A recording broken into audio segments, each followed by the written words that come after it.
An essay on the history of civil society. Adam Ferguson. Contents. Part 1st. Of the general characteristics of human nature. 1. Section I of the question relating to the state of nature. 1. Section 2. Of the principles of self-preservation. 9. Section 3. Of the principles of union among mankind. 14. Section 4. Of the principles of war and dissension. 17. Section V of intellectual powers. 22. Section 6. Of moral sentiment. 27. Section 7. Of happiness. 34. Section 8. The same subject continued. 41. Section 9. Of national felicity. 49. Section X the same subject continued. 53. Part 2nd. Of the history of rude nations. 62. Section I of the informations on this subject which are derived from antiquity. 62. Section 2. Of rude nations prior to the establishment of property. 68. Section 3. Of rude nations under the impressions of property and interest. 80. Part 3rd. Of the history of policy and arts. 89. Section I of the influences of climate and situation. 89. Section 2. The history of political establishments. 99. Section 3. Of national objects in general, and of establishments and manners relating to them. 110. Section 4. Of population and wealth. 112. Section V of national defense and conquest. 119. Section 6 of civil liberty. 126. Section 7. Of the history of arts. 137. Section 8. Of the history of literature. 140. Part 4th. Of consequences that result from the advancement of civil and commercial arts. 147. Section I of the separation of arts and professions. 147. Section 2. Of the subordination consequent to the separation of arts and professions. 150. Section 3. Of the manners of polished and commercial nations. 154. Section 4. The same subject continued. 158. Part 5th. Of the decline of nations. 167. Section I of supposed national eminence, and of the vicissitudes of human affairs. 167. Section 2. Of the temporary efforts and relaxations of the national spirit. 172. Section 3. Of relaxations in the national spirit incident to polished nations. 176. Section 4. The same subject continued. 185. Section V of national waste. 191. Part 6th. Of corruption and political slavery. 194. Section I of corruption in general. 194. Section 2. Of luxury. 201. Section 3. Of the corruption incident to polished nations. 205. Section 4. The same subject continued. 210. Section V of corruption, as it tends to political slavery. 215. Section 6. Of the progress and termination of despotism. 224. Part 1st. Of the general characteristics of human nature. Section I of the question relating to the state of nature. Natural productions are generally formed by degrees. Vegetables are raised from a tender shoot, and animals from an infant state. The latter, being active, extend together their operations and their powers, and have a progress in what they perform, as well as in the faculties they acquire. This progress in the case of man is continued to a greater extent than in that of any other animal. Not only the individual advances from infancy to manhood, but the species itself from rudeness to civilization. Hence the supposed departure of mankind from the state of their nature, hence our conjectures and different opinions of what man must have been in the first age of his being. The poet, the historian, and the moralist frequently allude to this ancient time, and under the emblems of gold, or of iron, represent a condition, and a manner of life, from which mankind have either degenerated, or on which they have greatly improved. On either supposition, the first state of our nature must have borne no resemblance to what men have exhibited in any subsequent period. Historical monuments, even of the earliest date, are to be considered as novelties, and the most common establishments of human society are to be classed among the encroachments which fraud, oppression, or a busy invention, have made upon the reign of nature, by which the chief of our grievances or blessings were equally withheld. Among the writers who have attempted to distinguish, in the human character, its original qualities, and to point out the limits between nature and art, some have represented mankind in their first condition, as possessed of mere animal sensibility, without any exercise of the faculties that render them superior to the brutes, without any political union, without any means of explaining their sentiments, and even without possessing any of the apprehensions and passions which the voice and the gesture are so well fitted to express.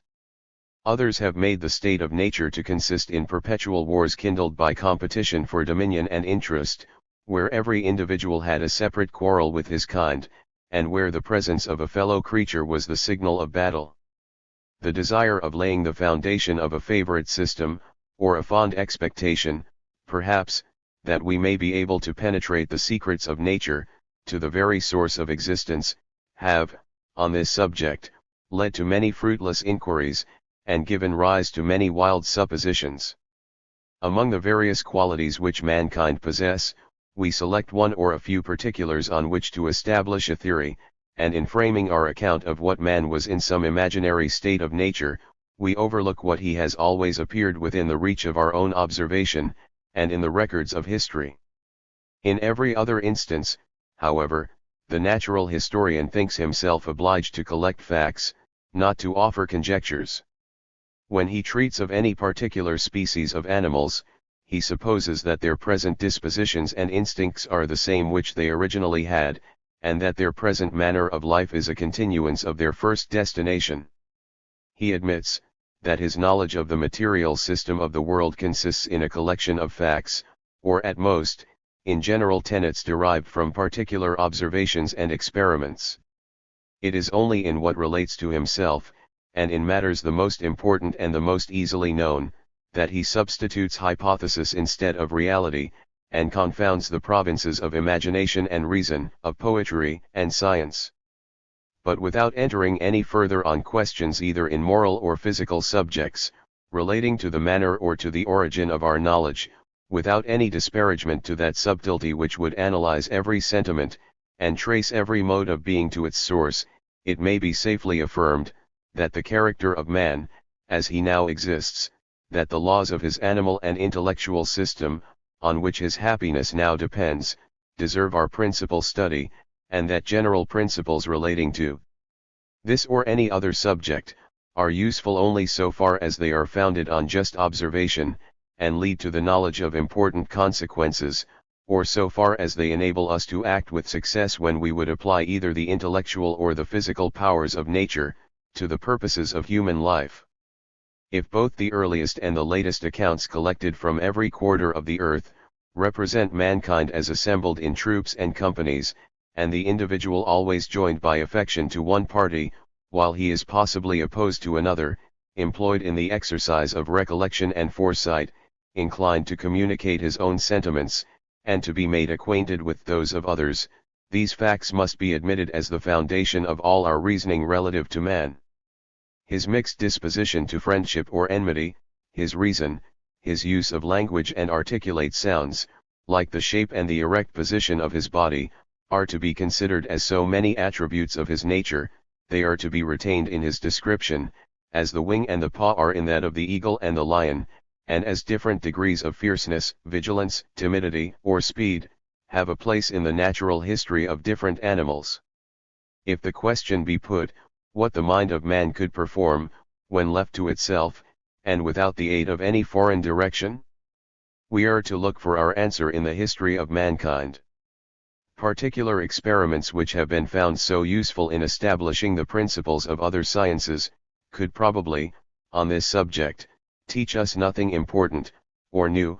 We are to take the history of every active being from his conduct in the situation to which he is formed, not from his appearance in any forced or uncommon condition. A wild man therefore, caught in the woods, where he had always lived apart from his species, is a singular instance, not a specimen of any general character.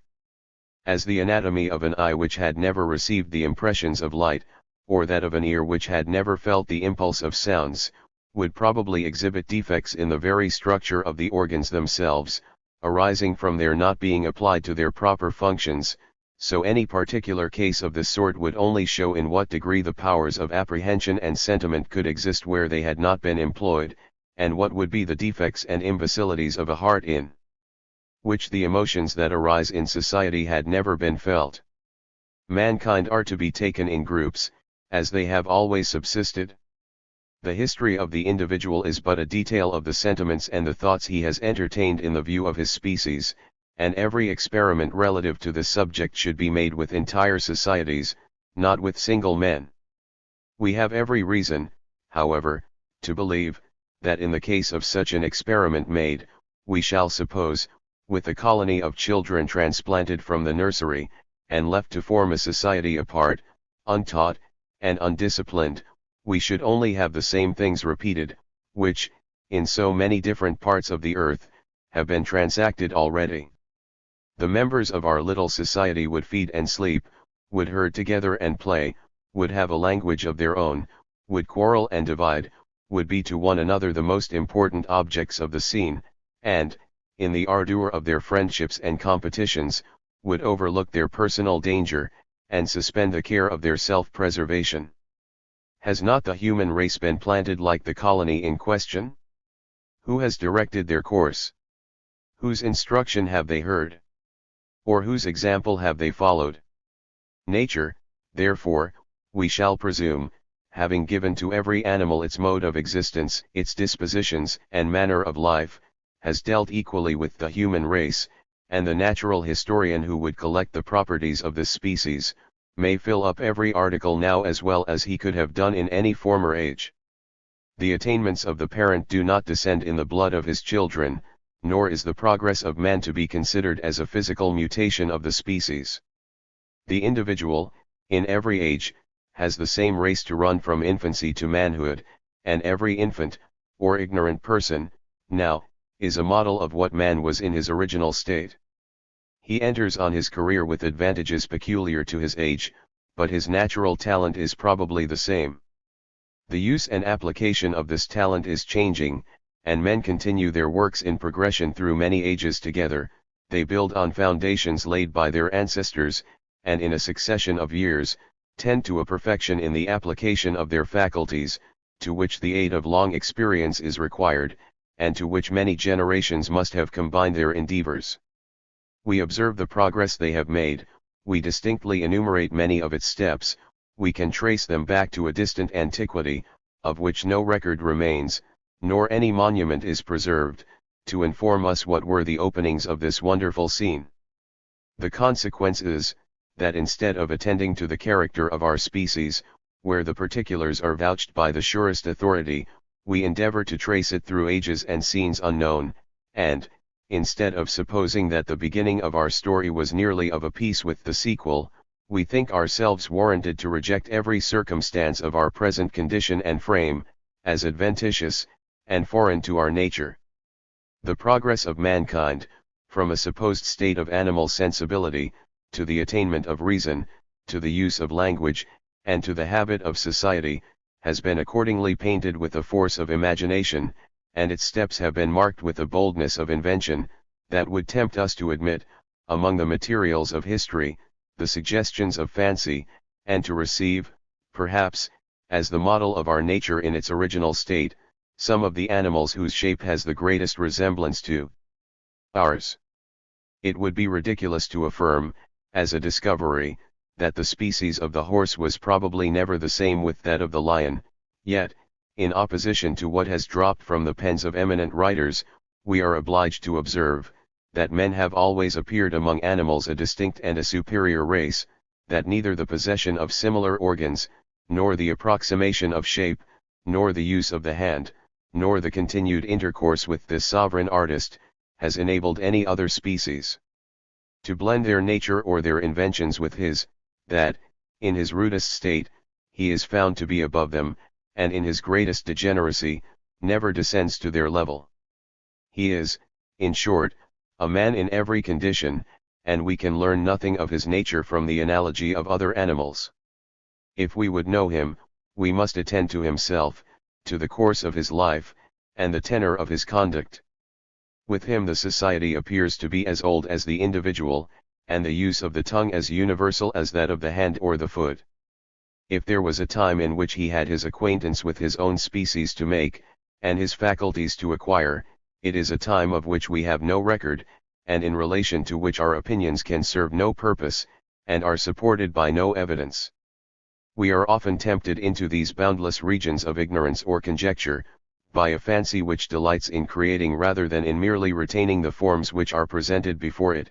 We are the dupes of a subtlety, which promises to supply every defect of our knowledge, and, by filling up a few blanks in the story of nature, pretends to conduct our apprehension nearer to the source of existence. On the credit of a few observations, we are apt to presume, that the secret may soon be laid open, and that what is termed wisdom in nature, may be referred to the operation of physical powers. We forget that physical powers employed in succession or together, and combined to a salutary purpose, constitute those very proofs of design from which we infer the existence of God, and that this truth being once admitted, we are no longer to search for the source of existence, we can only collect the laws which the author of nature has established, and in our latest as well as our earliest discoveries, only perceive a mode of creation or providence before unknown. We speak of art as distinguished from nature, but art itself is natural to man. He is in some measure the artificer of his own frame, as well as of his fortune, and is destined, from the first age of his being, to invent and contrive. He applies the same talents to a variety of purposes, and acts nearly the same part in very different scenes. He would be always improving on his subject, and he carries this intention wherever he moves, through the streets of the populous city, or the wilds of the forest. While he appears equally fitted to every condition, he is upon this account unable to settle in any. At once obstinate and fickle, he complains of innovations, and is never sated with novelty. He is perpetually busied in reformations, and is continually wedded to his errors. If he dwells in a cave, he would improve it into a cottage; if he has already built, he would still build to a greater extent. But he does not propose to make rapid and hasty transitions, his steps are progressive and slow, and his force, like the power of a spring, silently presses on every resistance. An effect is sometimes produced before the cause is perceived, and with all his talent for projects, his work is often accomplished before the plan is devised. It appears, perhaps, equally difficult to retard or to quicken his pace. If the projector complain he is tardy, the moralist thinks him unstable, and whether his motions be rapid or slow, the scenes of human affairs perpetually change in his management. His emblem is a passing stream, not a stagnating pool. We may desire to direct his love of improvement to its proper object, we may wish for stability of conduct, but we mistake human nature, if we wish for a termination of labor, or a scene of repose. The occupations of men, in every condition, bespeak their freedom of choice, their various opinions, and the multiplicity of wants by which they are urged, but they enjoy, or endure, with a sensibility, or a phlegm, which are nearly the same in every situation. They possess the shores of the Caspian, or the Atlantic, by a different tenure, but with equal ease. On the one they are fixed to the soil, and seem to be formed for settlement, and the accommodation of cities. The names they bestow on a nation, and on its territory, are the same. On the other they are mere animals of passage, prepared to roam on the face of the earth, and with their herds, in search of new pasture and favorable seasons, to follow the sun in his annual course. Man finds his lodgment alike in the cave, the cottage, and the palace, and his subsistence equally in the woods, in the dairy, or the farm. He assumes the distinction of titles, equipage, and dress. He devises regular systems of government, and a complicated body of laws, or naked in the woods has no badge of superiority but the strength of his limbs and the sagacity of his mind, no rule of conduct but choice, no tie with his fellow creatures but affection, the love of company, and the desire of safety.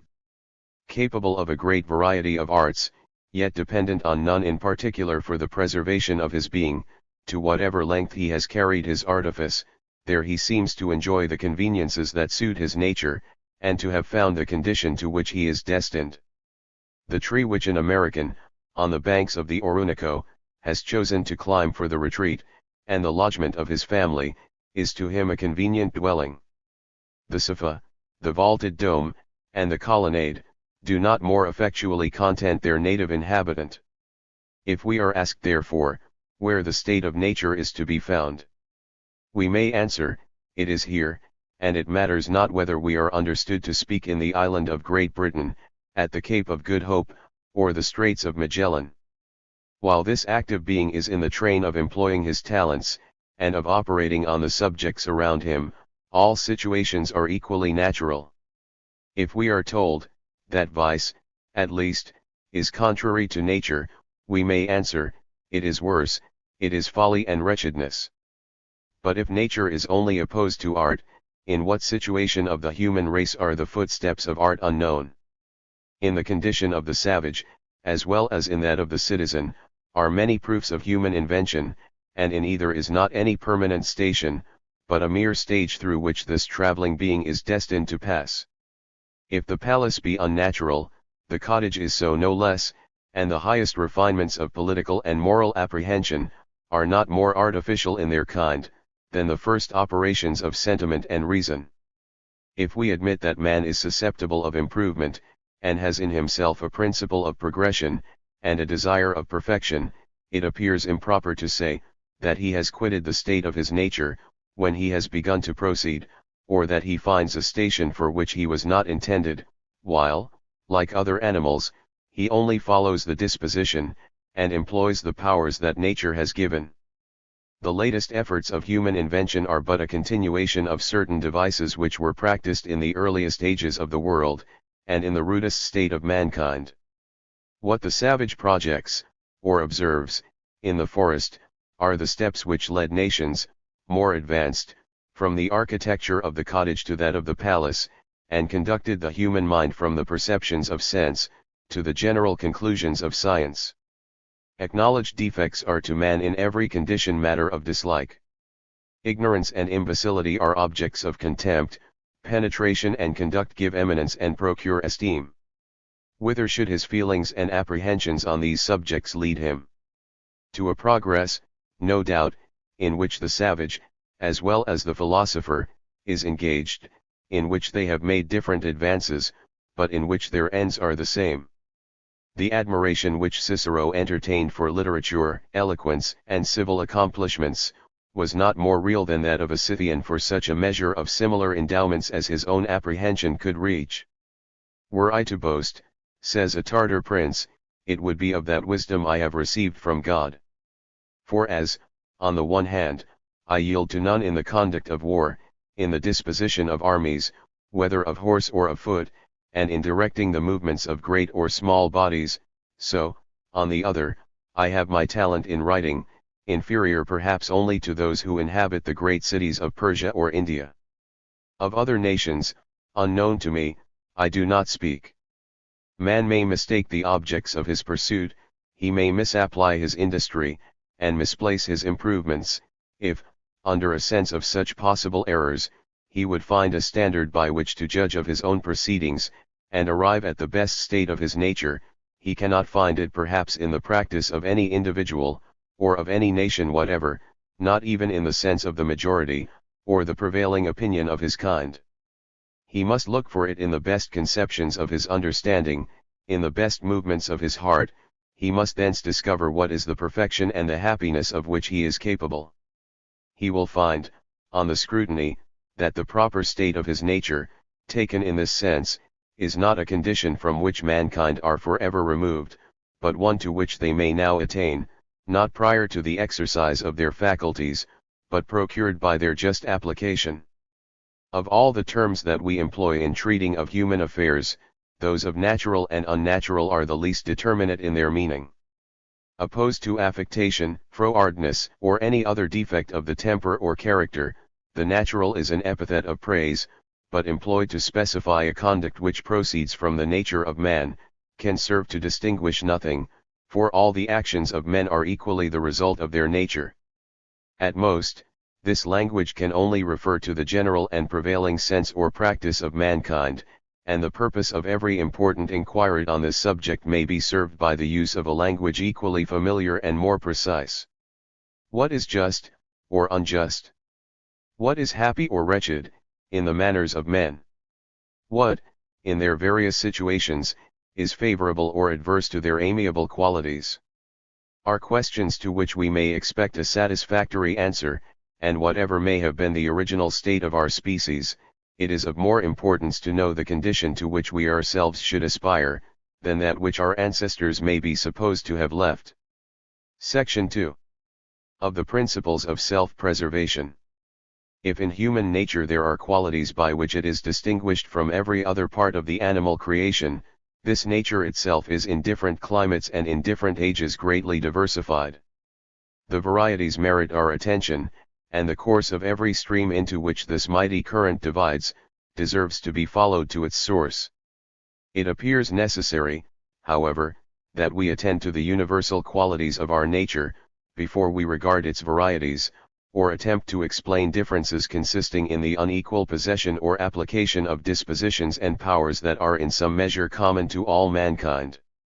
Man, like the other animals, has certain instinctive propensities, which, prior to the perception of pleasure or pain, and prior to the experience of what is pernicious or useful, lead him to perform many functions which terminate in himself, or have a relation to his fellow creatures.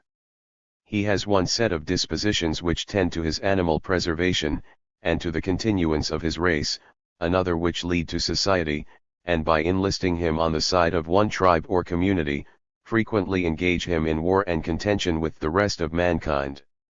His powers of discernment, or his intellectual faculties, which, under the appellation of reason, are distinguished from the analogous endowments of other animals, refer to the objects around him, either as they are subjects of mere knowledge, or as they are subjects of approbation or censure.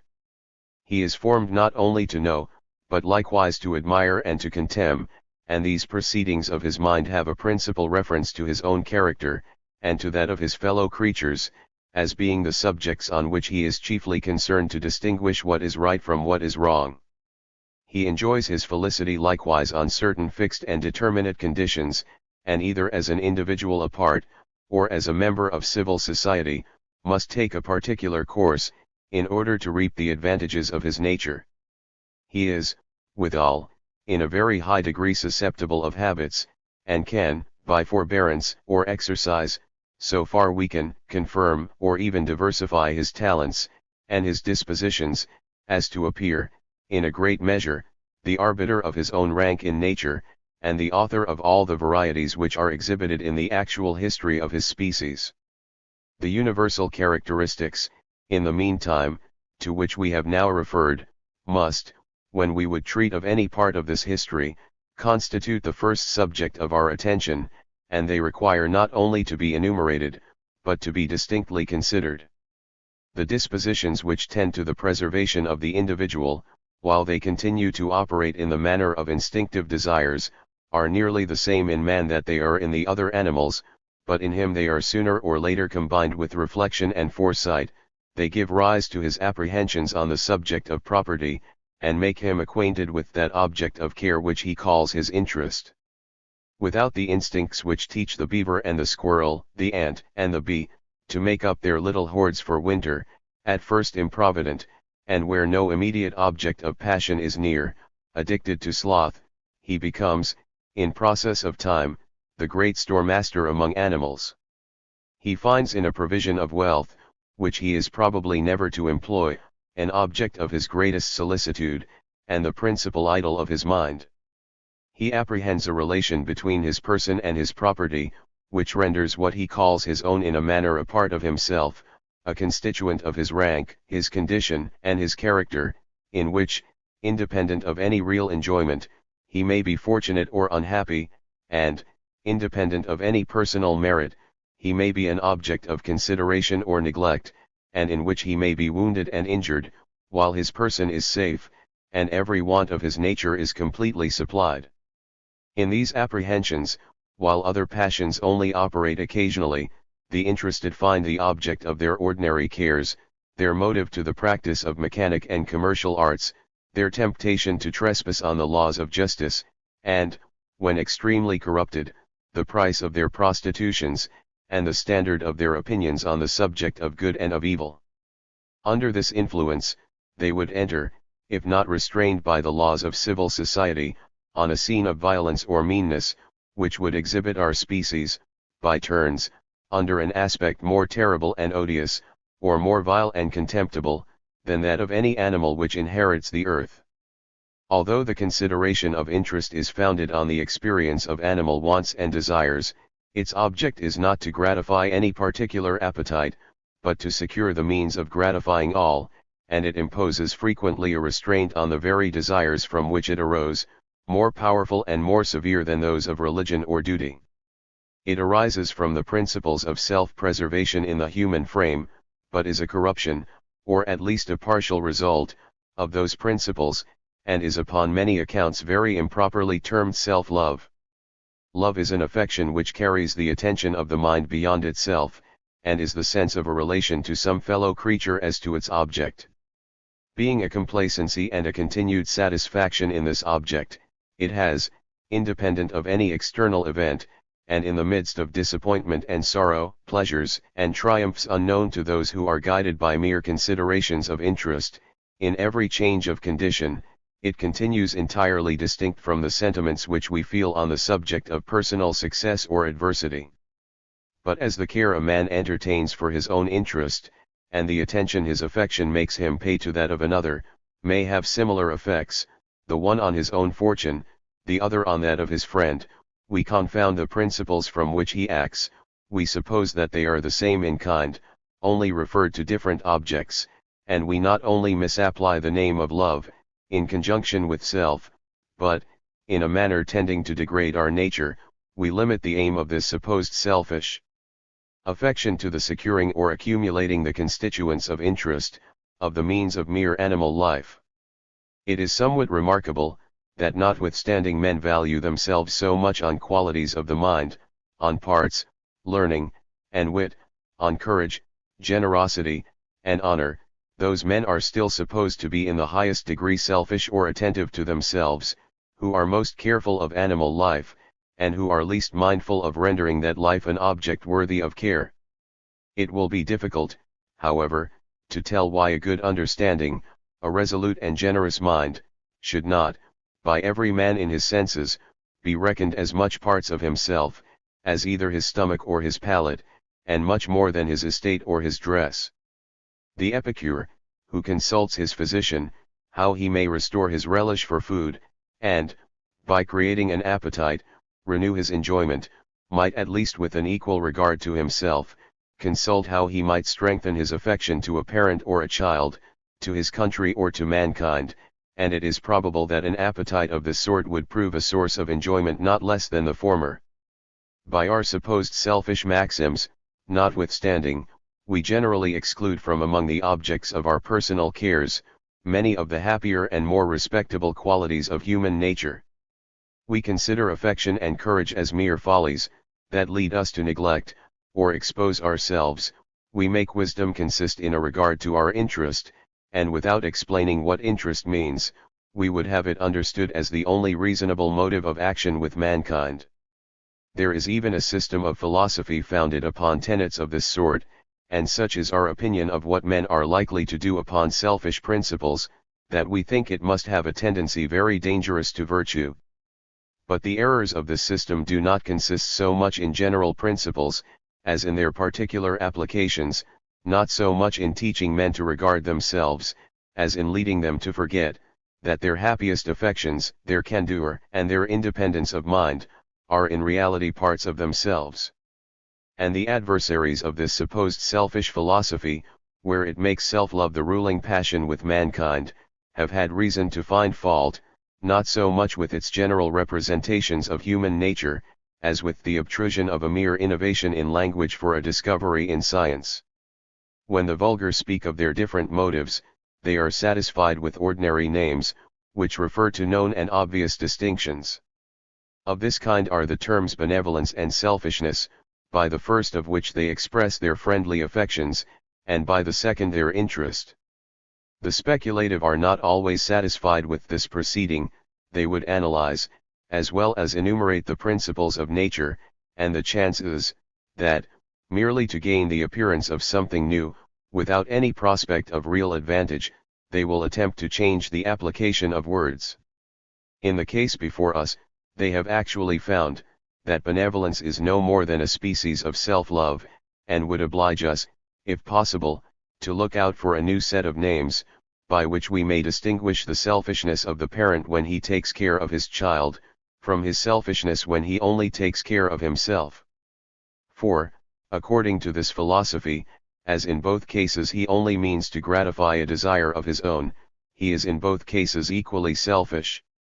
The term benevolent, in the meantime, is not employed to characterize persons who have no desires of their own, but persons whose own desires prompt them to procure the welfare of others. The fact is, that we should need only a fresh supply of language, instead of that which by this seeming discovery we should have lost, in order to make our reasonings proceed as they formerly did. But it is certainly impossible to live and to act with men, without employing different names to distinguish the humane from the cruel, and the benevolent from the selfish. These terms have their equivalents in every tongue, they were invented by men of no refinement, who only meant to express what they distinctly perceived, or strongly felt. And if a man of speculation should prove, that we are selfish in a sense of his own, it does not follow that we are so in the sense of the vulgar, or, as ordinary men would understand his conclusion, that we are condemned in every instance to act on motives of interest, covetousness, pusillanimity, and cowardice, for such is conceived to be the ordinary import of selfishness in the character of man. An affection or passion of any kind is sometimes said to give us an interest in its object, and humanity itself gives an interest in the welfare of mankind. This term interest, which commonly implies little more than our property, is sometimes put for utility in general, and this for happiness, insomuch, that, under these ambiguities, it is not surprising we are still unable to determine, whether interest is the only motive of human action, and the standard by which to distinguish our good from our ill. So much is said in this place, not from a desire to partake in any such controversy, but merely to confine the meaning of the term interest to its most common acceptation, and to intimate a design to employ it in expressing those objects of care which refer to our external condition, and the preservation of our animal nature. When taken in this sense, it will not surely be thought to comprehend at once all the motives of human conduct. If men be not allowed to have disinterested benevolence, they will not be denied to have disinterested passions of another kind. Hatred, indignation, and rage, frequently urge them to act in opposition to their known interest, and even to hazard their lives, without any hopes of compensation in any future returns of preferment or profit. Section 3. Of the principles of union among mankind. Mankind have always wandered or settled, agreed, or quarreled, in troops and companies. The cause of their assembling, whatever it be, is the principle of their alliance or union. In collecting the materials of history, we are seldom willing to put up with our subject merely as we find it. We are loath to be embarrassed with a multiplicity of particulars, and apparent inconsistencies. In theory we profess the investigation of general principles, and in order to bring the matter of our inquiries within the reach of our comprehension, are disposed to adopt any system. Thus, in treating of human affairs, we would draw every consequence from a principle of union, or a principle of dissension. The state of nature is a state of war, or of amity, and men are made to unite from a principle of affection, or from a principle of fear, as is most suitable to the system of different writers. The history of our species indeed abundantly shows, that they are to one another mutual objects both of fear and of love, and they who would prove them to have been originally either in a state of alliance, or of war, have arguments in store to maintain their assertions. Our attachment to one division, or to one sect, seems often to derive much of its force from an animosity conceived to an opposite one, and this animosity in its turn, as often arises from a zeal in behalf of the side we espouse, and from a desire to vindicate the rights of our party. Man is born in society, says Montesquieu, and there he remains. The charms that detain him are known to be manifold. Together with the parental affection, which, instead of deserting the adult, as among the brutes, embraces more close, as it becomes mixed with esteem, and the memory of its early effects, we may reckon a propensity common to man and other animals, to mix with the herd, and, without reflection, to follow the crowd of his species. What this propensity was in the first moment of its operation, we know not, but with men accustomed to company, its enjoyments and disappointments are reckoned among the principal pleasures or pains of human life. Sadness and melancholy are connected with solitude, gladness and pleasure with the concourse of men. The track of a Laplander on the snowy shore, gives joy to the lonely mariner, and the mute signs of cordiality and kindness which are made to him, awaken the memory of pleasures which he felt in society. In fine, says the writer of A Voyage to the North, after describing a mute scene of this sort, we were extremely pleased to converse with men, since in 13 months we had seen no human creature. But we need no remote observation to confirm this position.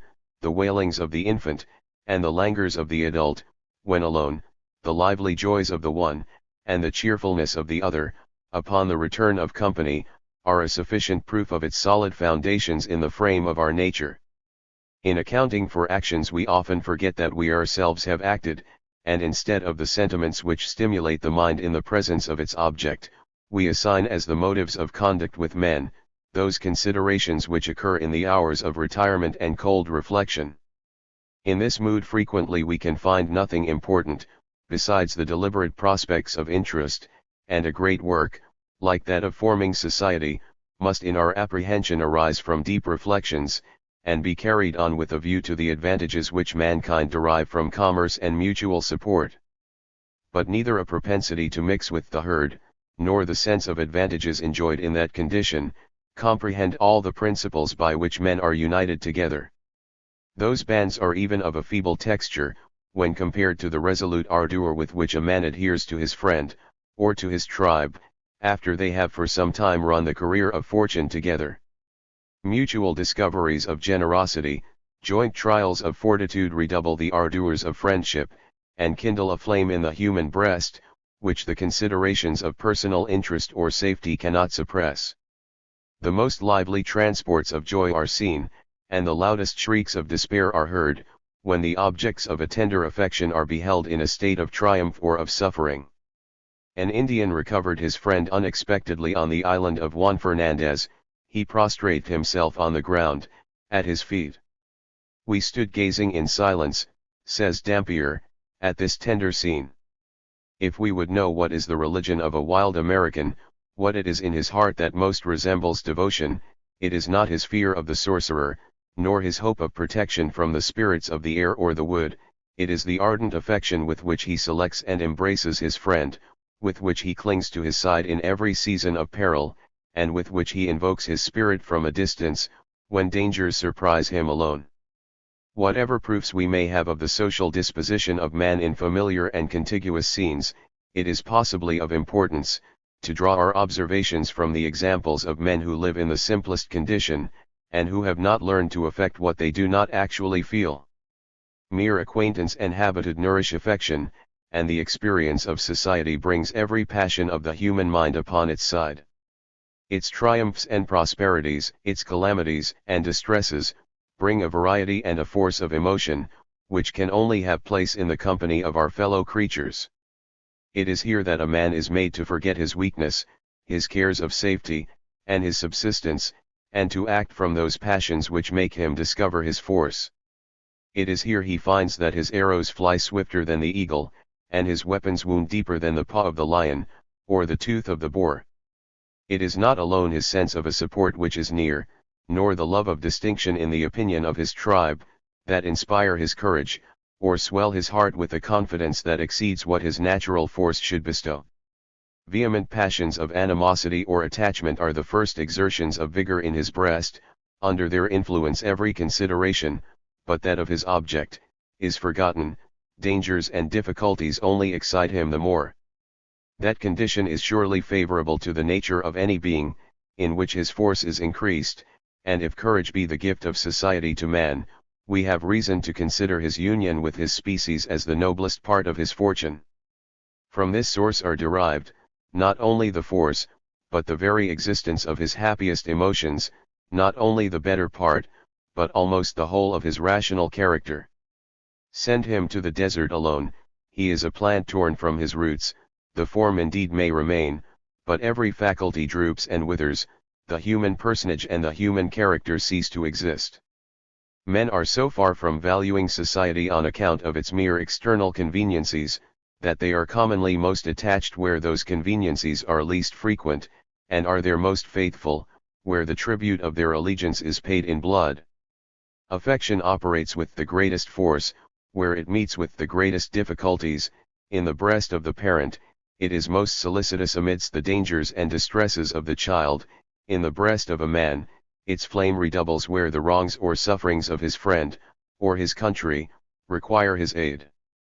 It is, in short, from this principle alone that we can account for the obstinate attachment of a savage to his unsettled and defenseless tribe, when temptations on the side of ease and of safety might induce him to fly from famine and danger, to a station more affluent, and more secure. Hence the sanguine affection which every Greek bore to his country, and hence the devoted patriotism of an early Roman. Let those examples be compared with the spirit which reigns in a commercial state, where men may be supposed to have experienced, in its full extent, the interest which individuals have in the preservation of their country. It is here indeed, if ever, that man is sometimes found a detached and a solitary being. He has found an object which sets him in competition with his fellow creatures, and he deals with them as he does with his cattle and his soil, for the sake of the profits they bring. The mighty engine which we suppose to have formed society, only tends to set its members at variance, or to continue their intercourse after the bands of affection are broken. Section 4. Of the principles of war and dissension. There are some circumstances in the lot of mankind, says Socrates, that show them to be destined to friendship and amity. Those are, their mutual need of each other, their mutual compassion, their sense of mutual benefit, and the pleasures arising in company. There are other circumstances which prompt them to war and dissension, the admiration and the desire which they entertain for the same subjects, their opposite pretensions, and the provocations which they mutually offer in the course of their competitions. When we endeavor to apply the maxims of natural justice to the solution of difficult questions, we find that some cases may be supposed, and actually happen, where oppositions take place, and are lawful, prior to any provocation, or act of injustice, that where the safety and preservation of numbers are mutually inconsistent, one party may employ his right of defense, before the other has begun an attack. And when we join with such examples, the instances of mistake, and misunderstanding, to which mankind are exposed, we may be satisfied that war does not always proceed from an intention to injure, and that even the best qualities of men, their candor, as well as their resolution, may operate in the midst of their quarrels. There is still more to be observed on this subject. Mankind not only find in their condition the sources of variance and dissension, they appear to have in their minds the seeds of animosity, and to embrace the occasions of mutual opposition with alacrity and pleasure. In the most pacific situation, there are few who have not their enemies, as well as their friends, and who are not pleased with opposing the proceedings of one, as much as with favoring the designs of another. Small and simple tribes, who in their domestic society have the firmest union, are in their state of opposition as separate nations, frequently animated with the most implacable hatred. Among the citizens of Rome, in the early ages of that republic, the name of a foreigner, and that of an enemy, were the same. Among the Greeks, the name of barbarian, under which that people comprehended every nation that was of a race, and spoke a language, different from their own, became a term of indiscriminate contempt and aversion.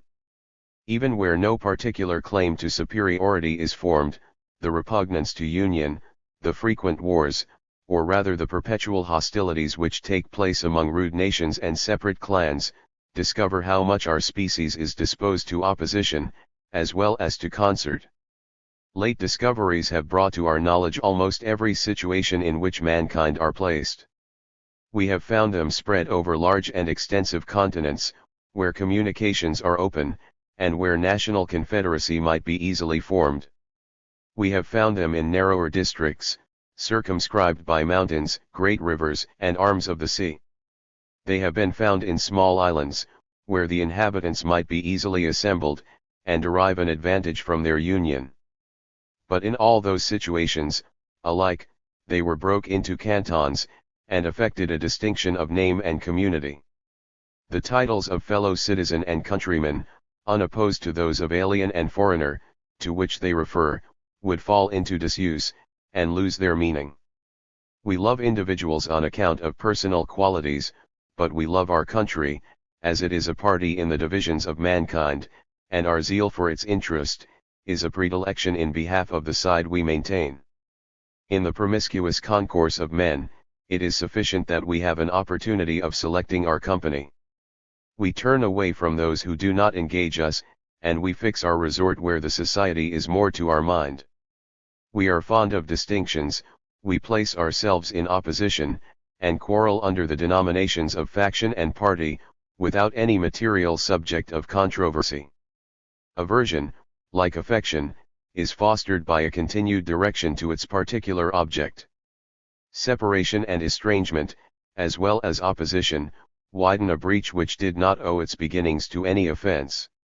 And it would seem, that till we have reduced mankind to the state of a family, or found some external consideration to maintain their connection in greater numbers, they will be forever separated into bands, and form a plurality of nations. The sense of a common danger, and the assaults of an enemy, have been frequently useful to nations, by uniting their members more firmly together, and by preventing the secessions and actual separations in which their civil discord might otherwise terminate. And this motive to union which is offered from abroad, may be necessary, not only in the case of large and extensive nations, where coalitions are weakened by distance, and the distinction of provincial names, but even in the narrow society of the smallest states. Rome itself was founded by a small party which took its flight from Alba. Her citizens were often in danger of separating, and if the villages and cantons of the Volsci had been further removed from the scene of their descent Ions, the Mons Sacer might have received a new colony before the mother country was ripe for such a discharge. She continued long to feel the quarrels of her nobles and her people, and kept open the gates of Janus, to remind those parties of the duties they owed to their country. Societies, as well as individuals, being charged with the care of their own preservation, and having separate interests, which give rise to jealousies and competitions, we cannot be surprised to find hostilities arise from this source. But were there no angry passions of a different sort, the animosities which attend an opposition of interest, should bear a proportion to the supposed value of the subject. The Hottentot nations, says Kalben, trespass on each other by thefts of cattle and of women, but such injuries are seldom committed, except with a view to exasperate their neighbors, and bring them to a war. Such depredations then, are not the foundation of a war, but the effects of a hostile intention already conceived. The nations of North America, who have no herds to preserve, nor settlements to defend, are yet engaged in almost perpetual wars, for which they can assign no reason, but the point of honor, and a desire to continue the struggle their fathers maintained. They do not regard the spoils of an enemy, and the warrior who has seized any booty, easily parts with it to the first person who comes in his way. But we need not cross the Atlantic to find proofs of animosity, and to observe, in the collision of separate societies, the influence of angry passions, that do not arise from an opposition of interest. Human nature has no part of its character of which more flagrant examples are given on this side of the globe. What is it that stirs in the breasts of ordinary men when the enemies of their country are named? Whence are the prejudices that subsist between different provinces, cantons, and villages, of the same empire and territory? What is it that excites one half of the nations of Europe against the other? The statesman may explain his conduct on motives of national jealousy and caution, but the people have dislikes and antipathies, for which they cannot account. Their mutual reproaches of perfidy and injustice, like the Hottentot depredations, are but symptoms of an animosity, and the language of a hostile disposition, already conceived. The charge of cowardice and pusillanimity, qualities which the interested and cautious enemy should, of all others, like best to find in his rival, is urged with aversion, and made the ground of dislike. Here the peasants on different sides of the Alps, and the Pyrenees, the Rhine, or the British Channel, give vent to their prejudices and national passions. It is among them that we find the materials of war and dissension laid without the direction of government, and sparks ready to kindle into a flame, which the statesman is frequently disposed to extinguish. The fire will not always catch where his reasons of state would direct, nor stop where the concurrence of interest has produced an alliance. My father, said a Spanish peasant, would rise from his grave, if he could foresee a war with France. What interest had he, or the bones of his father, in the quarrels of princes? These observations seem to arraign our species, and to give an unfavorable picture of mankind, and yet the particulars we have mentioned are consistent with the most amiable qualities of our nature, and often furnish a scene for the exercise of our greatest abilities. They are sentiments of generosity and self-denial that animate the warrior in defense of his country, and they are dispositions most favorable to mankind, that become the principles of apparent hostility to men. Every animal is made to delight in the exercise of his natural talents and forces.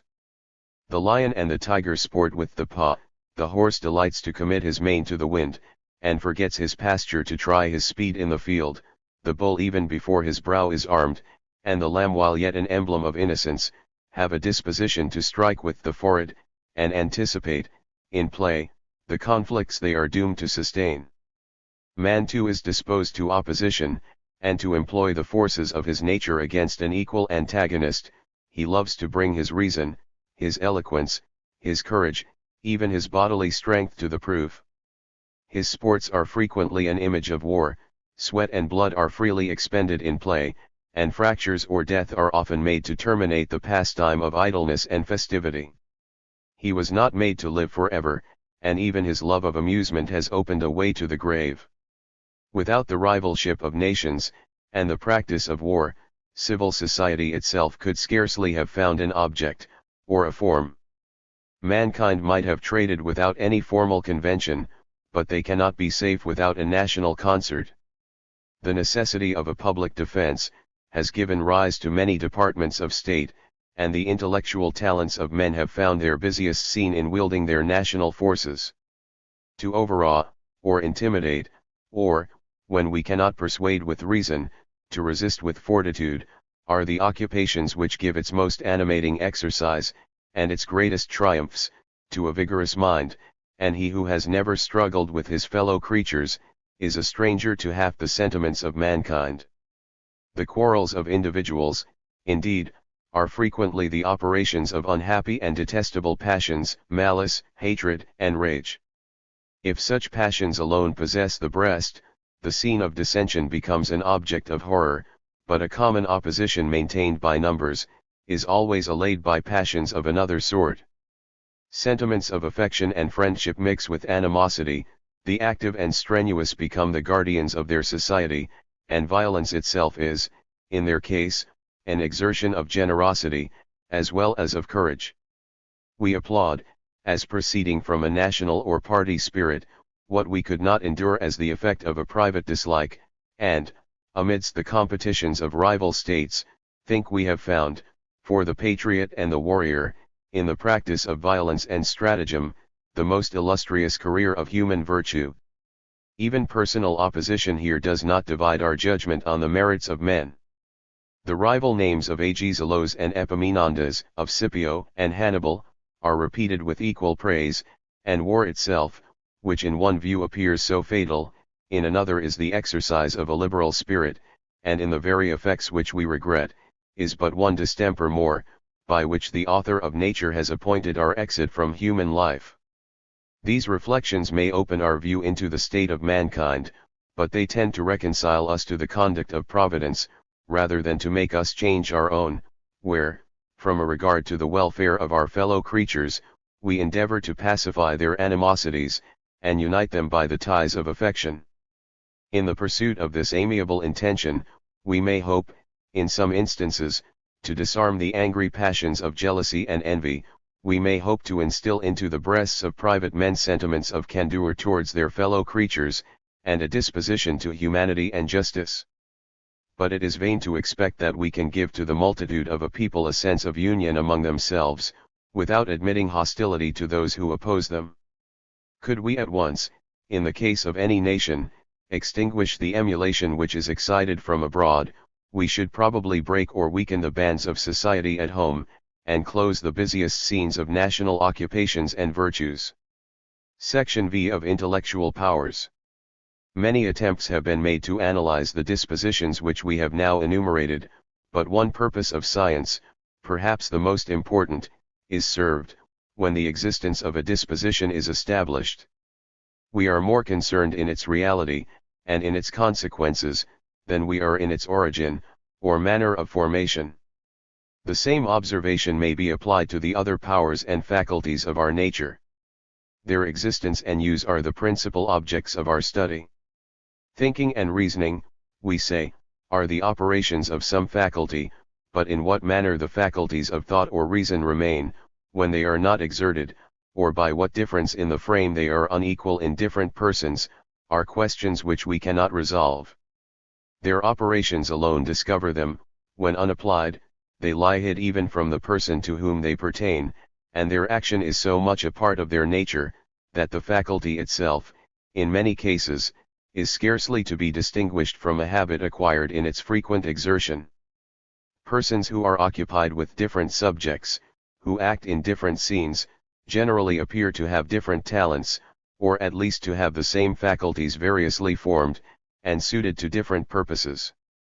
The peculiar genius of nations, as well as of individuals, may in this manner arise from the state of their fortunes.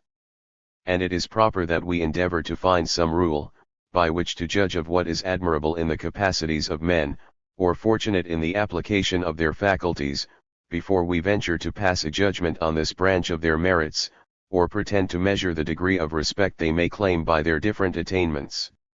To receive the informations of sense, is perhaps the earliest function of an animal combined with an intellectual nature, and one great accomplishment of the living agent consists in the force and sensibility of his animal organs.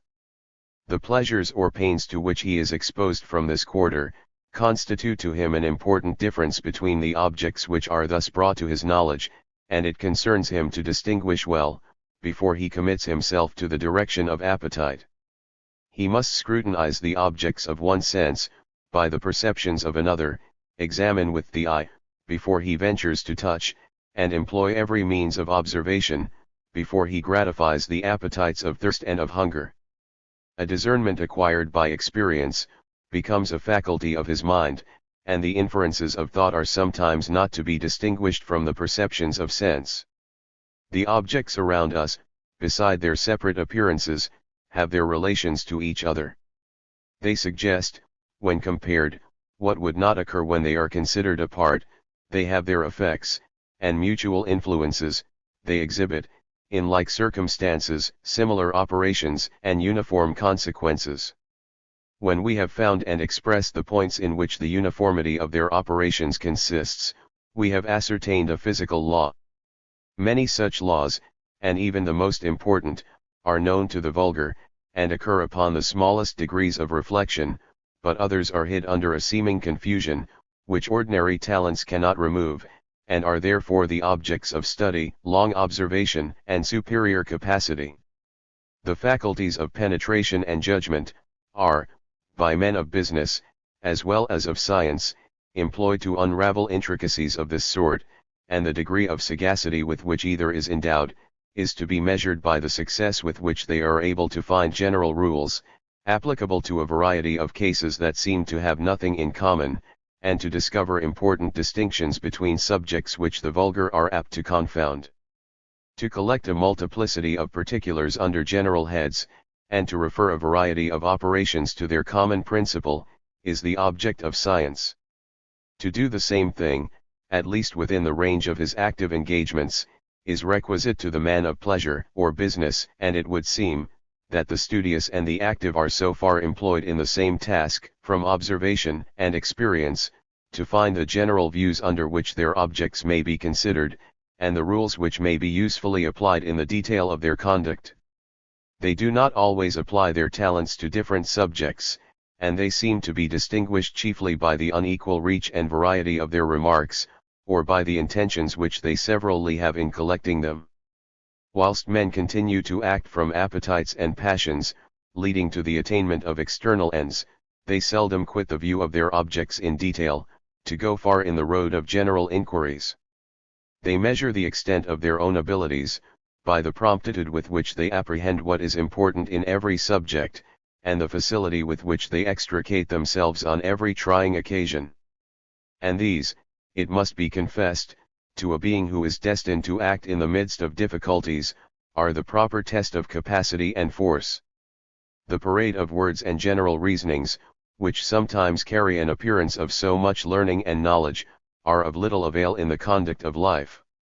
The talents from which they proceed, terminate in mere ostentation, and are seldom connected with that superior discernment which the active apply in times of perplexity, much less with that intrepidity and force of mind which are required in passing through difficult scenes.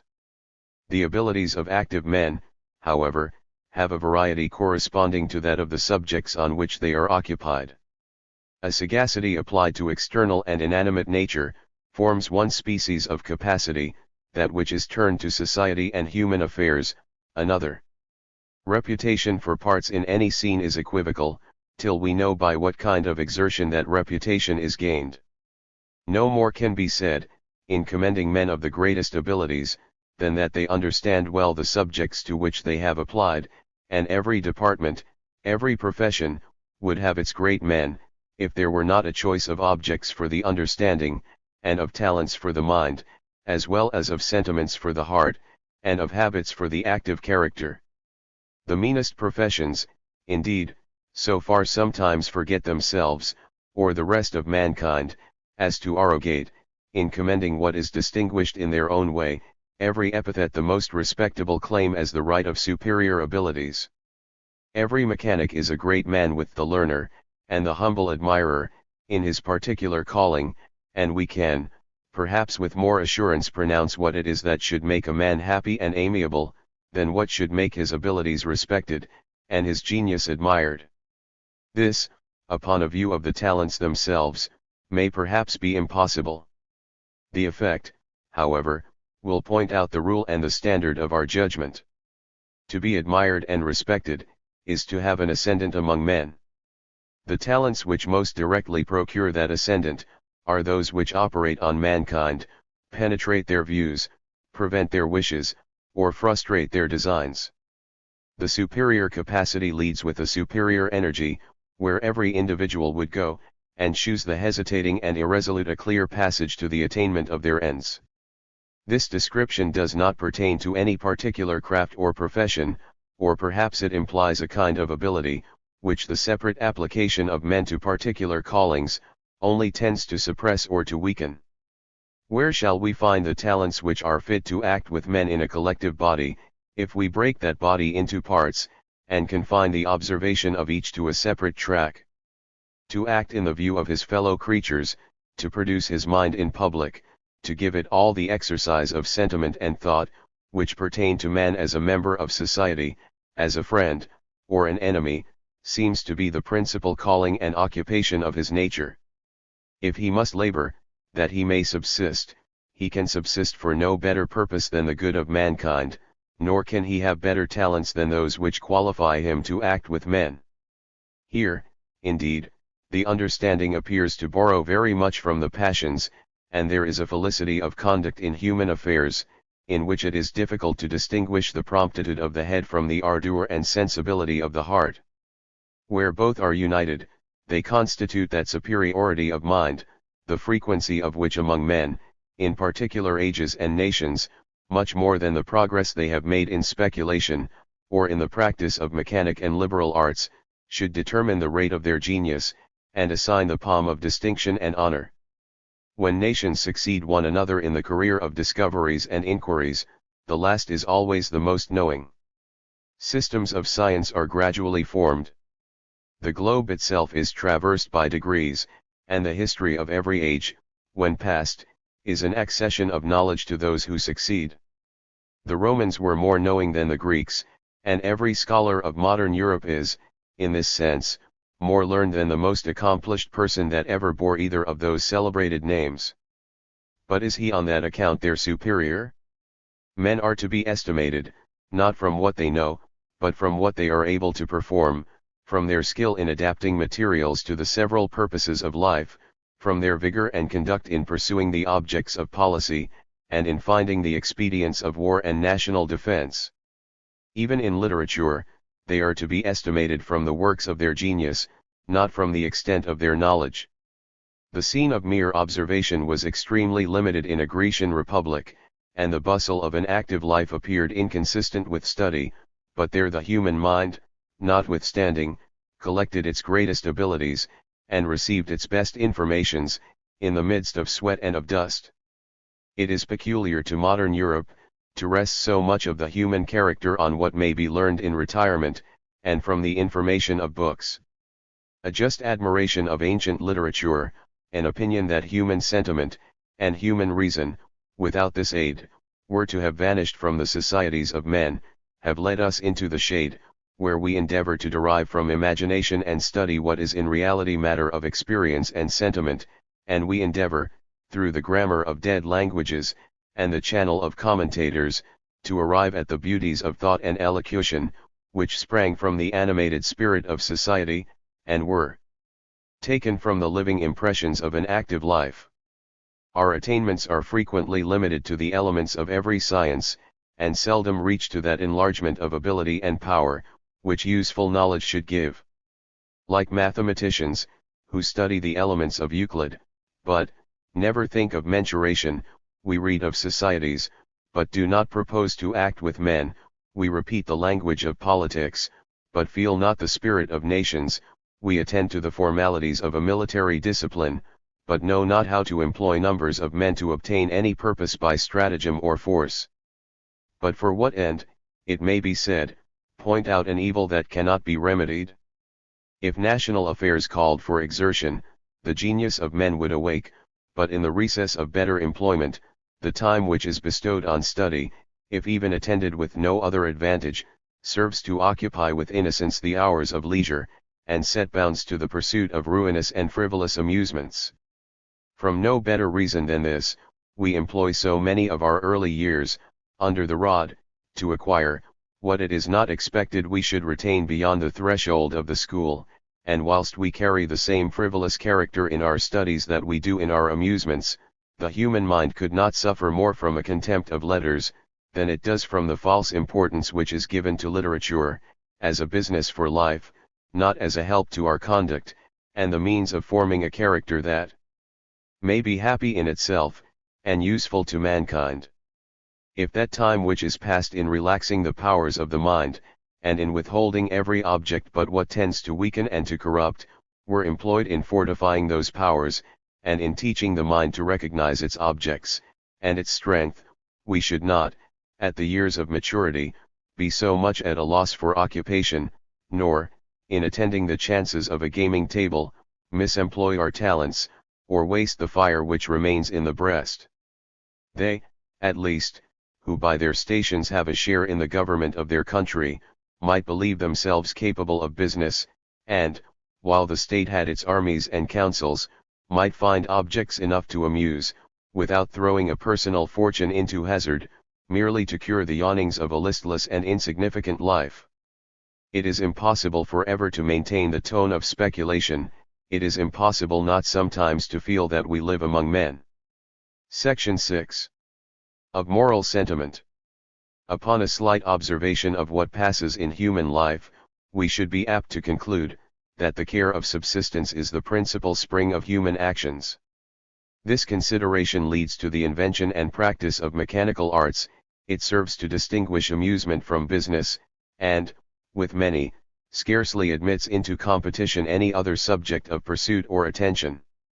The mighty advantages of property and fortune, when stripped of the recommendations they derive from vanity, or the more serious regards to independence and power, only mean a provision that is made for animal enjoyment, and if our solicitude on this subject were removed, not only the toils of the mechanic, but the studies of the learned, would cease, every department of public business would become unnecessary, every senate house would be shut up, and every palace deserted. Is man therefore, in respect to his object, to be classed with the mere brutes, and only to be distinguished by faculties that qualify him to multiply contrivances for the support and convenience of animal life, and by the extent of a fancy that renders the care of animal preservation to him more burdensome than it is to the herd with which he shares in the bounty of nature? If this were his case, the joy which attends on success, or the griefs which arise from disappointment, would make the sum of his passions. The torrent that wasted, or the inundation that enriched, his possessions, would give him all the emotion with which he is seized, on the occasion of a wrong by which his fortunes are impaired, or of a benefit by which they are preserved and enlarged. His fellow creatures would be considered merely as they affected his interest. Profit or loss would serve to mark the event of every transaction, and the epithets useful or detrimental would serve to distinguish his mates in society, as they do the tree which bears plenty of fruit, from that which only cumbers the ground, or intercepts his view. This, however, is not the history of our species. What comes from a fellow creature is received with peculiar emotion, and every language abounds with terms that express somewhat in the transactions of men, different from success and disappointment. The bosom kindles in company, while the point of interest in view has nothing to inflame, and a matter frivolous in itself, becomes important, when it serves to bring to light the intentions and characters of men. The foreigner, who believed that Othello, on the stage, was enraged for the loss of his handkerchief, was not more mistaken, than the reasoner who imputes any of the more vehement passions of men to the impressions of mere profit or loss. Men assemble to deliberate on business, they separate from jealousies of interest, but in their several collisions, whether as friends or as enemies, a fire is struck out which the regards to interest or safety cannot confine. The value of a favor is not measured when sentiments of kindness are perceived, and the term misfortune has but a feeble meaning, when compared to that of insult and wrong. As actors or spectators, we are perpetually made to feel the difference of human conduct, and from a bare recital of transactions, which have passed in ages and countries remote from our own, are moved with admiration and pity, or transported with indignation and rage. Our sensibility on this subject gives their charm in retirement, to the relations of history and to the fictions of poetry, sends forth the tear of compassion, gives to the blood its briskest movement, and to the eye its liveliest glances of displeasure or joy. It turns human life into an interesting spectacle, and perpetually solicits even the indolent to mix, as opponents or friends, in the scenes which are acted before them. Joined to the powers of deliberation and reason, it constitutes the basis of a moral nature, and, whilst it dictates the terms of praise and of blame, serves to class our fellow creatures, by the most admirable and engaging, or the most odious and contemptible denominations. It is pleasant to find men, who in their speculations deny the reality of moral distinctions, forget in detail the general positions they maintain, and give loose to ridicule, indignation, and scorn, as if any of these sentiments could have place, were the actions of men indifferent, or with acrimony pretend to detect the fraud by which moral restraints have been imposed, as if to censure a fraud were not already to take a part on the side of morality. Can we explain the principles upon which mankind adjudge the preference of characters, and upon which they indulge such vehement emotions of admiration or contempt? If it be admitted that we cannot, are the facts less true? Or must we suspend the movements of the heart, until they who are employed in framing systems of science have discovered the principle from which those movements proceed? If a finger burn, we care not for information on the properties of fire; if the heart be torn, or the mind overjoyed, we have not leisure for speculations on the subjects of moral sensibility. It is fortunate in this, as in other articles to which speculation and theory are applied, that nature proceeds in her course, whilst the curious are busied in the search of her principles. The peasant, or the child, can reason, and judge, and speak his language with a discernment, a consistency, and a regard to analogy, which perplex the logician, the moralist, and the grammarian, when they would find the principle upon which the proceeding is founded, or when they would bring to general rule, what is so familiar, and so well sustained in particular cases. The felicity of our conduct is more owing to the talent we possess for detail, and to the suggestion of particular occasions, than it is to any direction we can find in theory and general speculations. We must, in the result of every inquiry, encounter with facts which we cannot explain, and to bear with this mortification would save us frequently a great deal of fruitless trouble. Together with the sense of our existence, we must admit many circumstances which come to our knowledge at the same time, and in the same manner, and which do, in reality, constitute the mode of our being. Every peasant will tell us, that a man hath his rights, and that to trespass on those rights is injustice.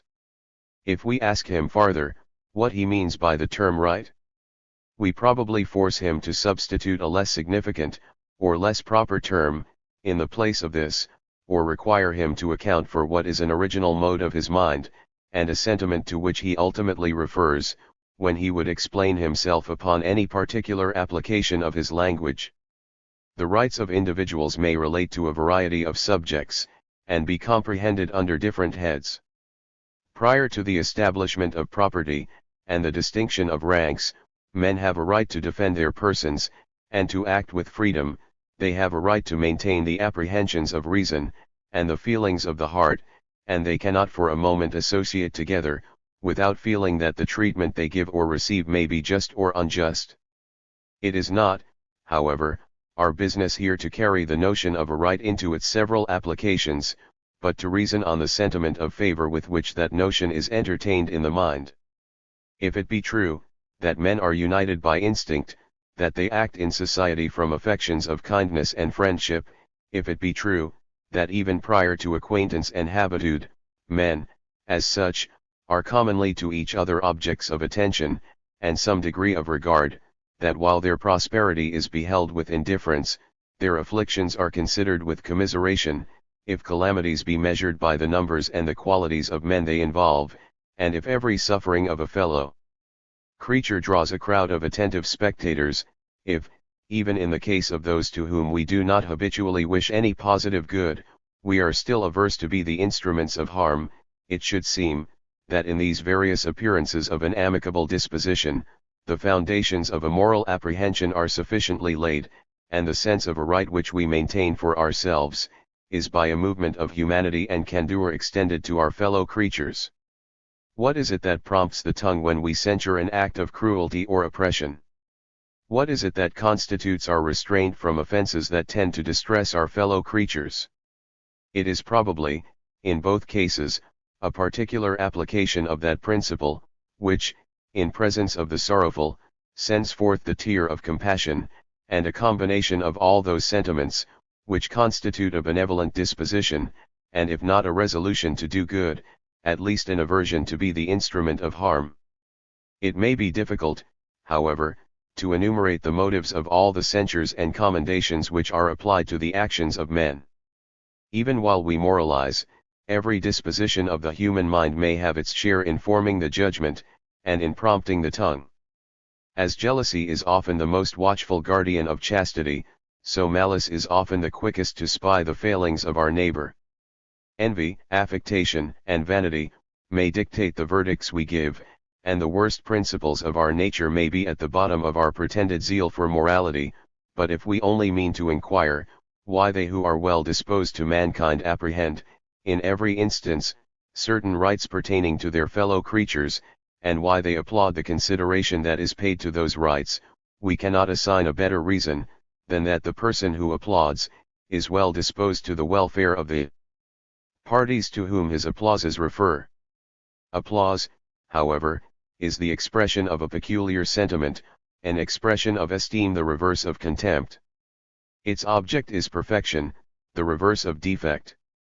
This sentiment is not the love of mankind, it is that by which we estimate the qualities of men, and the objects of our pursuit, that which doubles the force of every desire or aversion, when we consider its object as tending to raise or to sink our nature. When we consider, that the reality of any amicable propensity in the human mind has been frequently contested, when we recollect the prevalence of interested competitions, with their attendant passions of jealousy, envy, and malice, it may seem strange to allege, that love and compassion are, next to the desire of elevation, the most powerful motives in the human breast, that they urge, on many occasions, with the most irresistible vehemence, and if the desire of self-preservation be more constant, and more uniform, these are a more plentiful source of enthusiasm, satisfaction, and joy. With a power not inferior to that of resentment and rage, they hurry the mind into every sacrifice of interest, and bear it made through every hardship and danger. The disposition on which friendship is grafted, glows with satisfaction in the hours of tranquility, and is pleasant, not only in its triumphs, but even in its sorrows. It throws a grace on the external air, and, by its expression on the countenance, compensates for the want of beauty, or gives a charm which no complexion or features can equal. From this source the scenes of human life derive their principal felicity, and their imitations in poetry, their principal ornament. Descriptions of nature, even representations of a vigorous conduct, and a manly courage, do not engage the heart, if they be not mixed with the exhibition of generous sentiments, and the pathetic, which is found to arise in the struggles, the triumphs, or the misfortunes of a tender affection. The death of Polites, in the Aeneid, is not more affecting than that of many others who perished in the ruins of Troy, but the aged Priam was present when this last of his sons was slain, and the agonies of grief and sorrow force the parent from his retreat, to fall by the hand that shed the blood of his child. The pathetic of Homer consists in exhibiting the force of affections, not in exciting mere terror and pity, passions he has never perhaps, in any instance, attempted to raise. With this tendency to kindle into enthusiasm, with this command over the heart, with the pleasure that attends its emotions, and with all its effects in meriting confidence and procuring esteem, it is not surprising, that a principle of humanity should give the tone to our commendations and our censures, and even where it is hindered from directing our conduct, should still give to the mind, on reflection, its knowledge of what is desirable in the human character. "What hast thou done with thy brother Abel?" was the first expostulation in behalf of morality, and if the first answer has been often repeated, mankind have notwithstanding, in one sense, sufficiently acknowledged the charge of their nature. They have felt, they have talked, and even acted, as the keepers of their fellow creatures. They have made the indications of candor and mutual affection the test of what is meritorious and amiable in the characters of men. They have made cruelty and oppression the principal objects of their indignation and rage. Even while the head is occupied with projects of interest, the heart is often seduced into friendship, and while business proceeds on the maxims of self-preservation, the careless hour is employed in generosity and kindness. Hence the rule by which men commonly judge of external actions, is taken from the supposed influence of such actions on the general good. To abstain from harm, is the great law of natural justice; to diffuse happiness, is the law of morality, and when we censure the conferring of favor on one or a few at the expense of many, we refer to public utility, as the great object at which the actions of men should be aimed. After all, it must be confessed, that if a principle of affection to mankind be the basis of our moral approbation and dislike, we sometimes proceed in distributing applause or censure, without precisely attending to the degree in which our fellow creatures are hurt or obliged, and that, besides the virtues of candor, friendship, generosity, and public spirit, which bear an immediate reference to this principle, there are others which may seem to derive their commendation from a different source. Temperance, prudence, fortitude, are those qualities likewise admired from a principle of regard to our fellow creatures. Why not, since they render men happy in themselves, and useful to others? He who is qualified to promote the welfare of mankind, is neither a sot, a fool, nor a coward. Can it be more clearly expressed, that temperance, prudence, and fortitude, are necessary to the character we love and admire? I know well why I should wish for them in myself, and why likewise I should wish for them in my friend, and in every person who is an object of my affection. But to what purpose seek for reasons of approbation, where qualities are so necessary to our happiness, and so great a part in the perfection of our nature? We must cease to esteem ourselves, and to distinguish what is excellent, when such qualifications incur our neglect. A person of an affectionate mind, possessed of a maxim, that he himself, as an individual, is no more than a part of the whole that demands his regard, has found, in that principle, a sufficient foundation for all the virtues, for a contempt of animal pleasures, that would supplant his principal enjoyment, for an equal contempt of danger or pain, that come to stop his pursuits of public good. A vehement and steady affection magnifies its object, and lessens every difficulty or danger that stands in the way. Ask those who have been in love, says Epictetus, they will know that I speak the truth. I have before me, says another eminent moralist, an idea of justice, which if I could follow in every instance, I should think myself the most happy of men. And it is of consequence to their happiness, as well as to their conduct, if those can be disjoined, that men should have this idea properly formed. It is perhaps but another name for that good of mankind, which the virtuous are engaged to promote. If virtue be the supreme good, its best and most signal effect is, to communicate and diffuse itself.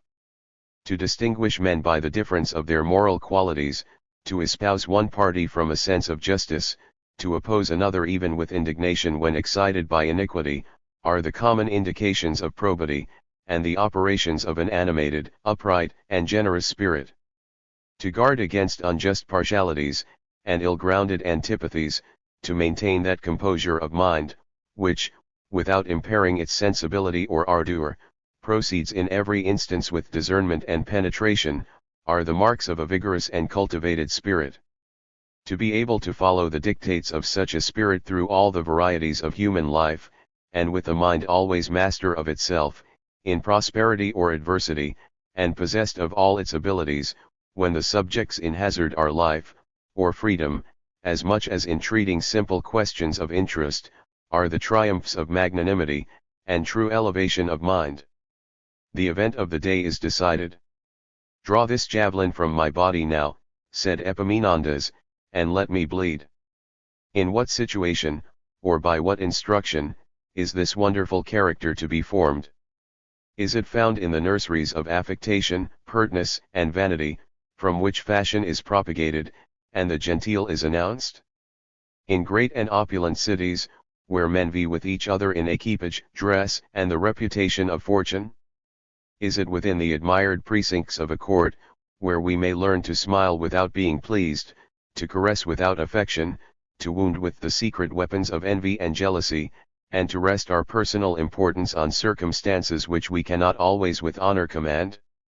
No, but in a situation where the great sentiments of the heart are awakened, where the characters of men, not their situations and fortunes, are the principal distinction, where the anxieties of interest, or vanity, perish in the blaze of more vigorous emotions, and where the human soul, having felt and recognized its objects, like an animal who has tasted the blood of his prey, cannot descend to pursuits that leave its talents and its force unemployed.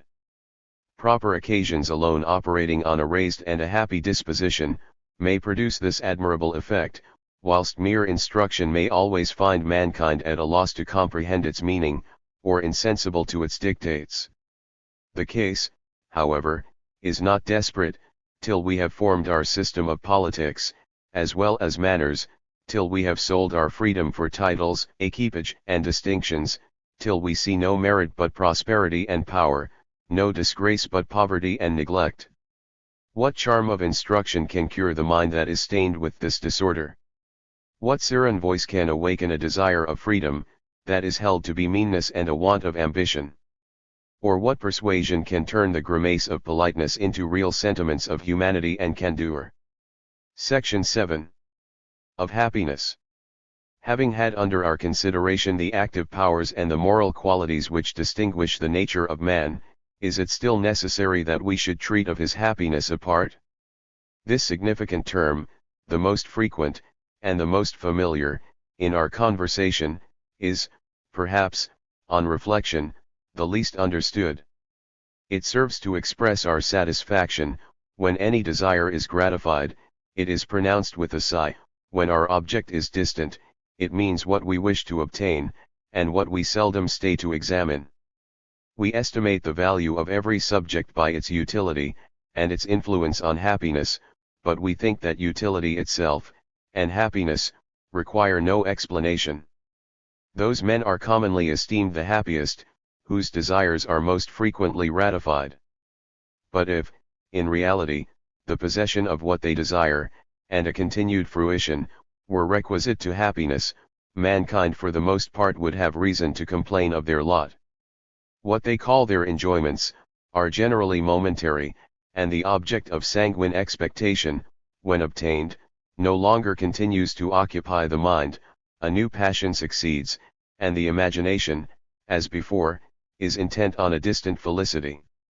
How many reflections of this sort are suggested by melancholy, or by the effects of that very languor and inoccupation into which we would willingly sink, under the notion of freedom from care and trouble.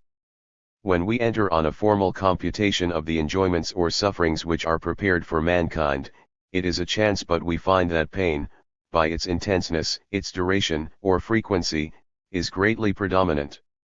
The activity and eagerness with which we press from one stage of life to another, our unwillingness to return on the paths we have trod, our aversion in age to renew the frolics of youth, or to repeat in manhood the amusements of children, have been accordingly stated as proofs, that our memory of the past, and our feeling of the present, are equal subjects of dislike and displeasure.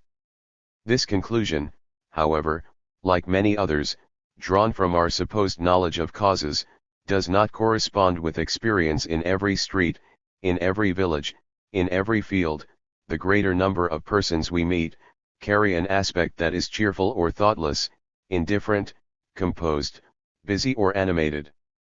The laborer whistles to his team, and the mechanic is at ease in his calling; the frolicsome and gay feel a series of pleasures, of which we know not the source; even they who demonstrate the miseries of human life, when intent on their argument, escape from their sorrows, and find a tolerable pastime in proving that men are unhappy.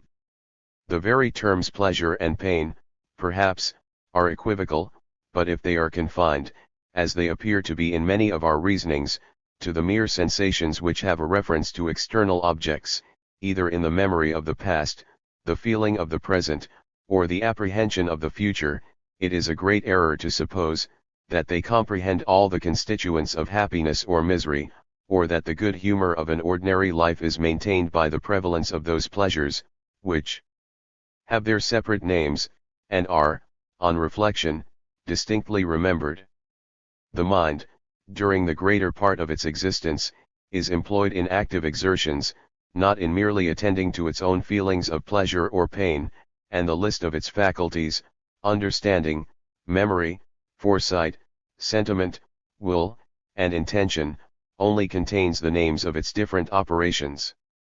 If, in the absence of every sensation to which we commonly give the names either of enjoyment or suffering, our very existence may have its opposite qualities of happiness or misery, and if what we call pleasure or pain, occupies but a small part of human life, compared to what passes in contrivance and execution, in pursuits and expectations, in conduct, reflection, and social engagements, it must appear, that our active pursuits, at least on account of their duration, deserve the greater part of our attention. When their occasions have failed, the demand is not for pleasure, but for something to do, and the very complaints of a sufferer are not so sure a mark of distress, as the stare of the languid. We seldom, however, reckon any task, which we are bound to perform, among the blessings of life. We always aim at a period of pure enjoyment, or a termination of trouble, and overlook the source from which most of our present satisfactions are really drawn. Ask the busy, where is the happiness to which they aspire? They will answer, perhaps, that it is to be found in the object of some present pursuit. If we ask, why they are not miserable in the absence of that happiness, they will say, that they hope to attain it. But is it hope alone that supports the mind in the midst of precarious and uncertain prospects? And would assurance of success fill the intervals of expectation with more pleasing emotions? Give the huntsman his prey, give the gamester the gold which is staked on the game, that the one may not need to fatigue his person, nor the other to perplex his mind, and both will probably laugh at our folly. The one will stake his money anew, that he may be perplexed, the other will turn his stag to the field, that he may hear the cry of the dogs, and follow through danger and hardship. Withdraw the occupations of men, terminate their desires, existence is a burden, and the iteration of memory is a torment. The men of this country, says one lady, should learn to sew and to knit, it would hinder their time from being a burden to themselves, and to other people. That is true, says another, for my part, though I never look abroad, I tremble at the prospect of bad weather, for then the gentlemen come moping to us for entertainment, and the sight of a husband in distress, is but a melancholy spectacle. The difficulties and hardships of human life are supposed to detract from the goodness of God, yet many of the pastimes men devise for themselves are fraught with difficulty and danger. The great inventor of the game of human life, knew well how to accommodate the players. The chances are matter of complaint, but if these were removed, the game itself would no longer amuse the parties. In devising, or in executing a plan, in being carried on the tide of emotion and sentiment, the mind seems to unfold its being, and to enjoy itself. Even where the end and the object are known to be of little avail, the talents and the fancy are often intensely applied, and business or play may amuse them alike. We only desire repose to recruit our limited and our wasting force. When business fatigues, amusement is often but a change of occupation. We are not always unhappy, even when we complain. There is a kind of affliction which makes an agreeable state of the mind, and lamentation itself is sometimes an expression of pleasure. The painter and the poet have laid hold of this handle, and find, among the means of entertainment, a favorable reception for works that are composed to awaken our sorrows. To a being of this description, therefore, it is a blessing to meet with incentives to action, whether in the desire of pleasure, or the aversion to pain. His activity is of more importance than the very pleasure he seeks, and languor a greater evil than the suffering he shuns. The gratifications of animal appetite are of short duration, and sensuality is but a distemper of the mind, which ought to be cured by remembrance, if it were not perpetually inflamed by hope. The chase is not more surely terminated by the death of the game, than the joys of the voluptuary by the means of completing his debauch. As a band of society, as a matter of distant pursuit, the objects of sense make an important part in the system of human life. They lead us to fulfill the purposes of nature, in preserving the individual, and in perpetuating the species, but to rely on their use as a principal constituent of happiness, were an error in speculation, and would be still more an error in practice. Even the master of the seraglio, for whom all the treasures of empire are extorted from the hoards of its frightened inhabitants, for whom alone the choicest emerald and the diamond are drawn from the mine, for whom every breeze is enriched with perfumes, for whom beauty is assembled from every quarter, and, animated by passions that ripen under the vertical sun, is confined to the grate for his use, is still, perhaps, more wretched than the very herd of the people, whose labors and properties are devoted to relieve him of trouble, and to procure him enjoyment. Sensuality is easily overcome by any of the habits of pursuit which usually engage an active mind. When curiosity is awake, or when passion is excited, even in the midst of the feast, when conversation grows warm, grows jovial or serious, the pleasures of the table we know are forgotten. The boy contemns them for play, and the man of age declines them for business.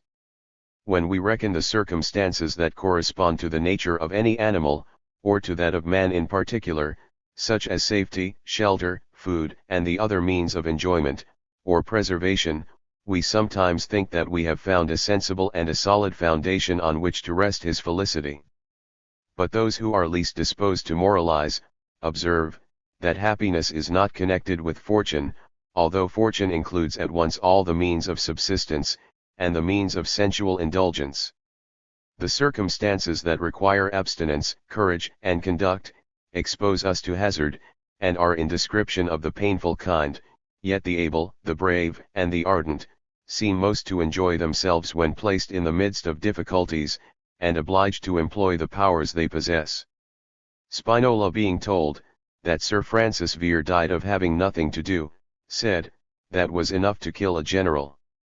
How many are there to whom war itself is a pastime, who choose the life of a soldier, exposed to dangers and continued fatigues, of a mariner, in conflict with every hardship, and bereft of every conveniency, of a politician, whose sport is the conduct of parties and factions, and who, rather than be idle, will do the business of men and of nations for whom he has not the smallest regard.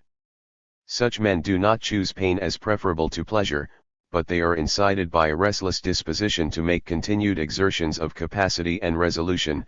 They triumph in the midst of their struggles, they droop, and they languish, when the occasion of their labor has ceased. What was enjoyment, in the sense of that youth, who, according to Tacitus, loved danger itself, not the rewards of courage? What is the prospect of pleasure, when the sound of the horn or the trumpet, the cry of the dogs, or the shout of war, awaken the ardor of the sportsman and the soldier?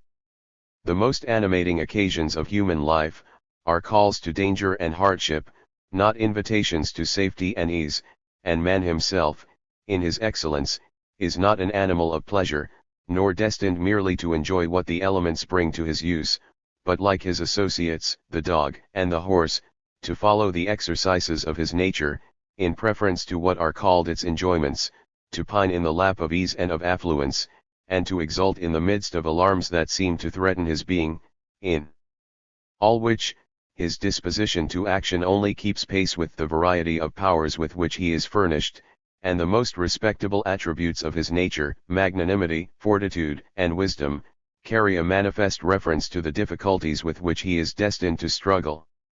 If animal pleasure becomes insipid when the spirit is roused by a different object, it is well known, likewise, that the sense of pain is prevented by any vehement affection of the soul. Wounds received in a heat of passion, in the hurry, the ardor, or consternation of battle, are never felt till the ferment of the mind subsides. Even torments, deliberately applied, and industriously prolonged, are borne with firmness, and with an appearance of ease, when the mind is possessed with some vigorous sentiment, whether of religion, enthusiasm, or love to mankind. The continued mortifications of superstitious devotees in several ages of the Christian Church, the wild penances, still voluntarily borne, during many years, by the religionists of the East, the contempt in which famine and torture are held by most savage nations, the cheerful or obstinate patience of the soldier in the field, the hardships endured by the sportsman in his pastime, show how much we may err in computing the miseries of men, from the measures of trouble and of suffering they seem to incur. And if there be a refinement in affirming that their happiness is not to be measured by the contrary enjoyments, it is a refinement which was made by Regulus and Cincinnatus before the date of philosophy. Fabricius knew it while he had heard arguments only on the opposite side. It is a refinement, which every boy knows at his play, and every savage confirms, when he looks from his forest on the Pacific city, and scorns the plantation, whose master he cares not to imitate. Man, it must be confessed, notwithstanding all this activity of his mind, is an animal in the full extent of that designation. When the body sickens, the mind droops, and when the blood ceases to flow, the soul takes its departure. Charged with the care of his preservation, admonished by a sense of pleasure or pain, and guarded by an instinctive fear of death, nature has not intrusted his safety to the mere vigilance of his understanding, nor to the government of his uncertain reflections. The distinction betwixt mind and body is followed by consequences of the greatest importance, but the facts to which we now refer, are not founded on any tenets whatever. They are equally true, whether we admit or reject the distinction in question, or whether we suppose that this living agent is formed of one, or is an assemblage of separate natures. And the materialist, by treating of man as of an engine, cannot make any change in the state of his history. He is a being, who, by a multiplicity of visible organs, performs a variety of functions. He bends his joints, contracts or relaxes his muscles in our sight. He continues the beating of the heart in his breast, and the flowing of the blood to every part of his frame. He performs other operations which we cannot refer to any corporeal organ. He perceives, he recollects, and forecasts, he desires, and he shuns, he admires, and contemns. He enjoys his pleasures, or he endures his pain. All these different functions, in some measure, go well or ill together. When the motion of the blood is languid, the muscles relax, the understanding is tardy, and the fancy is dull. When distemper assails him, the physician must attend no less to what he thinks, than to what he eats, and examine the returns of his passion, together with the strokes of his pulse. With all his sagacity, his precautions, and his instincts, which are given to preserve his being, he partakes in the fate of other animals, and seems to be formed only that he may die. Myriads perish before they reach the perfection of their kind, and the individual, with an option to owe the prolongation of his temporary course to resolution and conduct, or to abject fear, frequently chooses the latter, and, by a habit of timidity, embitters the life he is so intent to preserve. Man, however, at times, exempted from this mortifying lot, seems to act without any regard to the length of his period. When he thinks intensely, or desires with ardor, pleasures and pains from any other quarter assail him in vain. Even in his dying hour, the muscles acquire a tone from his spirit, and the mind seems to depart in its vigor, and in the midst of a struggle to obtain the recent aim of its toil. Muley Maluk, born on his litter, and spent with disease, still fought the battle, in the midst of which he expired, and the last effort he made, with a finger on his lips, was a signal to conceal his death, the precaution, perhaps, of all which he had hitherto taken, the most necessary to prevent a defeat. Can no reflections aid us in acquiring this habit of the soul, so useful in carrying us through many of the ordinary scenes of life? If we say that they cannot, the reality of its happiness is not the less evident. The Greeks and the Romans considered contempt of pleasure, endurance of pain, and neglect of life, as eminent qualities of a man, and a principal subject of discipline. They trusted that the vigorous spirit would find worthy objects on which to employ its force, and that the first step towards a resolute choice of such objects, was to shake off the meanness of a solicitous and timorous mind. Mankind, in general, have courted occasions to display their courage, and frequently, in search of admiration, have presented a spectacle, which to those who have ceased to regard fortitude on its own account, becomes a subject of horror. Savola held his arm in the fire, to shake the soul of Porsena. The savage inures his body to the torture, that in the hour of trial he may exult over his enemy. Even the Mussulman tears his flesh to win the heart of his mistress, and comes in gaiety streaming with blood, to shew that he deserves her esteem. Some nations carry the practice of inflicting, or of sporting with pain, to a degree that is either cruel or absurd. Others regard every prospect of bodily suffering as the greatest of evils, and in the midst of their troubles, embitter every real affliction, with the terrors of a feeble and dejected imagination. We are not bound to answer for the follies of either, nor, in treating a question which relates to the nature of man, make an estimate of its strength or its weakness, from the habits or apprehensions peculiar to any nation or age. Section 8. The same subject continued. Whoever has compared together the different conditions and manners of men, under varieties of education or fortune, will be satisfied, that mere situation does not constitute their happiness or misery, nor a diversity of external observances imply any opposition of sentiments on the subject of morality. They express their kindness and their enmity, in different actions, but kindness or enmity is still the principal article of consideration in human life. They engage in different pursuits, or acquiesce in different conditions, but act from passions nearly the same. There is no precise measure of accommodation required to suit their conveniency, nor any degree of danger or safety under which they are peculiarly fitted to act. Courage and generosity, fear and envy, are not peculiar to any station or order of men, nor is there any condition in which some of the human race have not shown, that it is possible to employ, with propriety, the talents and virtues of their species. What, then, is that mysterious thing called happiness which may have place in such a variety of stations, and to which circumstances, in one age or nation thought necessary, are in another held to be destructive or of no effect? It is not the succession of mere animal pleasures, which, apart from the occupation or the company in which they engage us, can fill up but a few moments in human life. On too frequent a repetition, those pleasures turn to satiety and disgust, they tear the constitution to which they are applied in excess, and, like the lightning of night, only serve to darken the gloom through which they occasionally break. Happiness is not that state of repose, or that imaginary freedom from care, which at a distance is so frequent an object of desire, but with its approach brings a tedium, or a languor, more unsupportable than pain itself.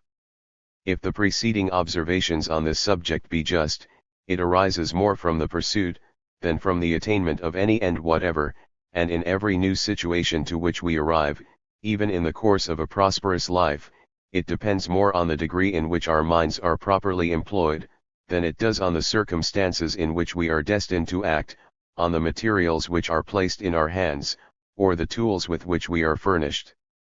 If this be confessed in respect to that class of pursuits which are distinguished by the name of amusement, and which, in the case of men who are commonly deemed the most happy, occupy the greater part of human life, we may apprehend, that it holds, much more than is commonly suspected, in many cases of business, where the end to be gained, and not the occupation, is supposed to have the principal value. The miser himself, we are told, can sometimes consider the care of his wealth as a pastime, and has challenged his heir, to have more pleasure in spending, than he in amassing his fortune. With this degree of indifference to what may be the conduct of others, with this confinement of his care to what he has chosen as his own province, more especially if he has conquered in himself the passions of jealousy and envy, which tear the covetous mind, why may not the man whose object is money, be understood to lead a life of amusement and pleasure, not only more entire than that of the spendthrift, but even as much as the virtuoso, the scholar, the man of taste, or any of that class of persons who have found out a method of passing their leisure without offense, and to whom the acquisitions made, or the works produced, in their several ways, perhaps, are as useless as the bag to the miser, or the counter to those who play from mere dissipation at any game of skill or of chance. We are soon tired of diversions that do not approach to the nature of business, that is, that do not engage some passion, or give an exercise proportion to our talents, and our faculties. The chase and the gaming table have each their dangers and difficulties, to excite and employ the mind. All games of contention animate our emulation, and give a species of party zeal. The mathematician is only to be amused with intricate problems, the lawyer and the casuist with cases that try their subtlety, and occupy their judgment. The desire of active engagements, like every other natural appetite, may be carried to excess, and men may debauch in amusements, as well as in the use of wine, or other intoxicating liquors.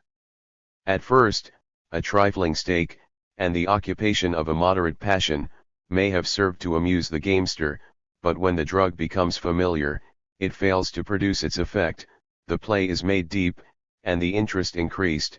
To awaken his attention, he is carried on by degrees, and in the end comes to seek for amusement, and to find it only in those passions of anxiety, hope, and despair, which are roused by the hazard into which he has thrown the whole of his fortunes.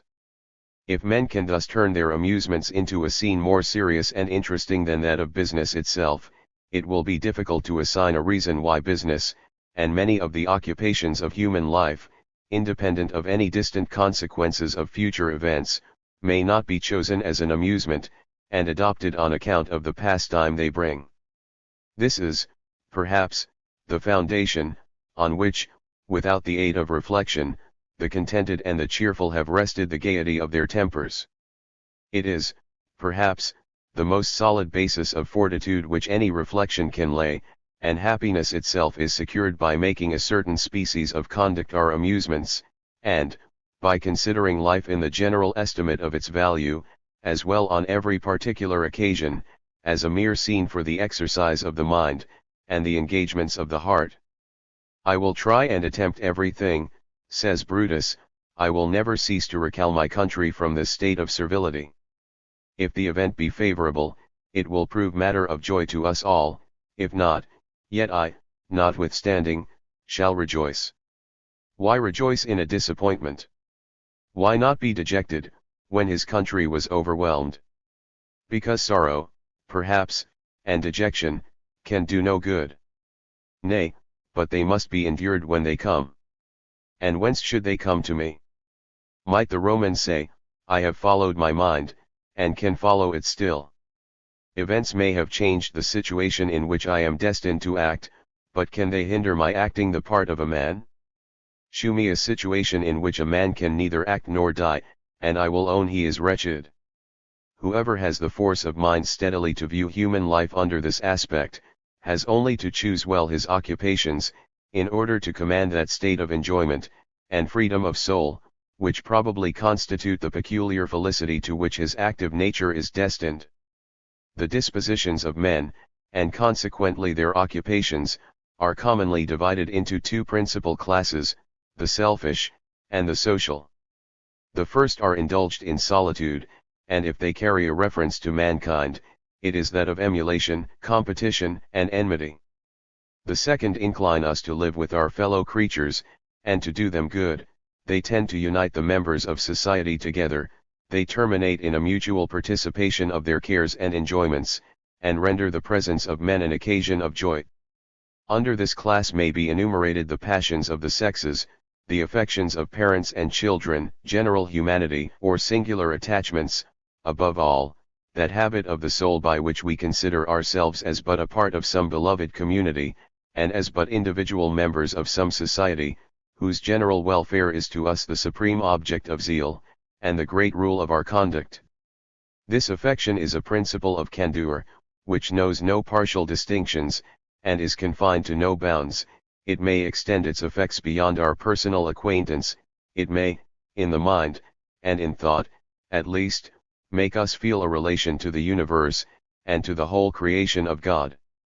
Shall anyone, says Antoninus, love the city of Cecrops, and you not love the city of God? No emotion of the heart is indifferent. It is either an act of vivacity and joy, or a feeling of sadness, a transport of pleasure, or a convulsion of anguish, and the exercises of our different dispositions, as well as their gratifications, are likely to prove matter of the greatest importance to our happiness or misery. The individual is charged with the care of his animal preservation. He may exist in solitude, and, far removed from society, perform many functions of sense, imagination, and reason. He is even rewarded for the proper discharge of those functions, and all the natural exercises which relate to himself, as well as to his fellow creatures, not only occupy without distressing him, but, in many instances, are attended with positive pleasures, and fill up the hours of life with agreeable occupation. There is a degree, however, in which we suppose that the care of ourselves becomes a source of painful anxiety and cruel passions, in which it degenerates into avarice, vanity, or pride, and in which, by fostering habits of jealousy and envy, of fear and malice, it becomes as destructive of our own enjoyments, as it is hostile to the welfare of mankind. This evil, however, is not to be charged upon any excess in the care of ourselves, but upon a mere mistake in the choice of our objects. We look abroad for a happiness which is to be found only in the qualities of the heart, we think ourselves dependent on accidents, and are therefore kept in suspense and solicitude. We think ourselves dependent on the will of other men, and are therefore servile and timid.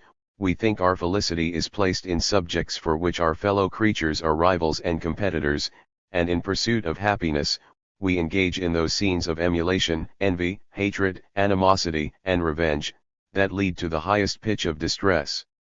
We act, in short, as if to preserve ourselves were to retain our weakness, and perpetuate our sufferings. We charge the ills of a distempered imagination, and a corrupt heart, to the account of our fellow creatures, to whom we refer the pangs of our disappointment or malice, and while we foster our misery, are surprised that the care of ourselves is attended with no better effects.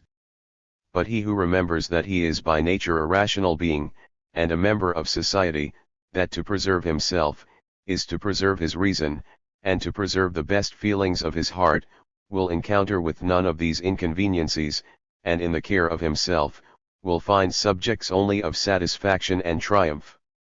The division of our appetites into benevolent and selfish, has probably, in some degree, helped to mislead our apprehension on the subject of personal enjoyment and private good, and our zeal to prove that virtue is disinterested, has not greatly promoted its cause.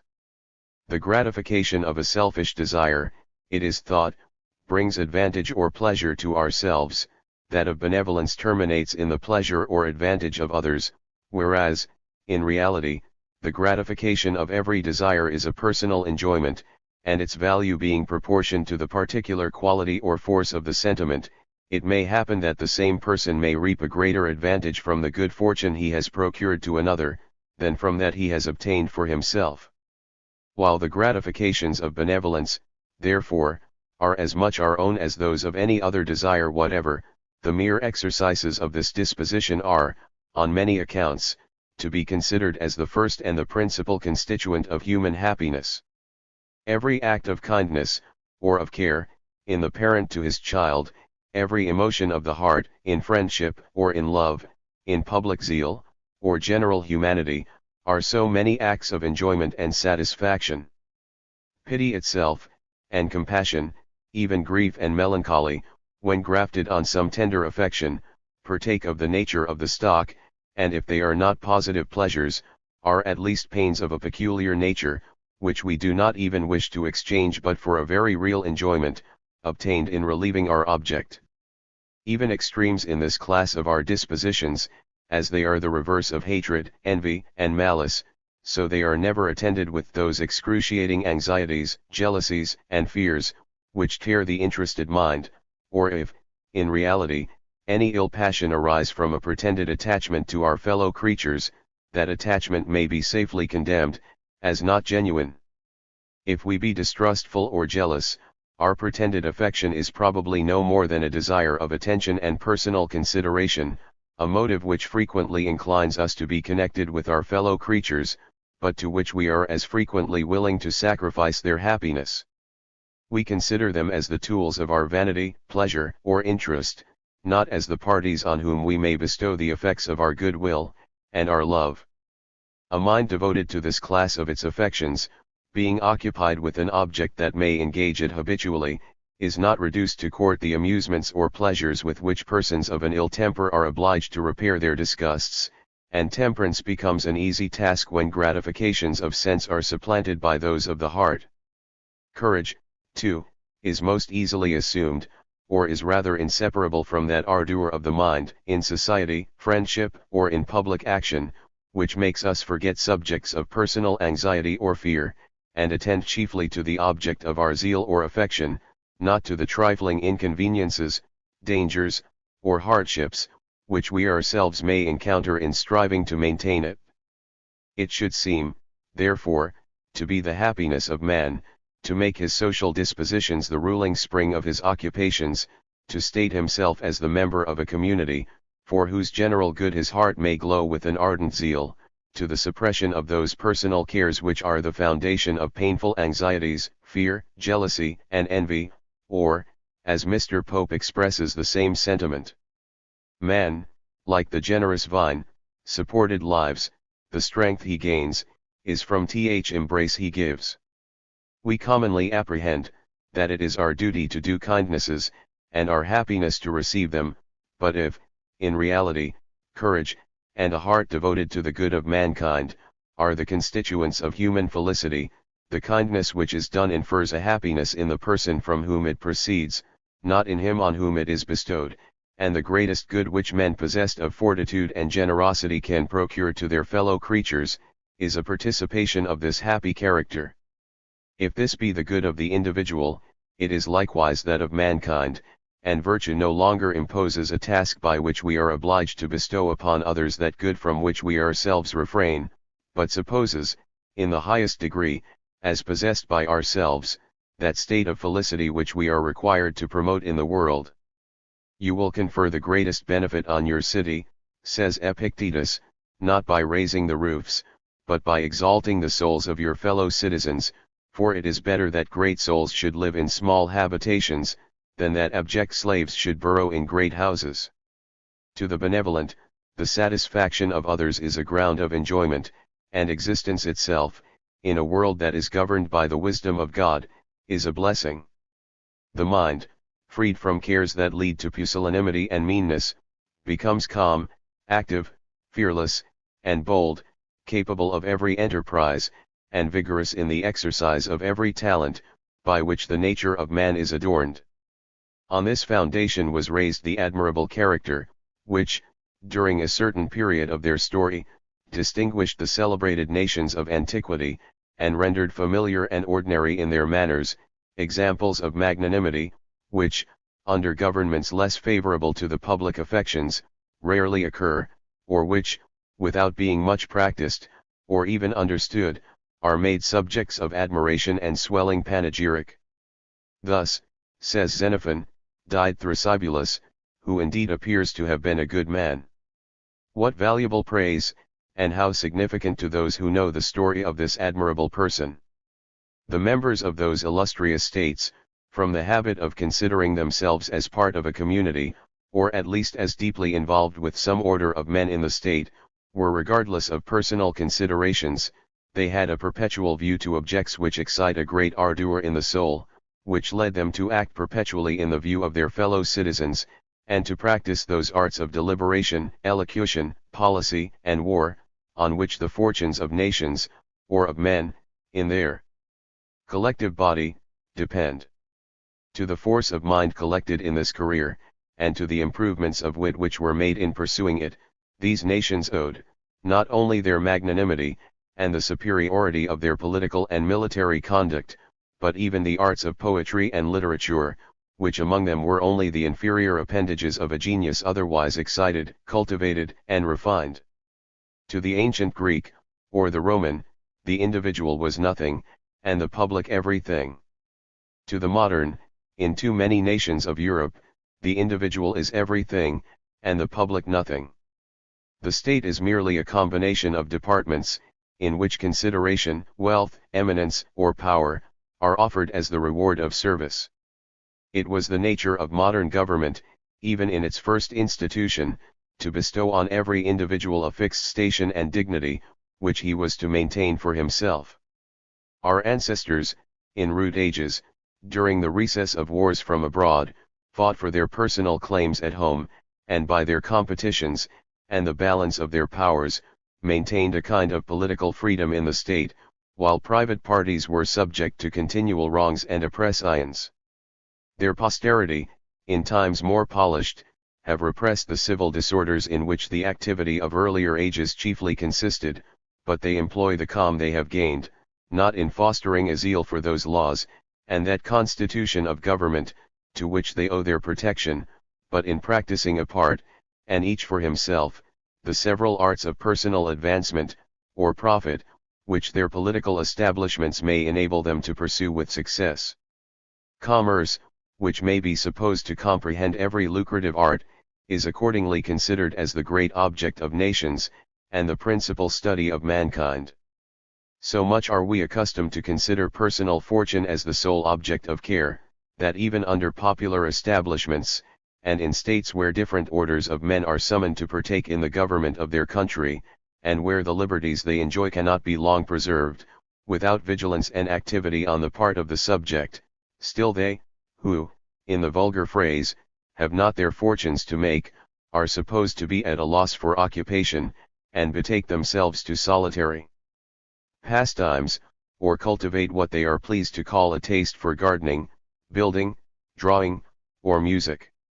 With this aid, they endeavor to fill up the blanks of a listless life, and avoid the necessity of curing their languors by any positive service to their country, or to mankind. The weak or the malicious are well employed in anything that is innocent, and are fortunate in finding any occupation which prevents the effects of a temper that would prey upon themselves, or upon their fellow creatures. But they who are blessed with a happy disposition, with capacity and vigor, incur a real debauchery, by having any amusement that occupies an improper share of their time, and are really cheated of their happiness, in being made to believe, that any occupation or pastime is better fitted to amuse themselves, than that which at the same time produces some real good to their fellow creatures. This sort of entertainment, indeed, cannot be the choice of the mercenary, the envious, or the malicious.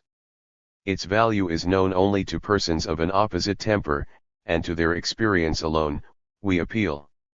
Guided by mere disposition, and without the aid of reflection, in business, in friendship, and in public life, they often acquit themselves well, and borne with satisfaction on the tide of their emotions and sentiments, enjoy the present hour, without recollection of the past, or hopes of the future. It is in speculation, not in practice, they are made to discover, that virtue is a task of severity and self-denial. Section 9. Of National Felicity. Man is, by nature, the member of a community, and when considered in this capacity, the individual appears to be no longer made for himself. He must forego his happiness and his freedom, where these interfere with the good of society. He is only part of a whole, and the praise we think due to his virtue, is but a branch of that more general commendation we bestow on the member of a body, on the part of a fabric, or engine, for being well fitted to occupy its place, and to produce its effect.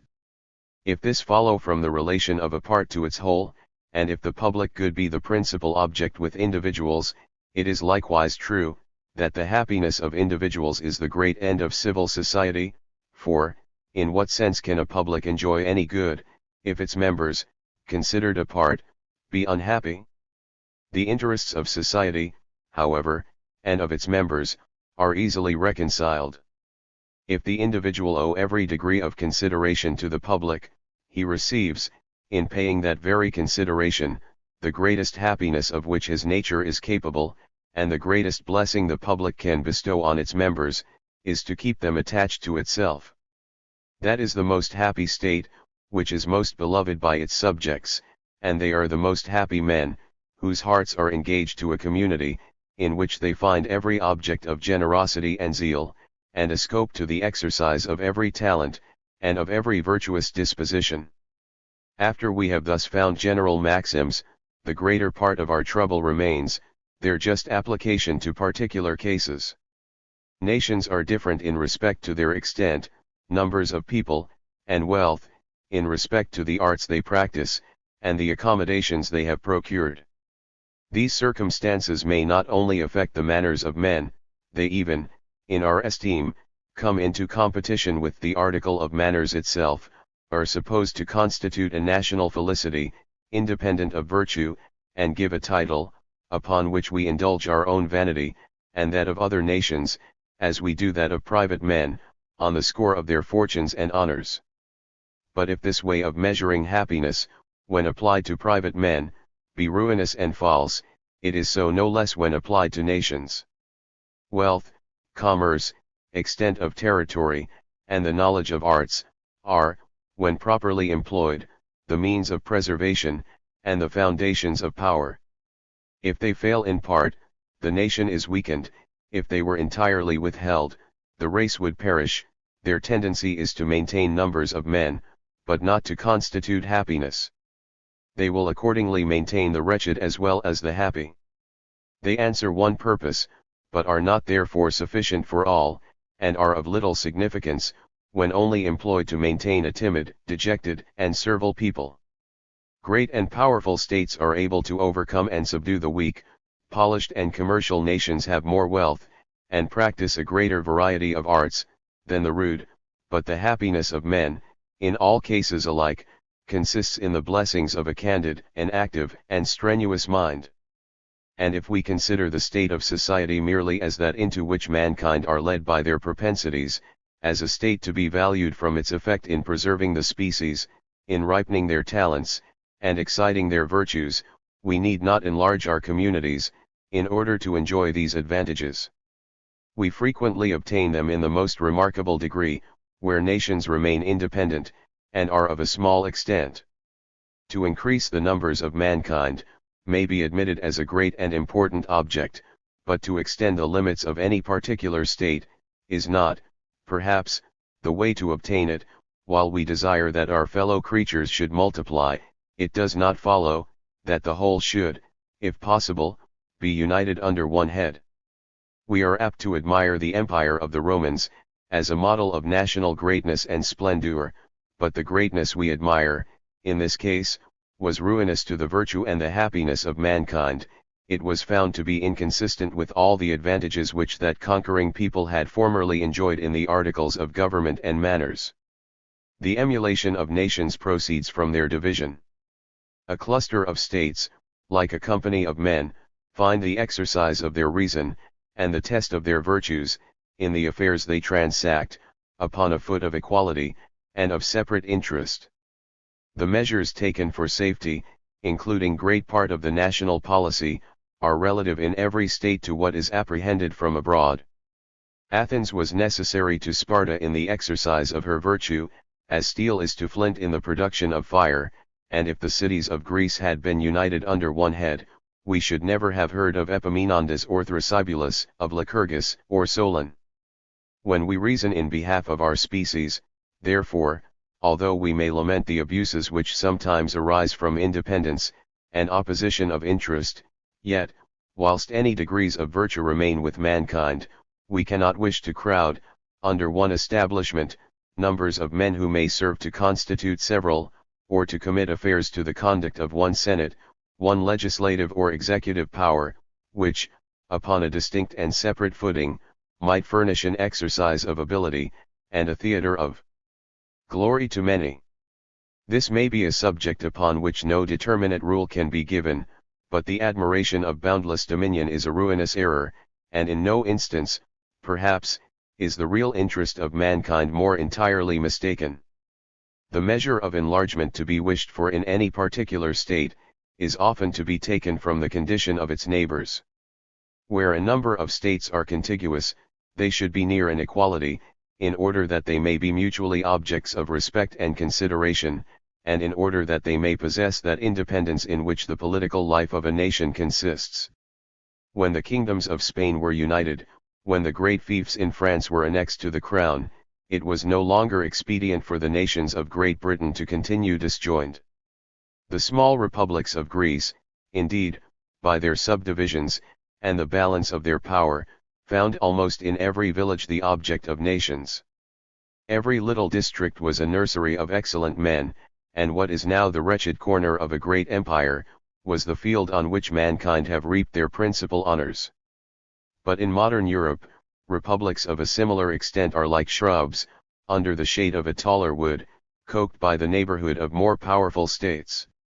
In their case, a certain disproportion of force frustrates, in a great measure, the advantage of separation. They are like the traitor in Poland, who is the more despicable, and the less secure, that he is neither master nor slave. Independent communities, in the meantime, however weak, are averse to a coalition, not only where it comes with an air of imposition, or unequal treaty, but even where it implies no more than the admission of new members to an equal share of consideration with the old. The citizen has no interest in the annexation of kingdoms, he must find his importance diminished, as the state is enlarged. But ambitious men, under the enlargement of territory, find a more plentiful harvest of power, and of wealth, while government itself is an easier task. Hence the ruinous progress of empire, and hence free nations, under the show of acquiring dominion, suffer themselves, in the end, to be yoked with the slaves they had conquered.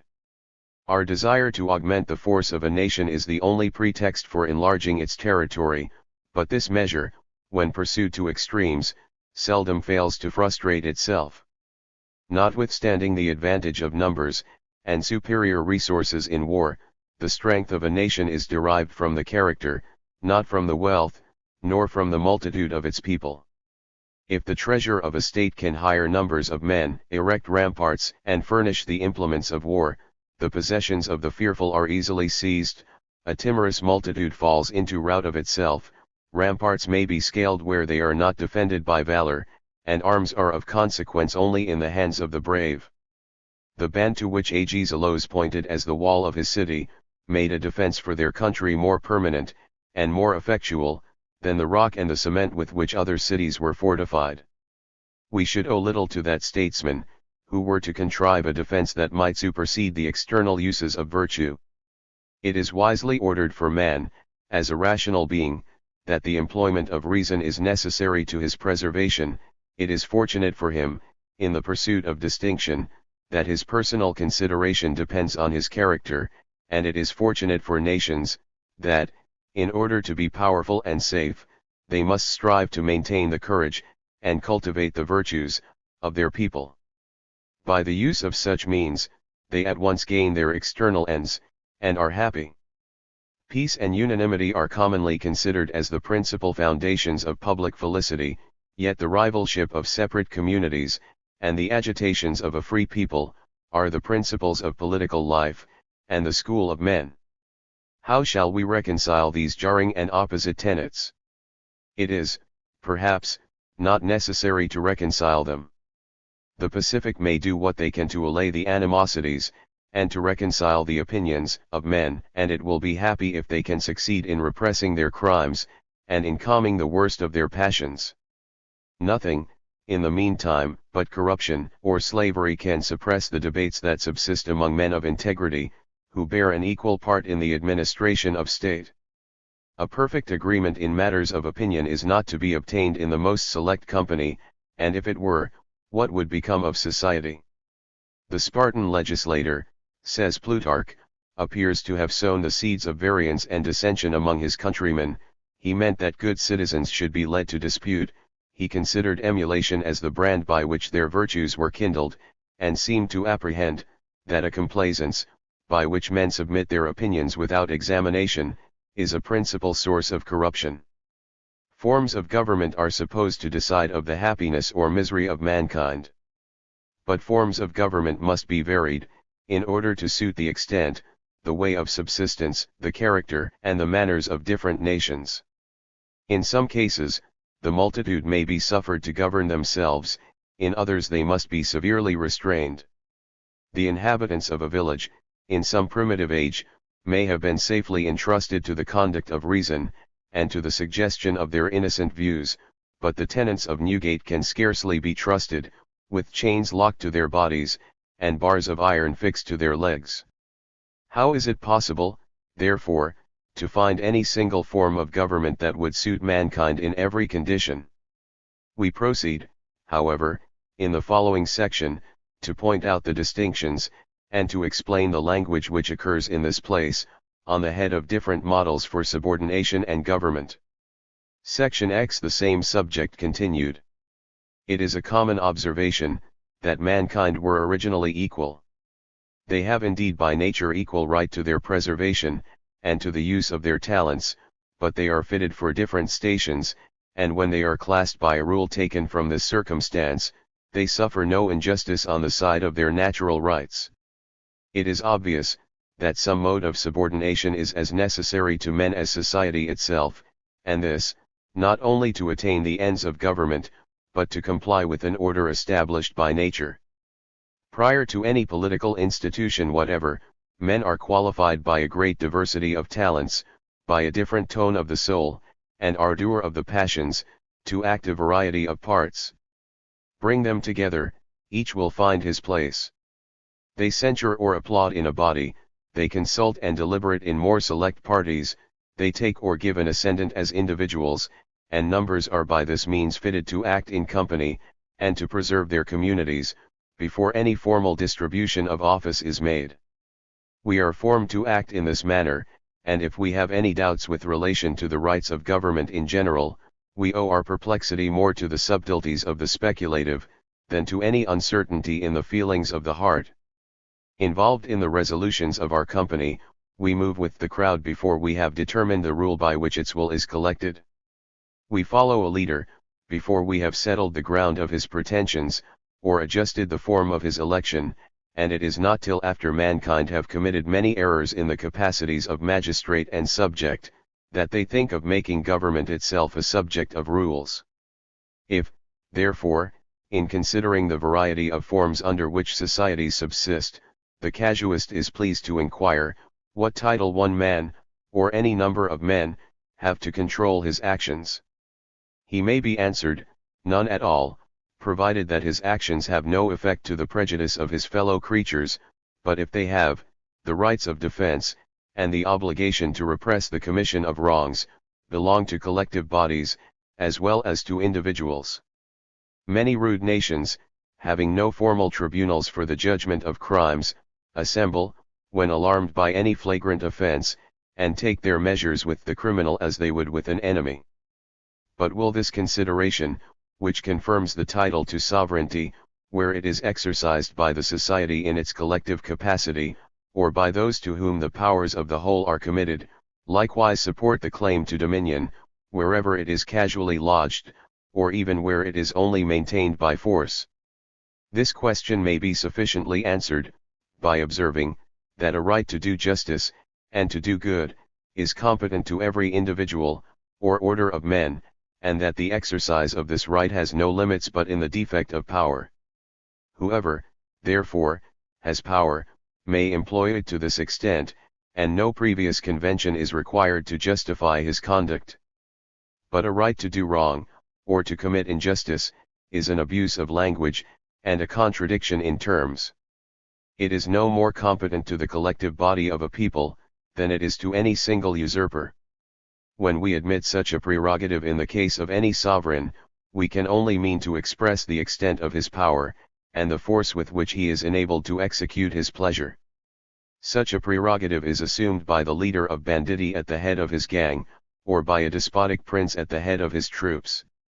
When the sword is presented by either, the traveler or the inhabitant may submit from a sense of necessity or fear, but he lies under no obligation from a motive of duty or justice.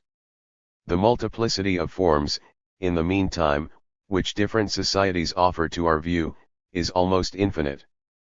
The classes into which they distribute their members, the manner in which they establish the legislative and executive powers, the imperceptible circumstances by which they are led to have different customs, and to confer on their governors unequal measures of power and authority, give rise to perpetual distinctions between constitutions the most nearly resembling each other, and give to human affairs a variety in detail, which, in its full extent, no understanding can comprehend, and no memory retain. In order to have a general and comprehensive knowledge of the whole, we must be determined on this, as on every other subject, to overlook many particulars and singularities, distinguishing different governments, to fix our attention on certain points, in which many agree, and thereby establish a few general heads, under which the subject may be distinctly considered. When we have marked the characteristics which form the general points of coincidence, when we have pursued them to their consequences in the several modes of legislation, execution, and judicature, in the establishments which relate to police, commerce, religion, or domestic life, we have made an acquisition of knowledge, which, though it does not supersede the necessity of experience, may serve to direct our inquiries, and, in the midst of affairs, give an order and a method for the arrangement of particulars that occur to our observation.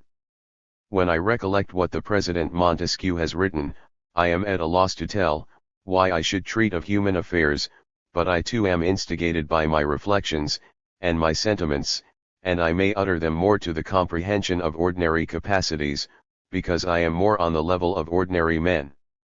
If it be necessary to pave the way for what follows on the general history of nations, by giving some account of the heads under which various forms of government may be conveniently ranged, the reader should perhaps be referred to what has been already delivered on the subject by this profound politician and amiable moralist. In his writings will be found, not only the original of what I am now, for the sake of order, to copy from him, but likewise probably the source of many observations, which, in different places, I may, under the belief of invention, have repeated, without quoting their author.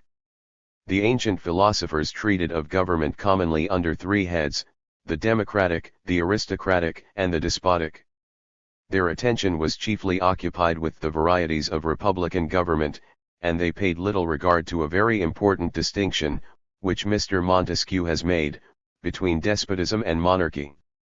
He too has considered government as reducible to three general forms, and, to understand the nature of each, he observes, it is sufficient to recall ideas which are familiar with men of the least reflection, who admit three definitions, or rather three facts: that a republic is a state in which the people in a collective body, or a part of the people, possess the sovereign power; that monarchy is that in which one man governs, according to fixed and determinate laws; and a despotism is that in which one man, without law or rule of administration, by the mere impulse of will or caprice, decides, and carries everything before him. Republics admit of a very material distinction, which is pointed out in the general definition, that between democracy and aristocracy. In the first, supreme power remains in the hands of the collective body.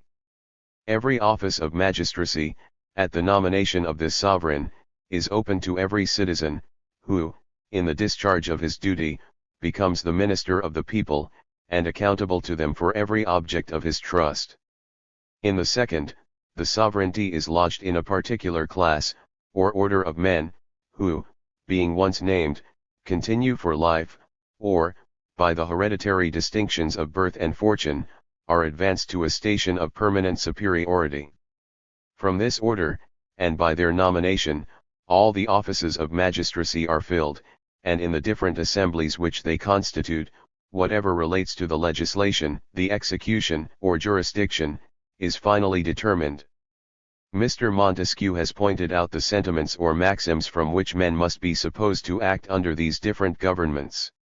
In democracy, they must love equality, they must respect the rights of their fellow citizens, they must unite by the common ties of affection to the state. In forming personal pretensions, they must be satisfied with that degree of consideration they can procure by their abilities fairly measured with those of an opponent; they must labor for the public without hope of profit; they must reject every attempt to create a personal dependence. Candor, force, and elevation of mind, in short, are the props of democracy, and virtue is the principle of conduct required to its preservation. How beautiful a preeminence on the side of popular government! And how ardently should mankind wish for the form, if it tended to establish the principle, or were, in every instance, a sure indication of its presence. But perhaps we must have possessed the principle, in order, with any hopes of advantage, to receive the form, and where the first is entirely extinguished, the other may be fraught with evil, if any additional evil deserves to be shunned where men are already unhappy. At Constantinople or Algiers, it is a miserable spectacle when men pretend to act on a foot of equality; they only mean to shake off the restraints of government, and to seize as much as they can of that spoil, which, in ordinary times, is engrossed by the master they serve.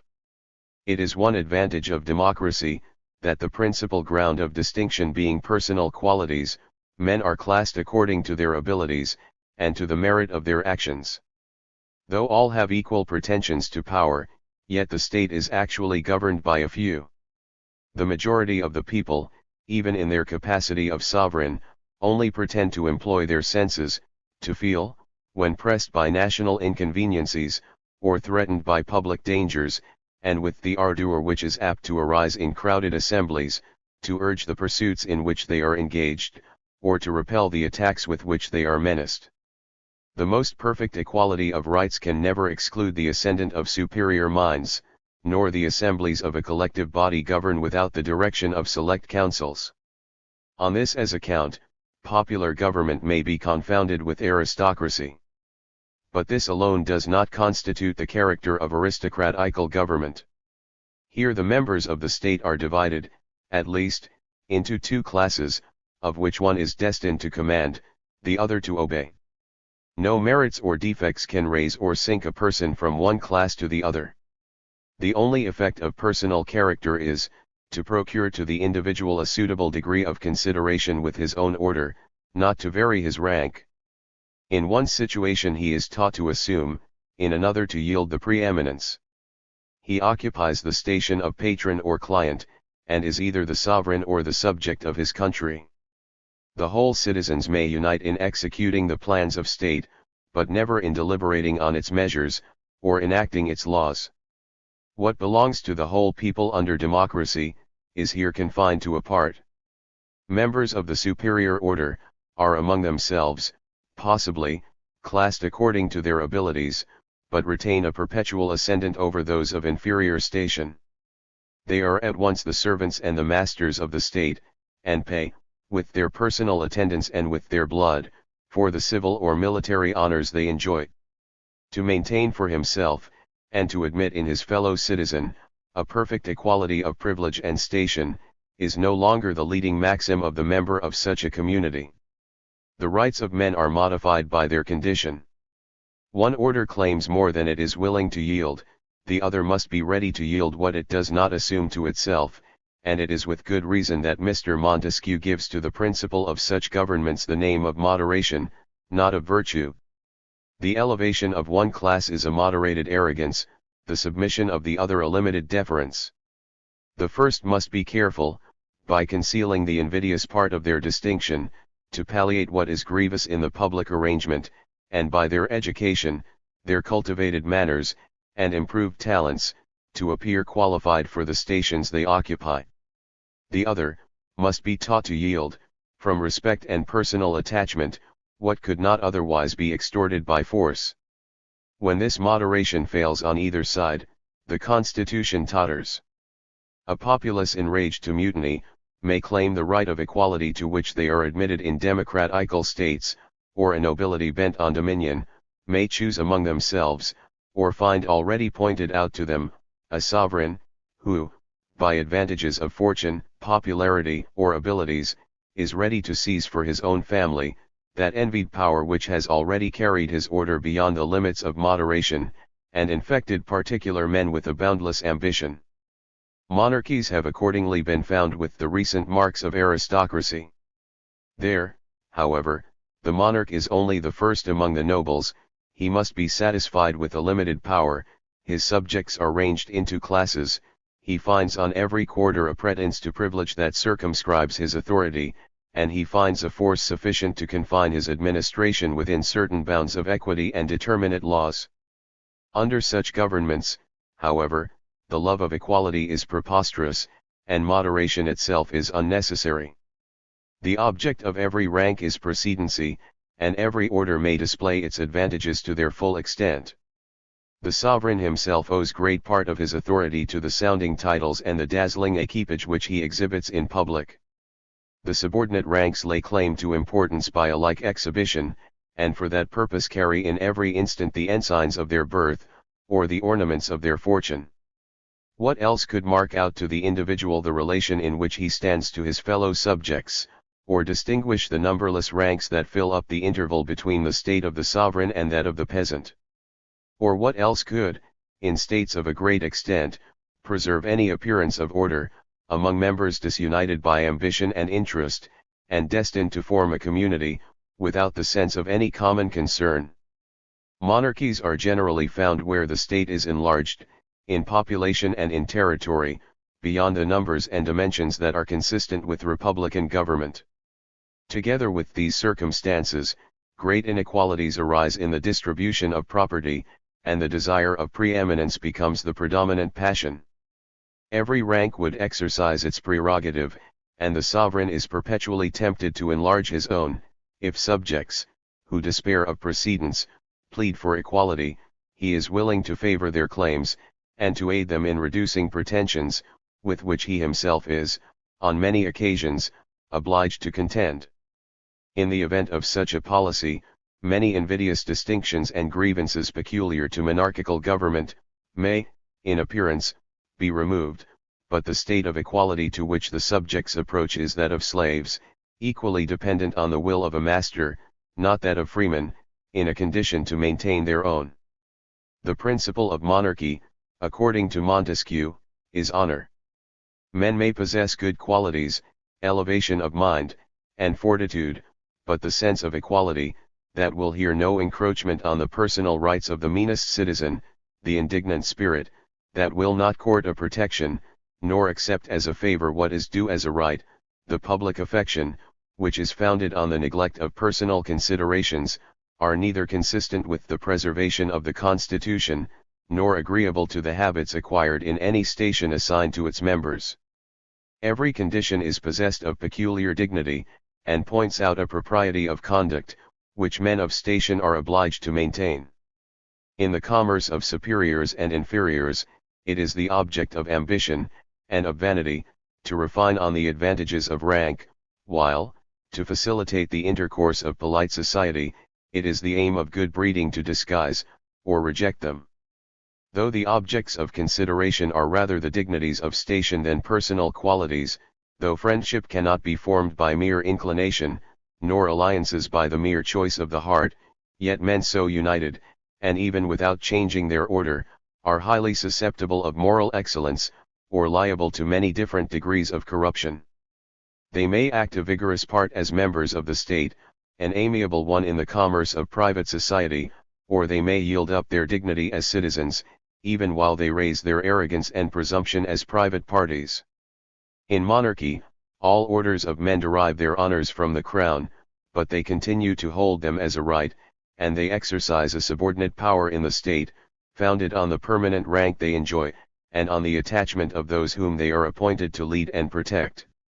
Though they do not force themselves into national councils and public assemblies, and though the name of Senate is unknown, yet the sentiments they adopt must have weight with the sovereign, and every individual, in his separate capacity, in some measure, deliberates for his country. In whatever does not derogate from his rank, he has an arm ready to serve the community. In whatever alarms his sense of honor, he has aversions and dislikes, which amount to a negative on the will of his prince. Entangled together by the reciprocal ties of dependence and protection, though not combined by the sense of a common interest, the subjects of monarchy, like those of republics, find themselves occupied as the members of an active society, and engaged to treat with their fellow creatures on a liberal footing.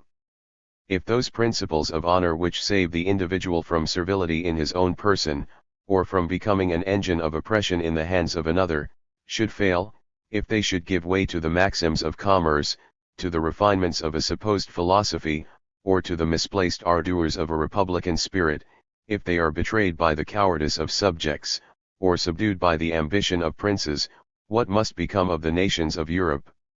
Despotism is monarchy corrupted, in which a court and a prince in appearance remain, but in which every subordinate rank is destroyed, in which the subject is told, that he has no rights, that he cannot possess any property, nor fill any station independent of the momentary will of his prince. These doctrines are founded on the maxims of conquest, they must be inculcated with the whip and the sword, and are best received under the terror of chains and imprisonment. Fear, therefore, is the principle which qualifies the subject to occupy his station, and the sovereign, who holds out the ensigns of terror so freely to others, has abundant reason to give this passion a principal place with himself. That tenure which he has devised for the rights of others, is soon applied to his own, and from his eager desire to secure, or to extend his power, he finds it become, like the fortunes of his people, a creature of mere imagination and unsettled caprice. Whilst we thus, with so much accuracy, can assign the ideal limits that may distinguish constitutions of government, we find them, in reality, both in respect to the principle and the form, variously blended together. In what society are not men classed by external distinctions, as well as personal qualities? In what state are they not actuated by a variety of principles, justice, honor, moderation, and fear? It is the purpose of science not to disguise this confusion in its object, but, in the multiplicity and combination of particulars, to find the principal points which deserve our attention, and which, being well understood, save us from the embarrassment which the varieties of singular cases might otherwise create. In the same degree in which governments require men to act from principles of virtue, of honor, or of fear, they are more or less fully comprised under the heads of republic, monarchy, or despotism, and the general theory is more or less applicable to their particular case. Forms of government, in fact, mutually approach or recede by many, and often insensible gradations. Democracy, by admitting certain inequalities of rank, approaches to aristocracy. In popular, as well as aristocratical governments, particular men, by their personal authority, and sometimes by the credit of their family, have maintained a species of monarchical power. The monarch is limited in different degrees, even the despotic prince is only that monarch whose subjects claim the fewest privileges, or who is himself best prepared to subdue them by force. All these varieties are but steps in the history of mankind, and mark the fleeting and transient situations through which they have passed, while supported by virtue, or depressed by vice. Perfect democracy and despotism appear to be the opposite extremes at which constitutions of government farthest recede from each other. Under the first, a perfect virtue is required, under the second, a total corruption is supposed, yet, in point of mere form, there being nothing fixed in the ranks and distinctions of men beyond the casual and temporary possession of power, societies easily pass from a condition in which every individual has an equal title to reign, into one in which they are equally destined to serve. The same qualities in both, courage, popularity, address, and military conduct, raise the ambitious to eminence. With these qualities, the citizen or the slave easily passes from the ranks to the command of an army, from an obscure to an illustrious station. In either, a single person may rule with unlimited sway, and in both, the populace may break down every barrier of order, and restraint of law. If we suppose that the equality established among the subjects of a despotic state has inspired its members with confidence, intrepidity, and the love of justice, the despotic prince, having ceased to be an object of fear, must sink among the crowd. If, on the contrary, the personal equality which is enjoyed by the members of a democratical state, should be valued merely as an equal pretension to the objects of avarice and ambition, the monarch may start up anew, and be supported by those who mean to share in his profits. When the rapacious and mercenary assemble in parties, it is of no consequence under what leader they enlist, whether Caesar or Pompey, the hopes of rapine or pay are the only motives from which they become attached to either. In the disorder of corrupted societies, the scene has been frequently changed from democracy to despotism, and from the last two, in its turn, to the first. From amidst the democracy of corrupt men, and from a scene of lawless confusion, the tyrant ascends a throne with arms reeking in blood. But his abuses, or his weaknesses, in the station he has gained, in their turn awaken and give way to the spirit of mutiny and revenge. The cries of murder and desolation, which in the ordinary course of military government terrified the subject in his private retreat, sound through the vaults, and pierce the grates and iron doors of the seraglio. Democracy seems to revive in a scene of wild disorder and tumult, but both the extremes are but the transient fits of paroxysm or languor in a distempered state. If men be anywhere arrived at this measure of depravity, there appears no immediate hope of redress. Neither the ascendancy of the multitude, nor that of the tyrant, will secure the administration of justice, neither the license of mere tumult, nor the calm of dejection and servitude, will teach the citizen that he was born for candor and affection to his fellow creatures.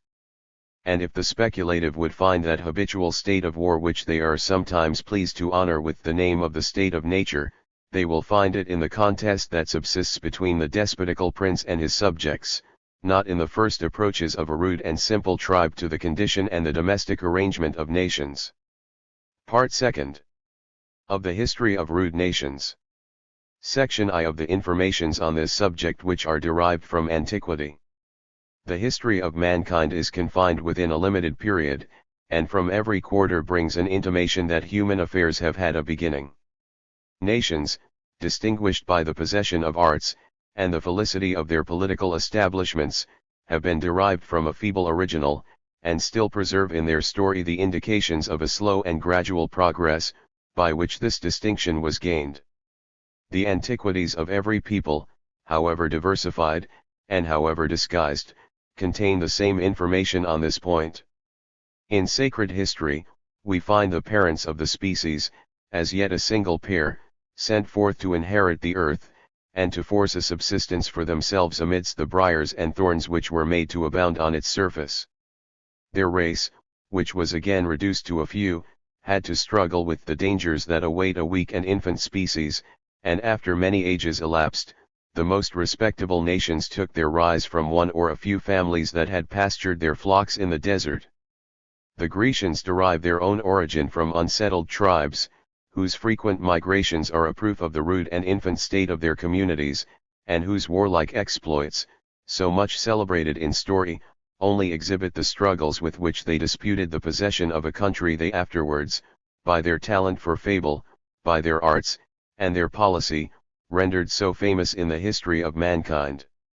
Italy must have been divided into many rude and feeble cantons, when a band of robbers, as we are taught to consider them, found a secure settlement on the banks of the Tiber, and when a people, yet composed only of one sex, sustained the character of a nation. Rome, for many ages, saw, from her walls, on every side, the territory of her enemies, and found as little to check or to stifle the weakness of her infant power, as she did afterwards to restrain the progress of her extended empire.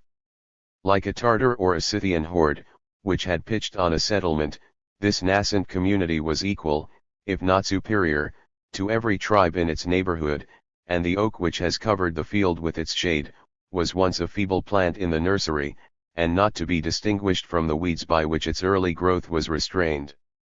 The Gauls and the Germans are come to our knowledge with the marks of a similar condition, and the inhabitants of Britain, at the time of the first Roman invasions, resembled, in many things, the present natives of North America. They were ignorant of agriculture, they painted their bodies, and used for clothing the skins of beasts.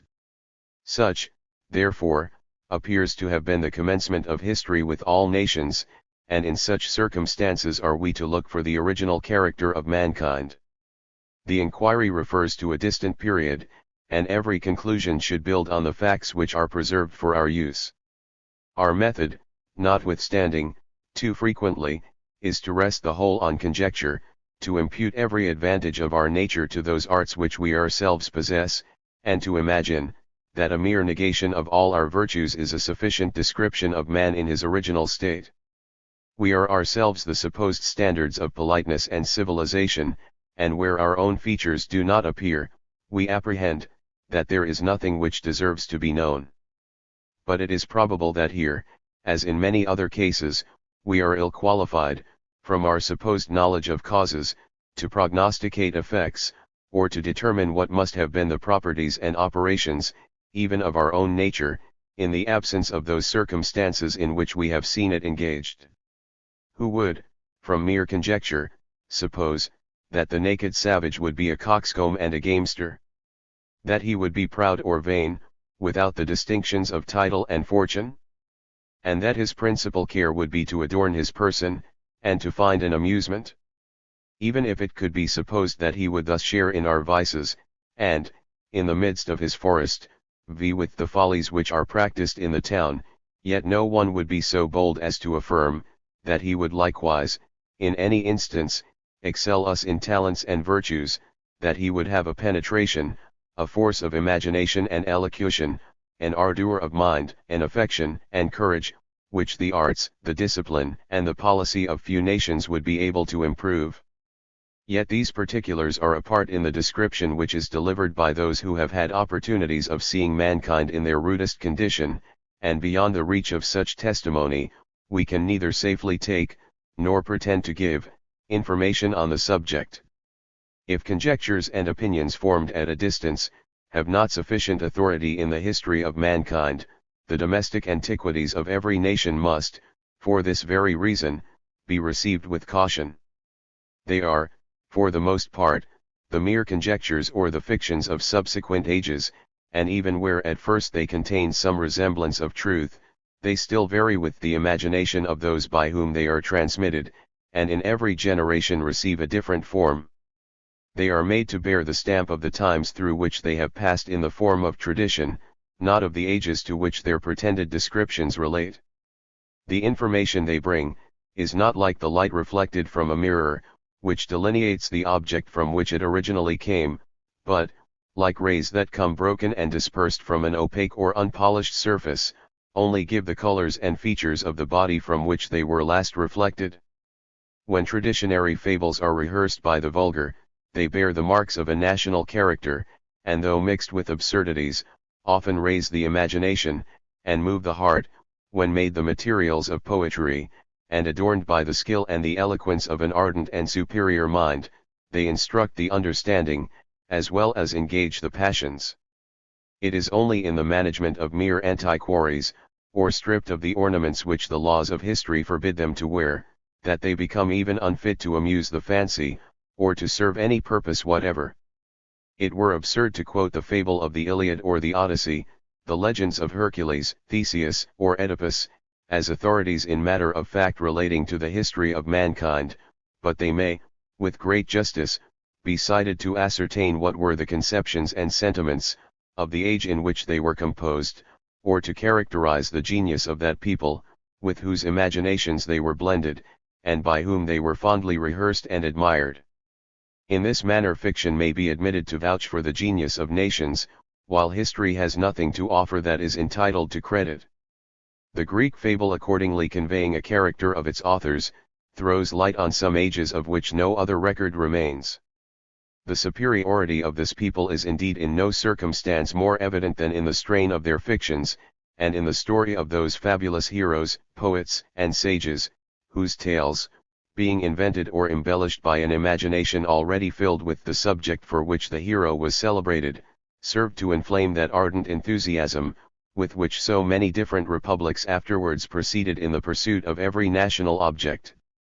It was no doubt of great advantage to those nations, that their system of fable was original, and being already received in popular traditions, served to diffuse those improvements of reason, imagination, and sentiment, which were afterwards, by men of the finest talents, made on the fable itself, or conveyed in its moral. The passions of the poet pervaded the minds of the people, and the conceptions of men of genius, being communicated to the vulgar, became the incentives of a national spirit.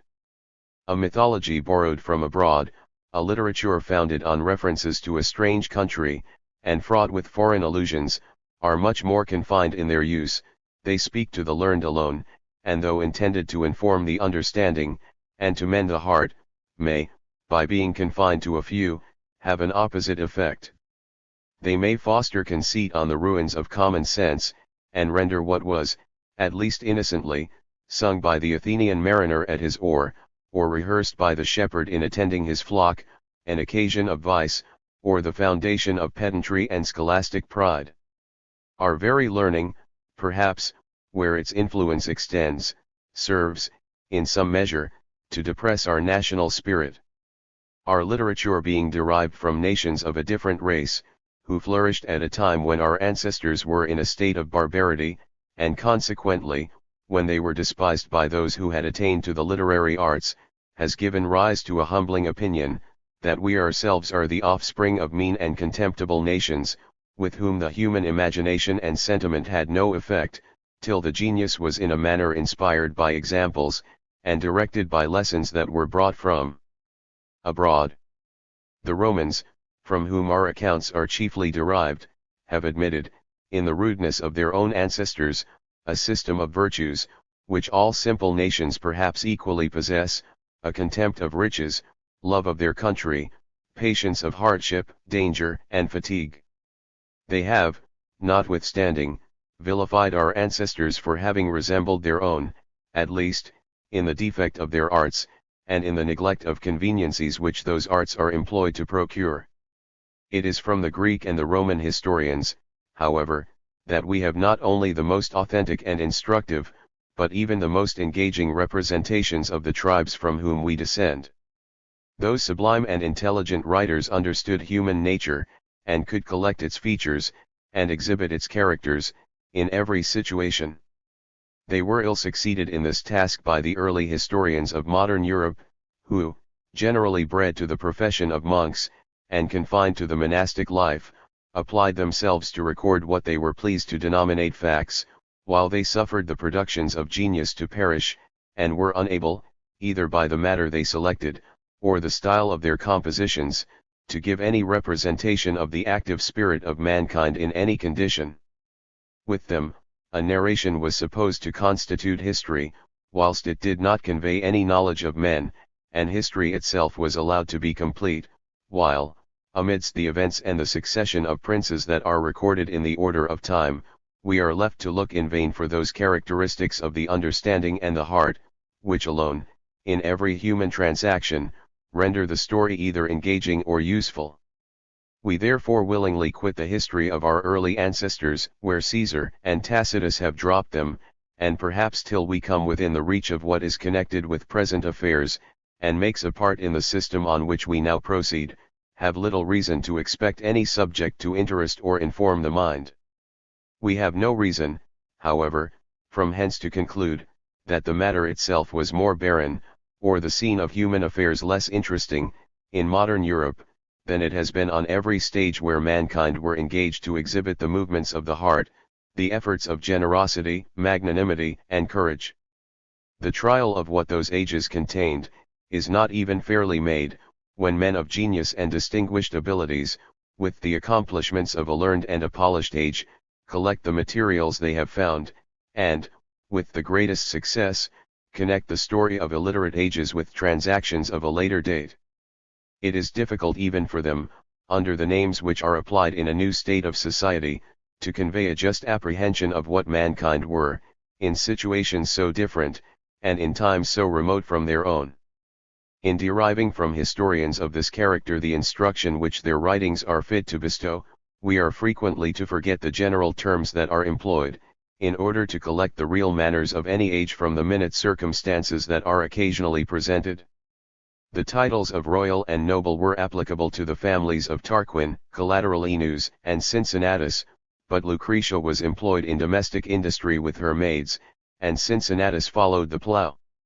The dignities, and even the offices, of civil society, were known many ages ago, in Europe, by their present appellations, but we find in the history of England, that a king and his court being assembled to solemnize a festival, an outlaw, who had subsisted by robbery, came to share in the feast. The king himself arose to force this unworthy guest from the company, a scuffle ensued between them, and the king was killed. A chancellor and prime minister, whose magnificence and sumptuous furniture were the subject of admiration and envy, had his apartments covered every day in winter with clean straw and hay, and in summer with green rushes or boughs. Even the sovereign himself, in those ages, was provided with forage for his bed. These picturesque features, and characteristical strokes of the times, recall the imagination from the supposed distinction of monarch and subject, to that state of rough familiarity in which our ancestors lived, and under which they acted, with a view to objects, and on principles of conduct, which we seldom comprehend, when we are employed to record their transactions, or to study their characters. Thucydides, notwithstanding the prejudice of his country against the name of barbarian, understood that it was in the customs of barbarous nations he was to study the more ancient manners of Greece. The Romans might have found an image of their own ancestors, in the representations they have given of ours, and if ever an Arab clan shall become a civilized nation, or any American tribe escape the poison which is administered by our traders of Europe, it may be from the relations of the present times, and the descriptions which are now given by travelers, that such a people, in after ages, may best collect the accounts of their origin. It is in their present condition that we are to behold, as in a mirror, the features of our own progenitors, and from thence we are to draw our conclusions with respect to the influence of situations, in which we have reason to believe that our fathers were placed. What should distinguish a German or a Briton, in the habits of his mind or his body, in his manners or apprehensions, from an American, who, like him, with his bow and his dart, is left to traverse the forest, and in a like severe or variable climate, is obliged to subsist by the chase? If, in advanced years, we would form a just notion of our progress from the cradle, we must have recourse to the nursery, and from the example of those who are still in the period of life we mean to describe, take our representation of past manners, that cannot, in any other way, be recalled. Section 2. Of rude nations prior to the establishment of property. From one to the other extremity of America, from Kamchatka westward to the river Obi, and from the northern sea, over that length of country, to the confines of China, of India, and Persia, from the Caspian to the Red Sea, with little exception, and from thence over the inland continent and the western shores of Africa, we everywhere meet with nations on whom we bestow the appellations of barbarous or savage. That extensive tract of the earth, containing so great a variety of situation, climate, and soil, should, in the manners of its inhabitants, exhibit all the diversities which arise from the unequal influence of the sun, joined to a different nourishment and manner of life.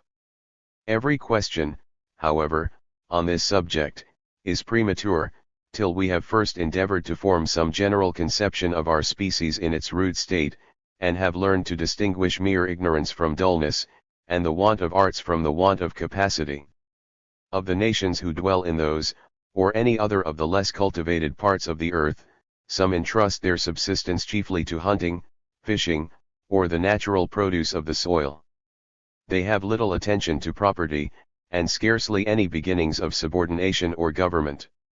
Others, having possessed themselves of herds, and depending for their provision on pasture, know what it is to be poor and rich. They know the relations of patron and client, of servant and master, and by the measures of fortune determine their station.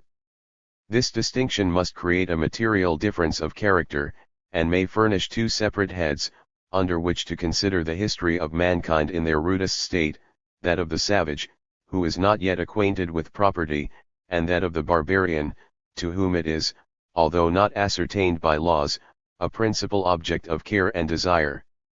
It must appear very evident, that property is a matter of progress. It requires, among other particulars, which are the effects of time, some method of defining possession. The very desire of it proceeds from experience, and the industry by which it is gained, or improved, requires such a habit of acting with a view to distant objects, as may overcome the present disposition either to sloth or to enjoyment. This habit is slowly acquired, and is in reality a principal distinction of nations in the advanced state of mechanic and commercial arts. In a tribe which subsists by hunting and fishing, the arms, the utensils, and the fur, which the individual carries, are to him the only subjects of property. The food of tomorrow is yet wild in the forest, or hid in the lake, it cannot be appropriated before it is caught, and even then, being the purchase of numbers, who fish or hunt in a body, it accrues to the community, and is applied to immediate use, or becomes an accession to the stores of the public. Where savage nations, as in most parts of America, mix with the practice of hunting some species of rude agriculture, they still follow, with respect to the soil and the fruits of the earth, the analogy of their principal object. As the men hunt, so the women labor together, and, after they have shared the toils of the seed time, they enjoy the fruits of the harvest in common. The field in which they have planted, like the district over which they are accustomed to hunt, is claimed as a property by the nation, but is not parcelled in lots to its members. They go forth in parties to prepare the ground, to plant and to reap. The harvest is gathered into the public granary, and from thence, at stated times, is divided into shares for the maintenance of separate families. Even the returns of the market, when they trade with foreigners, are brought home to the stock of the nation. As the fur and the bough pertain to the individual, the cabin and its utensils are appropriated to the family, and as the domestic cares are committed to the women, so the property of the household seems likewise to be vested in them. The children are considered as pertaining to the mother, with little regard to descent on the father's side. The males, before they are married, remain in the cabin in which they are born, but after they have formed a new connection with the other sex, they change their habitation, and become an accession to the family in which they have found their wives. The hunter and the warrior are numbered by the matron as a part of her treasure, they are reserved for perils and trying occasions, and in the recess of public councils, in the intervals of hunting or war, are maintained by the cares of the women, and loiter about in mere amusement or sloth. While one sex continue to value themselves chiefly on their courage, their talent for policy, and their warlike achievements, this species of property which is bestowed on the other, is, in reality, a mark of subjection, not, as some writers allege, of their having acquired an ascendant. It is the care and trouble of a subject with which the warrior does not choose to be embarrassed.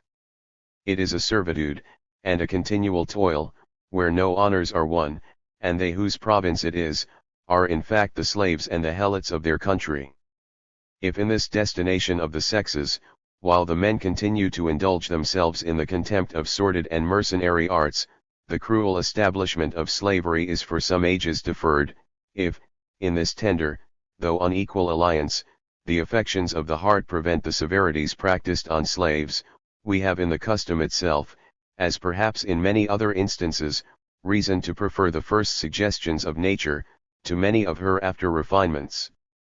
If mankind, in any instance, continue the article of property on the footing we have now represented, we may easily credit what is further reported by travelers, that they admit of no distinctions of rank or condition, and that they have in fact no degree of subordination different from the distribution of function, which follows the differences of age, talents, and dispositions. Personal qualities give an ascendant in the midst of occasions which require their exertion, but in times of relaxation, leave no vestige of power or prerogative. A warrior who has led the youth of his nation to the slaughter of their enemies, or who has been foremost in the chase, returns upon a level with the rest of his tribe, and when the only business is to sleep, or to feed, can enjoy no preeminence, for he sleeps and he feeds no better than they.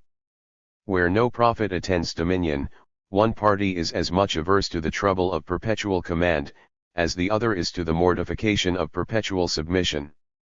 I love victory, I love great actions, says Montesquieu, in the character of Sylla, but have no relish for the languid detail of pacific government, or the pageantry of high station. He has touched perhaps what is a prevailing sentiment in the simplest state of society, when the weakness of motive suggested by interest, and the ignorance of any elevation not founded on merit, supplies the place of disdain. The character of the mind, however, in this state, is not founded on ignorance alone. Men are conscious of their equality, and are tenacious of its rights. Even when they follow a leader to the field, they cannot brook the pretensions to a formal command, they listen to no orders, and they come under no military engagements, but those of mutual fidelity, and equal ardor in the enterprise. This description, we may believe, is unequally applicable to different nations, who have made unequal advances in the establishment of property. Among the Caribbees, and the other natives of the warmer climates in America, the dignity of chieftain is hereditary or elective and continued for life. The unequal distribution of property creates a visible subordination. But among the Iroquois, and other nations of the temperate zone, the titles of magistrate and subject, of noble and mean, are as little known as those of rich and poor. The old men, without being invested with any coercive power, employ their natural authority in advising or in prompting the resolutions of their tribe. The military leader is pointed out by the superiority of his manhood and valor, the statesman is distinguished only by the attention with which his counsel is heard, the warrior by the confidence with which the youth of his nation follow him to the field, and if their concerts must be supposed to constitute a species of political government, it is one to which no language of ours can be applied. Power is no more than the natural ascendancy of the mind, the discharge of office no more than a natural exercise of the personal character, and while the community acts with an appearance of order, there is no sense of disparity in the breast of any of its members.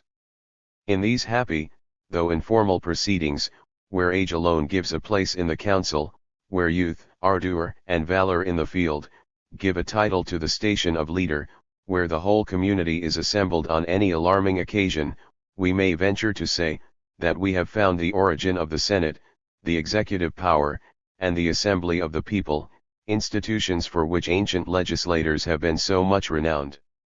The Senate among the Greeks, as well as the Latins, appears, from the etymology of its name, to have been originally composed of elderly men. The military leader at Rome, in a manner not unlike to that of the American warrior, proclaimed his levies, and the citizen prepared for the field, in consequence of a voluntary engagement.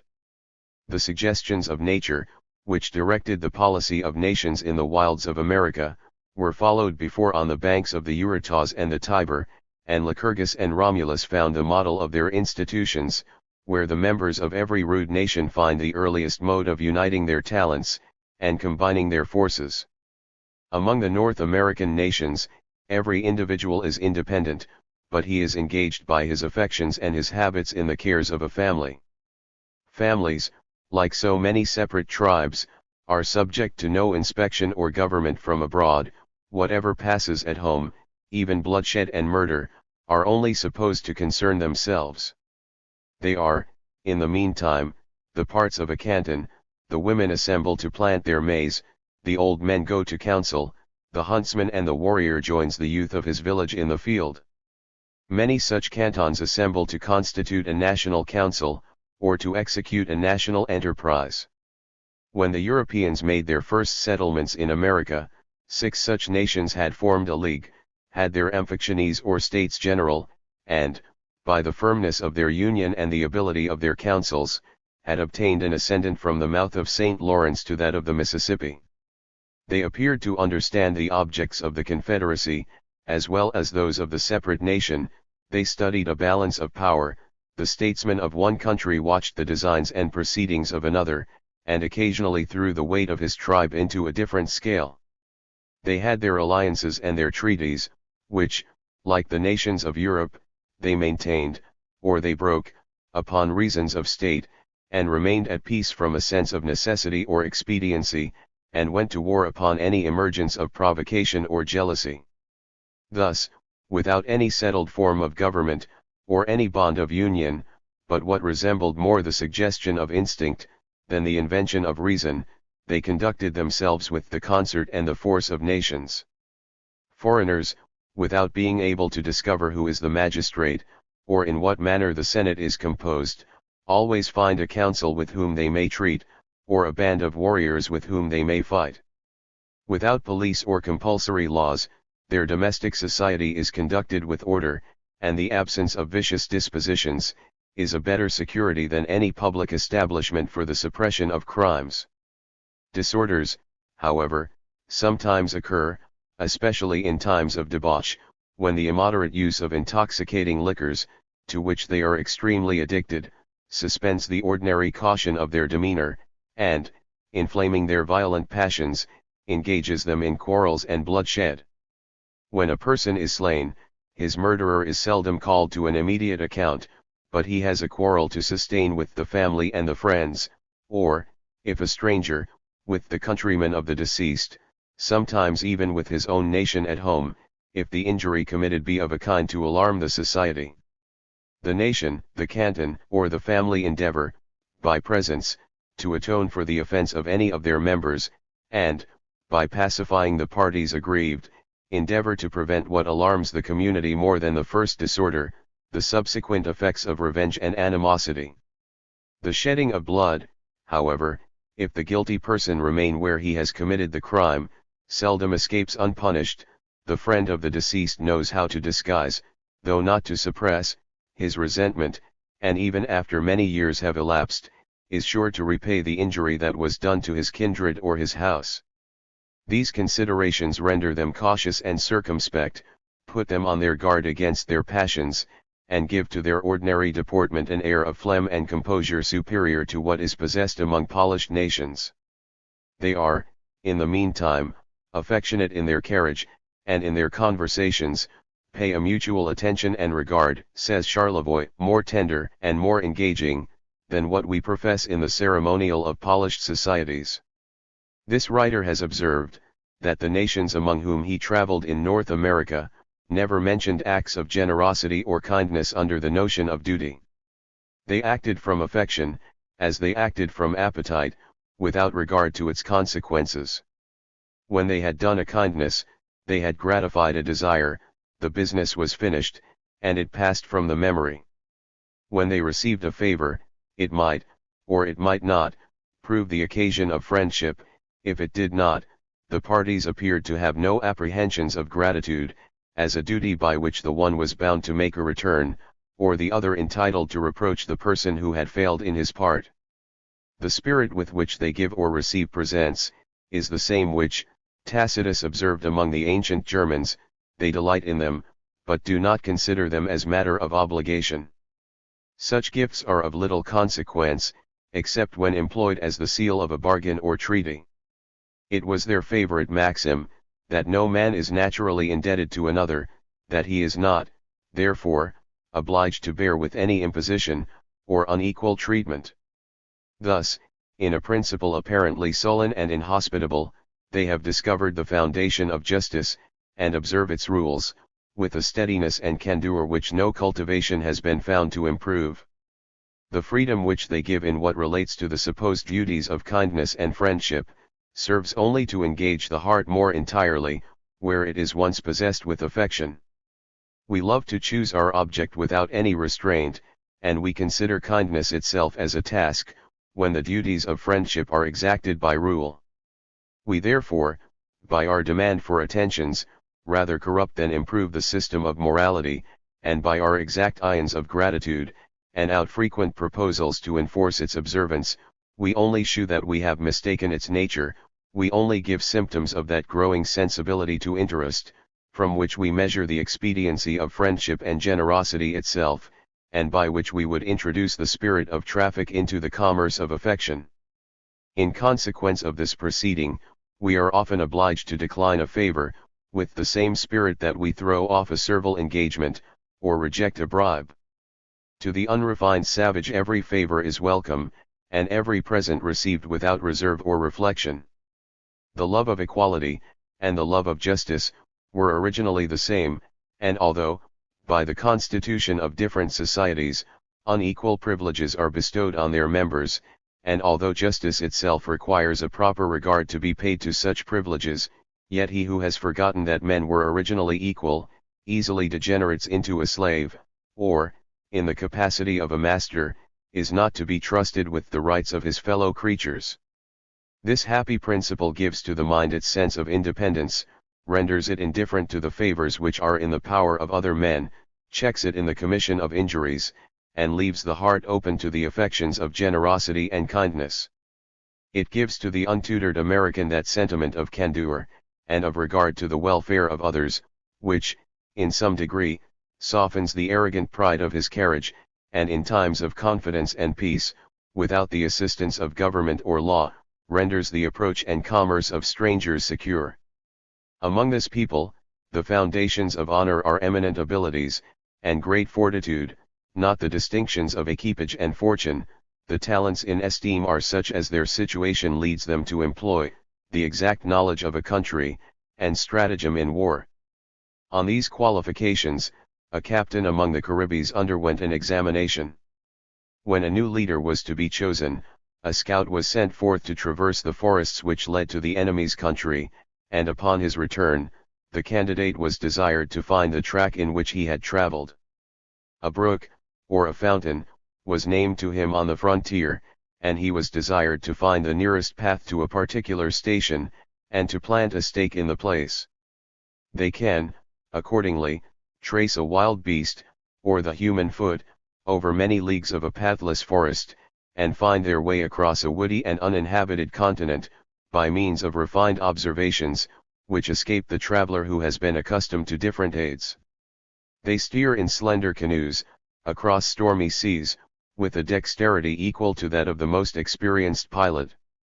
They carry a penetrating eye for the thoughts and intentions of those with whom they have to deal, and when they mean to deceive, they cover themselves with arts which the most subtle can seldom elude. They harangue in their public councils with a nervous and a figurative elocution, and conduct themselves in the management of their treaties with a perfect discernment of their national interests. Thus being able masters in the detail of their own affairs, and well qualified to acquit themselves on particular occasions, they study no science, and go in pursuit of no general principles.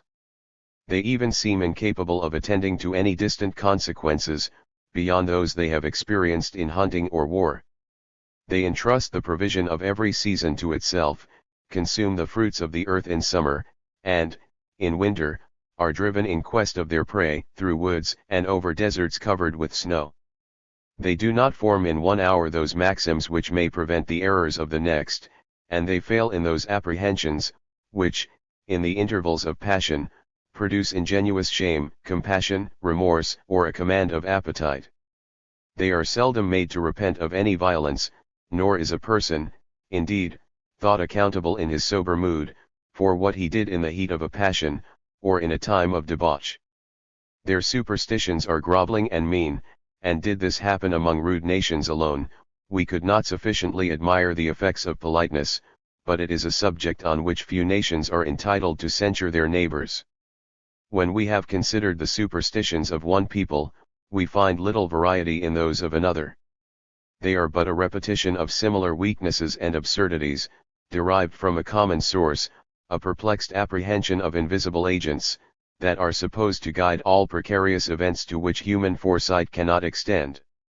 In what depends on the known or the regular course of nature, the mind trusts to itself, but in strange and uncommon situations, it is the dupe of its own perplexity, and, instead of relying on its prudence or courage, has recourse to divination, and a variety of observances, that, for being irrational, are always the more revered.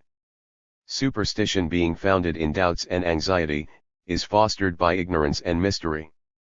Its maxims, in the meantime, are not always confounded with those of common life, nor does its weakness or folly always prevent the watchfulness, penetration, and courage men are accustomed to employ in the management of common affairs. A Roman consulting futurity by the pecking of birds, or a king of Sparta inspecting the entrails of a beast, Mithridates consulting his women on the interpretation of his dreams, are examples sufficient to prove that a childish imbecility on this subject is consistent with the greatest military and political conduct. Confidence in the effect of charms is not peculiar to any age or nation. Few, even of the accomplished Greeks and Romans, were able to shake off this weakness. In their case, it was not removed by the highest measures of civilization. It has yielded only to the light of true religion, or to the study of nature, by which we are led to substitute a wise providence operating by physical causes, in the place of phantoms that terrify or amuse the ignorant. The principal point of honor among the rude nations of America, as indeed in every instance where mankind are not greatly corrupted, is fortitude. Yet their way of maintaining this point of honor, is very different from that of the nations of Europe. Their ordinary method of making war is by ambuscade, and they strive, by overreaching an enemy, to commit the greatest slaughter, or to make the greatest number of prisoners, with the least hazard to themselves. They deem it a folly to expose their own persons in assaulting an enemy, and do not rejoice in victories which are stained with the blood of their own people. They do not value themselves, as in Europe, on defying their enemy upon equal terms.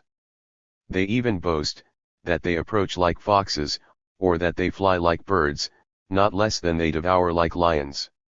In Europe, to fall in battle is accounted an honor, among the natives of America it is reckoned disgraceful.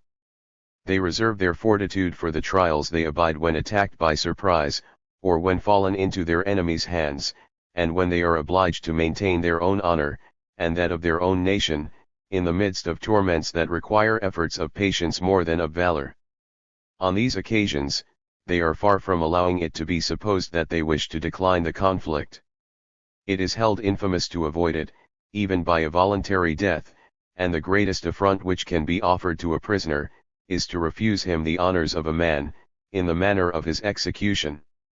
Withhold, says an old man, in the midst of his torture, the stabs of your knife, rather let me die by fire, that those dogs, your allies, from beyond the seas, may learn to suffer like men.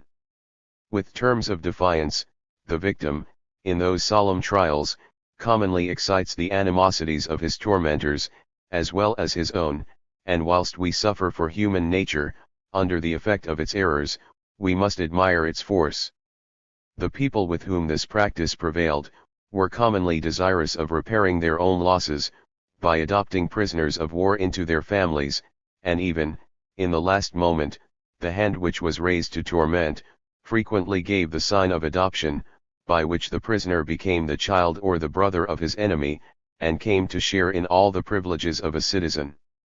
In their treatment of those who suffered, they did not appear to be guided by principles of hatred or revenge, they observed the point of honor in applying as well as in bearing their torments, and, by a strange kind of affection and tenderness, were directed to be most cruel where they intend the highest respect. The coward was put to immediate death by the hands of women, the valiant was supposed to be entitled to all the trials of fortitude that men could invent or employ. It gave me joy, says an old man to his captive, that so gallant a youth was allotted to my share. I proposed to have placed you on the couch of my nephew, who was slain by your countrymen, to have transferred all my tenderness to you, and to have solaced my age in your company, but, maimed and mutilated as you now appear, death is better than life. Prepare yourself therefore to die like a man. It is perhaps with a view to these exhibitions, or rather in admiration of fortitude, the principle from which they proceed, that the Americans are so attentive, in their earliest years, to harden their nerves.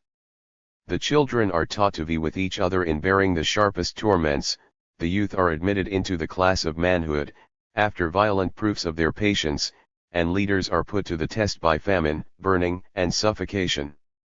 It might be apprehended, that among rude nations, where the means of subsistence are procured with so much difficulty, the mind could never raise itself above the consideration of this subject, and that man would, in this condition, give examples of the meanest and most mercenary spirit. The reverse, however, is true. Directed in this particular by the desires of nature, men, in their simplest state, attend to the objects of appetite no further than appetite requires, and their desires of fortune extend no further than the meal which gratifies their hunger. They apprehend no superiority of rank in the possession of wealth, such as might inspire any habitual principle of covetousness, vanity, or ambition. They can apply to no task that engages no immediate passion, and take pleasure in no occupation that affords no dangers to be braved, and no honors to be won. It was not among the ancient Romans alone that commercial arts, or a sordid mind, were held in contempt. A like spirit prevails in every rude and independent society. I am a warrior, and not a merchant, said an American to the governor of Canada, who proposed to give him goods in exchange for some prisoners he had taken. Your clothes and utensils do not tempt me, but my prisoners are now in your power, and you may seize them. If you do, I must go forth and take more prisoners, or perish in the attempt, and if that chance should befall me, I shall die like a man, but remember, that our nation will charge you as the cause of my death. With these apprehensions, they have an elevation, and a stateliness of carriage, which the pride of nobility, where it is most revered by polished nations, seldom bestows. They are attentive to their persons, and employ much time, as well as endure great pain, in the methods they take to adorn their bodies, to give the permanent stains with which they are colored, or preserve the paint, which they are perpetually repairing, in order to appear with advantage. Their aversion to every sort of employment which they hold to be mean, makes them pass great part of their time in idleness or sleep, and a man who, in pursuit of a wild beast, or to surprise his enemy, will traverse 100 leagues on snow, will not, to procure his food, submit to any species of ordinary labor. Strange, says Tacitus, that the same person should be so much averse to repose, and so much addicted to sloth. Games of hazard are not the invention of polished ages. Men of curiosity have looked for their origin in vain, among the monuments of an obscure antiquity, and it is probable that they belong to times too remote and too rude even for the conjectures of antiquarians to reach. The very savage brings his furs, his utensils, and his beads, to the hazard table.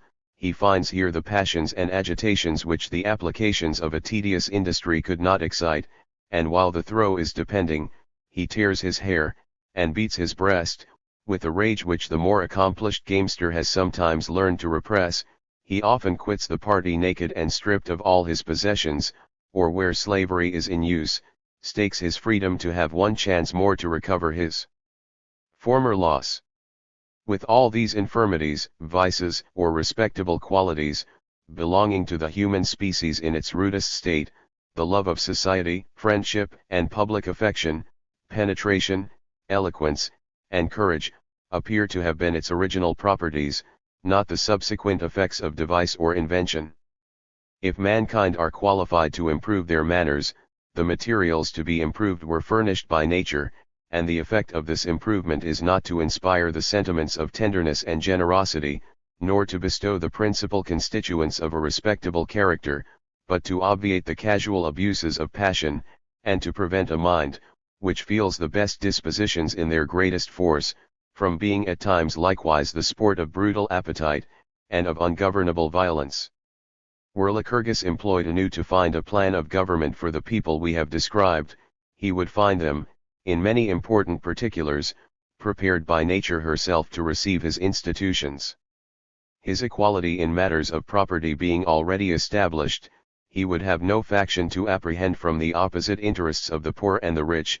His senate, his assembly of the people, is constituted, his discipline is in some measure adopted, and the place of his helots is supplied by the task allotted to one of the sexes. With all these advantages, he would still have had a very important lesson for civil society to teach, that by which a few learn to command, and the many are taught to obey. He would have all his precautions to take against the future intrusion of mercenary arts, the admiration of luxury, and the passion for interest.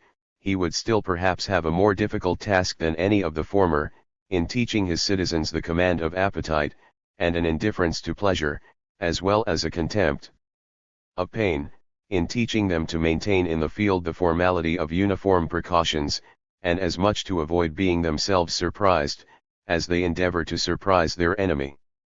For want of these advantages, rude nations in general, though they are patient of hardship and fatigue, though they are addicted to war, and are qualified by their stratagem and valor to throw terror into the armies of a more regular enemy, yet, in the course of a continual struggle, always yield to the superior arts, and the discipline of more civilized nations. Hence the Romans were able to overrun the provinces of Gaul, Germany, and Britain, and hence the Europeans have a growing ascendancy over the nations of Africa and America. On the credit of a superiority which certain nations possess, they think that they have a claim to dominion, and even Caesar appears to have forgotten what were the passions, as well as the rights of mankind, when he complained, that the Britons, after having sent him a submissive message to Gaul, perhaps to prevent his invasion, still pretended to fight for their liberties, and to oppose his descent on their island. There is not, perhaps, in the whole description of mankind, a circumstance more remarkable than that mutual contempt and aversion which nations, under a different state of commercial arts, bestow on each other. Addicted to their own pursuits, and considering their own condition as the standard of human felicity, all nations pretend to the preference, and in their practice give sufficient proof of sincerity. Even the savage, still less than the citizen, can be made to quit that manner of life in which he is trained.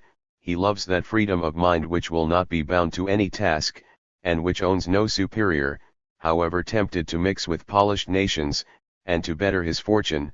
The first moment of liberty brings him back to the woods again. He droops and he pines in the streets of the populous city. He wanders dissatisfied over the open and the cultivated field.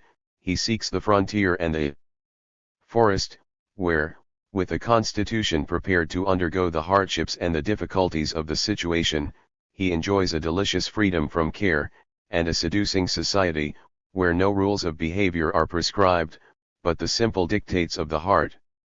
Section 3. Of rude nations under the impressions of property and interest. It was a proverbial imprecation in use among the hunting nations on the confines of Siberia, that their enemy might be obliged to live like a Tartar, and have the folly of troubling himself with the charge of cattle. Nature, it seems, in their apprehension, by storing the woods and desert with game, rendered the task of the herdsman unnecessary, and left to man only the trouble of selecting and of seizing his prey. The indolence of mankind, or rather their aversion to any application in which they are not engaged by immediate instinct and passion, retards the progress of industry and of impropriation.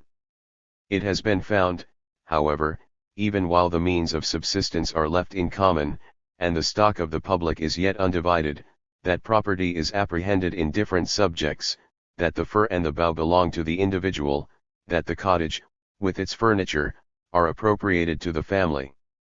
When the parent begins to desire a better provision for his children than is found under the promiscuous management of many co-partners, when he has applied his labor and his skill apart, he aims at an exclusive possession, and seeks the property of the soil, as well as the use of its fruits. When the individual no longer finds among his associates the same inclination to commit every subject to public use, he is seized with concern for his personal fortune, and is alarmed by the cares which every person entertains for himself. He is urged as much by emulation and jealousy, as by the sense of necessity. He suffers considerations of interest to rest on his mind, and when every present appetite is sufficiently gratified, he can act with a view to futurity, or, rather finds an object of vanity in having amassed what is become a subject of competition, and a matter of universal esteem.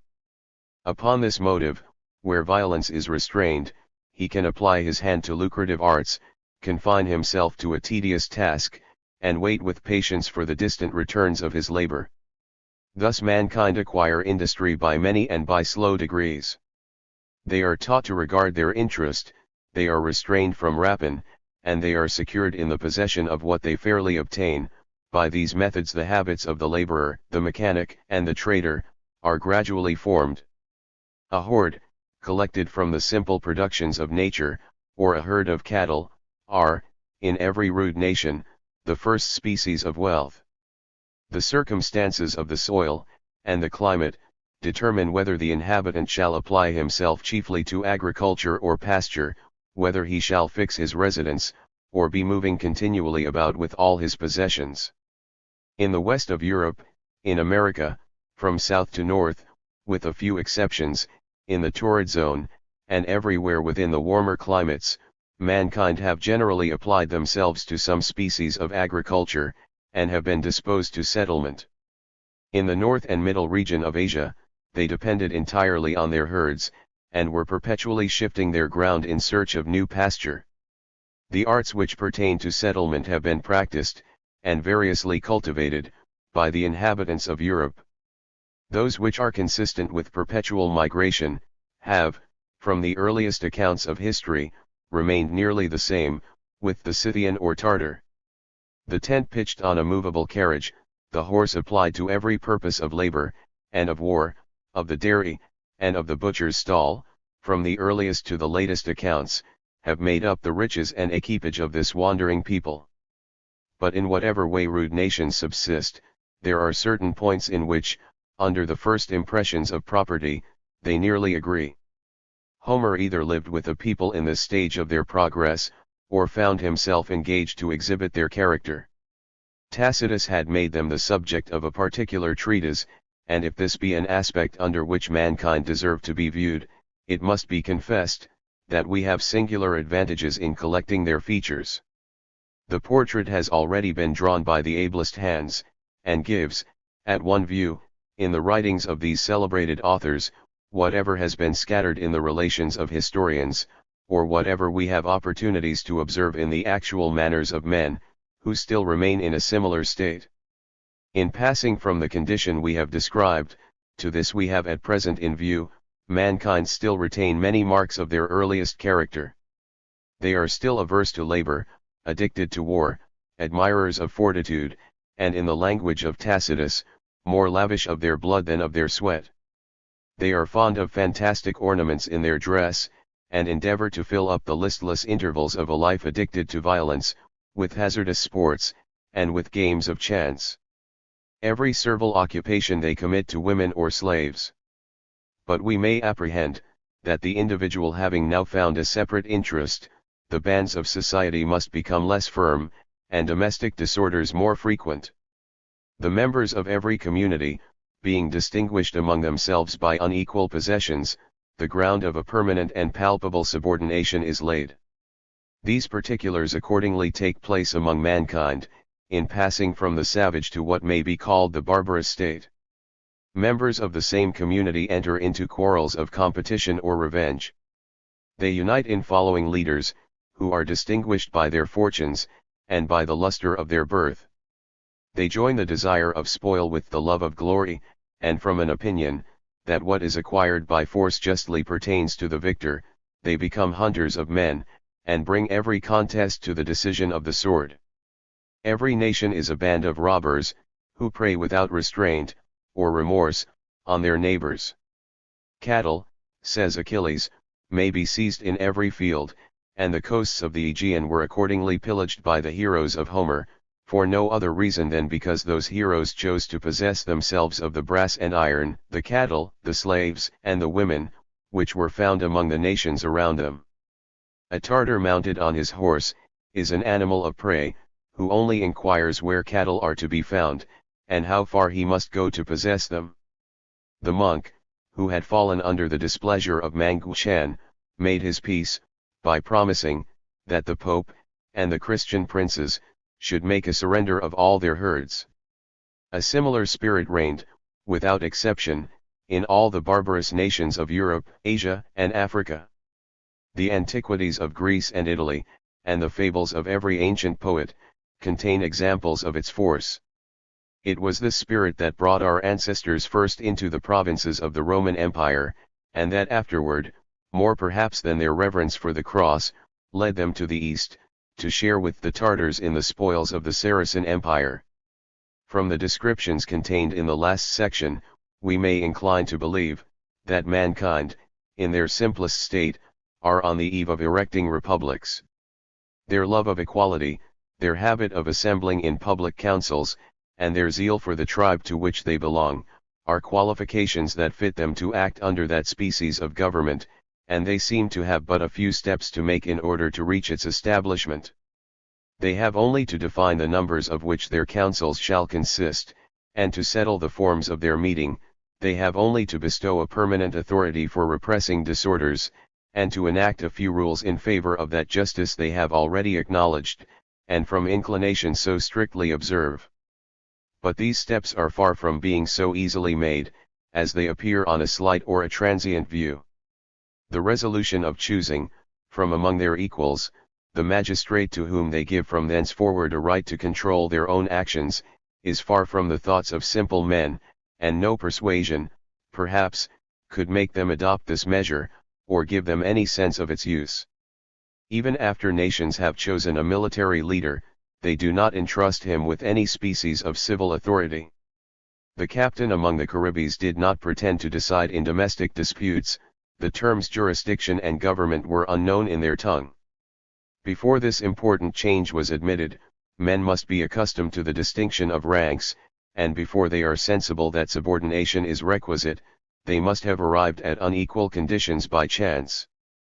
In desiring property, they only mean to secure their subsistence, but the brave who lead in war, have likewise the largest share in its spoils. The eminent are fond of devising hereditary honors, and the multitude, who admire the parent, are ready to extend their esteem to his offspring. Possessions descend, and the luster of family grows brighter with age. Hercules, who perhaps was an eminent warrior, became a god with posterity, and his race was set apart for royalty and sovereign power.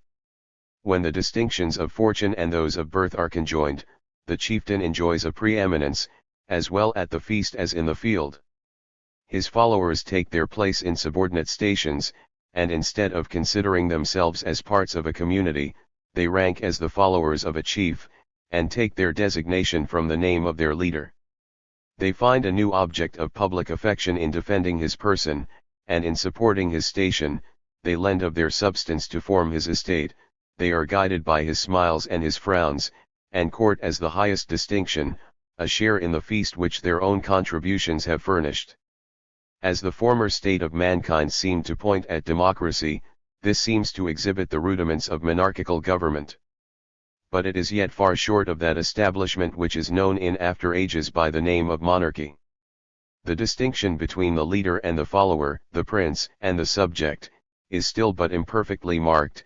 Their pursuits and occupations are not different, their minds are not unequally cultivated, they feed from the same dish, they sleep together on the ground. The children of the king, as well as those of the subject, are employed in tending the flock, and the keeper of the swine was a prime counselor at the court of Ulysses. The chieftain, sufficiently distinguished from his tribe, to excite their admiration, and to flatter their vanity by a supposed affinity to his noble descent, is the object of their veneration, not of their envy. He is considered as the common bond of connection, not as their common master, is foremost in danger, and has a principal share in their troubles. His glory is placed in the number of his attendants, in his superior magnanimity and valor, that of his followers, in being ready to shed their blood in his service. The frequent practice of war tends to strengthen the bands of society, and the practice of depredation itself engages men in trials of mutual attachment and courage. What threatened to ruin and overset every good disposition in the human breast, what seemed to banish justice from the societies of men, tends to unite the species in clans and fraternities, formidable indeed, and hostile to one another, but, in the domestic society of each, faithful, disinterested, and generous. Frequent dangers, and the experience of fidelity and valor, awaken the love of those virtues, render them a subject of admiration, and endear their possessors. Actuated by great passions, the love of glory, and the desire of victory, roused by the menaces of an enemy, or stung with revenge, in suspense between the prospects of ruin or conquest, the barbarian spends every moment of relaxation in sloth. He cannot descend to the pursuits of industry or mechanical labor. The beast of prey is a sluggard, the hunter and the warrior sleeps, while women or slaves are made to toil for his bread. But shew him a quarry at a distance, he is bold, impetuous, artful, and rapacious, no bar can withstand his violence, and no fatigue can allay his activity. Even under this description, mankind are generous and hospitable to strangers, as well as kind, affectionate, and gentle, in their domestic society. Friendship and enmity are to them terms of the greatest importance. They mingle not their functions together, they have singled out their enemy, and they have chosen their friend. Even in depredation, the principal object is glory, and spoil is considered as the badge of victory. Nations and tribes are their prey. The solitary traveler, by whom they can acquire only the reputation of generosity, is suffered to pass unheard, or is treated with splendid munificence. Though distinguished into small cantons under their several chieftains, and for the most part separated by jealousy and animosity, yet when pressed by wars and formidable enemies, they sometimes unite in greater bodies. Like the Greeks in their expedition to Troy, they follow some remarkable leader, and compose a kingdom of many separate tribes. But such coalitions are merely occasional, and even during their continuance, more resemble a republic than monarchy. The inferior chieftains reserve their importance, and intrude, with an air of equality, into the councils of their leader, as the people of their several clans commonly intrude upon them. Upon what motive indeed could we suppose, that men who live together in the greatest familiarity, and amongst whom the distinctions of rank are so obscurely marked, would resign their personal sentiments and inclinations, or pay an implicit submission to a leader who can neither overawe nor corrupt? Military force must be employed to extort, or the hire of the venal to buy, that engagement which the Tartar comes under to his prince, when he promises, that he will go where he shall be commanded, that he will come when he shall be called, that he will kill whoever is pointed out to him, and, for the future, that he will consider the voice of the king as a sword. These are the terms to which even the stubborn heart of the barbarian has been reduced, in consequence of a despotism he himself had established, and men have in that low state of the commercial arts, in Europe, as well as in Asia, tasted of political slavery. When interest prevails in every breast, the sovereign and his party cannot escape the infection. He employs the force with which he is interested to turn his people into a property, and to command their possessions for his profit or his pleasure. If riches are by any people made the standard of good or of evil, let them beware of the powers they entrust to their prince. With the Suyanese, says Tacitus, riches are in high esteem, and this people are accordingly disarmed, and reduced to slavery. It is in this woeful condition that mankind, being slavish, interested, insidious, deceitful, and bloody, bear marks, if not of the least curable, surely of the most lamentable sort of corruption. Among them, war is the mere practice of rapine, to enrich the individual, commerce is turned into a system of snares and impositions, and government by turns oppressive or weak. It were happy for the human race, when guided by interest, and not governed by laws, that being split into nations of a moderate extent, they found in every canton some natural bar to its farther enlargement, and met with occupation enough in maintaining their independence, without being able to extend their dominion. There is not disparity of rank, among men in rude ages, sufficient to give their communities the form of legal monarchy, and in a territory of considerable extent, when united under one head, the warlike and turbulent spirit of its inhabitants seems to require the bridle of despotism and military force.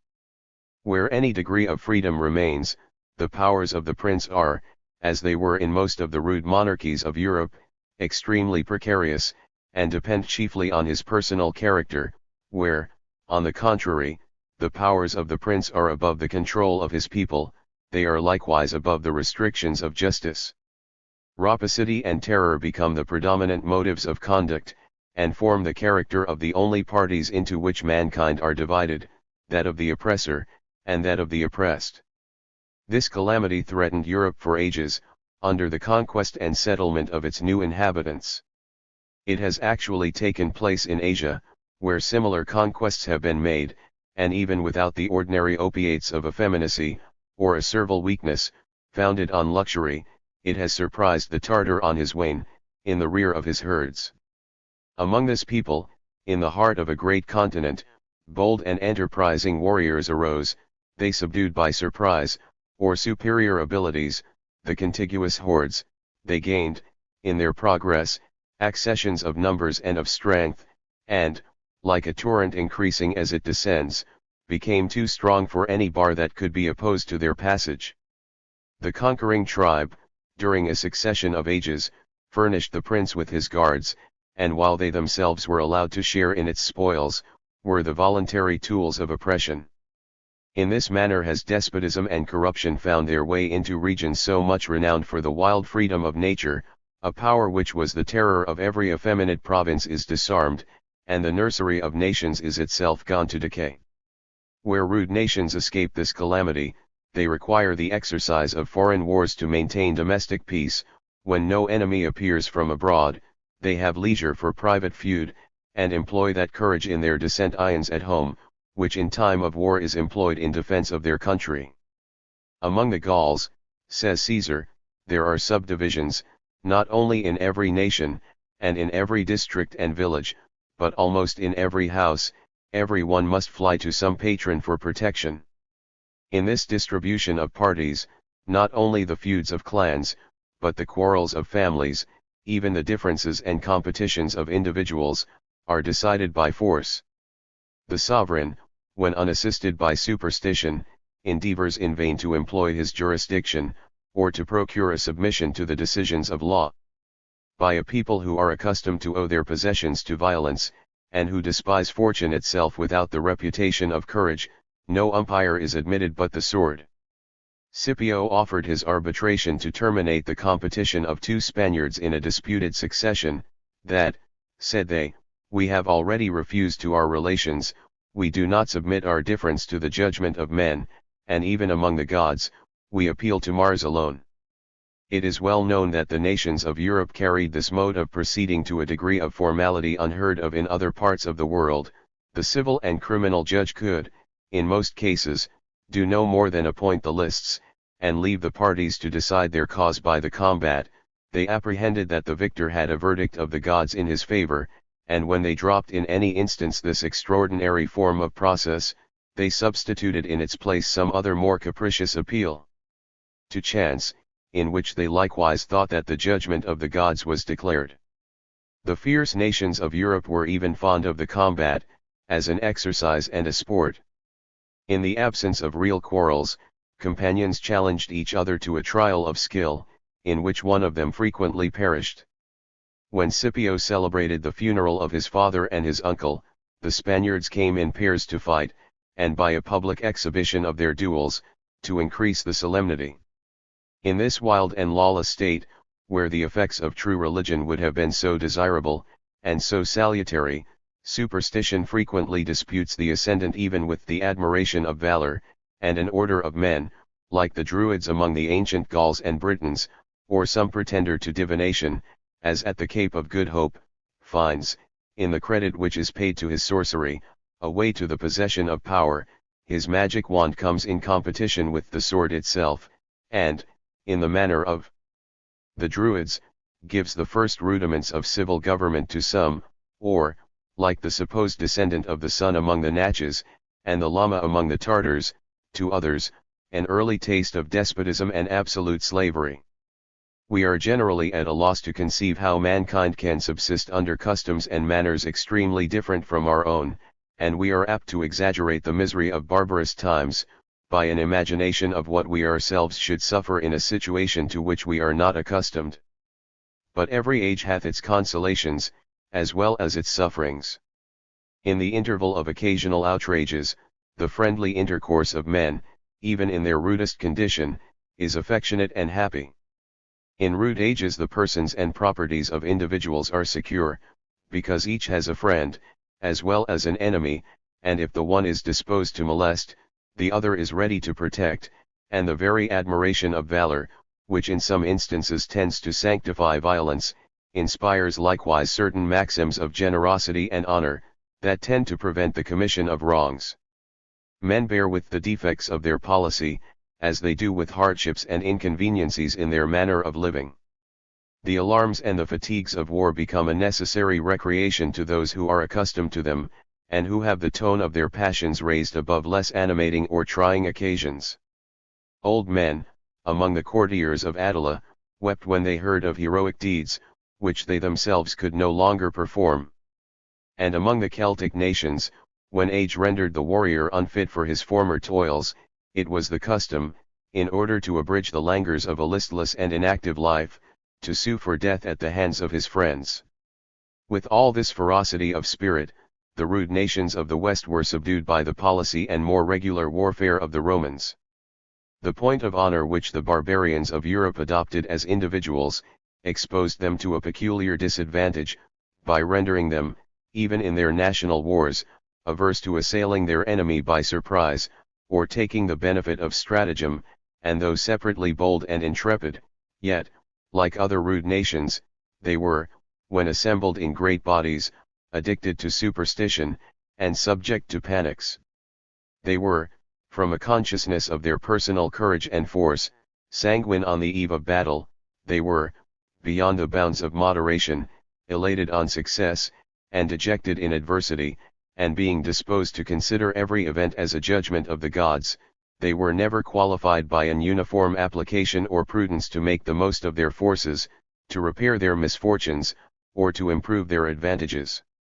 Resigned to the government of affection and passion, they were generous and faithful where they had fixed an attachment, implacable, froward, and cruel, where they had conceived a dislike, addicted to debauchery, and the immoderate use of intoxicating liquors. They deliberated on the affairs of state in the heat of their riot, and in the same dangerous moments, conceived the designs of military enterprise, or terminated their domestic dissensions by the dagger or the sword. In their wars they preferred death to captivity. The victorious armies of the Romans, in entering a town by assault, or in forcing an encampment, have found the mother in the act of destroying her children, that they might not be taken, and the dagger of the parent, red with the blood of his family, ready to be plunged at last into his own breast.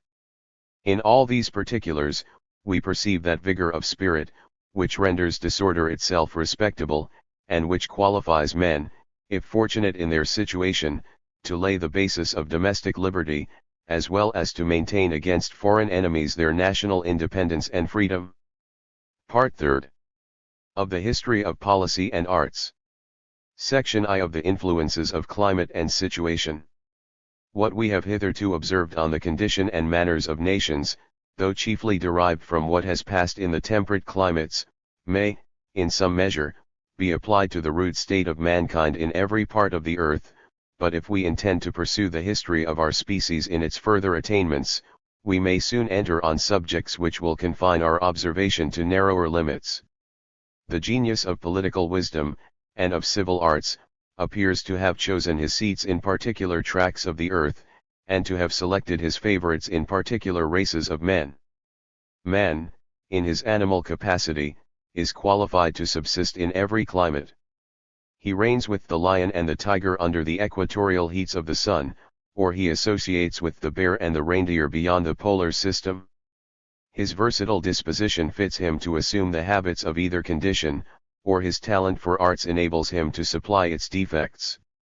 The intermediate climates, however, appear most to favor his nature, and in whatever manner we account for the fact, it cannot be doubted, that this animal has always attained to the principal honors of his species within the temperate zone. The arts, which he has on the scene repeatedly invented, the extent of his reason, the fertility of his fancy, and the force of his genius in literature, commerce, policy, and war, sufficiently declare either a distinguished advantage of situation, or a natural superiority of mind. The most remarkable races of men, it is true, have been rude before they were polished. They have in some cases returned to rudeness again, and it is not from the actual possession of arts, science, or policy, that we are to pronounce of their genius. There is a vigor, a reach of capacity, and a sensibility of mind, which may characterize as well the savage as the citizen, the slave as well as the master, and the same powers of the mind may be turned to a variety of purposes. A modern Greek, perhaps, is mischievous, slavish, and cunning, from the same animated temperament that made his ancestor ardent, ingenious, and bold, in the camp, or in the council of his nation. A modern Italian is distinguished by sensibility, quickness, and art, while he employs on trifles the capacity of an ancient Roman, and exhibits now, in the scene of amusement, and in the search of a frivolous applause, that fire and those passions, with which Gracchus burned in the Forum, and shook the assemblies of a severer people. The commercial and lucrative arts have been, in some climates, the principal object of mankind, and have been retained through every disaster. In others, even under all the fluctuations of fortune, they have still been neglected, while in the temperate climates of Europe and Asia, they have had their ages of admiration as well as contempt. In one state of society arts are slighted, from that very ardor of mind, and principle of activity, by which, in another, they are practiced with the greatest success. While men are engrossed by their passions, heated and roused by the struggles and dangers of their country, while the trumpet sounds or the alarm of social engagement is rung, and the heart beats high, it were a mark of dullness, or of an abject spirit, to find leisure for the study of ease, or the pursuit of improvements, which have mere convenience or ease for their object. The frequent vicissitudes and reverses of fortune, which nations have experienced on that very ground where the arts have prospered, are probably the effects of a busy, inventive, and versatile spirit, by which men have carried every national change to extremes. They have raised the fabric of despotic empire to its greatest height, where they had best understood the foundations of freedom. They perished in the flames which they themselves had kindled, and they only, perhaps, were capable of displaying, by turns, the greatest improvements, or the lowest corruptions, to which the human mind can be brought. On this scene, mankind have twice, within the compass of history, ascended from rude beginnings to very high degrees of refinement. In every age, whether destined by its temporary disposition to build, or to destroy, they have left the vestiges of an active and vehement spirit. The pavement and the ruins of Rome are buried in dust, shaken from the feet of barbarians, who trod with contempt on the refinements of luxury, and spurned those arts, the use of which it was reserved for the posterity of the same people to discover and to admire. The tents of the wild Arab are even now pitched among the ruins of magnificent cities, and the waste fields which border on Palestine and Syria, are perhaps become again the nursery of infant nations. The chieftain of an Arab tribe, like the founder of Rome, may have already fixed the roots of a plant that is to flourish in some future period, or laid the foundations of a fabric, that will attain to its grandeur in some distant age. Great part of Africa has been always unknown, but the silence of fame, on the subject of its revolutions, is an argument, where no other proof can be found, of weakness in the genius of its people. The torrid zone, everywhere round the globe, however known to the geographer, has furnished few materials for history, and though in many places supplied with the arts of life in no contemptible degree, has nowhere matured the more important projects of political wisdom, nor inspired the virtues which are connected with freedom, and which are required in the conduct of civil affairs. It was indeed in the torrid zone that mere arts of mechanism and manufacture were found, among the inhabitants of the New World, to have made the greatest advance.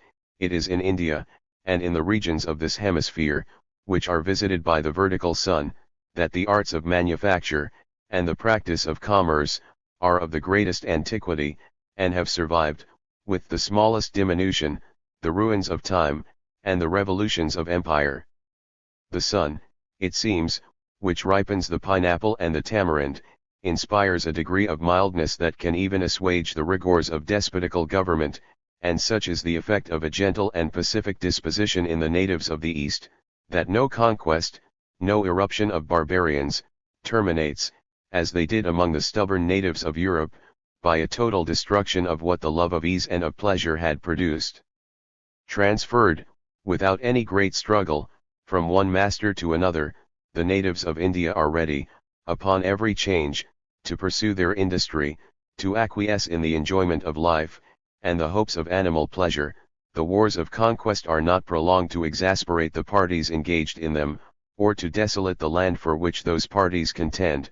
Even the barbarous invader leaves untouched the commercial settlement which has not provoked his rage. Though master of opulent cities, he only encamps, in their neighborhood, and leaves to his heirs the option of entering, by degrees, on the pleasures, the vices, and the pageantries which his acquisitions afford. His successors, still more than himself, are disposed to foster the hive, in proportion as they taste more of its sweets, and they spare the inhabitant, together with his dwelling, as they spare the herd or the stall, of which they are become the proprietors. The modern description of India is a repetition of the ancient, and the present state of China is derived from a distant antiquity, to which there is no parallel in the history of mankind. The succession of monarchs has been changed, but no revolutions have affected the state. The African and the Samoyed are not more uniform in their ignorance and barbarity, than the Chinese and the Indian, if we may credit their own story, have been in the practice of manufacture, and in the observance of a certain police, which was calculated only to regulate their traffic, and to protect them in their application to servile or lucrative arts. If we pass from these general representations of what mankind have done, to the more minute description of the animal himself, as he has occupied different climates, and is diversified in his temper, complexion, and character, we shall find a variety of genius corresponding to the effects of his conduct, and the result of his story. Man, in the perfection of his natural faculties, is quick and delicate in his sensibility, extensive and various in his imaginations and reflections, attentive, penetrating, and subtle, in what relates to his fellow creatures, firm and ardent in his purposes, devoted to friendship or to enmity, jealous of his independence and his honor, which he will not relinquish for safety or for profit. Under all his corruptions or improvements, he retains his natural sensibility, if not his force, and His commerce is a blessing or a curse, according to the direction his mind has received. But under the extremes of heat or of cold, the active range of the human soul appears to be limited, and men are of inferior importance, either as friends, or as enemies. In the one extreme, they are dull and slow, moderate in their desires, regular, and pacific in their manner of life. In the other, they are feverish in their passions, weak in their judgments, and addicted by temperament, to animal pleasure. In both the heart is mercenary, and makes important concessions for childish bribes. In both the spirit is prepared for servitude. In the one it is subdued by fear of the future, in the other it is not roused even by its sense of the present. The nations of Europe who would settle or conquer on the south or the north of their own happier climates, find little resistance. They extend their dominion at pleasure, and find nowhere a limit but in the ocean, and in the satiety of conquest. With few of the pangs and the struggles that precede the reduction of nations, mighty provinces have been successively annexed to the territory of Russia, and its sovereign, who accounts within his domain, entire tribes, with whom perhaps none of his emissaries have ever conversed, dispatched a few geometers to extend his empire, and thus to execute a project, in which the Romans were obliged to employ their consuls and their legions. These modern conquerors complain of rebellion, where they meet with repugnance, and are surprised at being treated as enemies, where they come to impose their tribute. It appears, however, that on the shores of the Eastern Sea, they have met with nations who have questioned their title to reign, and who have considered the requisition of a tax as the demand of effects for nothing. Here perhaps may be found the genius of ancient Europe, and under its name of ferocity, the spirit of national independence, that spirit which disputed its ground in the West with the victorious armies of Rome, and baffled the attempts of the Persian monarchs to comprehend the villages of Greece within the bounds of their extensive dominion. The great and striking diversities which obtain betwixt the inhabitants of climates far removed from each other, are, like the varieties of other animals in different regions, easily observed. The horse and the reindeer are just emblems of the Arab and the Laplander. The native of Arabia, like the animal for whose race his country is famed, whether wild in the woods, or tutored by art, is lively, active, and fervent in the exercise on which he is bent. This race of men, in their rude state, fly to the desert for freedom, and in roving bands alarm the frontiers of empire, and strike a terror in the province to which their moving encampments advance. When roused by the prospect of conquest, or disposed to act on a plan, they spread their dominion, and their system of imagination, over mighty tracts of the earth. When possessed of property and of settlement, they set the example of a lively invention, and superior ingenuity, in the practice of arts, and the study of science. The Laplander, on the contrary, like the associate of his climate, is hardy, indefatigable, and patient of famine, dull rather than tame, serviceable in a particular tract, and incapable of change. Whole nations continue from age to age in the same condition, and, with immovable phlegm, submit to the appellations of Dane, of Swede, or of Muscovite, according to the land they inhabit, and suffer their country to be severed like a common, by the line on which those nations have traced their limits of empire. It is not in the extremes alone that these varieties of genius may be clearly distinguished. Their continual change keeps pace with the variations of climate with which we suppose them connected, and though certain degrees of capacity, penetration, and ardor, are not the lot of entire nations, nor the vulgar properties of any people, yet their unequal frequency, and unequal measure, in different countries, are sufficiently manifest from the manners, the tone of conversation, the talent for business, amusement, and the literary composition, which predominate in each. It is to the southern nations of Europe, both ancient and modern, that we owe the invention and embellishment of that mythology, and those early traditions, which continue to furnish the materials of fancy, and the field of poetic illusion. To them we owe the romantic tales of chivalry, as well as the subsequent models of a more rational style, by which the heart and the imagination are kindled, and the understanding informed. The fruits of industry have abounded most in the north, and the study of science has here received its most solid improvements. the efforts of imagination and sentiment were most frequent and most successful in the south. While the shores of the Baltic became famed for the studies of Copernicus, Tycho Brahe, and Kepler, those of the Mediterranean were celebrated for giving birth to men of genius in all its variety, and for having abounded with poets and historians, as well as with men of science. On one side, learning took its rise from the heart and the fancy, on the other, it is still confined to the judgment and the memory. A faithful detail of public transactions, with little discernment of their comparative importance, the treaties and the claims of nations, the births and genealogies of princes, are, in the literature of northern nations, amply preserved, while the lights of the understanding, and the feelings of the heart, are suffered to perish. The history of the human character, the interesting memoir, founded no less on the careless proceedings of a private life, than on the formal transactions of a public station, the ingenious pleasantry, the piercing ridicule, the tender, pathetic, or the elevated strain of elocution, have been confined in modern, as well as ancient times, with a few exceptions, to the same latitudes with the fig and the vine. These diversities of natural genius, if real, must have great part of their foundation in the animal frame, and it has been often observed, that the vine flourishes, where, to quicken the ferments of the human blood, its aids are the least required. While spirit-use liquors are, among southern nations, from a sense of their ruinous effects, prohibited, or from a love of decency, and the possession of a temperament sufficiently warm, not greatly desired, they carry in the north a peculiar charm, while they awaken the mind, and give a taste of that lively fancy and ardour of passion, which the climate is found to deny. The melting desires, or the fiery passions, which in one climate take place between the sexes, are in another changed into a sober consideration, or a patience of mutual disgust. This change is remarked in crossing the Mediterranean, in following the course of the Mississippi, in ascending the mountains of Caucasus, and in passing from the Alps and the Pyrenees to the shores of the Baltic. The female sex domineers on the frontier of Louisiana, by the double engine of superstition, and of passion. They are slaves among the native inhabitants of Canada, and are chiefly valued for the toils they endure, and the domestic service they yield.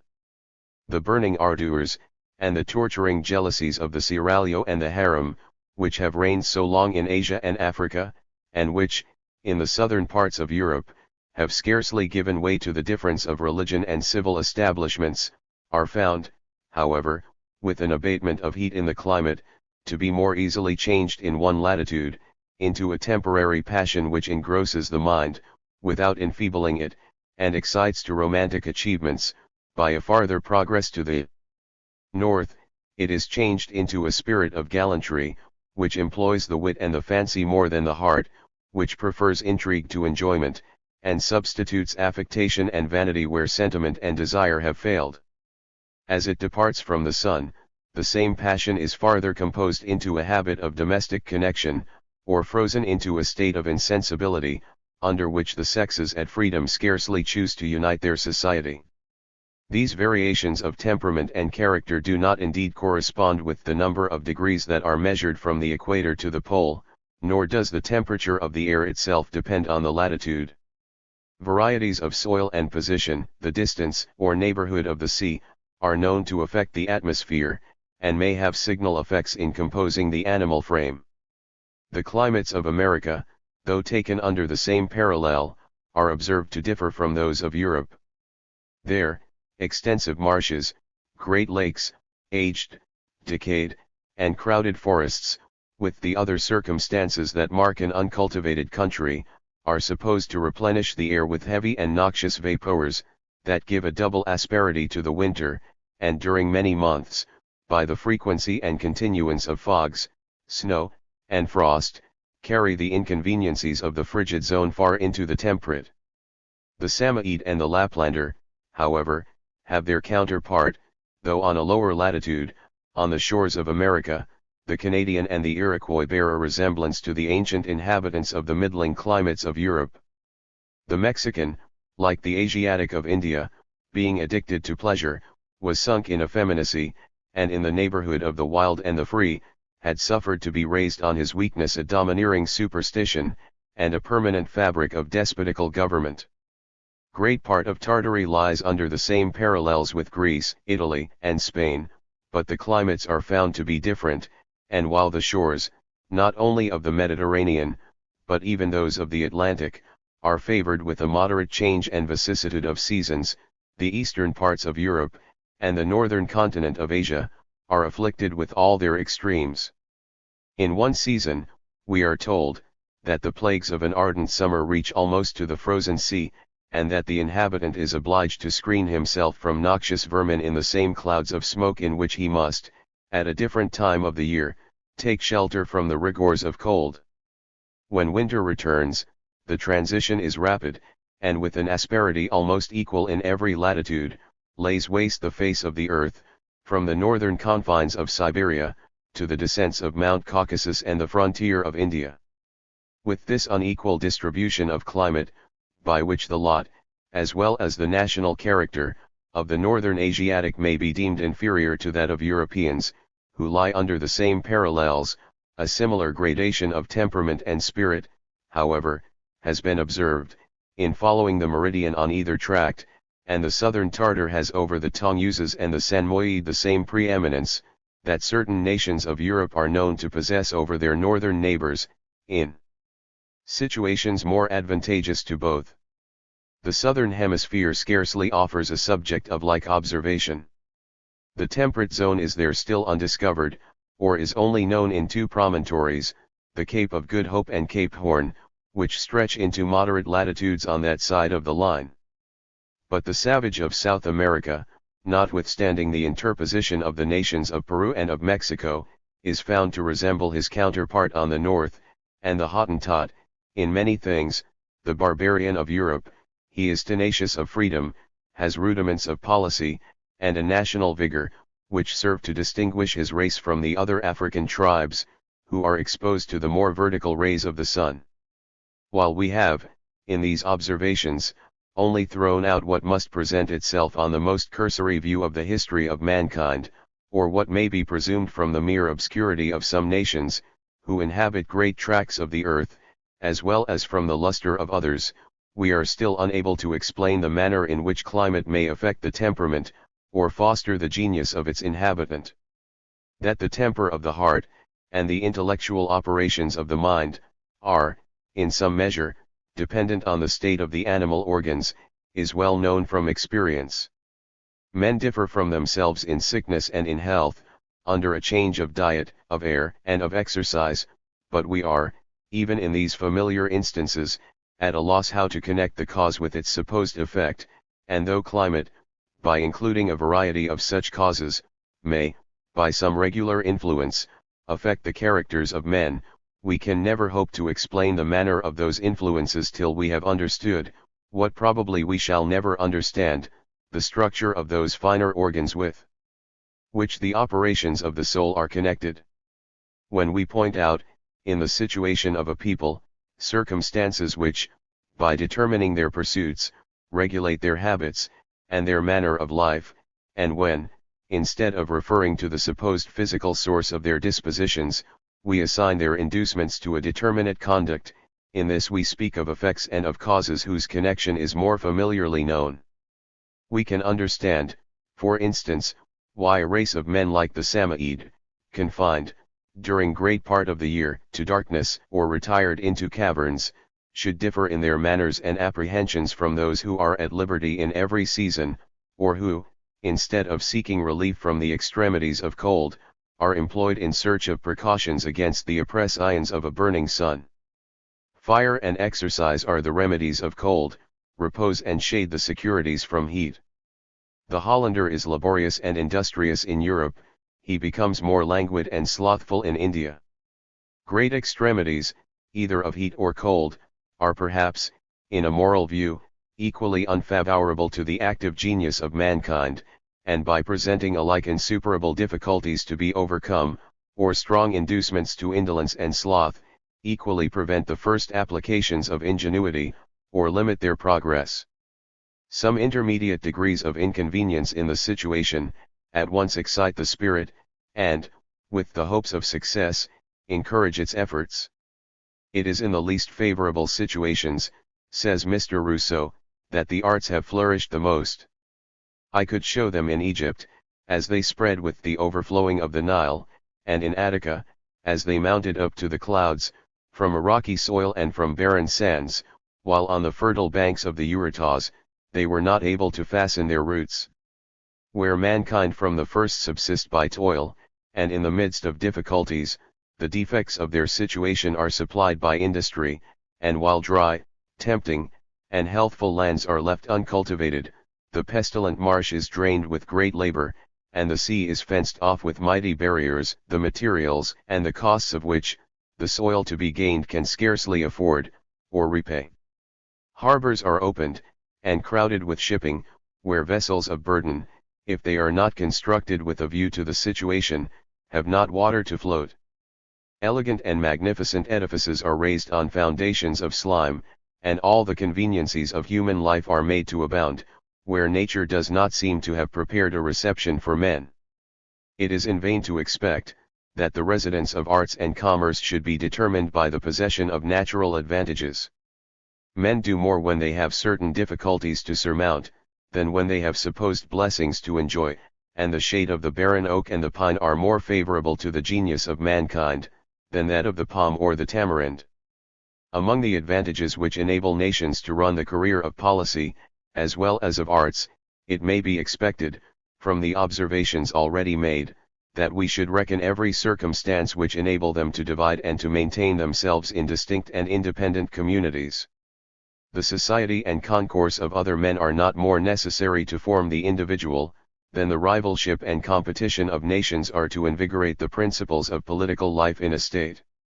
Their wars, and their treaties, their mutual jealousies, and the establishments which they devise with a view to each other, constitute more than half the occupations of mankind, and furnish materials for their greatest and most improving exertions. For this reason, clusters of islands, a continent divided by many natural barriers, great rivers, ridges of mountains, and arms of the sea, are best fitted for becoming the nursery of independent and respectable nations.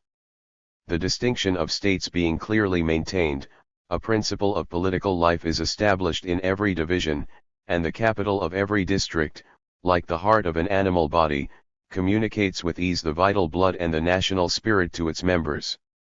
The most respectable nations have always been found, where at least one part of the frontier has been washed by the sea.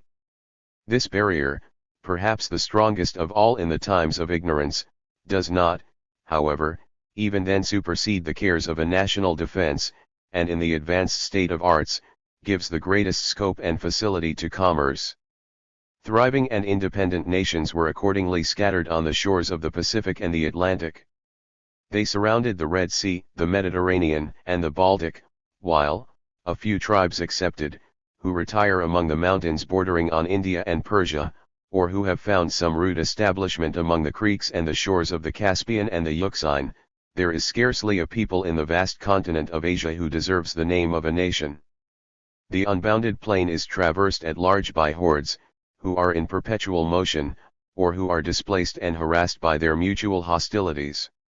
Although they are never perhaps actually blended together in the course of hunting, or in the search of pasture, they cannot bear one great distinction of nations, which is taken from the territory, and which is deeply impressed by an affection to the native seed. They move in troops, without the arrangement or the concert of nations, they become easy accessions to every new empire among themselves, or to the Chinese and the Muscovite, with whom they hold a traffic for the means of subsistence, and the materials of pleasure. Where a happy system of nations is formed, they do not rely for the continuance of their separate names, and for that of their political independence, on the barriers erected by nature.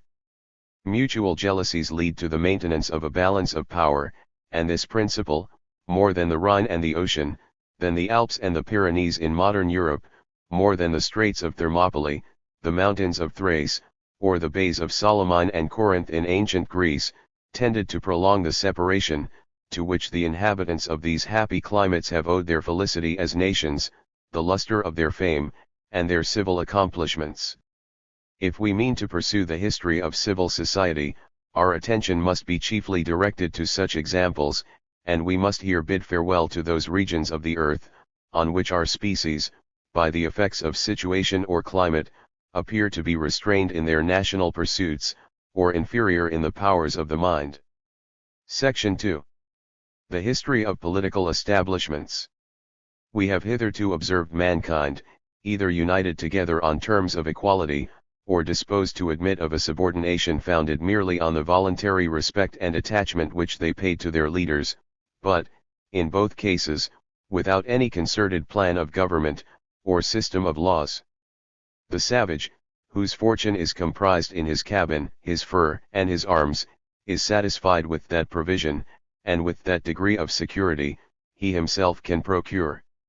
He perceives, in treating with his equal, no subject of discussion that should be referred to the decision of a judge, nor does he find in any hand the badges of magistracy, or the ensigns of a perpetual command. The barbarian, though induced by his admiration of personal qualities, the luster of a heroic race, or a superiority of fortune, to follow the banners of a leader, and to act a subordinate part in his tribe, knows not, that what he performs from choice, is to be made a subject of obligation. He acts from affections unacquainted with forms, and when provoked, or when engaged in disputes, he recurs to the sword, as the ultimate means of decision, in all questions of right. Human affairs, in the meantime, continue their progress. What was in one generation a propensity to herd with the species, becomes in the ages which follow, a principle of natural union. What was originally an alliance for common defense, becomes a concerted plan of political force, the care of subsistence becomes an anxiety for accumulating wealth, and the foundation of commercial arts. Mankind, in following the present sense of their minds, in striving to remove inconveniencies, or to gain apparent and contiguous advantages, arrive at ends which even their imagination could not anticipate, and pass on, like other animals, in the track of their nature, without perceiving its end. He who first said, "I will appropriate this field, I will leave it to my heirs," did not perceive, that he was laying the foundation of civil laws and political establishments. He who first ranged himself under a leader, did not perceive, that he was setting the example of a permanent subordination, under the pretence of which, the rapacious were to seize his possessions, and the arrogant to lay claim to his service. Men, in general, are sufficiently disposed to occupy themselves in forming projects and schemes, but he who would scheme and project for others, will find an opponent in every person who is disposed to scheme for himself. Like the winds that come we know not whence, and blow whithersoever they list, the forms of society are derived from an obscure and distant origin, they arise, long before the date of philosophy, from the instincts, not from the speculations of men. The crowd of mankind are directed, in their establishments and measures, by the circumstances in which they are placed, and seldom are turned from their way, to follow the plan of any single projector. Every step and every movement of the multitude, even in what are termed enlightened ages, are made with equal blindness to the future, and nations stumble upon establishments, which are indeed the result of human action, but not the execution of any human design. If Cromwell said, that a man never mounts higher, than when he knows not whither he is going, it may with more reason be affirmed of communities, that they admit of the greatest revolutions where no change is intended, and that the most refined politicians do not always know whither they are leading the state by their projects. If we listen to the testimony of modern history, and to that of the most authentic parts of the ancient, if we attend to the practice of nations in every quarter of the world, and in every condition, whether that of the barbarian or the polished, we shall find very little reason to retract this assertion. No constitution is formed by concert, no government is copied from a plan. The members of a small state contend for equality, the members of a greater, find themselves classed in a certain manner that lays a foundation for monarchy. They proceed from one form of government to another, by easy transitions, and frequently under old names adopt a new constitution. The seeds of every form are lodged in human nature, they spring up and ripen with the season. The prevalence of a particular species is often derived from an imperceptible ingredient mingled in the soil. We are therefore to receive, with caution, the traditionary histories of ancient legislators, and founders of states. Their names have long been celebrated, their supposed plans have been admired, and what were probably the consequences of an early situation, is, in every instance, considered as an effect of design. An author and a work, like cause and effect, are perpetually coupled together. This is the simplest form under which we can consider the establishment of nations, and we ascribe to a previous design, what came to be known only by experience, what no human wisdom could foresee, and what, without the concurring humor and disposition of his age, no authority could enable an individual to execute. If men, during ages of extensive reflection, and employed in the search of improvement, are wedded to their institutions, and, laboring under many acknowledged inconveniencies, cannot break loose from the trammels of custom, what shall we suppose their humor to have been in the times of Romulus and Lycurgus? They were not surely more disposed to embrace the schemes of innovators, or to shake off the impressions of habit. They were not more pliant and ductile, when their knowledge was less, not more capable of refinement, when their minds were more circumscribed. We imagine, perhaps, that rude nations must have so strong a sense of the defects under which they labor, and be so conscious that reformations are requisite in their manners, that they must be ready to adopt, with joy, every plan of improvement, and to receive every plausible proposal with implicit compliance. And we are thus inclined to believe, that the harp of Orpheus could effect, in one age, what the eloquence of Plato could not produce in another. We mistake, however, the characteristic of simple ages. Mankind then appear to feel the fewest defects, and are then least desirous to enter on reformations.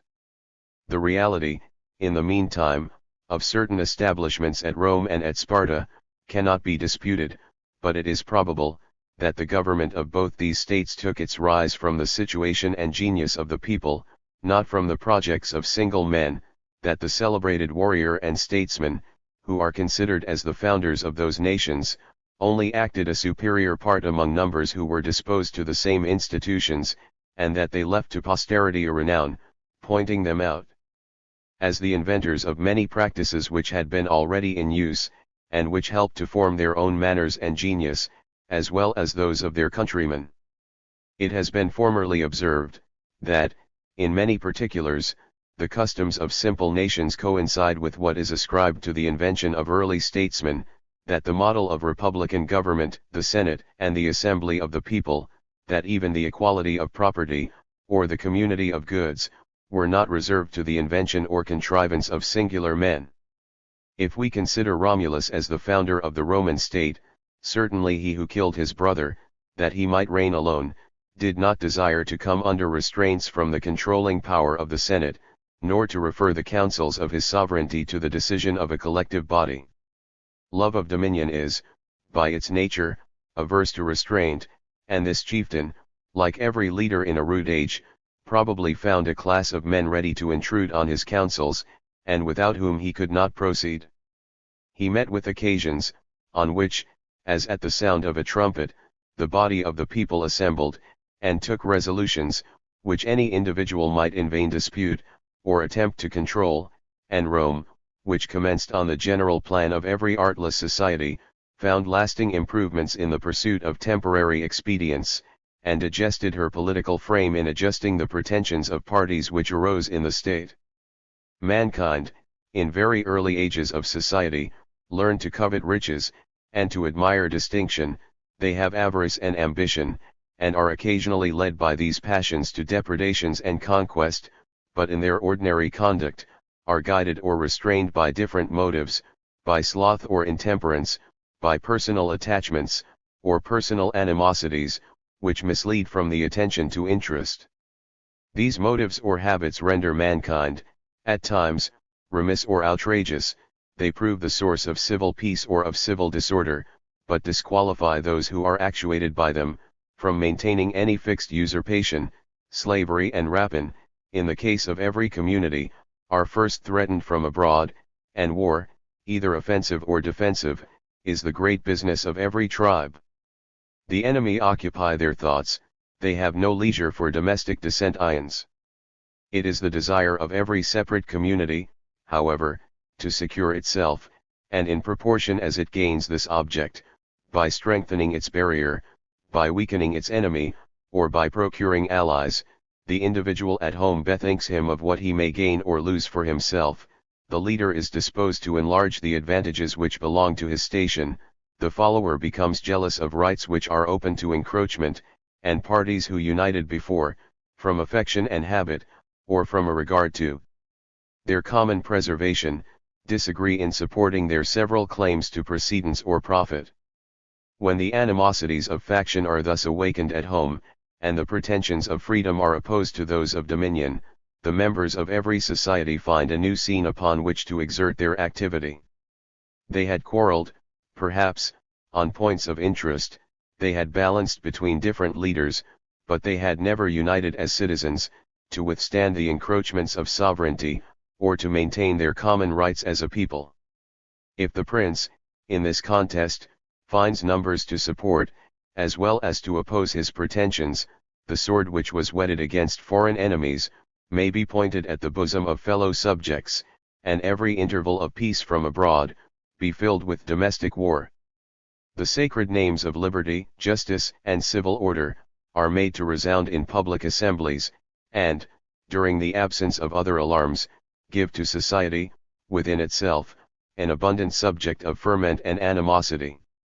If what is related of the little principalities which, in ancient times, were formed in Greece, in Italy, and over all Europe, agrees with the character we have given of mankind under the first impressions of property, of interest, and of hereditary distinctions, the seditions and domestic wars which followed in those very states, the expulsion of their kings, or the questions which arose concerning the prerogatives of the sovereign, or privilege of the subject, are agreeable to the representation which we now give of the first step toward political establishment, and the desire of a legal constitution. What this constitution may be in its earliest form, depends on a variety of circumstances in the condition of nations, it depends on the extent of the principality in its rude state, on the degree of disparity to which mankind had submitted before they begun to dispute the abuses of power, it depends likewise on what we term accidents, the personal character of an individual, or the events of a war. Every community is originally a small one. That propensity by which mankind at first unite, is not the principle from which they afterwards act in extending the limits of empire. Small tribes, where they are not assembled by common objects of conquest or safety, are even averse to a coalition. If, like the real or fabulous confederacy of the Greeks for the destruction of Troy, many nations combine in pursuit of a single object, they easily separate again, and act anew on the maxims of rival states. There is, perhaps, a certain national extent, within which the passions of men are easily communicated from one, or a few, to the whole, and there are certain numbers of men who can be assembled, and act in a body. If, while the society is not enlarged beyond this dimension, and while its members are easily assembled, political contentions arise, the state seldom fails to proceed on republican maxims, and to establish democracy. In most rude principalities, the leader derived his prerogative from the luster of his race, and from the voluntary attachment of his tribe. The people he commanded were his friends, his subjects, and his troops. If we suppose, upon any change in their manners, that they cease to revere his dignity, that they pretend to equality among themselves, or are seized with the jealousy of his assuming too much, the foundations of his power are already withdrawn. When the voluntary subject becomes refractory, when considerable parties, or the collective body, choose to act for themselves, the small kingdom, like that of Athens, becomes of course a republic.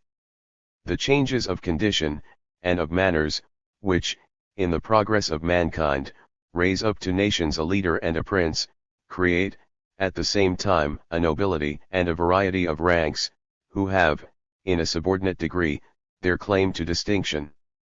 Superstition, too, may create an order of men, who, under the title of priesthood, engage in the pursuit of a separate interest, who, by their union and firmness as a body, and by their incessant ambition, deserve to be reckoned in the list of pretenders to power. These different orders of men are the elements of whose mixture the political body is generally formed, each draws to its side some part from the mass of the people. The people themselves are a party upon occasion, and numbers of men, however classed and distinguished, become, by their jarring pretensions and separate views, mutual interruptions and checks, and have, by bringing to the national councils the maxims and apprehensions of a particular order, and by guarding a particular interest, a share in adjusting or preserving the political form of the state. The pretensions of any particular order, if not checked by some collateral power, would terminate in tyranny, those of a prince, in despotism, those of a nobility or priesthood, in the abuses of aristocracy, of a populace, in the confusions of anarchy.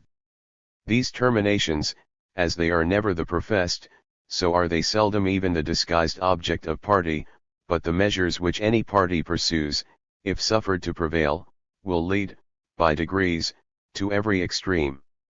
In their way to the ascendant they endeavor to gain, and in the midst of interruptions which opposite interests mutually give, liberty may have a permanent or a transient existence, and the Constitution may bear a form and a character as various as the casual combination of such multiplied parts can effect. To bestow on communities some degree of political freedom, it is perhaps sufficient, that their members, either singly, or as they are involved with their several orders, should insist on their rights, that under republics, the citizen should either maintain his own equality with firmness, or restrain the ambition of his fellow citizen within moderate bounds, that under monarchy, men of every rank should maintain the honors of their private or their public stations, and sacrifice neither to the impositions of a court, nor to the claims of a populace, those dignities which are destined, in some measure, independent of fortune, to give stability to the throne, and to procure a respect to the subject. Amidst the contentions of party, the interests of the public, even the maxims of justice and candor, are sometimes forgotten, and yet those fatal consequences which such a measure of corruption seems to portend, do not unavoidably follow. The public interest is often secure, not because individuals are disposed to regard it as the end of their conduct, but because each, in his place, is determined to preserve his own. Liberty is maintained by the continued differences and oppositions of numbers, not by their concurring zeal in behalf of equitable government. In free states, therefore, the wisest laws are never, perhaps, dictated by the interest and spirit of any order of men, they are moved, they are opposed, or amended, by different hands, and come at last to express that medium and composition which contending parties have forced one another to adopt. When we consider the history of mankind in this view, we cannot be at a loss for the causes which, in small communities, threw the balance on the side of democracy, which, in states more enlarged in respect to territory and number of people, gave the ascendant to monarchy, and which, in a variety of conditions and of different ages, enabled mankind to blend and unite the characters of different forms, and, instead of any of the simple constitutions we have mentioned, to exhibit a medley of all. In emerging from a state of rudeness and simplicity, men must be expected to act from that spirit of equality, or moderate subordination, to which they have been accustomed. When crowded together in cities, or within the compass of a small territory, they act by contagious passions, and every individual feels a degree of importance proportioned to his figure in the crowd, and the smallness of its numbers. The pretenders to power and dominion appear in too familiar a light to impose upon the multitude, and they have no aids at their call, by which they can bridle the refractory humors of a people who resist their pretensions. Theseus, king of Attica, we are told, assembled the inhabitants of its 12 cantons into one city. In this he took an effectual method to unite into one democracy, what were before the separate members of his monarchy, and to hasten the downfall of the regal power. The monarch of an extensive territory has many advantages in maintaining his station. Without any grievance to his subjects, he can support the magnificence of a royal estate, and dazzle the imagination of his people, by that very wealth which themselves have bestowed. He can employ the inhabitants of one district against those of another, and while the passions that lead to mutiny and rebellion, can at any one time seize only on a part of his subjects, he feels himself strong in the possession of a general authority.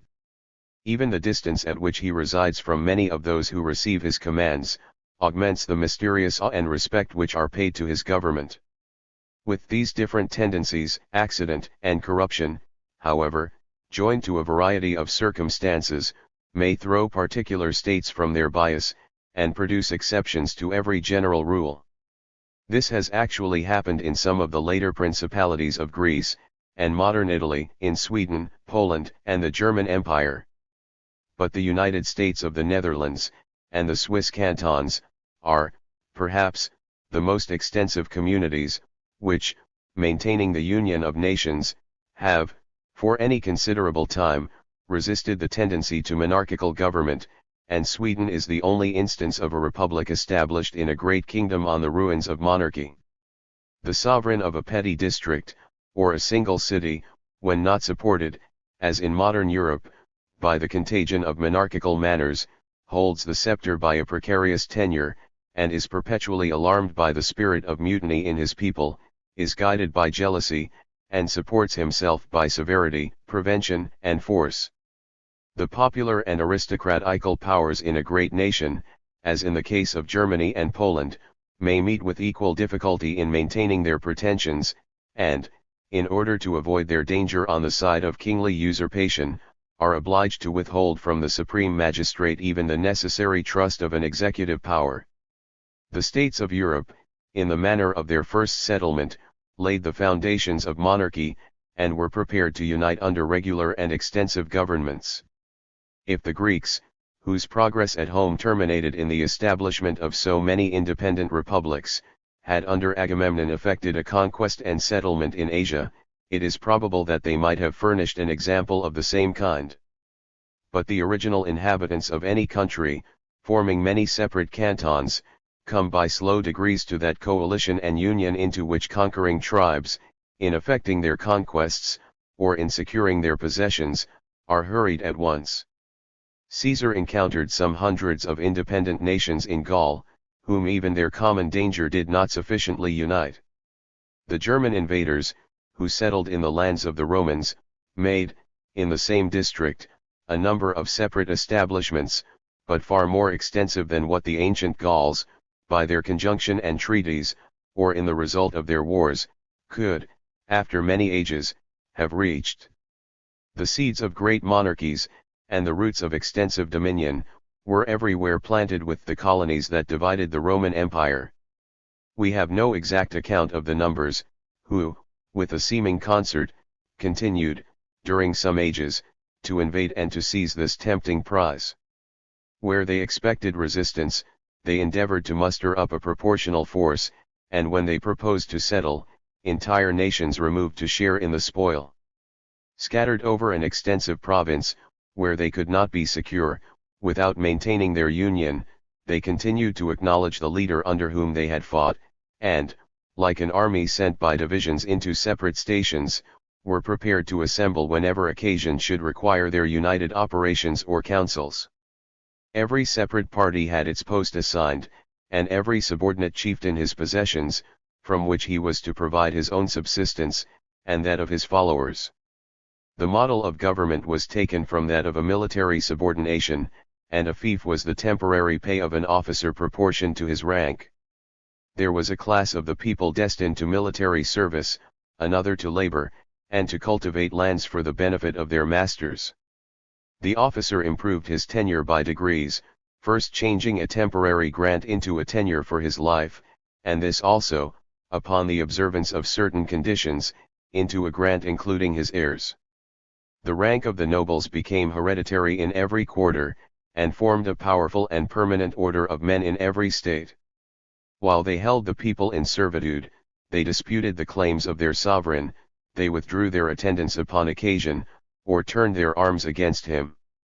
They formed a strong and insurmountable barrier against a general despotism in the state, but they were themselves, by means of their warlike retainers, the tyrants of every little district, and prevented the establishment of order, or any regular applications of law.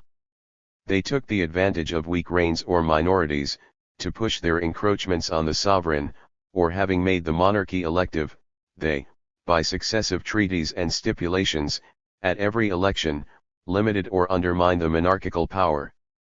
The prerogatives of the prince have been, in some instances, as in that of the German Empire in particular, reduced to a mere title, and the national union itself preserved in the observance only of a few insignificant formalities.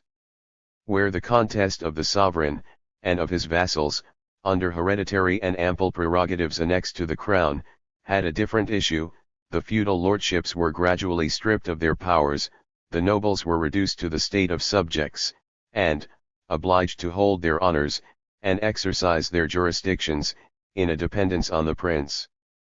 It was his supposed interest to reduce them to a state of equal subjection with the people, and to extend his own authority, by rescuing the laborer and the dependent from the oppressions of their immediate superiors. In this project the princes of Europe have variously succeeded. While they protected the people, and thereby encouraged the practice of commercial and lucrative arts, they paved the way for despotism in the state, and with the same policy by which they relieved the subject from many oppressions, they increased the powers of the crown.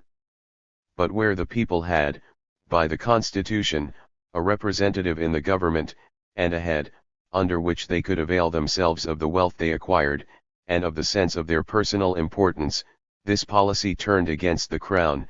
It formed a new power to restrain the prerogative, to establish the government of law, and to exhibit a spectacle new in the history of mankind, monarchy mixed with republic, and extensive territory governed, during some ages, without military force.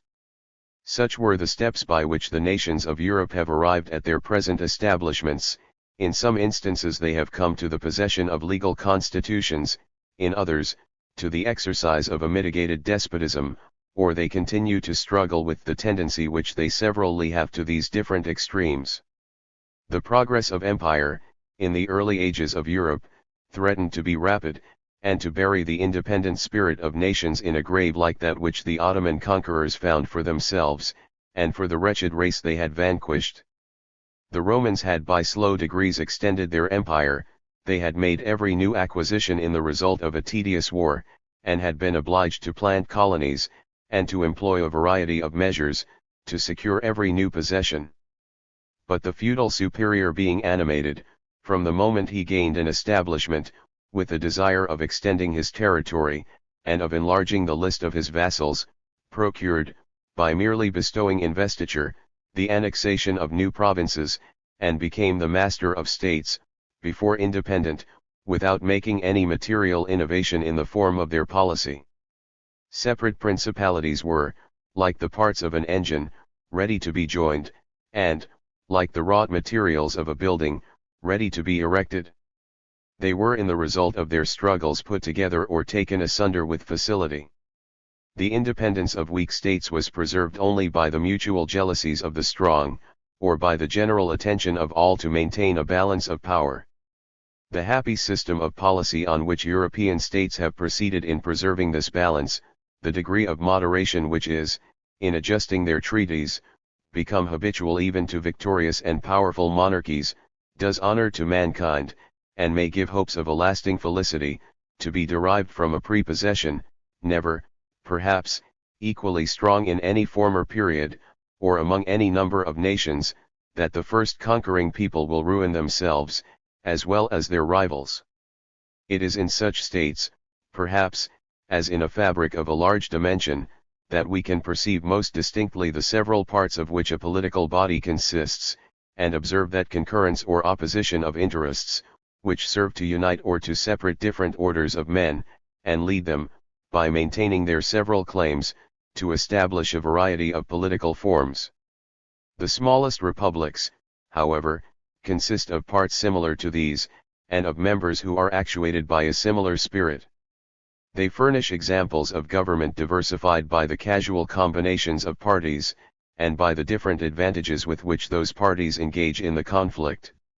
In every society there is a casual subordination, independent of its formal establishment, and frequently adverse to its constitution. while the administration and the people speak the language of a particular form, and seem to admit no pretensions to power, without a legal nomination in one instance, or without the advantage of hereditary honors in another, this casual subordination, possibly arising from the distribution of property, or from some other circumstance that bestows unequal degrees of influence, gives the state its tone, and fixes its character.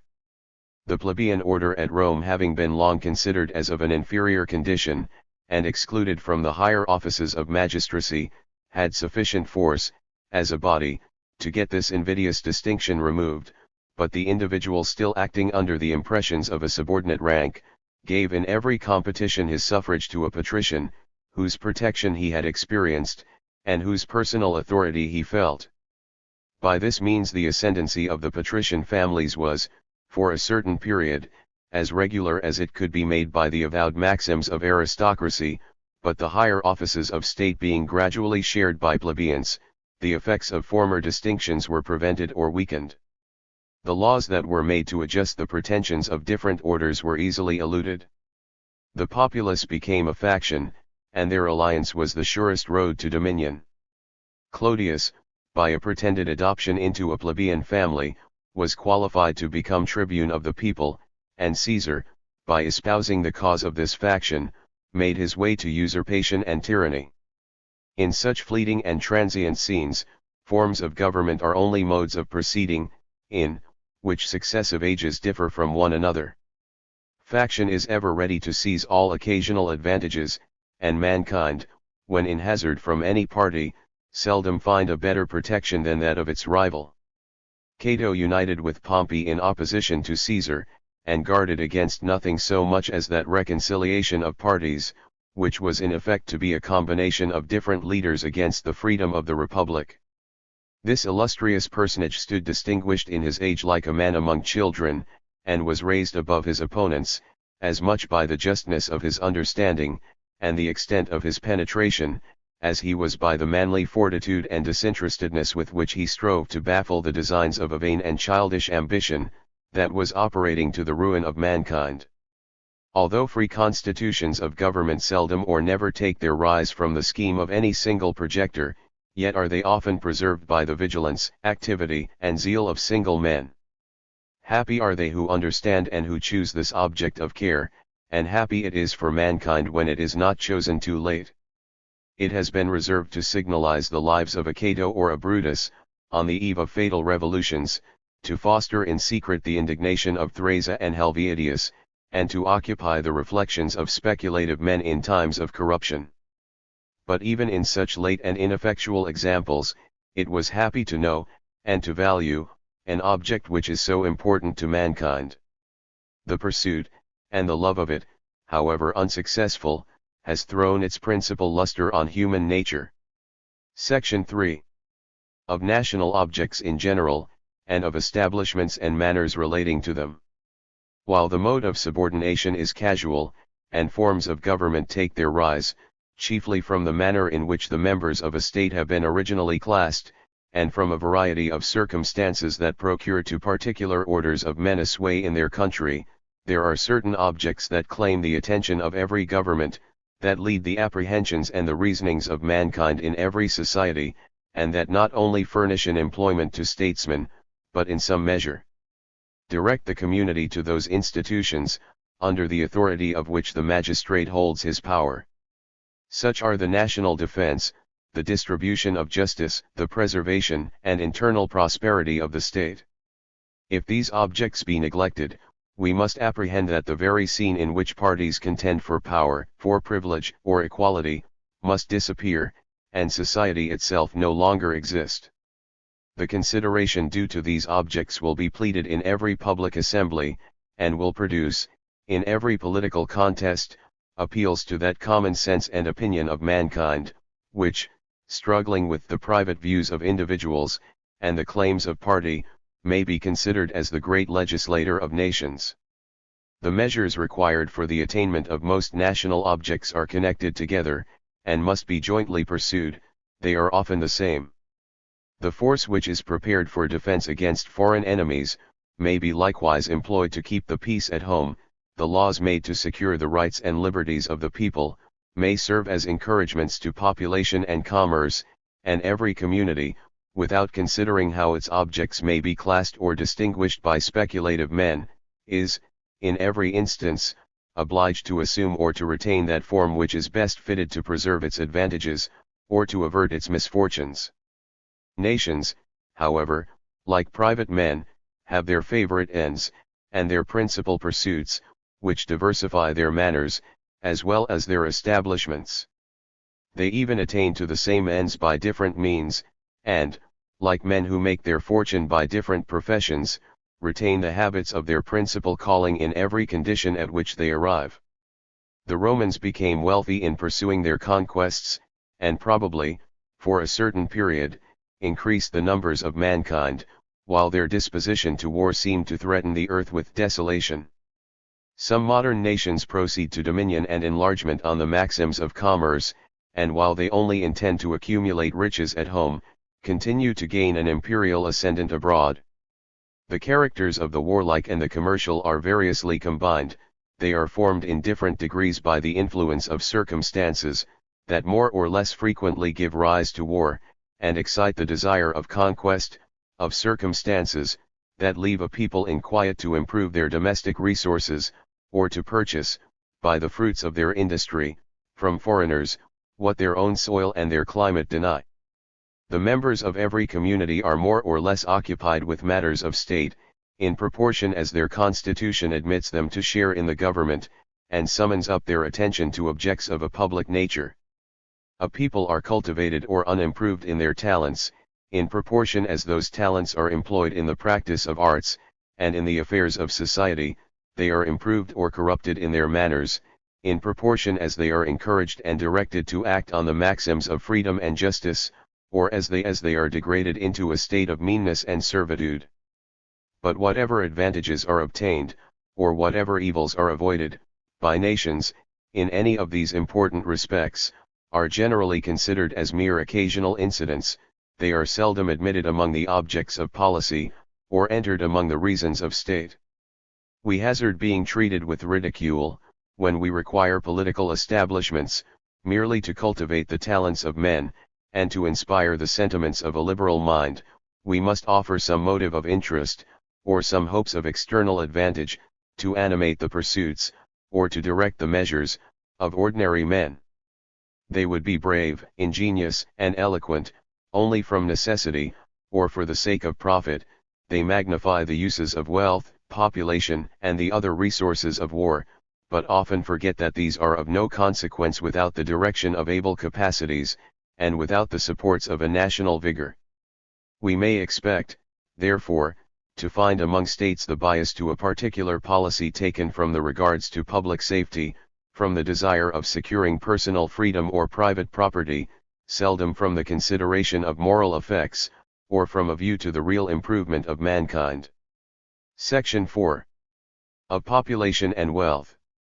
When we imagine what the Romans must have felt when the tidings came that the flower of their city had perished at Cannae, when we think of what the orator had in his mind when he said, that the youth among the people was like the spring among the seasons, when we hear of the joy with which the huntsman and the warrior is adopted, in America, to sustain the honors of the family and the nation, we are made to feel the most powerful motives to regard the increase and preservation of our fellow citizens.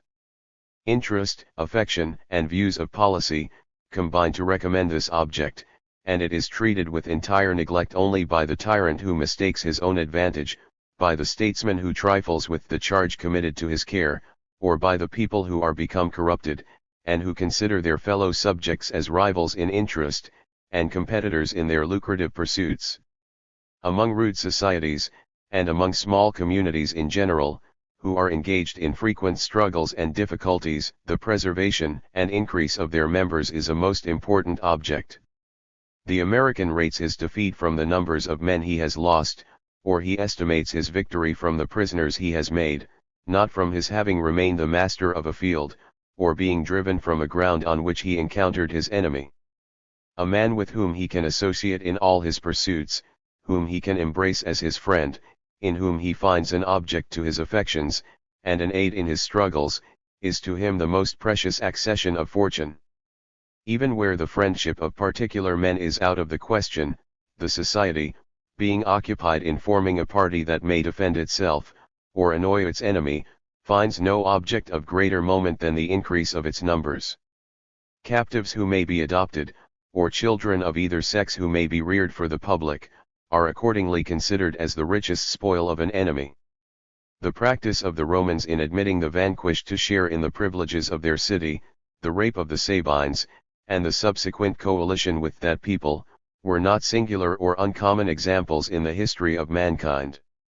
The same policy has been followed, and was natural and obvious wherever the strength of a state consisted in the arms of a few, and where men were valued in themselves, without regard to estate or fortune. In rude ages, therefore, while mankind subsist in small divisions, it should appear, that if the earth be thinly peopled, this defect does not arise from the negligence of those who ought to repair it. It is even probable, that the most effectual course that could be taken to increase the species, would be, to prevent the coalition of nations, and to oblige mankind to act in such small bodies as would make the preservation of their numbers a principal object of their care. This alone, it is true, would not be sufficient. We must probably add the encouragement for rearing families, which mankind enjoy under a favorable policy, and the means of subsistence which they owe to the practice of arts. The mother is unwilling to increase her offspring, and is ill provided to rear them, where she herself is obliged to undergo great hardships in the search of her food. In North America, we are told, that she joins to the reserves of a cold or a moderate temperament, the abstinencies to which she submits, from the consideration of this difficulty. In her apprehension, it is matter of prudence, and of conscience, to bring one child to the condition of feeding on venison, and of following on foot, before she will hazard a new burden in traveling the woods. In warmer latitudes, by the different temperament, perhaps, which the climate bestows, and by a greater facility in procuring subsistence, the numbers of mankind increase, while the object itself is neglected, and the commerce of the sexes, without any concern for population, is made a subject of mere debauch. In some places, we are told, it is even made the object of a barbarous policy, to defeat or to restrain the intentions of nature. In the island of Formosa, the males are prohibited to marry before the age of 40, and females, if pregnant before the age of 36, have an abortion procured by order of the magistrate, who employs a violence that endangers the life of the mother, together with that of the child. In China, the permission given to parents to kill or to expose their children, was probably meant as a relief from the burden of a numerous offspring. But notwithstanding what we hear of a practice so repugnant to the human heart, it has not, probably, the effects in restraining population, which it seems to threaten, but, like many other institutions, has an influence the reverse of what it seemed to portend. The parents marry with this means of relief in their view, and the children are saved. However important the object of population may be held by mankind, it will be difficult to find, in the history of civil policy, any wise or effectual establishments, solely calculated to obtain it. The practice of rude or feeble nations is inadequate, or cannot surmount the obstacles which are found in their manner of life. The growth of industry, the endeavors of men to improve their arts, to extend their commerce, to secure their possessions, and to establish their rights, are indeed the most effectual means to promote population, but they arise from a different motive. They arise from regards to interest and personal safety. They are intended for the benefit of those who exist, not to procure the increase of their numbers. It is, in the meantime, of importance to know, that where a people are fortunate in their political establishments, and successful in the pursuits of industry, their population is likely to grow in proportion.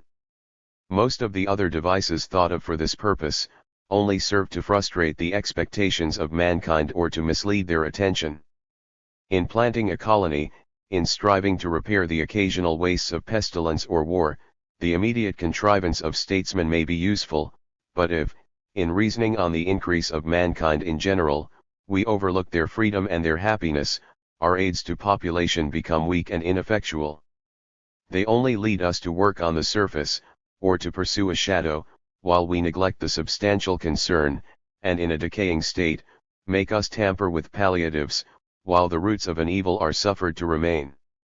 Octavius revived or enforced the laws that related to population at Rome, but it may be said of him, and of many sovereigns in a similar situation, that they administer the poison, while they are devising the remedy, and bring a damp and a palsy on the principles of life, while they endeavor, by external applications to the skin, to restore the bloom of a decayed and sickly body.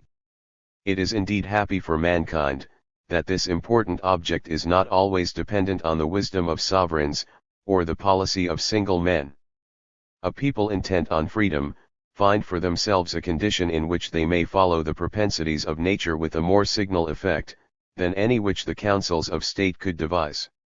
When sovereigns, or projectors, are the supposed masters of this subject, the best they can do, is to be cautious of hurting an interest they cannot greatly promote, and of making breaches they cannot repair. When nations were divided into small territories, and petty commonwealths, where each man had his house and his field to himself, and each county had its capital free and independent, what a happy situation for mankind, says Mr. Hume, how favorable to industry and agriculture, to marriage and to population. Yet here were, probably no schemes of the statesman, for rewarding the married, or for punishing the single, for inviting foreigners to settle, or for prohibiting the departure of natives.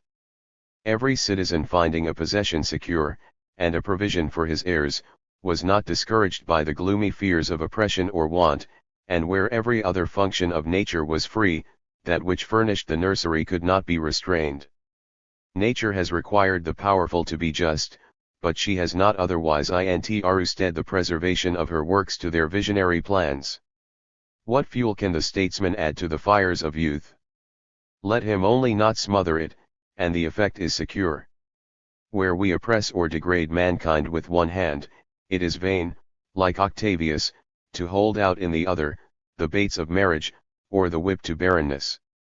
It is vain to invite new inhabitants from abroad, while those we already possess are made to hold their tenure with uncertainty, and to tremble, not only under the prospect of a numerous family, but even under that of a precarious and doubtful subsistence for themselves.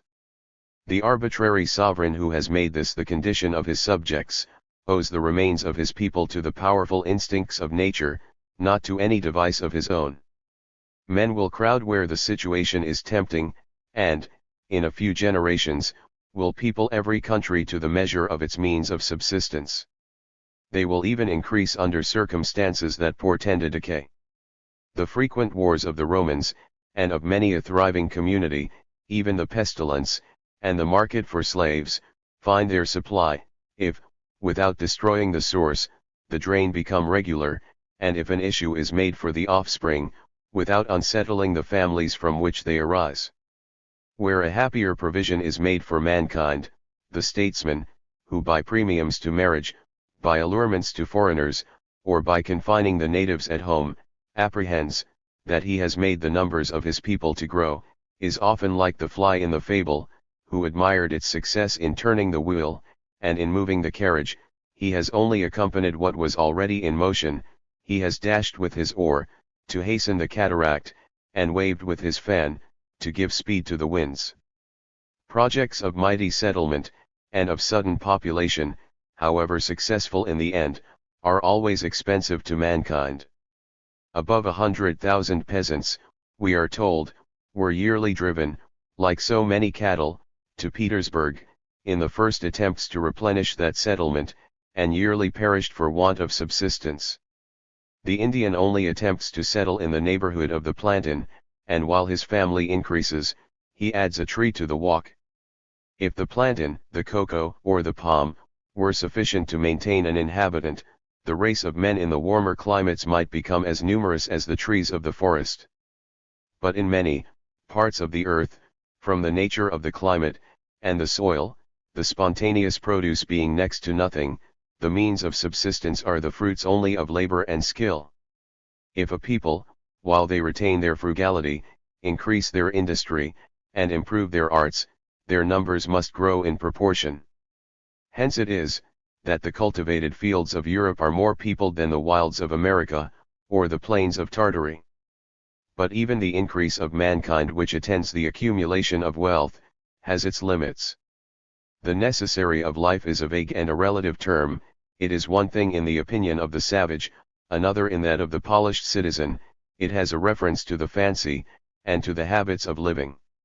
While arts improve, and riches increase, while the possessions of individuals, or their prospects of gain, come up to their opinion of what is required to settle a family, they enter on its cares with alacrity.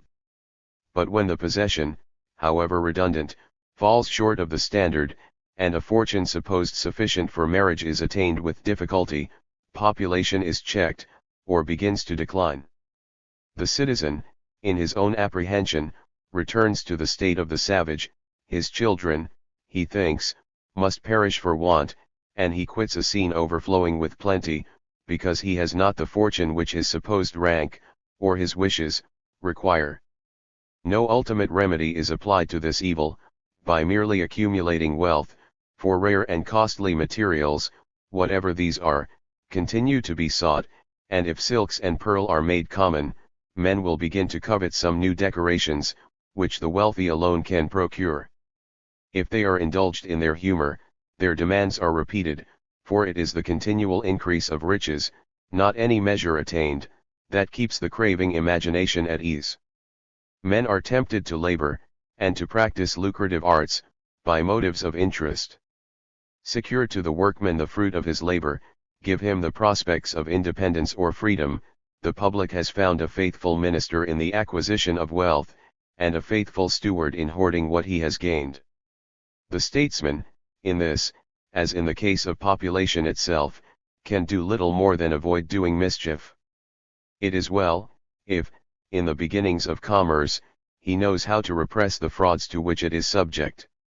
Commerce, if continued, is the branch in which men, committed to the effects of their own experience, are least apt to go wrong.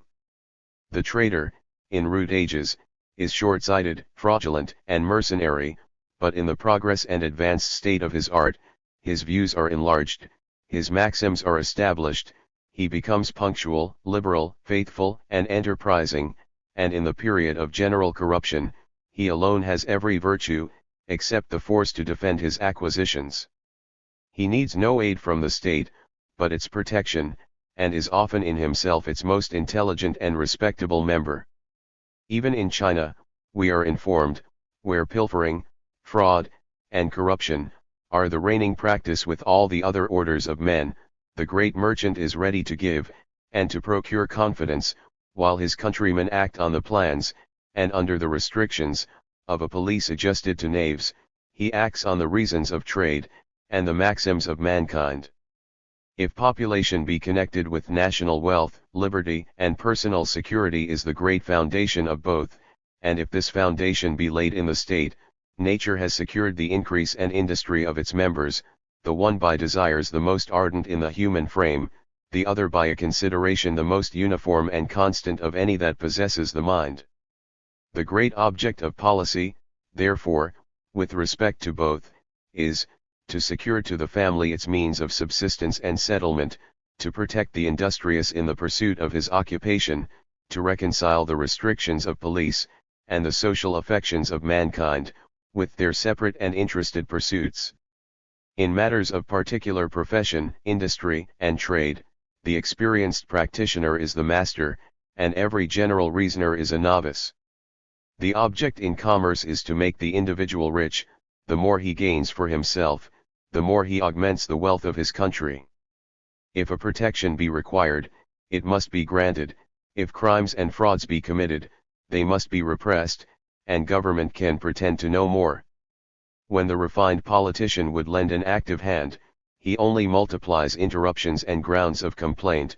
When the merchant forgets his own interest to lay plans for his country, the period of vision and chimera is near, and the solid basis of commerce withdrawn. He might be told, that while he pursues his advantage, and gives no cause of complaint, the interest of commerce is safe. The general police of France, proceeding on a supposition, that the exportation of corn must drain the country where it has grown, had, till of late, laid that branch of commerce under a severe prohibition. The English landholder and the farmer had credit enough to obtain a premium for exportation, to favor the sale of their commodity, and the event has shown, that private interest is a better patron of commerce and plenty, than the refinements of state. One nation lays the refined plan of a settlement on the continent of North America, and trusts little to the conduct of traders and short-sighted men. Another leaves men to find their own position in a state of freedom, and to think for themselves. The active industry and the limited views of the one, made a thriving settlement, the great projects of the other were still in idea.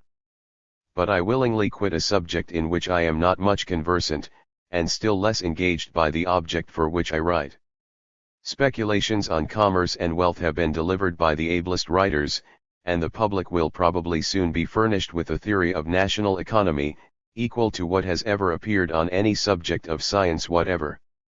But in the view which I have taken of human affairs, nothing seems more important than the general caution which the authors to whom I refer so well understand, not to consider these articles as making the sum of national felicity, or the principal object of any state. In science we consider our objects apart, in practice it were an error not to have them all in our view at once. One nation, in search of gold and of precious metals, neglect the domestic sources of wealth, and become dependent on their neighbors for the necessaries of life. Another so intent on improving their internal resources, and on increasing their commerce, that they become dependent on foreigners for the defense of what they acquire.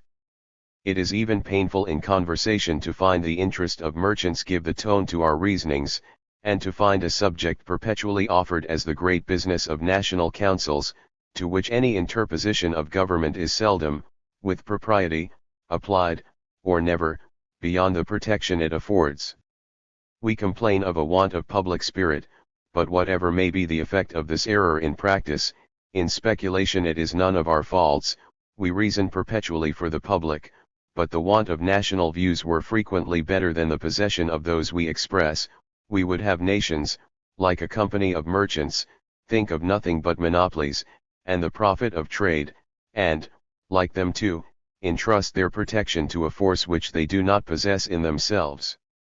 Because men, like other animals, are maintained in multitudes, where the necessaries of life are amassed, and the store of wealth is enlarged, we drop our regards for the happiness, the moral and political character of a people, and, anxious for the herd we would propagate, carry our views no farther than the stall and the pasture. We forget that the few have often made a prey of the many, that to the poor there is nothing so enticing as the coffers of the rich, and that when the price of freedom comes to be paid, the heavy sword of the victor may fall into the opposite scale. Whatever be the actual conduct of nations in this matter, it is certain, that many of our arguments would hurry us, for the sake of wealth and of population, into a scene where mankind, being exposed to corruption, are unable to defend their possessions, and where they are, in the end, subject to oppression and ruin. We cut off the roots, while we would extend the branches, and thicken the foliage. It is possibly from an opinion that the virtues of men are secure, that some, who turn their attention to public affairs, think of nothing but the numbers and wealth of a people. It is from a dread of corruption, that others think of nothing but how to preserve the national virtues. Human society has great obligations to both. They are opposed to one another only by mistake, and even when united, have not strength sufficient to combat the wretched party, that refers every object to personal interest, and that cares not for the safety or increase of any stock but its own. Section V of National Defense and Conquest. It is impossible to ascertain how much of the policy of any state has a reference to war, or to national safety. Our legislator, says the Cretan in Plato, thought that nations were by nature in a state of hostility. He took his measures accordingly, and observing that all the possessions of the vanquished pertained to the victor, he held it ridiculous to propose any benefit to his country, before he had provided that it should not be conquered. Crete, which is supposed to have been a model of military policy, is commonly considered as the original from which the celebrated laws of Lycurgus were copied. Mankind, it seems, in every instance, must have some palpable object to direct their proceedings, and must have a view to some point of external utility, even in the choice of their virtues. The discipline of Sparta was military, and a sense of its use in the field, more than the force of unwritten and traditionary laws, or the supposed engagement of the public faith obtained by the lawgiver, may have induced this people to persevere in the observance of many rules, which to other nations do not appear necessary, except in the presence of an enemy.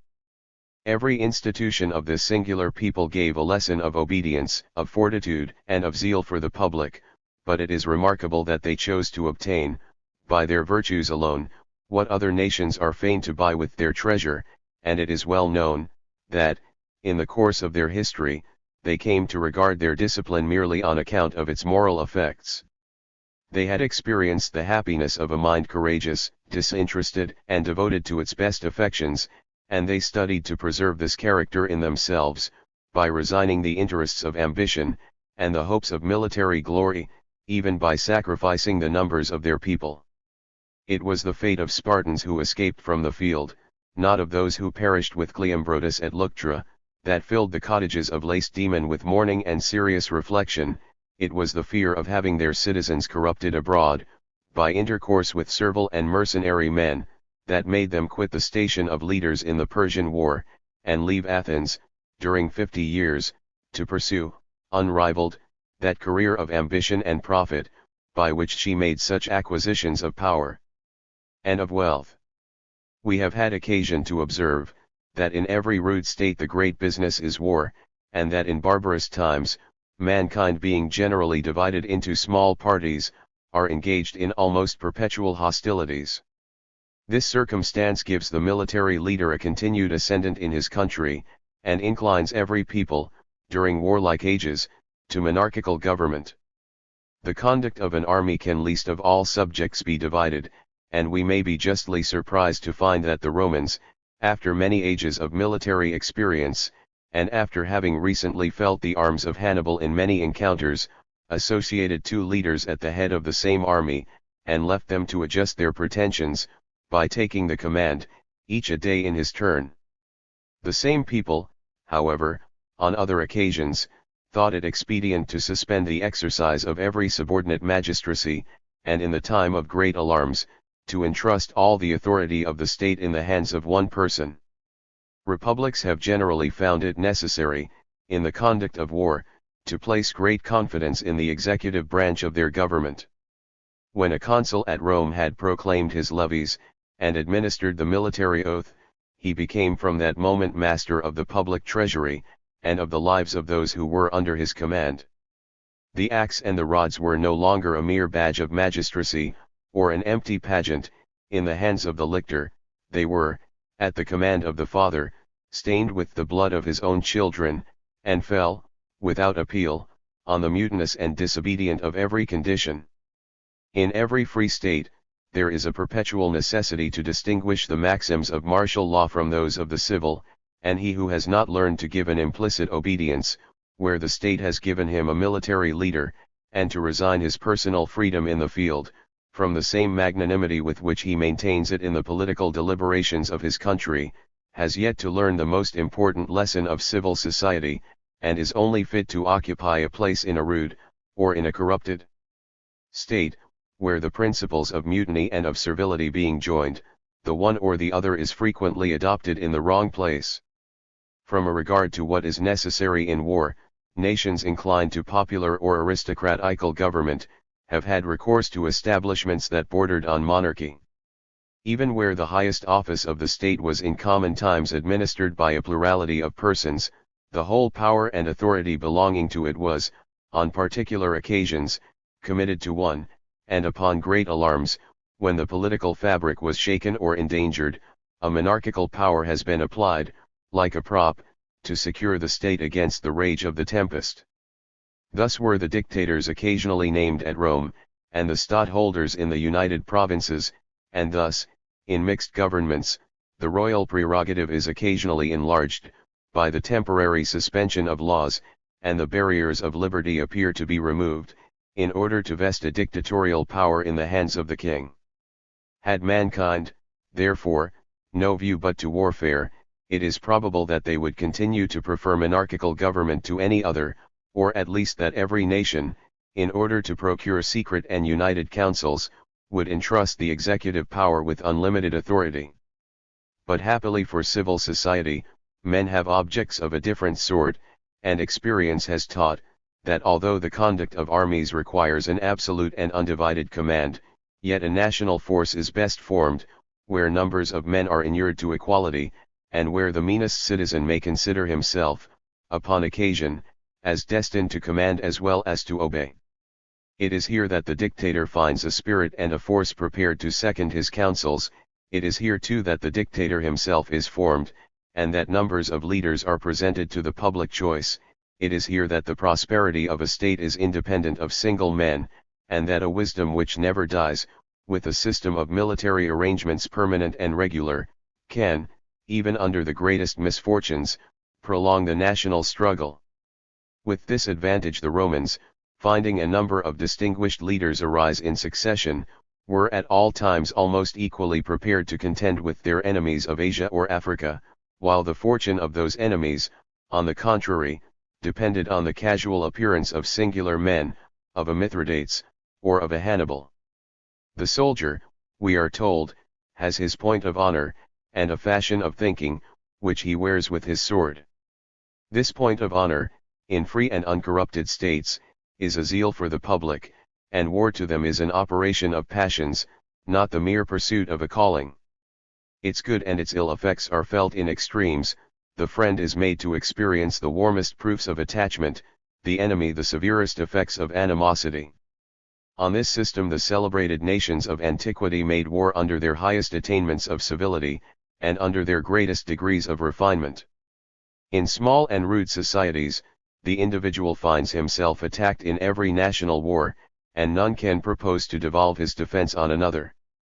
"The King of Spain is a great prince," said an American chief to the governor of Jamaica, who was preparing a body of troops to join in an enterprise against the Spaniards. "Do you propose to make war upon so great a king with so small a force?" Being told that the forces he saw were to be joined by troops from Europe, and that the governor could then command no more, "Who are these then," said the American, "who form this crowd of spectators?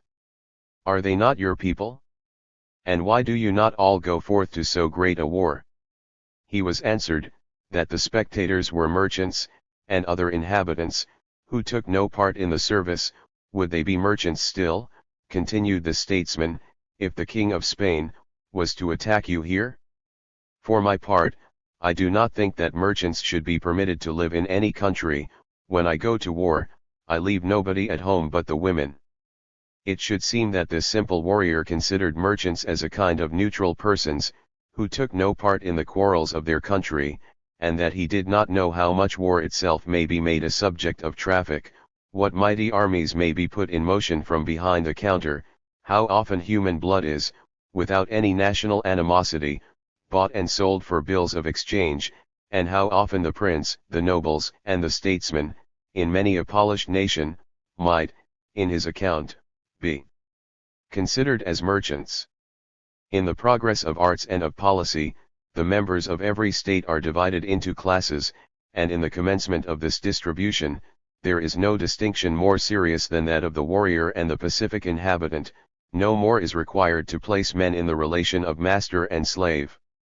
Even when the rigors of an established slavery abate, as they have done in modern Europe, in consequence of a protection, and a property, allowed to the mechanic and laborer, this distinction serves still to separate the noble from the base, and to point out that class of men who are destined to reign and to domineer in their country.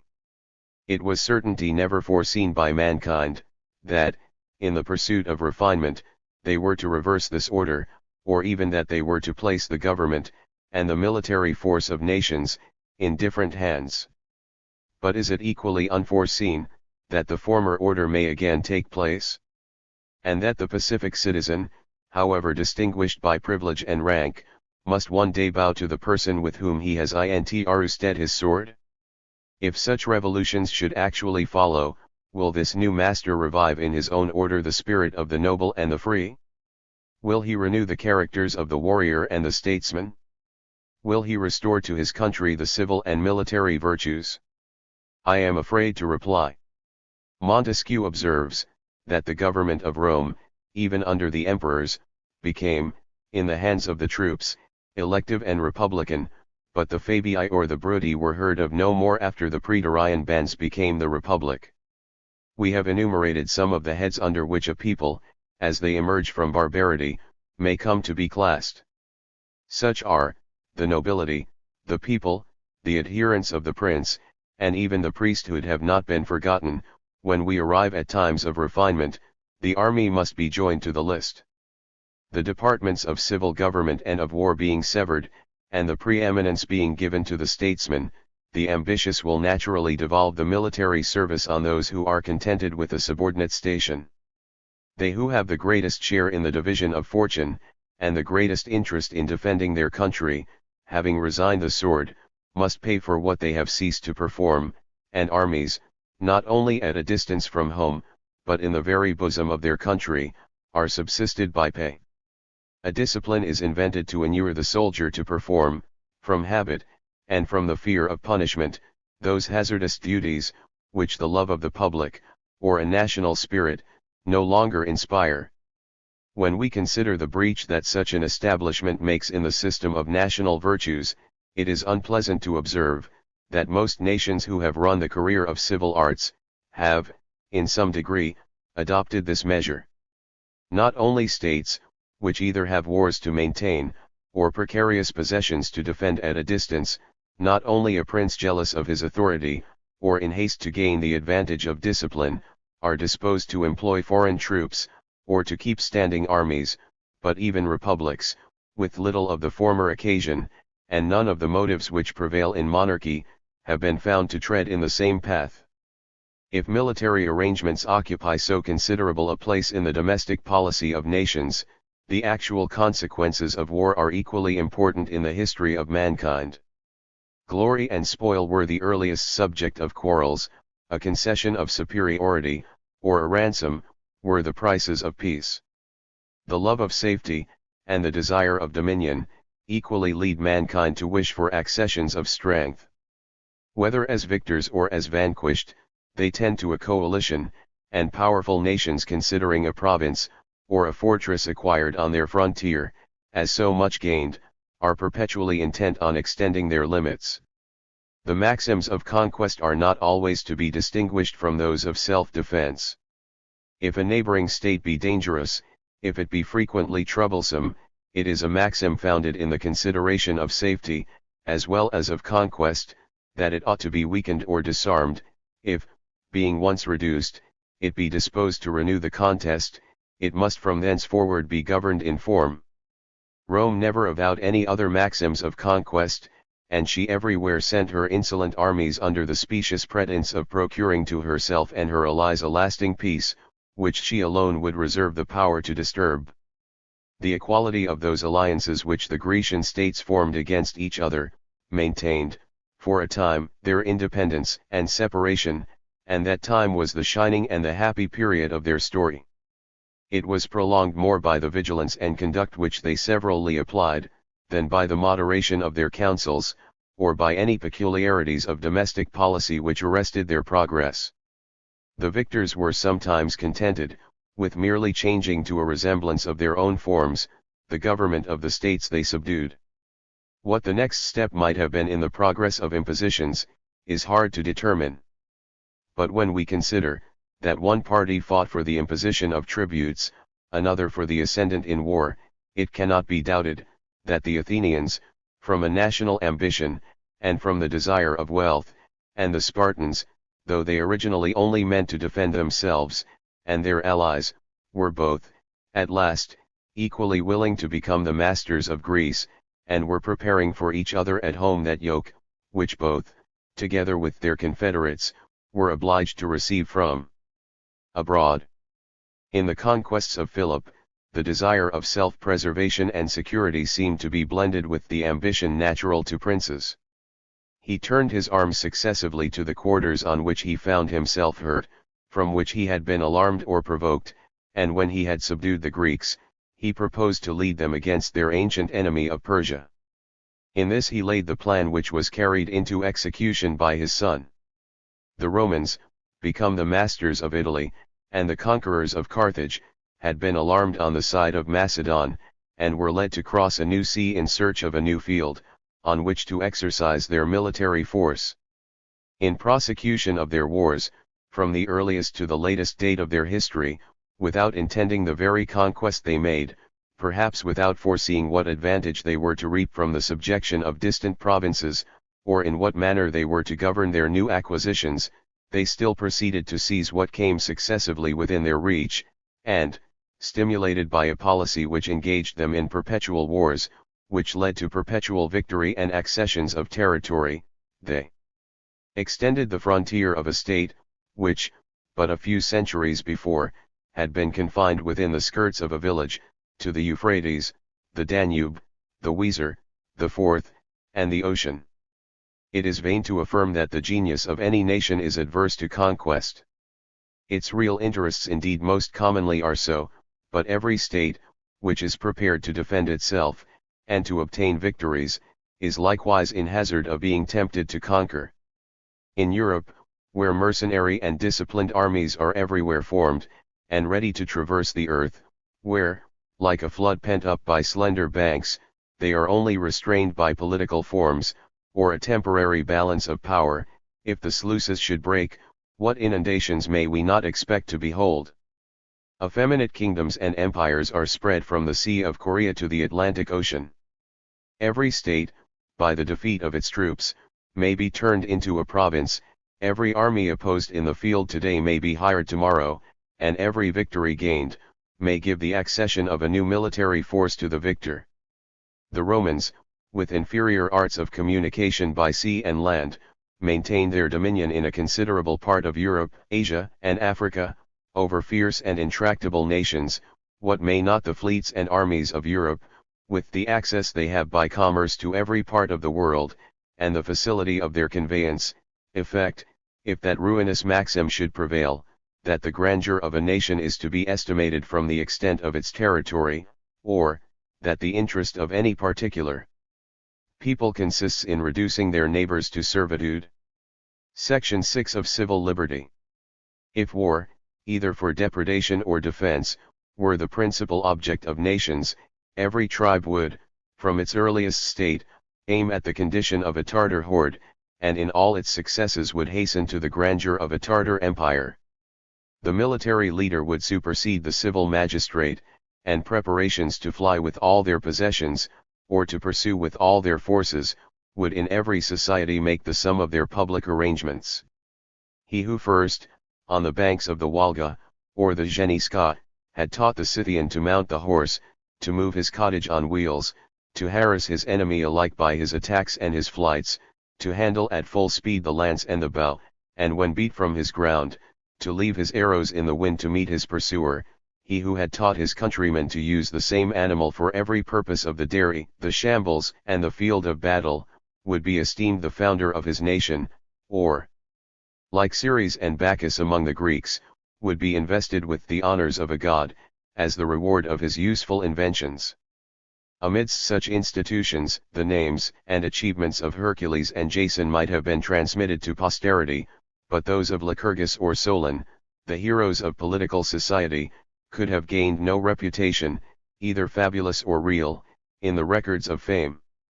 Every tribe of warlike barbarians may entertain among themselves the strongest sentiments of affection and honor, while they carry to the rest of mankind the aspect of banditti and robbers. They may be indifferent to interest, and superior to danger, but our sense of humanity, our regard to the rights of nations, our admiration of civil wisdom and justice, even our effeminacy itself, make us turn away with contempt, or with horror, from a scene which exhibits so few of our good qualities, and which serves so much to reproach our weakness.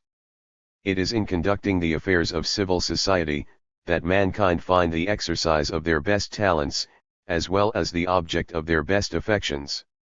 It is in being grafted on the advantages of civil society, that the art of war is brought to perfection, that the resources of armies, and the complicated springs to be touched in their conduct, are best understood. The most celebrated warriors were also citizens, opposed to a Roman, or a Greek, the chieftain of Thrace, of Germany, or Gaul, was a novice. The native of Pella learned the principles of his art from Epaminondas and Pelopidas. If nations, as hath been observed in the preceding section, must adjust their policy on the prospect of war from abroad, they are equally bound to provide for the attainment of peace at home. But there is no peace in the absence of justice. It may subsist with divisions, disputes, and contrary opinions, but not with the commission of wrongs. The injurious, and the injured, are, as implied in the very meaning of the terms, in a state of hostility. Where men enjoy peace, they owe it either to their mutual regards and affections, or to the restraints of law. Those are the happiest states which procure peace to their members by the first of these methods, but it is sufficiently uncommon to procure it even by the second. The first would withhold the occasions of war and of competition, the second adjusts the pretensions of men by stipulations and treaties. Sparta taught her citizens not to regard interest, other free nations secure the interest of their members, and consider this as a principal part of their rights. Law is the treaty to which members of the same community have agreed, and under which the magistrate and the subject continue to enjoy their rights, and to maintain the peace of society. The desire of lucre is the great motive to injuries. Law therefore has a principal reference to property. It would ascertain the different methods by which property may be acquired, as by prescription, conveyance, and succession, and it makes the necessary provisions for rendering the possession of property secure. Beside avarice, there are other motives from which men are unjust, such as pride, malice, envy, and revenge. The law would eradicate the principles themselves, or at least prevent their effects. From whatever motive wrongs are committed, there are different particulars in which the injured may suffer. He may suffer in his goods, in his person, or in the freedom of his conduct. Nature has made him master of every action which is not injurious to others. The laws of his particular society entitle him perhaps to a determinate station, and bestow on him a certain share in the government of his country. An injury, therefore, which in this respect puts him under any unjust restraint, may be called an infringement of his political rights. Where the citizen is supposed to have rights of property and of station, and is protected in the exercise of them, he is said to be free, and the very restraints by which he is hindered from the commission of crimes, are a part of his liberty. No person is free, where any person is suffered to do wrong with impunity. Even the despotic prince on his throne, is not an exception to this general rule. He himself is a slave, the moment he pretends that force should decide any contest. The disregard he throws on the rights of his people recoils on himself, and in the general uncertainty of all conditions, there is no tenure more precarious than his own. From the different particulars to which men refer, in speaking of liberty, whether to the safety of the person and the goods, the dignity of rank, or the participation of political importance, as well as from the different methods by which their rights are secured, they are led to differ in the interpretation of the very term, and every free nation is apt to suppose, that freedom is to be found only among themselves. They measure it by their own peculiar habits and system of manners. Some, having thought that the unequal distribution of wealth is a grievance, required a new division of property as the foundation of public justice. This scheme is suited to democratical government, and in such only it has been admitted with any degree of effect. New settlements, like that of the people of Israel, and singular establishments, like those of Sparta and Crete, have furnished examples of its actual execution, but in most other states, even the democratical spirit could attain no more than to prolong the struggle for agrarian laws, to procure, on occasion, the expunging of debts, and to keep the people in mind, under all the distinctions of fortune, that they still had a claim to equality. The citizen at Rome, at Athens, and in many republics, contended for himself, and his order. The agrarian law was moved and debated for ages, it served to awaken the mind, it nourished the spirit of equality, and furnished a field on which to exert its force, but was never established with any of its other and more formal effects. Many of the establishments which serve to defend the weak from oppression, contribute, by securing the possession of property, to favor its unequal division, and to increase the ascendant of those from whom the abuses of power may be feared. Those abuses were felt very early both at Athens and Rome. It has been proposed to prevent the excessive accumulation of wealth in particular hands, by limiting the increase of private fortunes, by prohibiting entails, and by withholding the right of primogeniture in the succession of heirs. It has been proposed to prevent the ruin of moderate estates, and to restrain the use, and consequently the desire of great ones, by sumptuary laws. These different methods are more or less consistent with the interests of commerce, and may be adopted, in different degrees, by a people whose national object is wealth, and they have their degree of effect, by inspiring moderation, or a sense of equality, and by stifling the passions by which mankind are prompted to mutual wrongs. It appears to be, in a particular manner, the object of sumptuary laws, and of the equal division of wealth, to prevent the gratification of vanity, to check the ostentation of superior fortune, and, by this means, to weaken the desire of riches, and to preserve, in the breast of the citizen, that moderation and equity which ought to regulate his conduct. This end is never perfectly attained in any state where the unequal division of property is admitted, and where fortune is allowed to bestow distinction and rank. It is indeed difficult, by any methods whatever, to shut up this source of corruption. Of all the nations whose history is known with certainty, the design itself, and the manner of executing it, appear to have been understood in Sparta alone. Their property was indeed acknowledged by law, but in consequence of certain regulations and practices, the most effectual, it seems, that mankind have hitherto found out.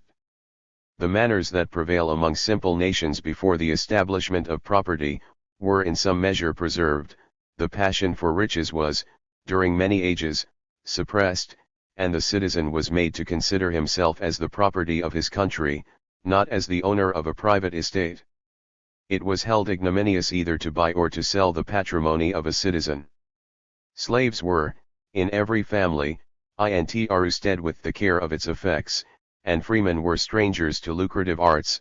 Justice was established on a contempt of the ordinary allurement to crimes, and the preservatives of civil liberty applied by the state, were the dispositions that were made to prevail in the hearts of its members. The individual was relieved from every solicitude that could arise on the head of his fortune, he was educated, and he was employed for life in the service of the public, he was fed at a place of common resort, to which he could carry no distinction but that of his talents and his virtues. His children were the wards and the pupils of the state, he himself was thought to be a parent, and a director to the youth of his country, not the anxious father of a separate family. This people, we are told, bestowed some care in adorning their persons, and were known from afar by the red or the purple they wore, but could not make their equipage, their buildings, or their furniture, a subject of fancy, or what we call taste. The carpenter and the house builder were restricted to the use of the axe and the saw. Their workmanship must have been simple, and probably, in respect to its form, continued for ages the same. The ingenuity of the artist was employed in cultivating his own nature, not in adorning the habitations of his fellow citizens.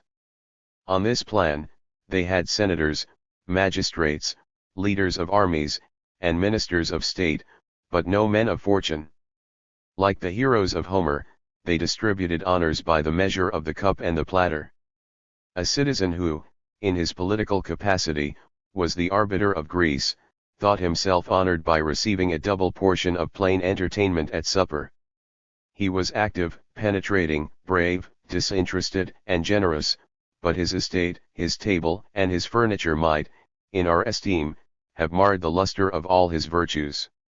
Neighboring nations, however, applied for commanders to this nursery of statesmen and warriors, as we apply for the practitioners of every art to the countries in which they excel, for cooks to France, and for musicians to Italy. After all, we are, perhaps, not sufficiently instructed in the nature of the Spartan laws and institutions, to understand in what manner all the ends of this singular state were obtained, but the admiration paid to its people, and the constant reference of contemporary historians to their avowed superiority, will not allow us to question the facts. When I observed, says Xenophon, that this nation, though not the most populous, was the most powerful state of Greece, I was seized with wonder, and with an earnest desire to know by what arts it attained its preeminence, but when I came to the knowledge of its institutions, my wonder ceased. As one man excels another, and as he who is at pains to cultivate his mind, must surpass the person who neglects it, so the Spartans should excel every nation, being the only state in which virtue is studied as the object of government. The subjects of property, considered with a view to subsistence, or even to enjoyment, have little effect in corrupting mankind, or in awakening the spirit of competition and of jealousy, but considered with a view to distinction and honor, where fortune constitutes rank, they excite the most vehement passions, and absorb all the sentiments of the human soul. They reconcile avarice and meanness with ambition and vanity, and lead men through the practice of sordid and mercenary arts, to the possession of a supposed elevation and dignity. Where this source of corruption, on the contrary, is effectually stopped, the citizen is dutiful, and the magistrate upright. Any form of government may be wisely administered, places of trust are likely to be well supplied, and by whatever rule office and power are bestowed, it is likely that all the capacity and force that subsists in the state will come to be employed in its service, for on this supposition experience and abilities are the only guides, and the only titles to public confidence, and if citizens be ranged into separate classes, they become mutual checks by the difference of their opinions, not by the opposition of their interested designs. We may easily account for the censures bestowed on the government of Sparta, by those who considered it merely on the side of its forms. It was not calculated to prevent the practice of crimes, by balancing against each other the selfish and partial dispositions of men, but to inspire the virtues of the soul, to procure innocence by the absence of criminal inclinations, and to derive its internal peace from the indifference of its members to the ordinary motives of strife and disorder. It were trifling to seek for its analogy to any other constitution of state, in which its principal characteristic and distinguishing feature is not to be found. The collegiate sovereignty, the Senate, and the Ephori, had their counterparts in other republics, and a resemblance has been found in particular to the government of Carthage, but what affinity of consequence can be found between a state whose sole object was virtue, and another whose principal object was wealth, between a people whose associated kings, being lodged in the same cottage, had no fortune but their daily food, and a commercial republic, in which a proper estate was required as a necessary qualification for the higher offices of state? Other petty commonwealths expelled kings, when they became jealous of their designs, or after having experienced their tyranny. Here the hereditary succession of kings was preserved. Other states were afraid of the intrigues and cabals of their members in competition for dignities.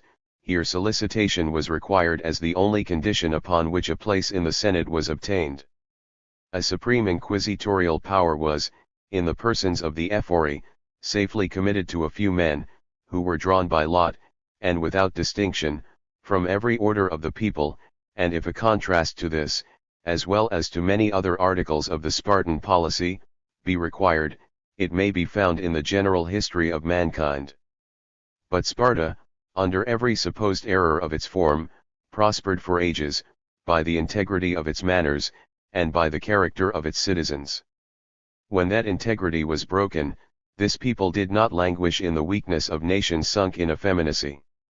They fell into the stream by which other states had been carried in the torrent of violent passions, and in the outrage of barbarous times. They ran the career of other nations. After that of ancient Sparta was finished, they built walls, and began to improve their possessions. After they ceased to improve their people, and on this new plan, in their struggle for political life, they survived the system of states that perished under the Macedonian dominion. They lived to act with another which arose in the Achaean League, and were the last community of Greece that became a village in the empire of Rome. If it should be thought we have dwelt too long on the history of this singular people, it may be remembered, in excuse, that they alone, in the language of Xenophon, made virtue an object of state. We must be contented to derive our freedom from a different source, to expect justice from the limits which are set to the powers of the magistrate, and to rely for protection on the laws which are made to secure the estate and the person of the subject. We live in societies, where men must be rich, in order to be great, where pleasure itself is often pursued from vanity, where the desire of a supposed happiness serves to inflame the worst of passions, and is itself the foundation of misery, where public justice, like fetters applied to the body, may, without inspiring the sentiments of candor and equity, prevent the actual commission of crimes. Mankind come under this description the moment they are seized with their passion for riches and power. But their description in every instance is mixed. In the best there is an alloy of evil, in the worst, a mixture of good. Without any establishments to preserve their manners, besides penal laws, and the restraints of police, they derive, from instinctive feelings, a love of integrity and candor, and from the very contagion of society itself, an esteem for what is honorable and praiseworthy. They derive, from their union and joint opposition to foreign enemies, a zeal for their own community, and courage to maintain its rights. If the frequent neglect of virtue, as a political object, tend to discredit the understandings of men, its luster and its frequency, as a spontaneous offspring of the heart, will restore the honors of our nature. In every casual and mixed state of the national manners, the safety of every individual, and his political consequence, depends much on himself, but more on the party to which he is joined. For this reason, all who feel a common interest, are apt to unite in parties, and, as far as that interest requires, mutually support each other. Where the citizens of any free community are of different orders, each order has a peculiar set of claims and pretensions, relatively to the other members of the state. It is a party, relatively to the differences of interest among its own members, it may admit of numberless subdivisions. But in every state there are two interests very readily apprehended, that of a prince and his adherents, that of a nobility, or of any temporary faction, opposed to the people.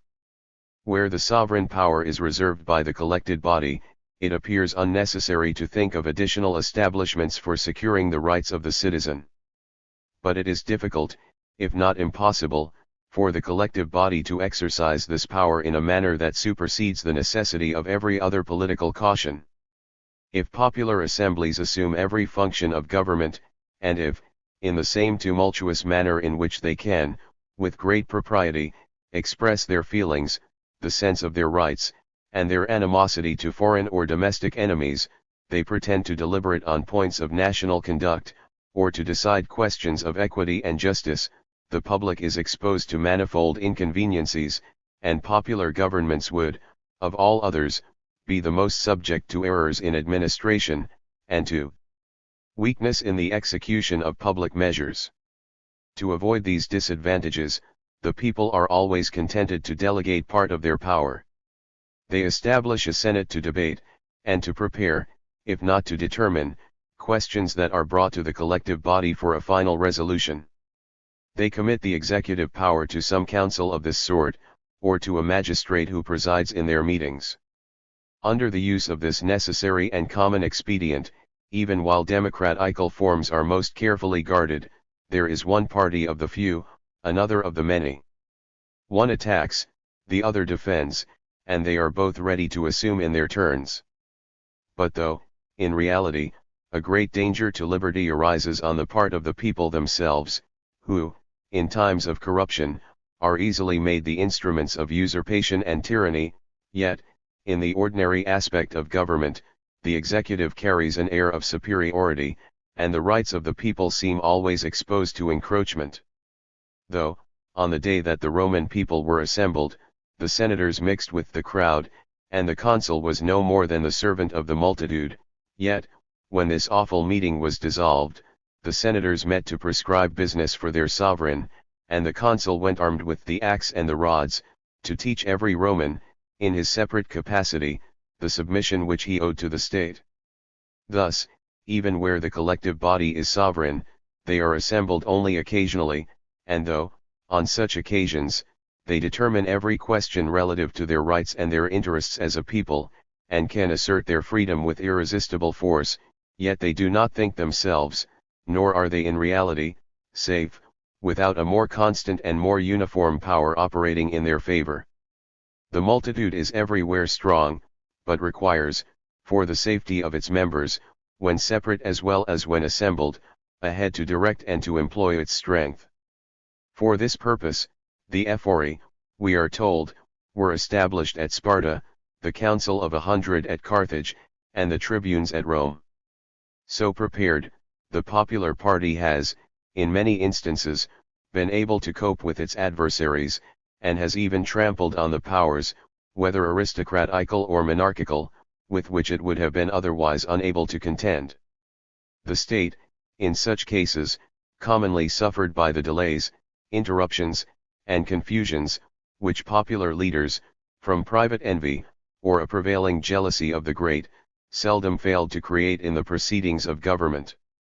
Where the people, as in some larger communities, have only a share in the legislature, they cannot overwhelm the collateral powers, who having likewise a share, are in condition to defend themselves. Where they act only by their representatives, their force may be uniformly employed. And they may make a part in a constitution of government more lasting than any of those in which the people, possessing or pretending to the entire legislature, are, when assembled, the tyrants, and, when dispersed, the slaves of a distempered state.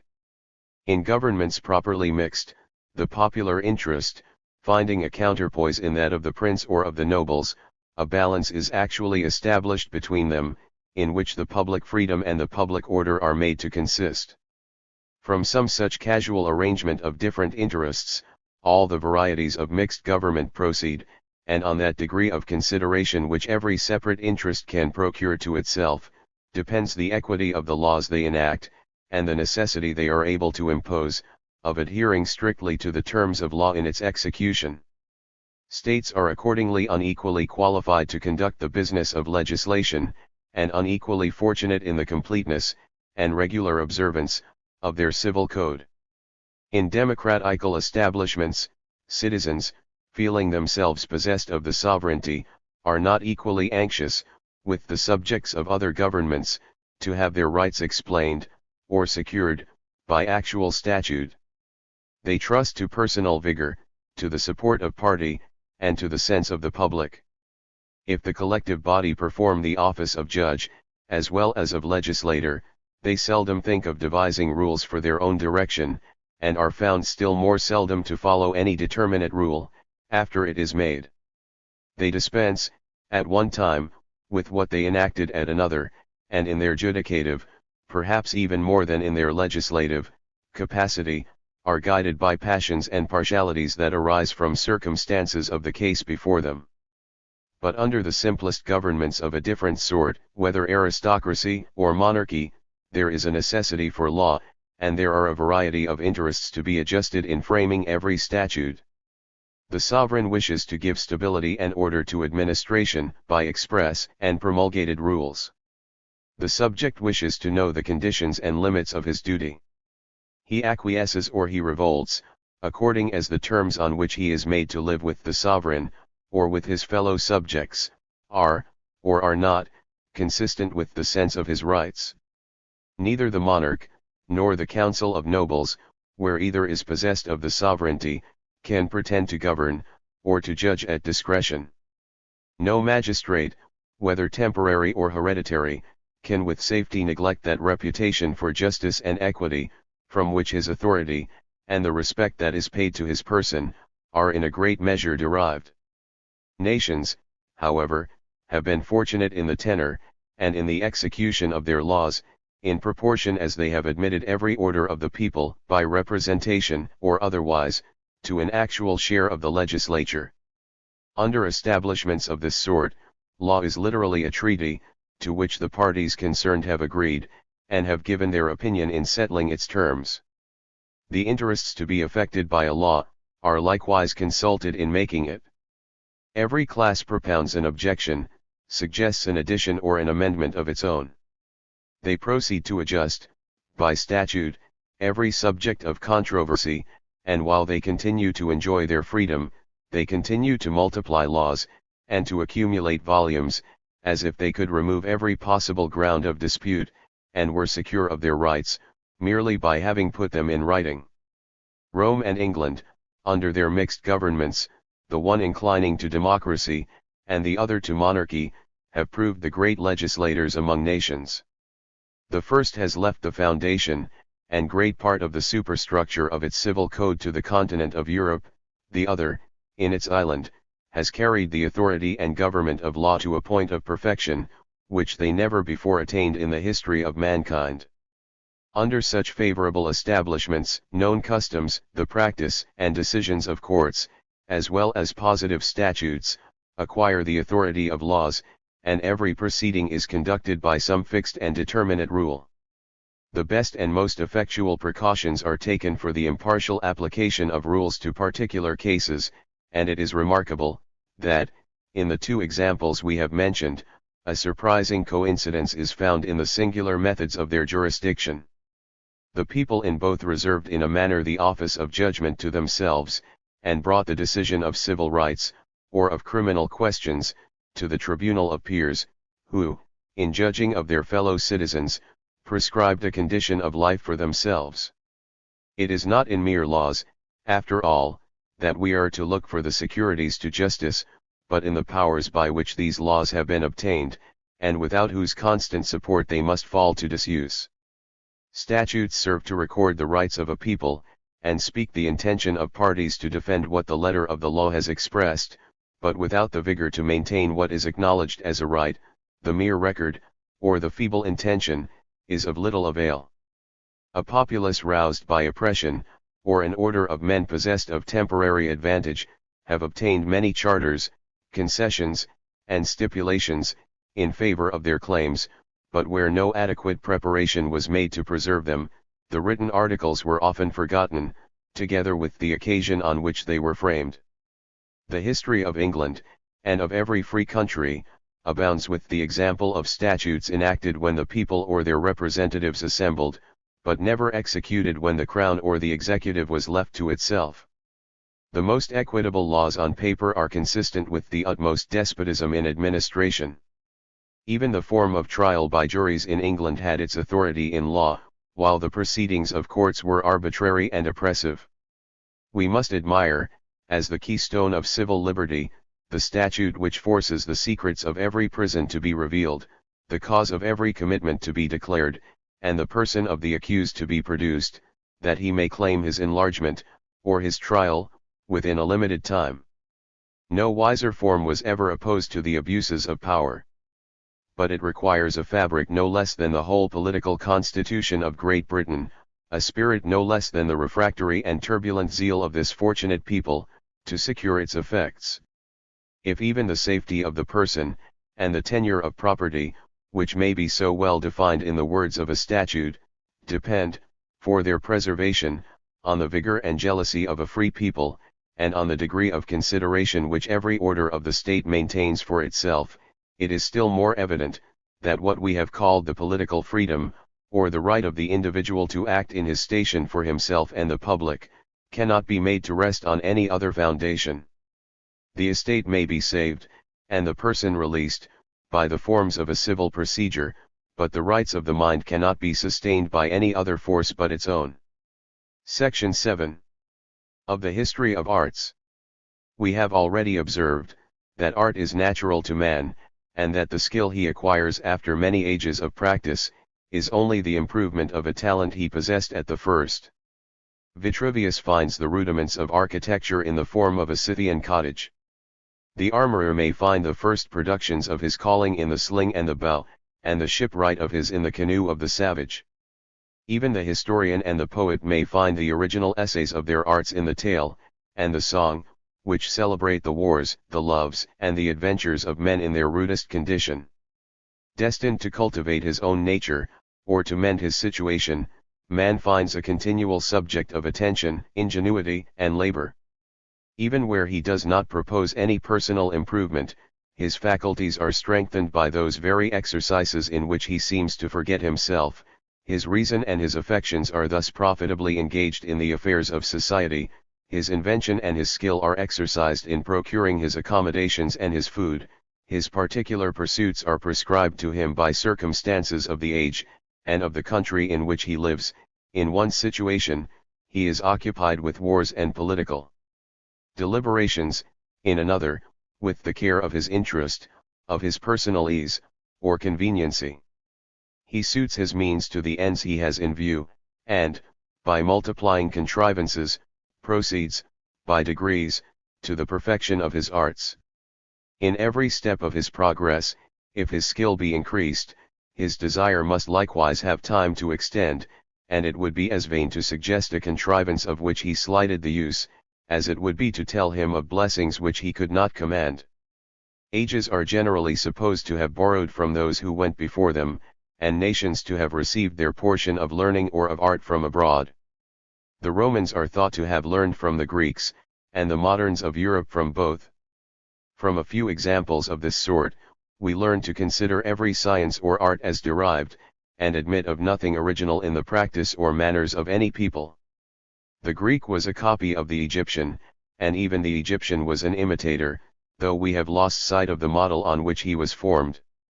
It is known, that men improve by example and intercourse, but in the case of nations, whose members excite and direct each other, why seek from abroad the origin of arts, of which every society, having the principles in itself, only requires a favorable occasion to bring them to light. When such occasion presents itself to any people, they generally seize it, and while it continues, they improve the inventions to which it gave rise among themselves, or they willingly copy from others, but they never employ their own invention, nor look abroad, for instruction on subjects that do not lie in the way of their common pursuits. They never adopt a refinement of which they have not discovered the use. Inventions, we frequently observe, are accidental, but it is probable, that an accident which escapes the artist in one age, may be seized by one who succeeds him, and who is better apprised of its use. Where circumstances are favorable, and where a people is intent on the objects of any art, every invention is preserved, by being brought into general practice. Every model is studied, and every accident is turned to account. If nations actually borrow from their neighbors, they probably borrow only what they are nearly in a condition to have invented themselves. Any singular practice of one country, therefore, is seldom transferred to another, till the way be prepared by the introduction of similar circumstances. Hence our frequent complaints of the dullness or obstinacy of mankind, and of the dilatory communication of arts from one place to another. While the Romans adopted the arts of Greece, the Thracians and Illyrians continued to behold them with indifference. Those arts were, during one period, confined to the Greek colonies, and during another, to the Roman. Even where they were spread by a visible intercourse, they were still received by independent nations with the slowness of invention. They made a progress not more rapid at Rome than they had done at Athens, and they passed to the extremities of the Roman Empire, only in company with new colonies, and joined to Italian policy. The modern race, who came abroad to the possession of cultivated provinces, retained the arts they had practiced at home. The new master hunted the boar, or pastured his herds, where he might have raised a plentiful harvest. He built a cottage in the view of a palace. He buried, in one common ruin, the edifices, sculptures, paintings, and libraries, of the former inhabitant. He made a settlement upon a plan of his own. Be said with assurance, that although the Roman and the modern literature savor alike of the Greek original, yet mankind, in either instance, would not have drank of this fountain, unless they had been hastening to open springs of their own. Sentiment and fancy, the use of the hand or the head, are not inventions of particular men, and the flourishing of arts that depend on them, are, in the case of any people, a proof rather of political felicity at home, than of any instruction received from abroad, or of any natural superiority in point of industry or talents. When the attentions of men are turned toward particular subjects, when the acquisitions of one age are left entire to the next, when every individual is protected in his place, and left to pursue the suggestion of his wants, inventions accumulate, and it is difficult to find the original of any art. The steps which lead to perfection are many, and we are at a loss on whom to bestow the greatest share of our praise, on the first, or on the last, who may have borne a part in the progress. Section 8. Of the History of Literature. If we may rely on the general observations contained in the last section, the literary, as well as mechanical arts, being a natural produce of the human mind, will rise spontaneously wherever men are happily placed, and in certain nations it is not more necessary to look abroad for the origin of literature, than it is for the suggestion of any of the pleasures or exercises in which mankind, under a state of prosperity and freedom, are sufficiently inclined to indulge themselves. We are apt to consider arts as foreign and adventitious to the nature of man, but there is no art that did not find its occasion in human life, and that was not, in some one or other of the situations in which our species is found, suggested as a means for the attainment of some useful end. The mechanic and commercial arts took their rise from the love of property, and were encouraged by the prospects of safety and of gain. The literary and liberal arts took their rise from the understanding, the fancy, and the heart. They are mere exercises of the mind in search of its peculiar pleasures and occupations, and are promoted by circumstances that suffer the mind to enjoy itself. Men are equally engaged by the past, the present, and the future, and are prepared for every occupation that gives scope to their powers. Productions, therefore, whether of narration, fiction, or reasoning, that tend to employ the imagination, or move the heart, continue for ages a subject of attention, and a source of delight. The memory of human transactions being preserved in tradition or writing, is the natural gratification of a passion that consists of curiosity, admiration, and the love of amusement. Before many books are written, and before science is greatly advanced, the productions of mere genius are sometimes complete. The performer requires not the aid of learning where his description of story relates to near and contiguous objects, where it relates to the conduct and characters of men with whom he himself has acted, and in whose occupations and fortunes he himself has borne a part. With this advantage, the poet is the first to offer the fruits of his genius, and to lead in the career of those arts by which the mind is destined to exhibit its imaginations, and to express its passions. Every tribe of barbarians have their passionate or historic rhymes, which contain the superstition, the enthusiasm, and the admiration of glory, with which the breasts of men, in the earliest state of society, are possessed. They delight in versification, either because the cadence of numbers is natural to the language of sentiment, or because, not having the advantage of writing, they are obliged to bring the ear in aid of the memory, in order to facilitate the repetition, and ensure the preservation of their works. When we attend to the language which savages employ on any solemn occasion, it appears that man is a poet by nature. Whether at first obliged by the mere defects of his tongue, and the scantiness of proper expressions, or seduced by a pleasure of the fancy in stating the analogy of its objects, he clothes every conception in image and metaphor. "We have planted the tree of peace," says an American orator, "we have buried the axe under its roots, we will henceforth repose under its shade, we will join to brighten the chain that binds our nations together." Such are the collections of metaphor which those nations employ in their public harangues. They have likewise already adopted those lively figures, and that daring freedom of language, which the learned have afterwards found so well fitted to express the rapid transitions of the imagination, and the ardors of a passionate mind. If we are required to explain, how men could be poets, or orators, before they were aided by the learning of the scholar and the critic, we may inquire, in our turn, how bodies could fall by their weight, before the laws of gravitation were recorded in books. Mind, as well as body, has laws, which are exemplified in the course of nature, and which the critic collects only after the example has shown what they are. Occasioned, probably, by the physical connection we have mentioned, between the emotions of a heated imagination, and the impressions received from music and pathetic sounds, every tale among rude nations is repeated in verse, and is made to take the form of a song. The early history of all nations is uniform in this particular.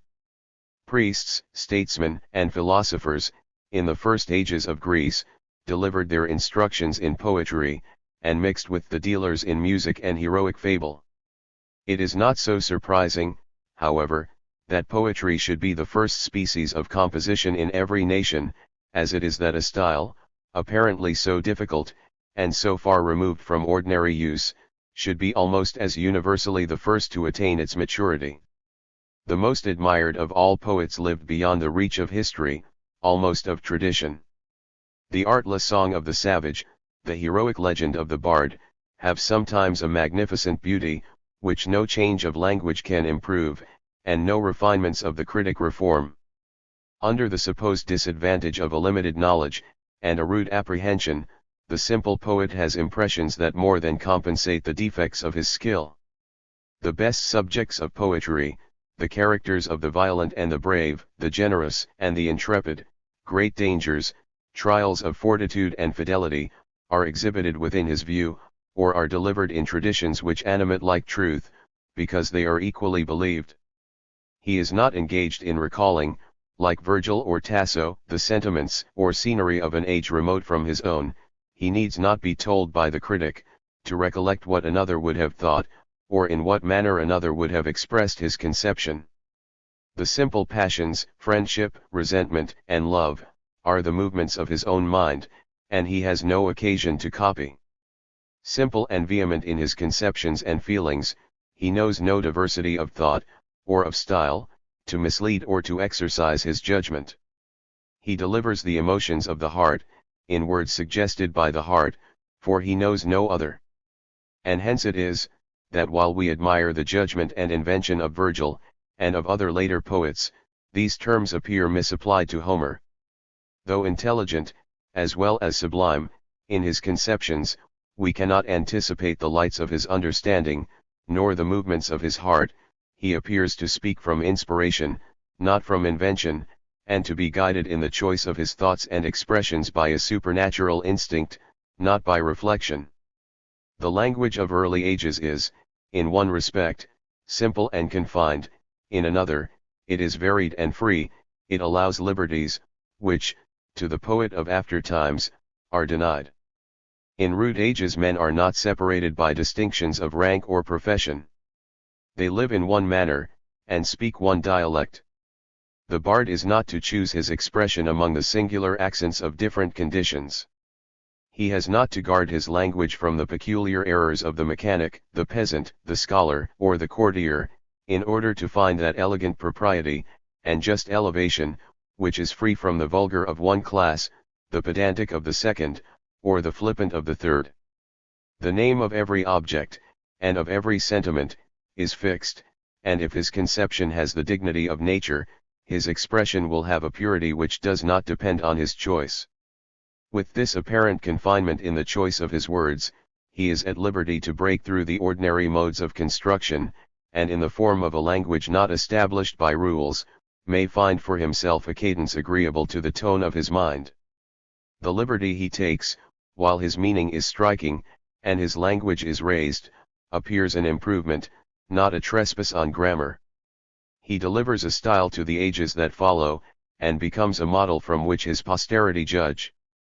But whatever may be the early disposition of mankind to poetry, or the advantages they possess in cultivating this species of literature, whether the early maturity of poetical compositions arise from their being the first studied, or from their having a charm to engage persons of the liveliest genius, who are best qualified to improve the eloquence of their native tongue, it is a remarkable fact, that, not only in countries where every vein of composition was original, and was opened in the order of natural succession, but even at Rome, and in modern Europe, where the learned began early to practice on foreign models, we have poets of every nation, who are perused with pleasure, while the prose writers of the same ages are neglected. As Sophocles and Euripides preceded the historians and moralists of Greece, not only Navius and Ennius, who wrote the Roman history in verse, but Lucilius, Plautus, Terence, and we may add Lucretius, were prior to Cicero, Sallust, or Caesar.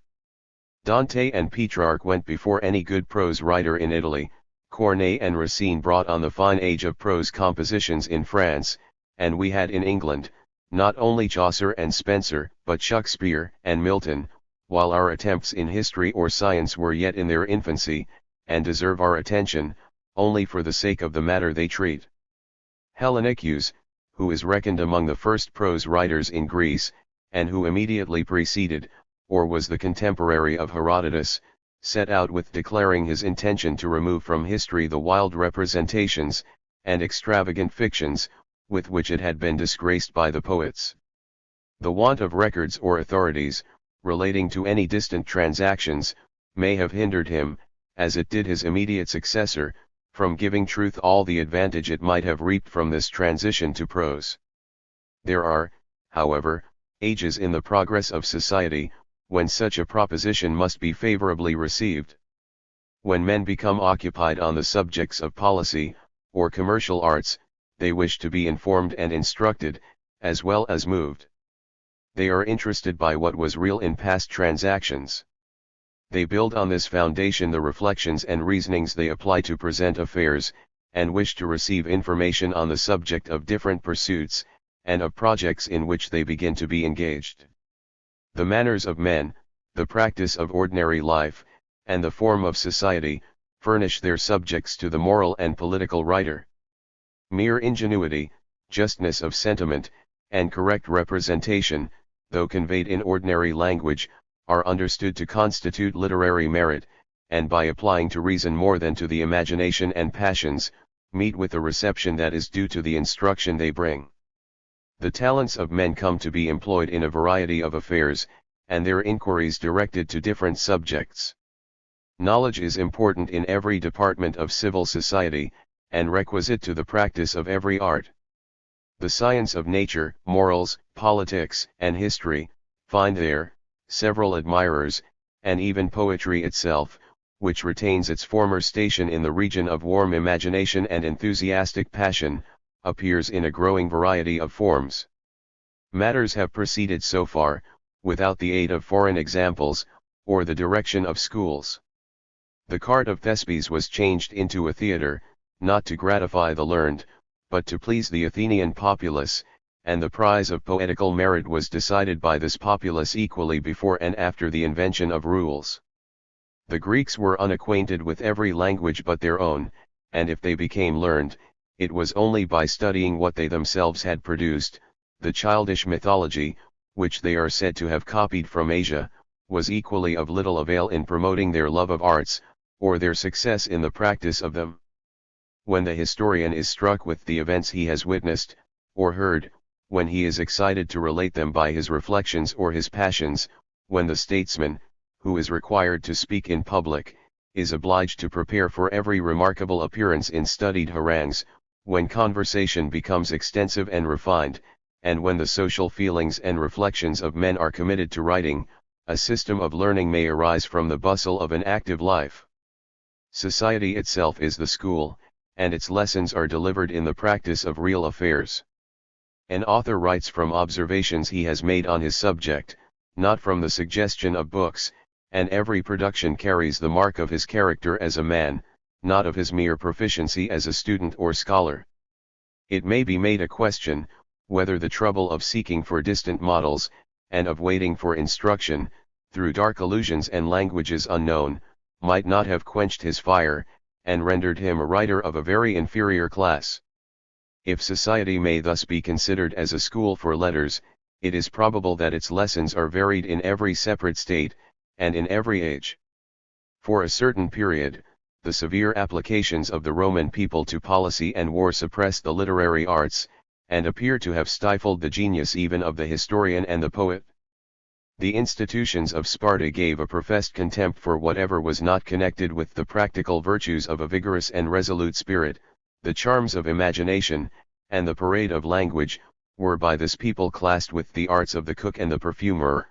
Their songs in praise of fortitude are mentioned by some writers, and collections of their witty sayings and reparoutes are still preserved. They indicate the virtues and the abilities of an active people, not their proficiency in science or literary taste.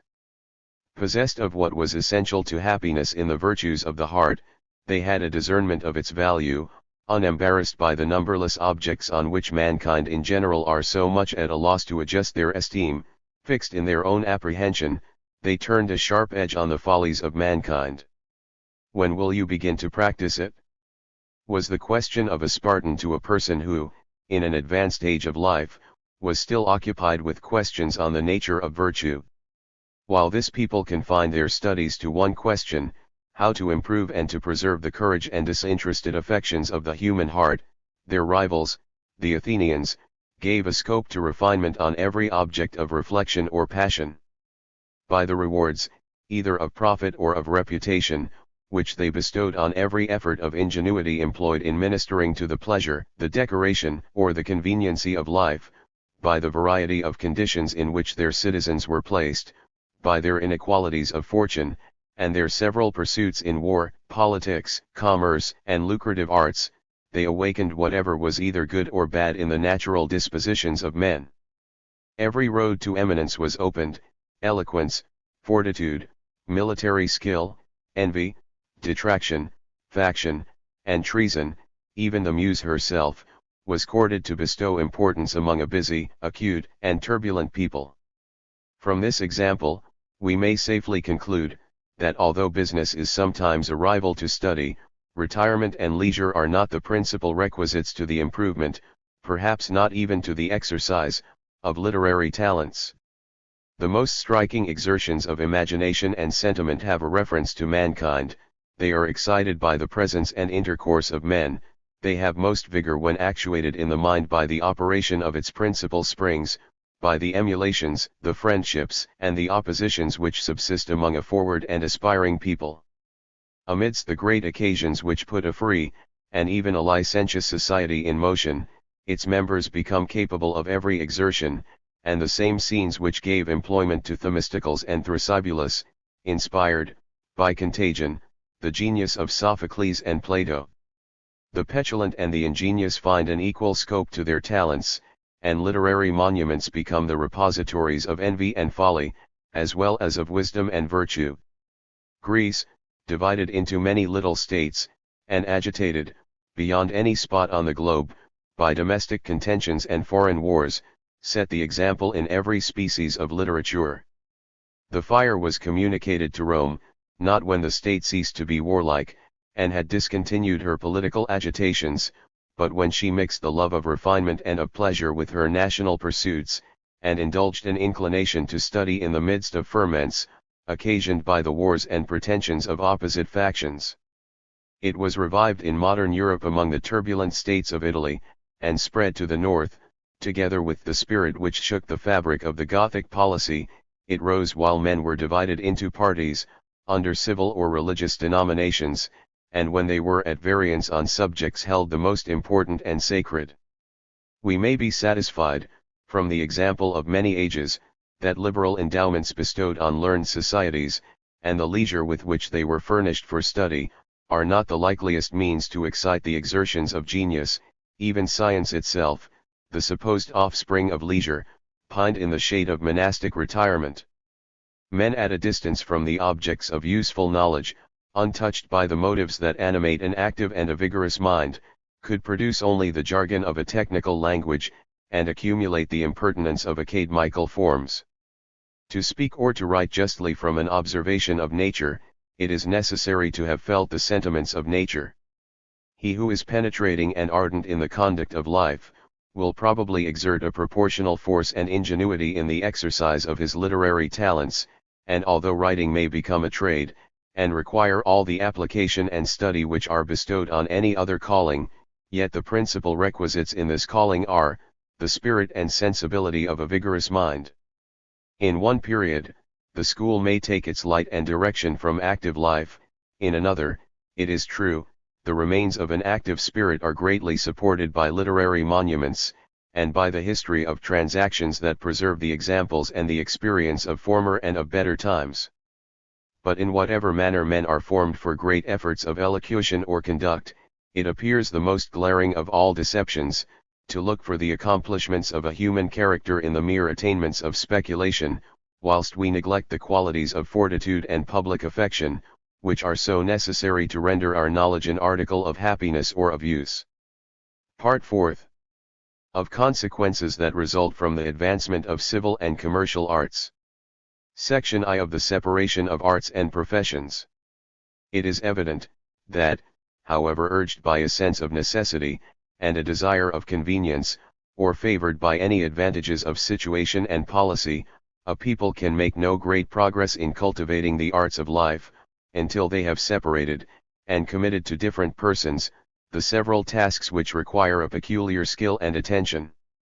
The savage, or the barbarian, who must build and plant, and fabricate for himself, prefers, in the interval of great alarms and fatigues, the enjoyments of sloth to the improvement of his fortune. He is, perhaps, by the diversity of his wants, discouraged from industry, or, by his divided attention, prevented from acquiring skill in the management of any particular subject. The enjoyment of peace, however, and the prospect of being able to exchange one commodity for another, turns, by degrees, the hunter and the warrior into a tradesman and a merchant. The accidents which distribute the means of subsistence unequally, inclination, and favorable opportunities, assign the different occupations of men, and a sense of utility leads them, without end, to subdivide their professions. The artist finds, that the more he can confine his attention to a particular part of any work, his productions are the more perfect, and grow under his hands in the greater quantities.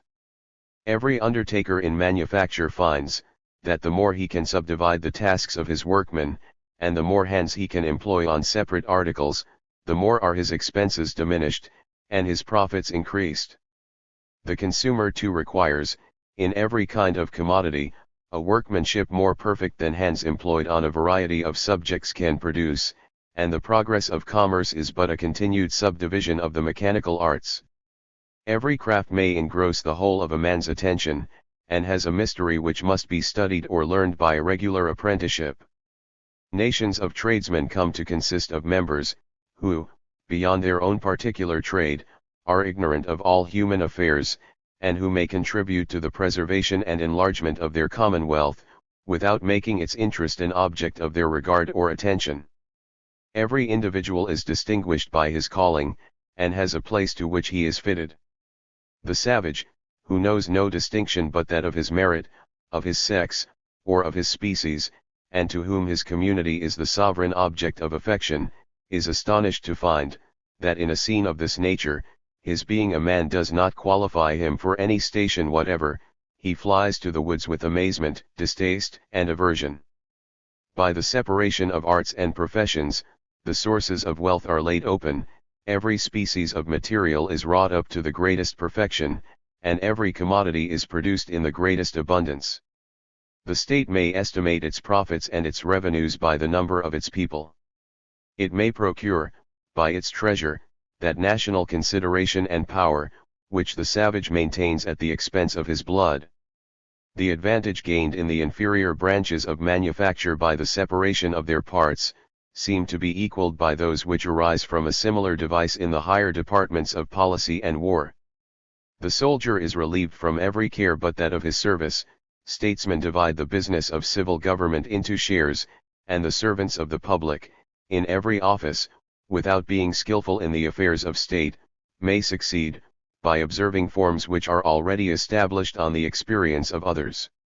They are made, like the parts of an engine, to concur to a purpose, without any concert of their own, and equally blind with the trader to any general combination.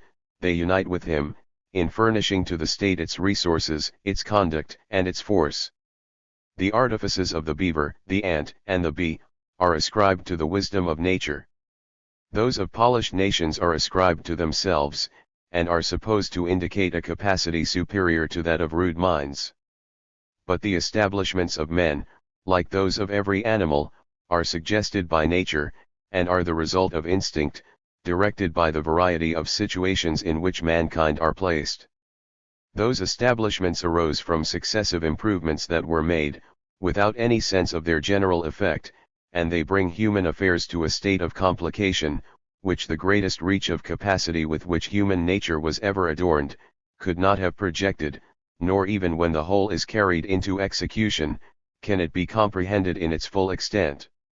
Who could anticipate, or even enumerate, the separate occupations and professions by which the members of any commercial state are distinguished, the variety of devices which are practiced in separate cells, and which the artist, attentive to his own affair, has invented, to abridge or to facilitate his separate task.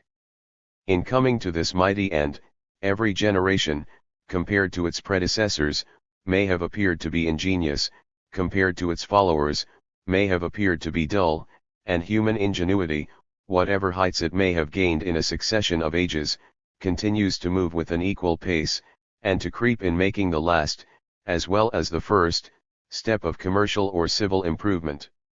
It may even be doubted, whether the measure of national capacity increases with the advancement of arts. Many mechanical arts, indeed, require no capacity, they succeed best under a total suppression of sentiment and reason, and ignorance is the mother of industry as well as of superstition. Reflection and fancy are subject to error, but a habit of moving the hand, or the foot, is independent of either. Manufactures, accordingly, prosper most where the mind is least consulted, and where the workshop may, without any great effort of imagination, be considered as an engine, the parts of which are men. The forest has been felled by the savage without the use of the axe, and weights have been raised without the aid of the mechanical powers. The merit of the inventor, in every branch, probably deserves a preference to that of the performer, and he who invented a tool, or could work without its assistance, deserved the praise of ingenuity in a much higher degree than the mere artist, who, by its assistance, produces a superior work. But if many parts in the practice of every art, and in the detail of every department, require no abilities, or actually tend to contract and to limit the views of the mind, there are others which lead to general reflections, and to enlargement of thought. Even in manufacture, the genius of the master, perhaps, is cultivated, while that of the inferior workman lies waste. The statesman may have a wide comprehension of human affairs, while the tools he employs are ignorant of the system in which they are themselves combined. The general officer may be a great proficient in the knowledge of war, while the skill of the soldier is confined to a few motions of the hand and the foot. The former may have gained what the latter has lost, and being occupied in the conduct of disciplined armies, may practice on a larger scale all the arts of preservation, of deception, and of stratagem, which the savage exerts in leading a small party, or merely in defending himself. The practitioner of every art and profession may afford matter of general speculation to the man of science, and thinking itself, in this age of separations, may become a peculiar craft. In the bustle of civil pursuits and occupations, men appear in a variety of lights, and suggest matter of inquiry and fancy, by which conversation is enlivened, and greatly enlarged. The productions of ingenuity are brought to the market, and men are willing to pay for whatever has a tendency to inform or amuse. By this means the idle, as well as the busy, contribute to forward the progress of arts, and bestow on polished nations that air of superior ingenuity, under which they appear to have gained the ends that were pursued by the savage in his forest, knowledge, order, and wealth. Section 2. Of the subordination consequent to the separation of arts and professions. There is one ground of subordination in the difference of natural talents and dispositions, a second in the unequal division of property, and a third, not less sensible, in the habits which are acquired by the practice of different arts. Some employments are liberal, others mechanic. They require different talents, and inspire different sentiments, and whether or not this be the cause of the preference we actually give, it is certainly reasonable to form our opinion of the rank that is due to men of certain professions and stations, from the influence of their manner of life in cultivating the powers of the mind, or in preserving the sentiments of the heart. There is an elevation natural to man, by which he would be thought, in his rudest state, however urged by necessity, to rise above the consideration of mere subsistence, and the regards of interest. He would appear to act only, from the heart, in its engagements of friendship or opposition. He would shew himself only upon occasions of danger or difficulty, and leave ordinary cares to the weak or the servile. The same apprehensions, in every situation, regulate his notions of meanness or of dignity. In that of polished society, his desire to avoid the character of sordid, makes him conceal his regard for what relates merely to his preservation or his livelihood. In his estimation, the beggar, who depends upon charity, the laborer, who toils that he may eat, the mechanic, whose art requires no exertion of genius, are degraded by the object they pursue, and by the means they employ to attain it. Professions requiring more knowledge and study, proceeding on the exercise of fancy, and the love of perfection, leading to applause as well as to profit, place the artist in a superior class, and bring him nearer to that station in which men, because they are bound to no task, because they are left to follow the disposition of the mind, and to take that part in society to which they are led by the sentiments of the heart, or by the calls of the public, are supposed to be highest. This last was the station, which, in the distinction betwixt freemen and slaves, the citizens of every ancient republic strove to gain, and to maintain for themselves. Women, or slaves, in the earliest ages, had been set apart for the purposes of domestic care, or bodily labor, and in the progress of lucrative arts, the latter were bred to mechanical professions, and were even intrusted with merchandise for the benefit of their masters. Freemen would be understood to have no object beside those of politics and war. In this manner, the honors of one half of the species were sacrificed to those of the other, as stones from the same quarry are buried in the foundation, to sustain the blocks which happen to be hewn for the superior parts of the pile. In the midst of our encomiums bestowed on the Greeks and the Romans, we are, by this circumstance, made to remember, that no human institution is perfect. In many of the Grecian states, the benefits arising to the free from this cruel distinction, were not conferred equally on all the citizens. Wealth being unequally divided, the rich alone were exempted from labor, the poor were reduced to work for their own subsistence, interest was a reigning passion in both, and the possession of slaves, like that of any other lucrative property, became an object of avarice, not an exemption from sordid attentions. The entire effects of the institution were obtained, or continued to be enjoyed for any considerable time, at Sparta alone.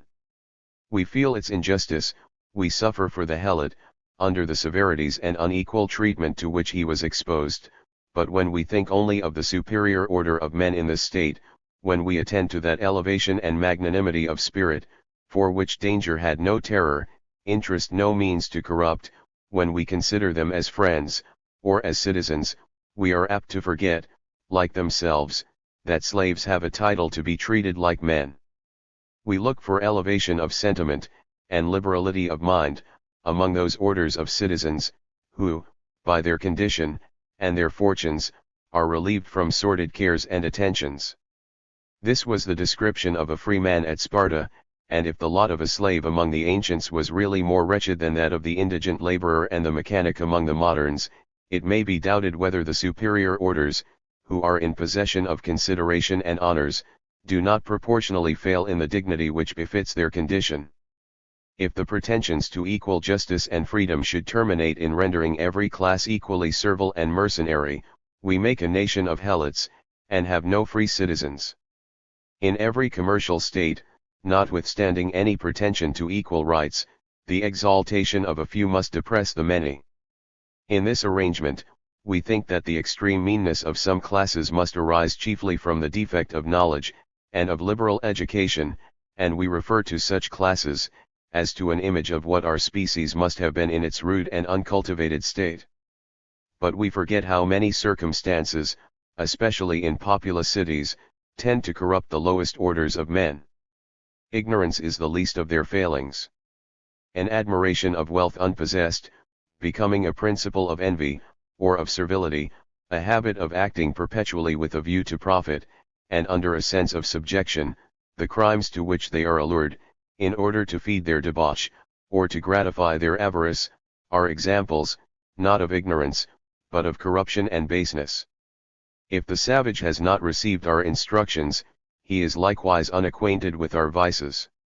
He knows no superior, and cannot be servile, he knows no distinctions of fortune, and cannot be envious, he acts from his talents in the highest station which human society can offer, that of the counselor, and the soldier of his country.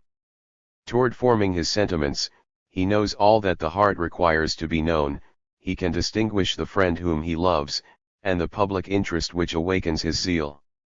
The principal objections, to democratical or popular government, are taken from the inequalities which arise among men in the result of commercial arts.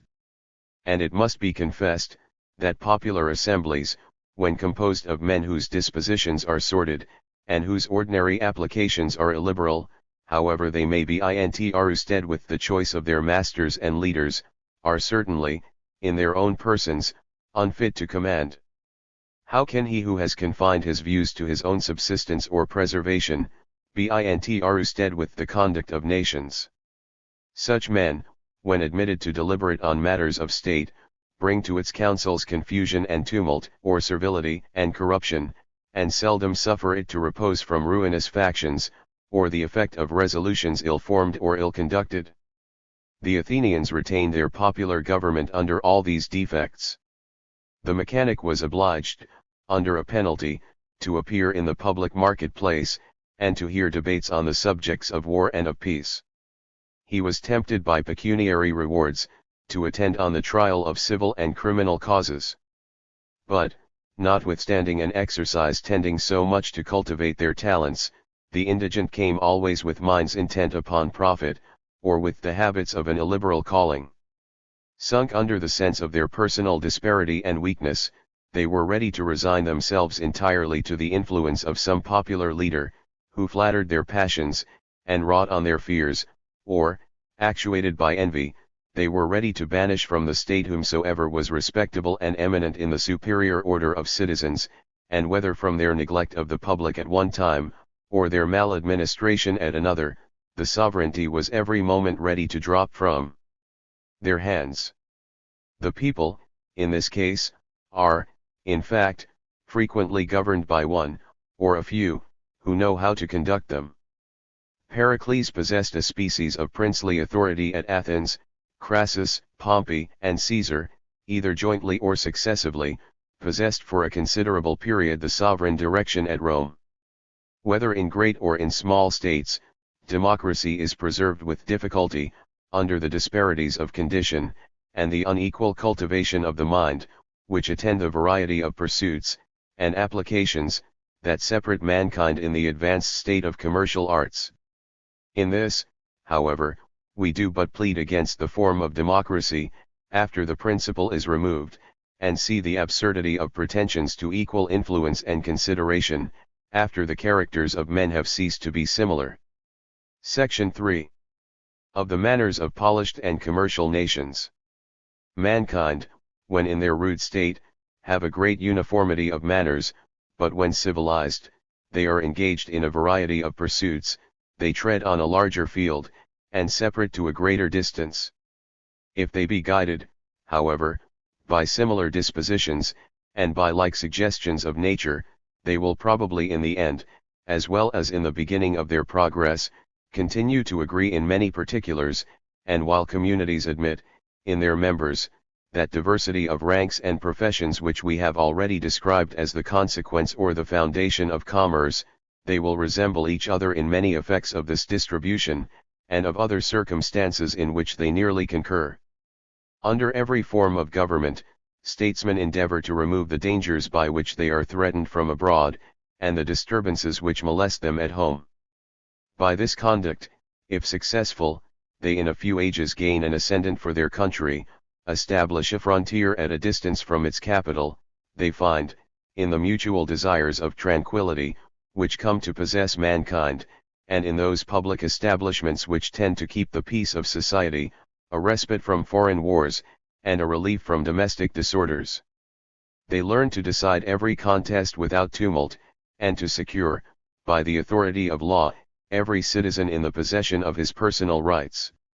In this condition, to which thriving nations aspire, and which they in some measure attain, mankind having laid the basis of safety, proceed to erect a superstructure suitable to their views. The consequence is various in different states, even in different orders of men of the same community, and the effect to every individual corresponds with his station. It enables the statesman and the soldier to settle the forms of their different procedure, it enables the practitioner in every profession to pursue his separate advantage, it affords the man of pleasure a time for refinement, and the speculative, leisure for literary conversation or study. In this scene, matters that have little reference to the active pursuits of mankind, are made subjects of inquiry, and the exercise of sentiment and reason itself becomes a profession. The songs of the bard, the harangues of the statesman and the warrior, the tradition and the story of ancient times, are considered as the models, or the earliest production, of so many arts, which it becomes the object of different professions to copy or to improve.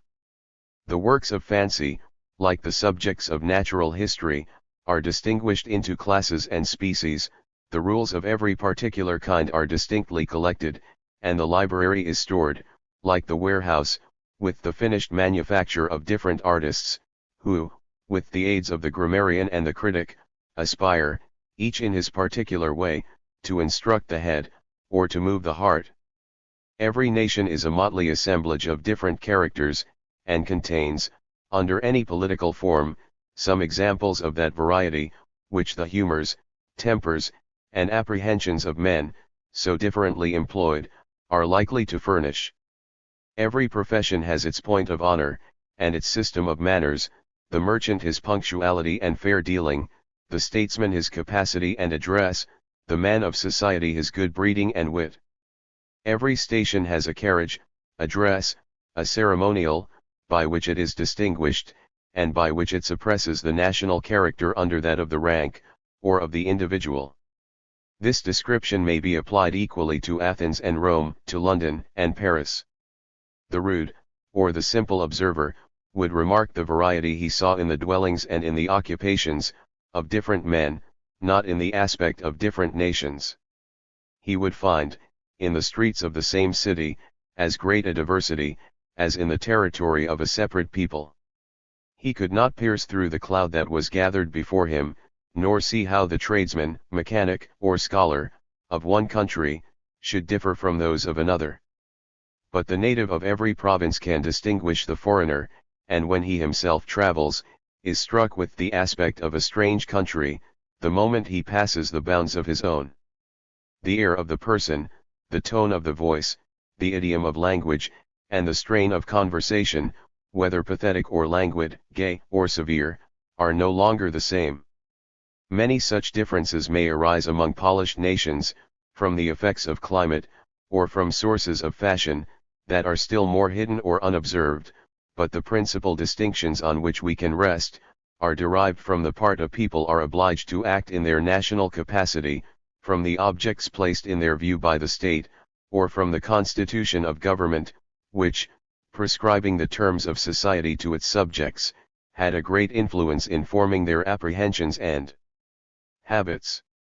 The Roman people, destined to acquire wealth by conquest, and by the spoil of provinces, the Carthaginians, intent on the returns of merchandise, and the produce of commercial settlements, must have filled the streets of their several capitals with men of a different disposition and aspect.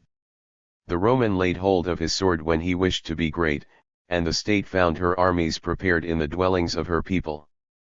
The Carthaginian retired to his counter on a similar project, and, when the state was alarmed, or had resolved on a war, lent of his profits to purchase an army abroad.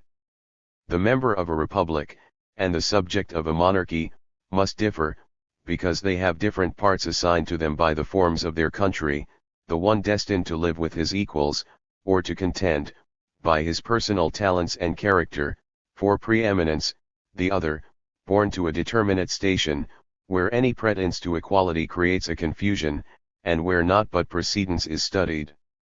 Each, when the institutions of his country are mature, may find in the laws a protection to his personal rights, but those rights themselves are differently understood, and with a different set of opinions, give rise to a different temper of mind.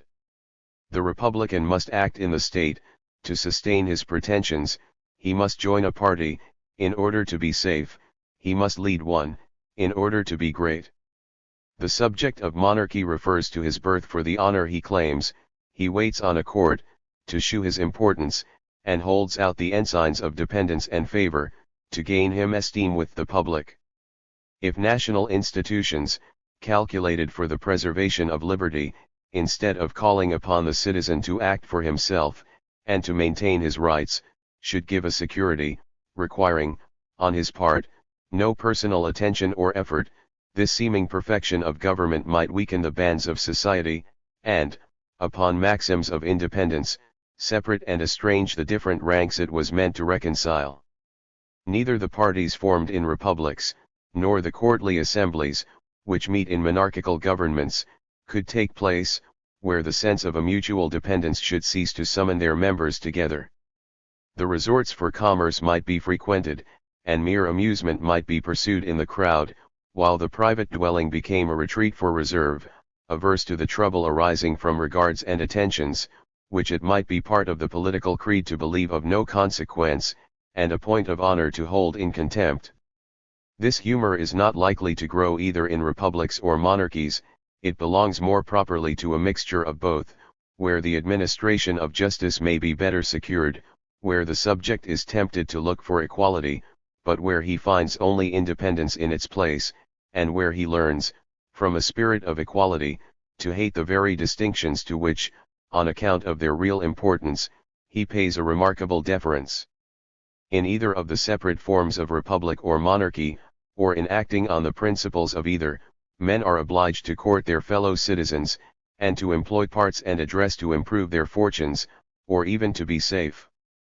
They find in both a school for discernment and penetration, but in the one, are taught to overlook the merits of a private character for the sake of abilities that have weight with the public, and in the other to overlook great and respectable talents, for the sake of qualities engaging or pleasant in the scene of entertainment and private society. They are obliged, in both, to adapt themselves with care to the fashion and manners of their country. They find no place for caprice or singular humors. The republican must be popular, and the courtier polite. The first must think himself well placed in every company, the other must choose his resorts, and desire to be distinguished only where the society itself is esteemed. With his inferiors, he takes an air of protection, and suffers, in his turn, the same air to be taken with himself. It did not, perhaps, require in a Spartan, who feared nothing but a failure in his duty, who loved nothing but his friend and the state, so constant a guard on himself to support his character, as it frequently does in the subject of a monarchy, to adjust his expense and his fortune to the desires of his vanity, and to appear in a rank as high as his birth, or ambition, can possibly reach. There is no particular, in the meantime, in which we are more frequently unjust, than in applying to the individual the supposed character of his country, or more frequently misled, than in taking our notion of a people from the example of one, or a few of their members. It belonged to the constitution of Athens, to have produced a Cleon, and a Pericles, but all the Athenians were not, therefore, like Cleon, or Pericles. Themistocles and Aristides lived in the same age, the one advised what was profitable, the other told his country what was just. Section 4. The same subject continued. The law of nature, with respect to nations, is the same that it is with respect to individuals. It gives to the collective body a right to preserve themselves, to employ undisturbed the means of life, to retain the fruits of labor, to demand the observance of stipulations and contracts. In the case of violence, it condemns the aggressor, and establishes, on the part of the injured, the right of defense, and a claim to retribution. Its applications, however, admit of disputes, and give rise to variety in the apprehension, as well as the practice of mankind. Nations have agreed universally, in distinguishing right from wrong, in exacting the reparation of injuries by consent or by force. They have always reposed, in a certain degree, on the faith of treaties, but have acted as if force were the ultimate arbiter in all their disputes, and the power to defend themselves, the surest pledge of their safety. Guided by these common apprehensions, they have differed from one another, not merely in points of form, but in points of the greatest importance, respecting the usage of war, the effects of captivity, and the rights of conquest and victory. When a number of independent communities have been frequently involved in wars, and have had their stated alliances and oppositions, they adopt customs which they make the foundation of rules, or of laws, to be observed, or alleged, in all their mutual transactions. Even in war itself, they would follow a system, and plead for the observance of forms in their very operations for mutual destruction. The ancient states of Greece and Italy derived their manners in war from the nature of their republican government, those of modern Europe, from the influence of monarchy, which, by its prevalence in this part of the world, has a great effect on nations, even where it is not the form established. Upon the maxims of this government, we apprehend a distinction between the state and its members, as that between the king and the people, which renders war an operation of policy, not of popular animosity. While we strike at the public interest, we would spare the private, and we carry a respect and consideration for individuals, which often stops the issues of blood in the ardour of victory, and procures to the prisoner of war a hospitable reception in the very city which he came to destroy. These practices are so well established, that scarcely any provocation on the part of an enemy, or any exigence of service, can excuse a trespass on the supposed rules of humanity, or save the leader who commits it from becoming an object of detestation and horror. To this, the general practice of the Greeks and the Romans was opposite. They endeavored to wound the state by destroying its members, by desolating its territory, and by ruining the possessions of its subjects. They granted quarter only to enslave, or to bring the prisoner to a more solemn execution, and an enemy, when disarmed, was, for the most part, either sold in the market or killed, that he might never return to strengthen his party. When this was the issue of war, it was no wonder that battles were fought with desperation, and that every fortress was defended to the last extremity. The game of human life went upon a high stake, and was played with a proportional zeal. The term barbarian, in this state of manners, could not be employed by the Greeks or the Romans in that sense in which we use it, to characterize a people regardless of commercial arts, profuse of their own lives, and those of others, vehement in their attachment to one society, and implacable in their antipathy to another. This, in a great and shining part of their history, was their own character, as well as that of some other nations, whom, upon this very account, we distinguish by the appellations of barbarous or rude. It has been observed, that those celebrated nations are indebted, for a great part of their estimation, not to the matter of their history, but to the manner in which it has been delivered, and to the capacity of their historians, and other writers. Their story has been told by men who knew how to draw our attention on the proceedings of the understanding and of the heart, more than on external effects, and who could exhibit characters to be admired and loved, in the midst of actions which we should now universally hate or condemn. Like Homer, the model of Grecian literature, they could make us forget the horrors of a vindictive, cruel, and remorseless treatment of an enemy, in behalf of the strenuous conduct, the courage and vehement affections, with which the hero maintained the cause of his friend and of his country. Our manners are so different, and the system upon which we regulate our apprehensions, in many things so opposite, that no less could make us endure the practice of ancient nations. Were that practice recorded by the mere journalist, who retains only the detail of events, without throwing any light on the character of the actors, who, like the Tartar historian, tells us only what blood was spilt in the field, and how many inhabitants were massacred in the city, we should never have distinguished the Greeks from their barbarous neighbors, nor have thought, that the character of civility pertained even to the Romans, till very late in their history, and in the decline of their empire. It would, no doubt, be pleasant to see the remarks of such a traveller as we sometimes send abroad to inspect the manners of mankind, left, unassisted by history, to collect the character of the Greeks from the state of their country, or from their practice in war. This country, he might say, compared to ours, has an air of barrenness and desolation. I saw upon the road troops of laborers, who were employed in the fields, but nowhere the habitations of the master and the landlord. It was unsafe, I was told, to reside in the country, and the people of every district crowded into towns to find a place of defense. It is, indeed, impossible, that they can be more civilized, till they have established some regular government, and have courts of justice to hear their complaints. At present every town, nay, I may say, every village, acts for itself, and the greatest disorders prevail. I was not indeed molested, for you must know, that they call themselves nations, and do all their mischief under the pretence of war. I do not mean to take any of the liberties of travelers, nor to vie with the celebrated author of the Voyage to Lilliput, but cannot help endeavoring to communicate what I felt on hearing them speak of their territory, their armies, their revenues, treaties, and alliances.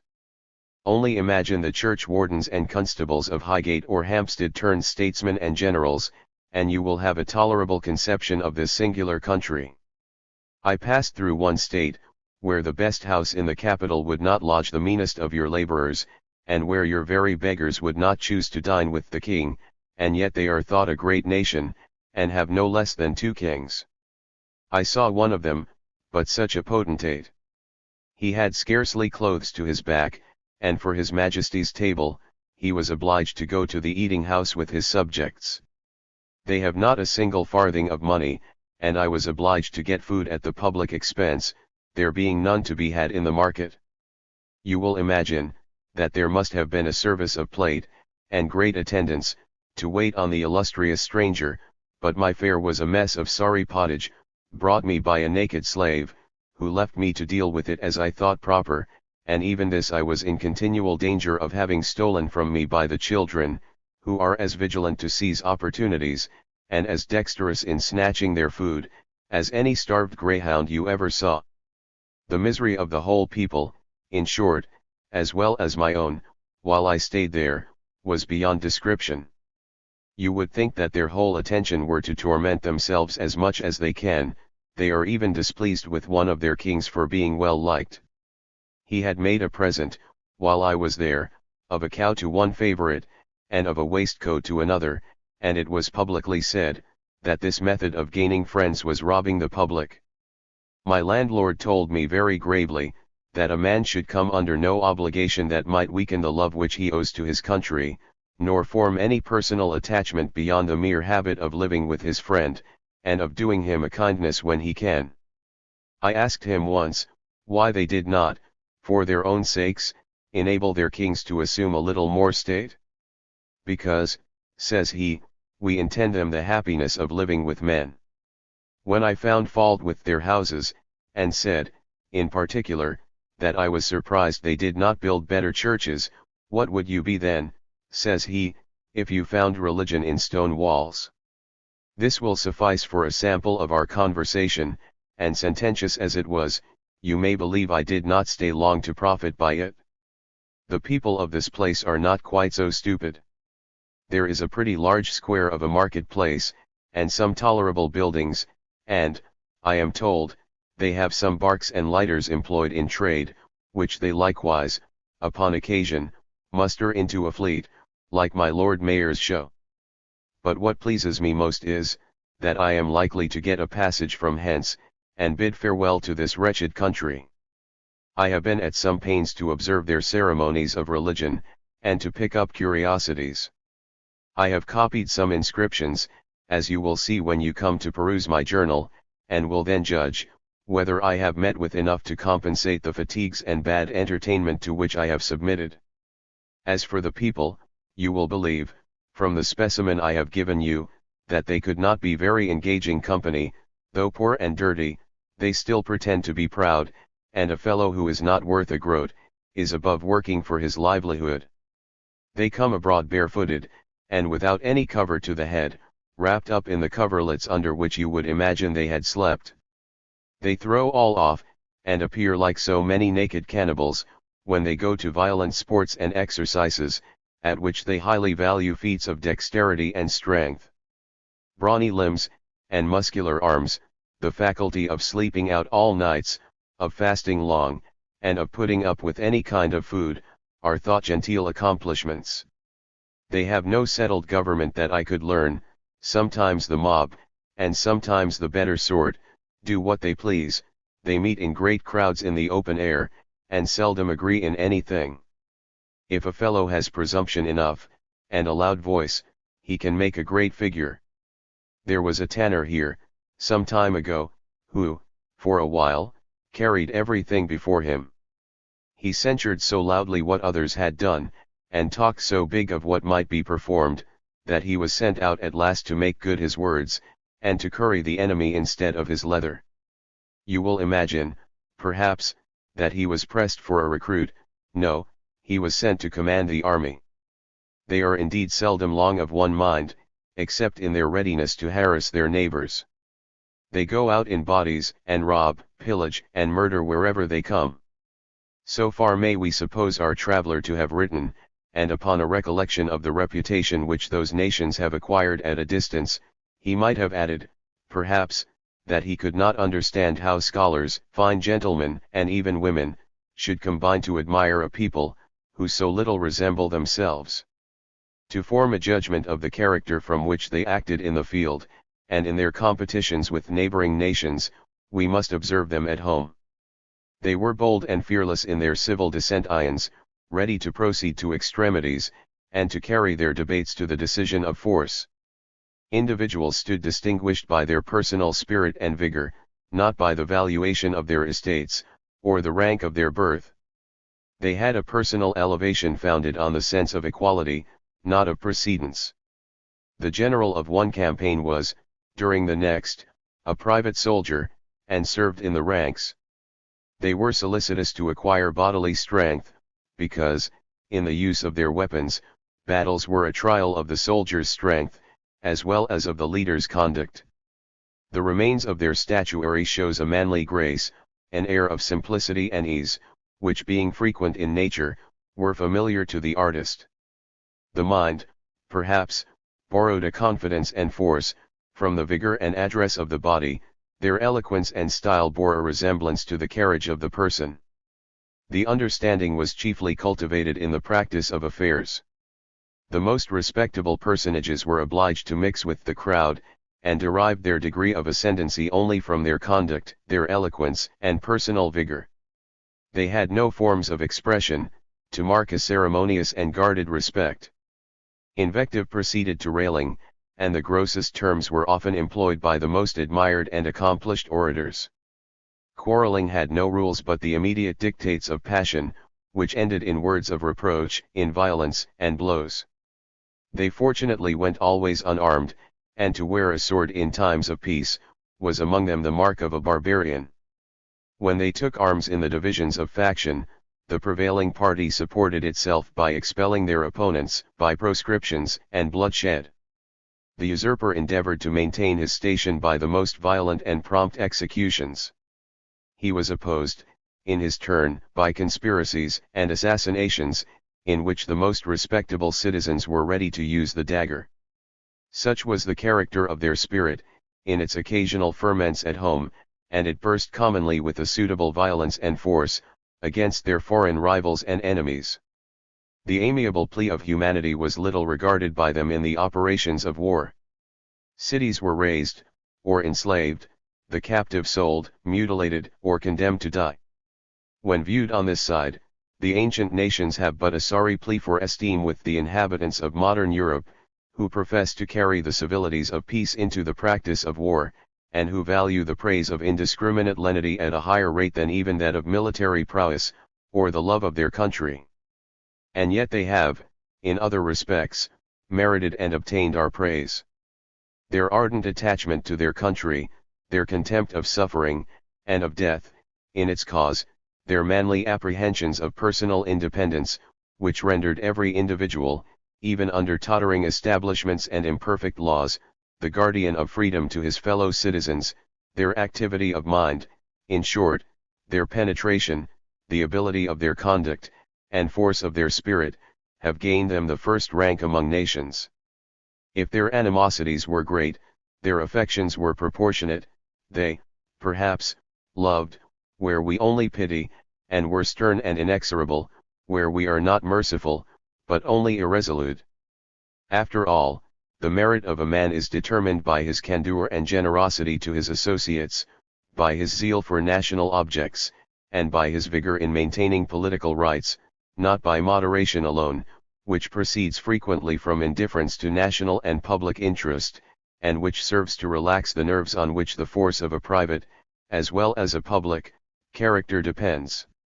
When under the Macedonian and the Roman monarchies, a nation came to be considered as the estate of a prince, and the inhabitants of a province to be regarded as a lucrative property, the possession of territory, not the destruction of its people, became the object of conquest.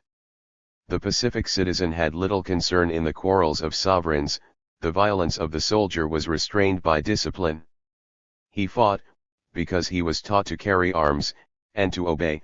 He sometimes shed unnecessary blood in the ardor of victory, but, except in the case of civil wars, had no passions to excite his animosity beyond the field and the day of battle. Leaders judged of the objects of an enterprise, and they arrested the sword when these were obtained. In the modern nations of Europe, where extent of territory admits of a distinction between the state and its subjects, we are accustomed to think of the individual with compassion, seldom of the public with zeal. We have improved on the laws of war, and on the lenitives which have been devised to soften its rigors. We have mingled politeness with the use of the sword, we have learned to make war under the stipulations of treaties and cartels, and trust to the faith of an enemy whose ruin we meditate. Glory is more successfully obtained by saving and protecting, than by destroying the vanquished, and the most amiable of all objects is, in appearance, attained, the employing of force, only for the obtaining of justice, and for the preservation of national rights. This is, perhaps, the principal characteristic, on which, among modern nations, we bestow the epithets of civilized or of polished. But we have seen, that it did not accompany the progress of sorts among the Greeks, nor keep pace with the advancement of policy, literature, and philosophy. It did not await the returns of learning and politeness among the moderns. It was found in an early period of our history, and distinguished, perhaps more than at present, the manners of the ages otherwise rude and undisciplined. A king of France, prisoner in the hands of his enemies, was treated, about 400 years ago, with as much distinction and courtesy as a crowned head, in the like circumstances, could possibly expect in this age of politeness. The Prince of Condé, defeated and taken in the Battle of Dreux, slept at night in the same bed with his enemy the Duke of Guise. If the moral of popular traditions, and the taste of fabulous legends, which are the productions or entertainment of particular ages, are likewise sure indications of their notions and characters, we may presume, that the foundation of what is now held to be the law of war, and, of nations, was laid in the manners of Europe, together with the sentiments which are expressed in the tales of chivalry, and of gallantry. Our system of war differs not more from that of the Greeks, than the favorite characters of our early romance differed from those of the Iliad, and of every ancient poem. The hero of the Greek fable, endued with superior force, courage, and address, takes every advantage of an enemy, to kill with safety to himself, and, actuated by a desire of spoil, or by a principle of revenge, is never stayed in his progress by interruptions of remorse or compassion. Homer, who, of all poets, knew best how to exhibit the emotions of a vehement affection, seldom attempts to excite commiseration. Hector falls unpitied, and his body is insulted by every Greek. Our modern fable, or romance, on the contrary, generally couples an object of pity, weak, oppressed, and defenseless, with an object of admiration, brave, generous, and victorious, or sends the hero abroad in search of mere danger, and of occasions to prove his valor. Charged with the maxims of a refined courtesy, to be observed even towards an enemy, and of a scrupulous honor, which will not suffer him to take any advantages by artifice or surprise, indifferent to spoil, he contends only for renown, and employs his valor to rescue the distressed, and to protect the innocent. If victorious, he is made to rise above nature as much in his generosity and gentleness, as in his military prowess and valor. It may be difficult, upon stating this contrast between the system of ancient and modern fable, to assign, among nations, equally rude, equally addicted to war, and equally fond of military glory, the origin of apprehensions on the point of honor, so different, and so opposite. The hero of Greek poetry proceeds on the maxims of animosity and hostile passion. His maxims in war are like those which prevail in the woods of America.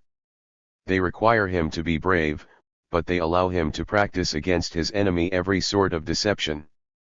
The hero of modern romance professes a contempt of stratagem, as well as of danger, and unites in the same person characters and dispositions seemingly opposite, ferocity with gentleness, and the love of blood with sentiments of tenderness and pity. The system of chivalry, when completely formed, proceeded on a marvelous respect and veneration to the fair sex, on forms of combat established, and on a supposed junction of the heroic and sanctified character. The formalities of the duel, and a kind of judicial challenge, were known among the ancient Celtic nations of Europe. The Germans, even in their native forests, paid a kind of devotion to the female sex. The Christian religion enjoined meekness and compassion to barbarous ages. These different principles combined together, may have served as the foundation of a system, in which courage was directed by religion and love, and the warlike and gentle were united together. When the characters of the hero and the saint were mixed, the mild spirit of Christianity, though often turned into venom by the bigotry of opposite parties, though it could not always subdue the ferocity of the warrior, nor suppress the admiration of courage and force, may have confirmed the apprehensions of men in what was to be held meritorious and splendid in the conduct of their quarrels. In the early and traditionary history of the Greeks and the Romans, rapes were assigned as the most frequent occasions of war, and the sexes were, no doubt, at all times, equally important to each other. The enthusiasm of love is most powerful in the neighborhood of Asia and Africa, and beauty, as a possession, was probably more valued by the countrymen of Homer, than it was by those of Amadis de Gaul, or by the authors of modern gallantry. What wonder, says the old Priam, when Helen appeared, that nations should contend for the possession of so much beauty. This beauty, indeed, was possessed by different lovers, a subject on which the modern hero had many refinements, and seemed to soar in the clouds. He adored at a respectful distance, and employed his valor to captivate the admiration, not to gain the possession of his mistress.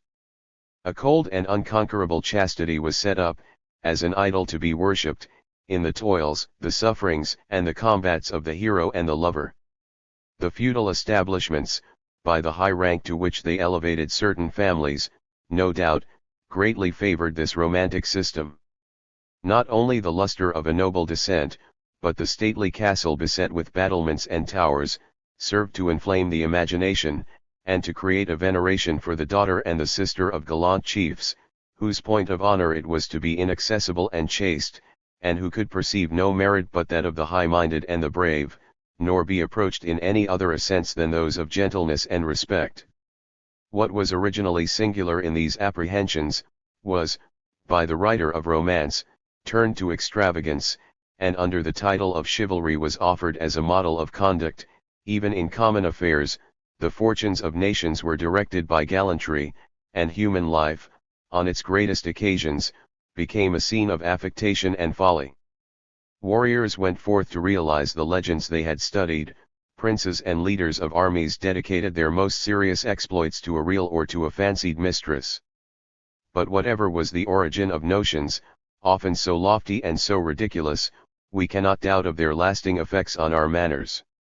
The point of honor, the prevalence of gallantry in our conversations, and on our theatres, many of the opinions which the vulgar apply even to the conduct of war, their notion, that the leader of an army, being offered battle upon equal terms, is disinured by declining it, are undoubtedly remains of this antiquated system, and chivalry, uniting with the genius of our policy, has probably suggested those peculiarities in the law of nations, by which modern states are distinguished from the ancient. And if our rule in measuring degrees of politeness and civilization is to be taken from hence, or from the advancement of commercial arts, we shall be found to have greatly excelled any of the celebrated nations of antiquity. Part 5th. Of the Decline of Nations. Section I of supposed national eminence, and of the vicissitudes of human affairs. No nation is so unfortunate as to think itself inferior to the rest of mankind, few are even willing to put up with the claim to equality. The greater part having chosen themselves, as at once, the judges and the models of what is excellent in their kind, are first in their own opinion, and give to others consideration or eminence, so far only as they approach to their own condition. One nation is vain of the personal character, or of the learning of a few of its members, another, of its policy, its wealth, its tradesmen, its gardens, and its buildings, and they who have nothing to boast are vain, because they are ignorant. The Russians, before the reign of Peter the Great, thought themselves possessed of every national honor, and held the Nime, or dumb nations, the name which they bestowed on then western neighbors of Europe, in a proportional degree of contempt. The map of the world, in China, was a square plate, the greater part of which was occupied by the provinces of this great empire, leaving on its skirts a few obscure corners, into which the wretched remainder of mankind were supposed to be driven. If you have not the use of our letters, nor the knowledge of our books, said the learned Chinese to the European missionary, what literature, or what science can you have? The term polished, if we may judge from its etymology, originally referred to the state of nations in respect to their laws and government, and men civilized were men practiced in the duty of citizens. In its later applications, it refers no less to the proficiency of nations in the liberal and mechanical arts, in literature and in commerce, and men civilized are scholars, men of fashion and traders. But whatever may be its application, it appears, that if there were a name still more respectable than this, every nation, even the most barbarous, or the most corrupted, would assume it, and bestow its reverse where they conceived a dislike, or apprehended a difference. The names of alien or foreigner, are seldom pronounced without some degree of intended reproach. That of barbarian, in use with one arrogant people, and that of Gentile, with another, only served to distinguish the stranger whose language and pedigree differed from theirs.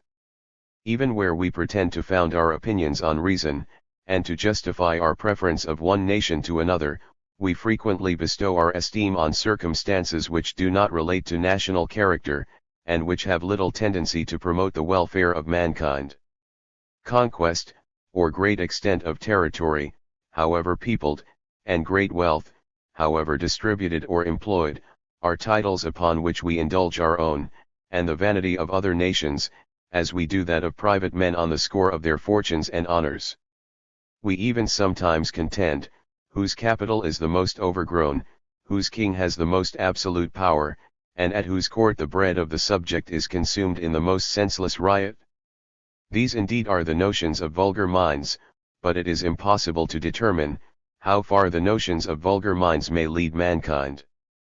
There have certainly, been very few examples of states, who have, by arts of policy, improved the original dispositions of human nature, or endeavored, by wise and effectual precautions, to prevent its corruption. Affection, and force of mind, which are the band and the strength of communities, were the inspiration of God, and original attributes in the nature of man. The wisest policy of nations, except in a few instances, has tended, we may suspect, rather to maintain the peace of society, and to repress the external effects of bad passions, than to strengthen the disposition of the heart itself to justice and goodness. It has tended, by introducing a variety of arts, to exercise the ingenuity of men, and by engaging them in a variety of pursuits, inquiries, and studies, to inform, but frequently to corrupt the mind. It has tended to furnish matter of distinction and vanity, and by encumbering the individual with new subjects of personal care, to substitute the anxiety he entertains for a separate fortune, instead of the confidence and the affection with which he should unite with his fellow creatures, for their joint preservation.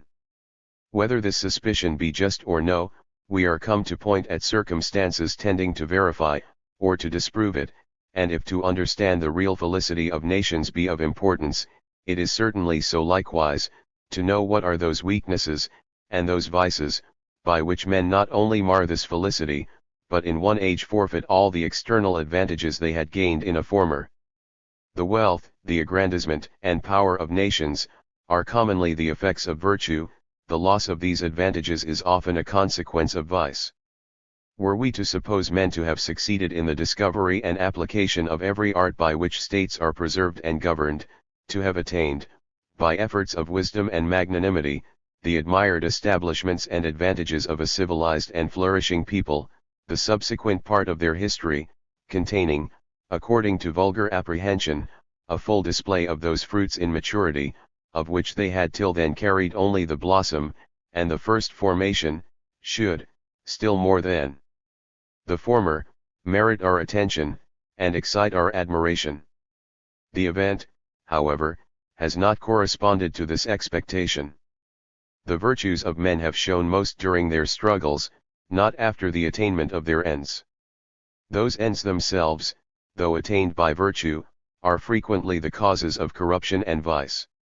Mankind, in aspiring to national felicity, have substituted arts which increase their riches, instead of those which improve their nature. They have entertained admiration of themselves, under the titles of civilized and of polished, where they should have been affected with shame, and even where they have, for a while, acted on maxims tending to raise, to invigorate, and to preserve the national character, they have, sooner or later, been diverted from their object, and fallen a prey to misfortune, or to the neglects which prosperity itself had encouraged. War, which furnishes mankind with the principal occupation of their restless spirit, serves, by the variety of its events, to diversify their fortunes. While it opens to one tribe or society the way to eminence, and leads to dominion, it brings another to subjection, and closes the scene of their national efforts. The celebrated rivalship of Carthage and Rome was, in both parties, the natural exercise of an ambitious spirit, impatient of opposition, or even of equality. The conduct and the fortune of leaders held the balance for some time in suspense, but to whichever side it had inclined, a great nation was to fall, a seat of empire, and of policy, was to be removed from its place, and it was then to be determined, whether the Syriac or the Latin should contain the erudition that was, in future ages, to occupy the studies of the learned. States have been thus conquered from abroad, before they gave any signs of internal decay, even in the midst of prosperity, and in the period of their greatest ardor for national objects. Athens, in the height of her ambition, and of her glory, received a fatal wound, in striving to extend her maritime power beyond the Grecian seas. And nations of every description, formidable by their rude ferocity, respected for their discipline and military experience, when advancing, as well as when declining, in their strength, fell a prey by turns to the ambition and arrogant spirit of the Romans. Such examples may excite and alarm the jealousy and caution of states. The presence of similar dangers may exercise the talents of politicians and statesmen, but mere reverses of fortune are the common materials of history, and must long since have ceased to create our surprise.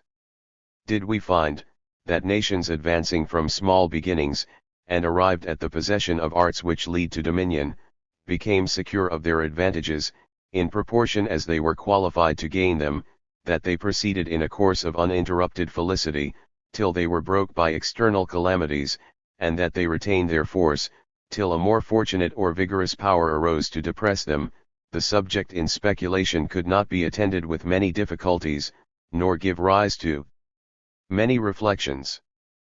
But when we observe, among many nations, a kind of spontaneous return to obscurity and weakness, when, in spite of perpetual admonitions of the danger they run, they suffer themselves to be subdued, in one period, by powers which could not have entered into competition with them in a former, and by forces which they had often baffled and despised, the subject becomes more curious, and its explanation more difficult. The fact itself is known in a variety of different examples. The empire of Asia was, more than once, transferred from the greater to the inferior power. The states of Greece, once so warlike, felt a relaxation of their vigor, and yielded the ascendant they had disputed with the monarchs of the East, to the forces of an obscure principality, become formidable in a few years, and raised to eminence under the conduct of a single man. The Roman Empire, which stood alone for ages, which had brought every rival under subjection, and saw no power from whom a competition could be feared, sunk at last before an artless and contemptible enemy. Abandoned to inroad, to pillage, and at last to conquest, on her frontier, she decayed in all her extremities, and shrunk on every side. Her territory was dismembered, and whole provinces gave way, like branches fallen down with age, not violently torn by superior force. The spirit with which Marius had baffled and repelled the attacks of barbarians in a former age, the civil and military force with which the consul and his legions had extended this empire, were now no more. The Roman greatness, doomed to sink as it rose, by slow degrees, was impaired in every encounter. It was reduced to its original dimensions, within the compass of a single city, and depending for its preservation on the fortune of a siege, it was extinguished at a blow, and the brand, which had filled the world with its flames, sunk like a taper in the socket. Such appearances have given rise to a general apprehension, that the progress of societies to what we call the heights of national greatness, is not more natural, than their return to weakness and obscurity is necessary and unavoidable. The images of youth, and of old age, are applied to nations, and communities, like single men, are supposed to have a period of life, and a length of thread, which is spun by the fates in one part uniform and strong, in another weakened and shattered by use, to be cut, when the destined era is come, and to make way for a renewal of the emblem in the case of those who arise in succession. Carthage being so much older than Rome, had felt her decay, says Polybius, so much the sooner, and the survivor too, he foresaw, carried in her bosom the seeds of mortality. The image indeed is apposite, and the history of mankind renders the application familiar. But it must be obvious, that the case of nations, and that of individuals, are very different. The human frame has a general course, it has in every individual a frail contexture and limited duration, it is worn by exercise, and exhausted by a repetition of its functions, but in a society, whose constituent members are renewed in every generation, where the race seems to enjoy perpetual youth, and accumulating advantages, we cannot, by any parity of reason, expect to find imbecilities connected with mere age and length of days. The subject is not new, and reflections will crowd upon every reader. The notions, in the meantime, which we entertain, even in speculation, upon a subject so important, cannot be entirely fruitless to mankind, and however little the labors of the speculative may influence the conduct of men, one of the most pardonable errors a writer can commit, is to believe that he is about to do a great deal of good. But, leaving the care of effects to others, we proceed to consider the grounds of inconstancy among mankind, the sources of internal decay, and the ruinous corruptions to which nations are liable, in the supposed condition of accomplished civility. Section 2. Of the temporary efforts and relaxations of the national spirit. From what we have already observed on the general characteristics of human nature, it has appeared that man is not made for repose. In him every amiable and respectable quality is an active power, and every subject of commendation and effort. If his errors and his crimes are the movements of an active being, his virtues and his happiness consist likewise in the employment of his mind, and all the luster which he casts around him, to captivate or engage the attention of his fellow creatures, like the flame of a meteor, shines only while his motion continues. The moments of rest and obscurity are the same. We know, that the tasks assigned him frequently may exceed, as well as come short of, his powers, that he may be agitated too much, as well as too little, but cannot ascertain a precise medium between the situations in which he would be harassed, and those in which he would fall into languor. We know that he may be employed on a great variety of subjects, which occupy different passions, and that, in consequence of habit, he becomes reconciled to very different scenes. All we can determine in general is, that whatever be the subjects with which he is engaged, the frame of his nature requires him to be occupied, and his happiness requires him to be just. We are now to inquire, why nations cease to be eminent, and why societies which have drawn the attention of mankind by great examples of magnanimity, conduct, and national success, should sink from the height of their honors, and yield, in one age, the palm which they had won in a former. Many reasons will probably occur. One may be taken from the fickleness and inconstancy of mankind, who become tired of their pursuits and exertions, even while the occasions that gave rise to those pursuits, in some measure, continue. Another, from the change of situations, and the removal of objects which serve to excite their spirit. The public safety, and the relative interests of states, political establishments, the pretensions of party, commerce, and arts, are subjects which engage the attention of nations. The advantages gained in some of these particulars, determine the degree of national prosperity. The ardor and vigor with which they are at any one time pursued, is the measure of a national spirit. When those objects cease to animate, nations may be said to languish. When they are during a considerable time neglected, states must decline, and their people degenerate. In the most forward, enterprising, inventive, and industrious nations, this spirit is fluctuating, and they who continue longest to gain advantages, or to preserve them, have periods of remissness, as well as of ardor. The desire of public safety, is, at all times, a powerful motive of conduct, but it operates most when combined with occasional passions, when provocations inflame, when successes encourage, or mortifications exasperate. A whole people, like the individuals of whom they are composed, act under the influence of temporary humors, sanguine hopes, or vehement animosities. They are disposed, at one time, to enter on national struggles with vehemence, at another, to drop them from mere lassitude and disgust. In their civil debates and contentions at home, they are occasionally ardent or remiss. Epidemical passions arise or subside on trivial as well as important grounds. Parties are ready, at one time, to take their names and the pretense of their oppositions, from mere caprice or accident. At another time, they suffer the most serious occasions to pass in silence. If a vein of literary genius be casually opened, or a new subject of disquisition be started, real or pretended discoveries suddenly multiply, and every conversation is inquisitive and animated.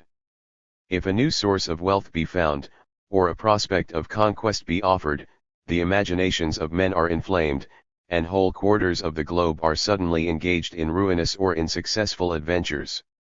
Could we recall the spirit that was exerted, or enter into the views that were entertained, by our ancestors, when they burst, like a deluge, from their ancient seats, and poured into the Roman Empire, we should probably, after their first success at least, find a ferment in the minds of men, for which no attempt was too arduous, no difficulties insurmountable. The subsequent ages of enterprise in Europe, were those in which the alarm of enthusiasm was rung, and the followers of the cross invaded the East, to plunder a country, and to recover a sepulchre, those in which the people in different states contended for freedom, and assaulted the fabric of civil or religious usurpation, that in which, having found means to cross the Atlantic, and to double the Cape of Good Hope, the inhabitants of one half the world were let loose on the other, and parties from every quarter, wading in blood, and at the expense of every crime, and of every danger, traversed the earth in search of gold.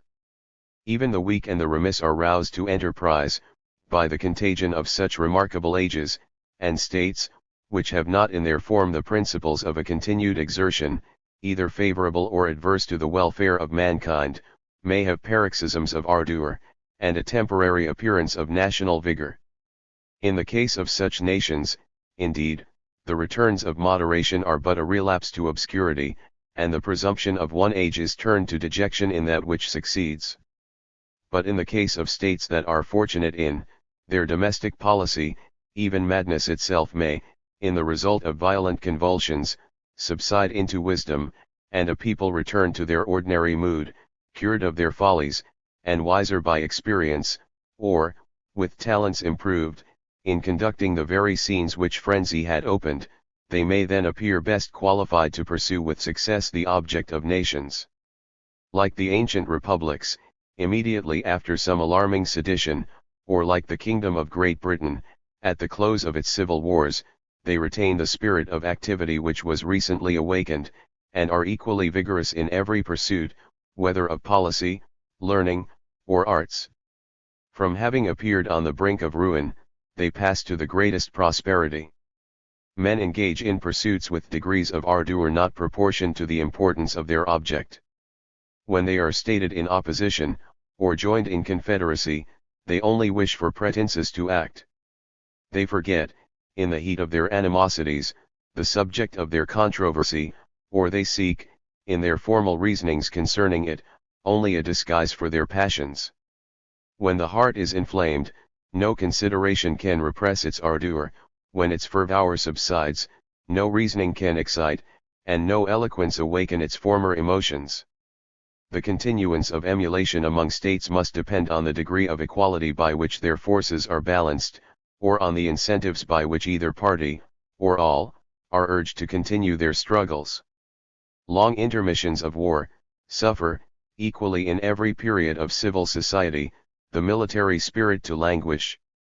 The reduction of Athens by Lysander struck a fatal blow at the institutions of Lycurgus, and the quiet possession of Italy, happily perhaps for mankind, had almost put an end to the military progress of the Romans. After some years' repose, Hannibal found Italy unprepared for his onset, and the Romans in a disposition likely to drop, on the banks of the Po, that martial ambition, which being roused by the sense of a new danger, afterwards, carried them to the Euphrates and the Rhine. States, even distinguished for military prowess, sometimes lay down their arms from lassitude, and are weary of fruitless contentions, but if they maintain the station of independent communities, they will have frequent occasions to recall, and to exert their vigor. Even under popular governments, men sometimes drop the consideration of their political rights, and appear at times remiss or supine, but if they have reserved the power to defend themselves, the intermission of its exercise cannot be of long duration. Political rights, when neglected, are always invaded, and alarms from this quarter must frequently come to renew the attention of parties. The love of learning, and of arts, may change its pursuits, or droop for a season, but while men are possessed of freedom, and while the exercises of ingenuity are not superseded, the public may proceed, at different times, with unequal fervour, but its progress is seldom altogether discontinued, or the advantages gained in one age are seldom entirely lost to the following. If we would find the causes of final corruption, we must examine those revolutions of state that remove, or withhold, the objects of every ingenious study or liberal pursuit, that deprive the citizen of occasions to act as the member of a public, that crush his spirit, that debase his sentiments, and disqualify his mind for affairs. Section 3. Of relaxations in the national spirit incident to polished nations. Improving nations, in the course of their advancement, have to struggle with foreign enemies, to whom they bear an extreme animosity, and with whom, in many conflicts, they contend for their existence as a people. In certain periods, too, they feel in their domestic policy inconveniencies and grievances, which beget an eager impatience, and they apprehend reformations and new establishments, from which they have sanguine hopes of national happiness. In early ages, every art is imperfect, and susceptible of many improvements. The first principles of every science are yet secrets to be discovered, and to be successively published with applause and triumph. We may fancy to ourselves, that in ages of progress, the human race, like scouts gone abroad on the discovery of fertile lands, having the world open before them, are presented at every step with the appearance of novelty. They enter on every new ground with expectation and joy, they engage in every enterprise with the ardor of men, who believe they are going to arrive at national felicity, and permanent glory, and forget past disappointments amidst the hopes of future success. From mere ignorance, rude minds are intoxicated with every passion, and, partial to their own condition, and to their own pursuits, they think that every scene is inferior to that in which they are placed. Roused alike by success and by misfortune, they are sanguine, ardent, and precipitant, and leave, to the more knowing ages which succeed them, monuments of imperfect skill, and of rude execution of every art, but they leave likewise the marks of a vigorous and ardent spirit, which their successors are not always qualified to sustain, or to imitate. This may be admitted, perhaps, as a fair description of prosperous societies, at least during certain periods of their progress. The spirit with which they advance may be unequal in different ages, and may have its paroxysms and intermissions, arising from the inconstancy of human passions, and from the casual appearance or removal of occasions that excite them. But does this spirit, which for a time continues to carry on the project of civil and commercial arts, find a natural pause in the termination of its own pursuits? May the business of civil society be accomplished, and may the occasion of farther exertion be removed. Do continued disappointments reduce sanguine hopes, and familiarity with objects blunt the edge of novelty? Does experience itself cool the ardor of the mind? May the society be again compared to the individual?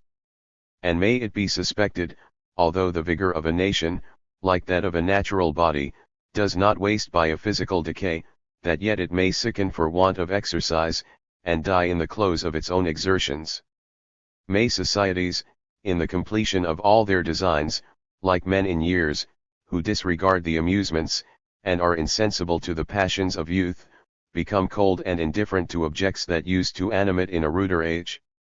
And may a polished community be compared to a man who, having executed his plan, built his house, and made his settlement, who having, in short, exhausted the charms of every subject, and wasted all his ardor, sinks into languor and listless indifference? If so, we have found at least another simile to our purpose. But it is probable, that here too the resemblance is imperfect, and the inference that would follow, like that of most arguments drawn from analogy, tends rather to amuse the fancy, than to give any real information on the subject to which it refers. The materials of human art are never entirely exhausted, and the applications of industry are never at an end. The national ardor is not, at any particular time, proportioned to the occasion there is for activity, nor the curiosity of the learned to the extent of subject that remains to be studied. The ignorant and the artless, to whom objects of science are new, and whose manner of life is most simple, instead of being more active and more curious, are commonly more quiescent, and less inquisitive, than those who are best furnished with knowledge and the conveniencies of life.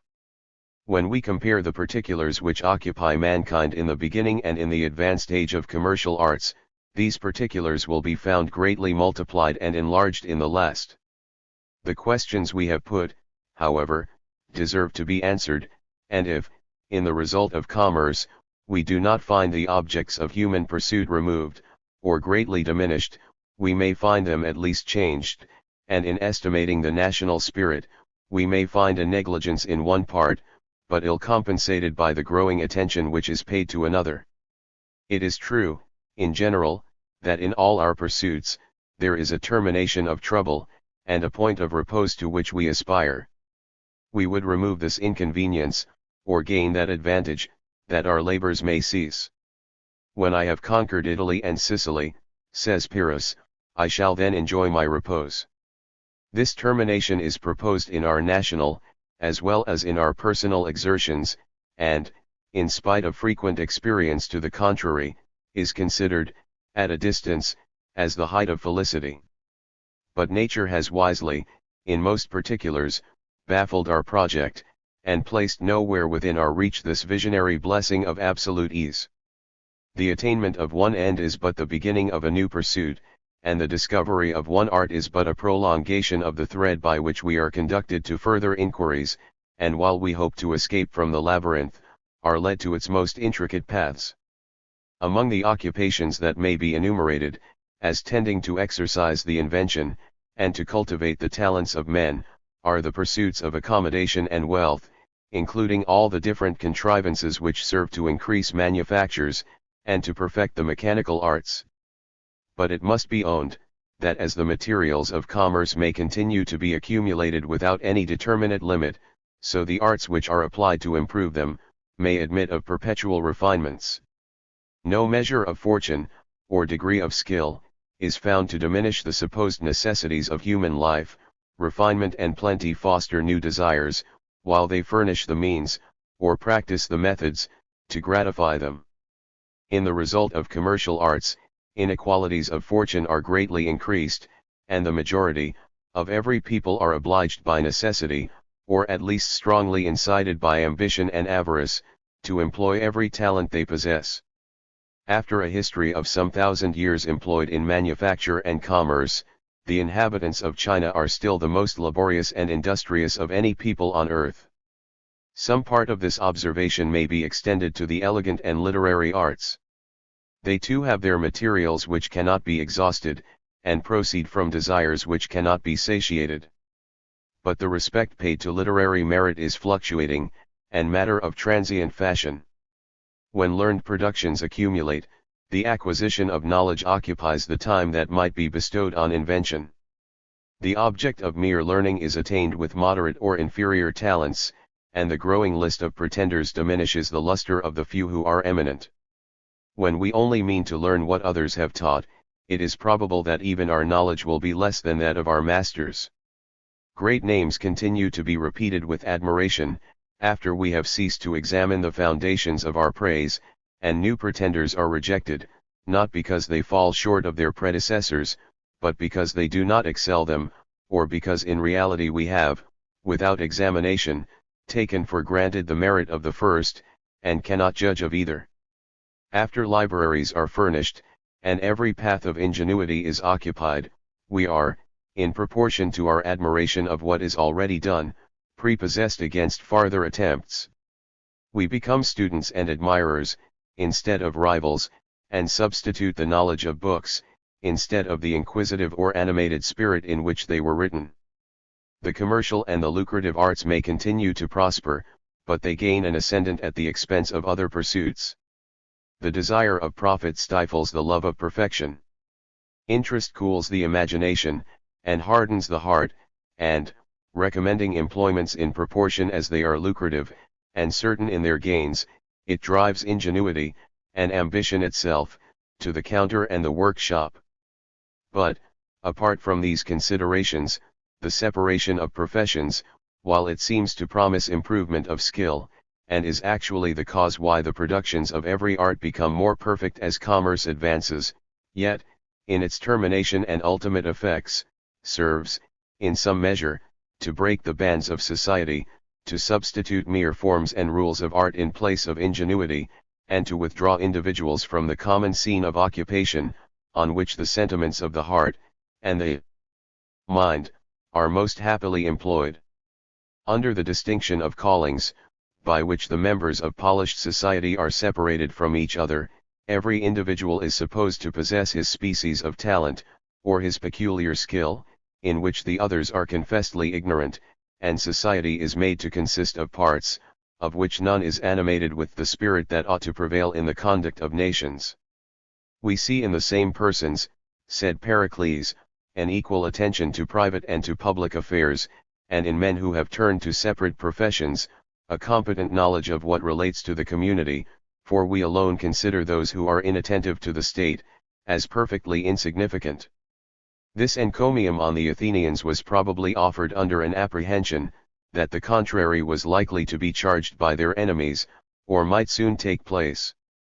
It happened, accordingly, that the business of state, as well as of war, came to be worse administered at Athens, when these, as well as other applications, became the object of separate professions, and the history of this people abundantly shewed, that men ceased to be citizens, even to be good poets and orators, in proportion as they came to be distinguished by the profession of these, and other separate crafts.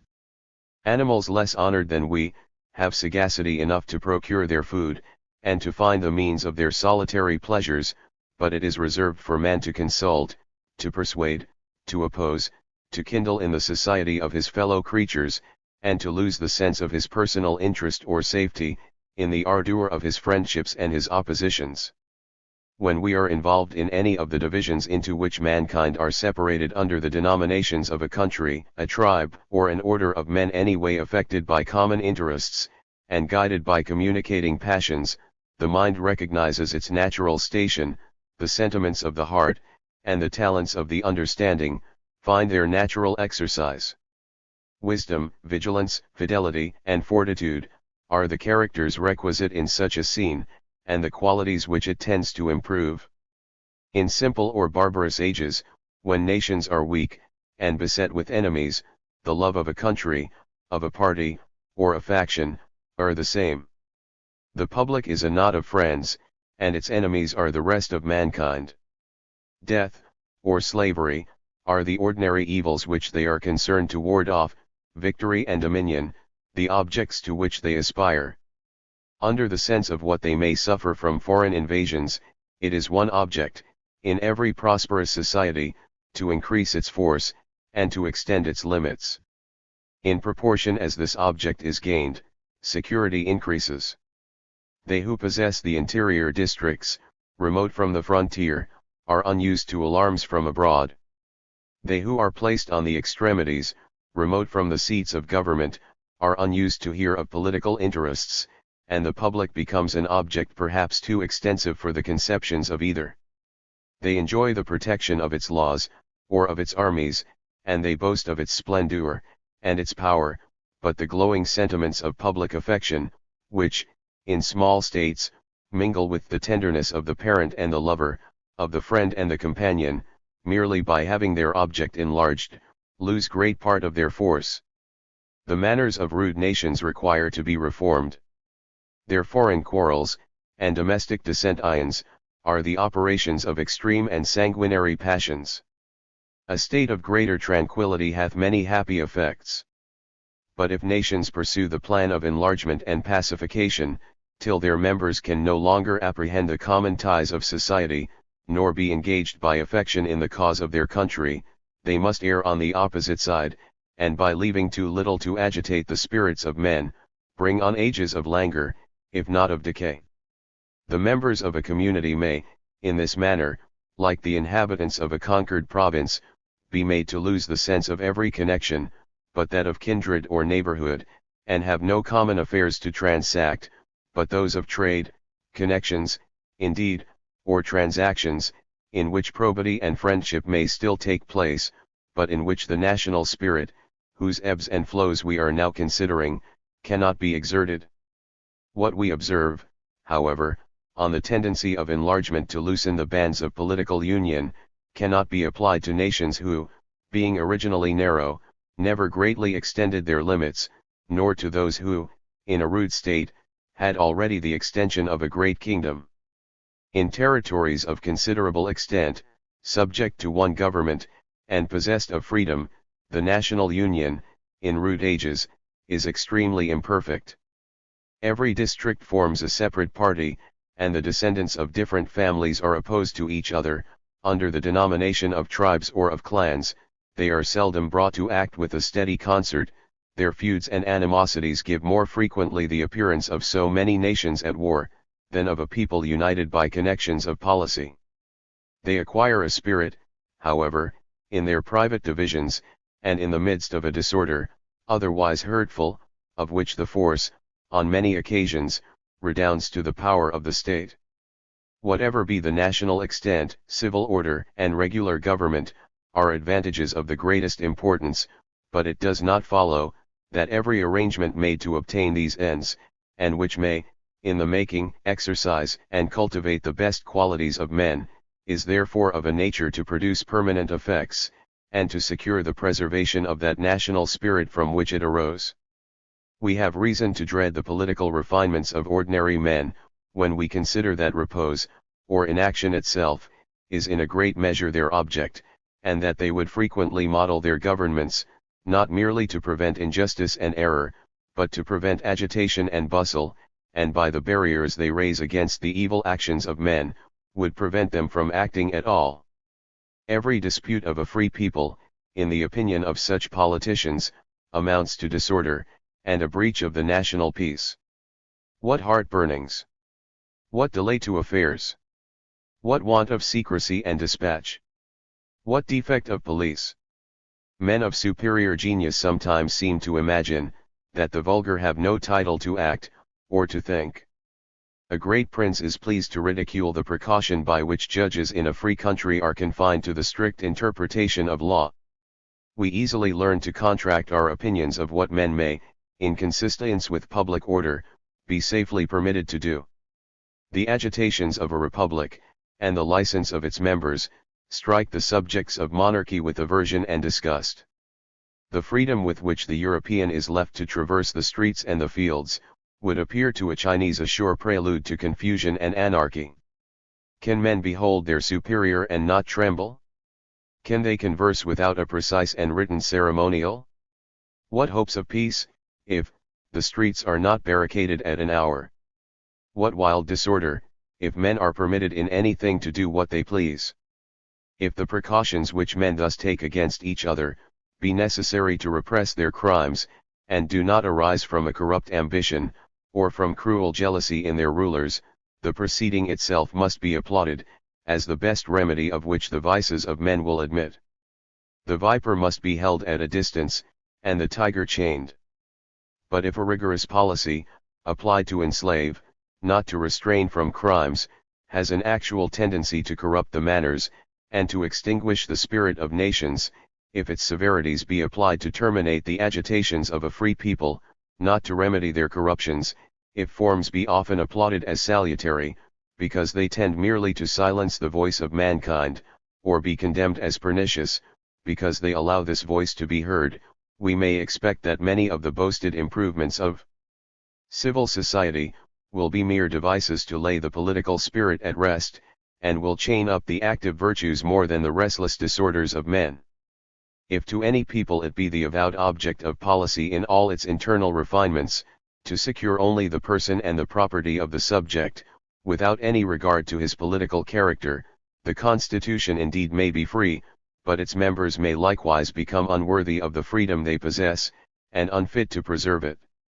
The effects of such a constitution may be to immerse all orders of men in their separate pursuits of pleasure, which they may on this supposition enjoy with little disturbance, or of gain, which they may preserve without any attention to the commonwealth.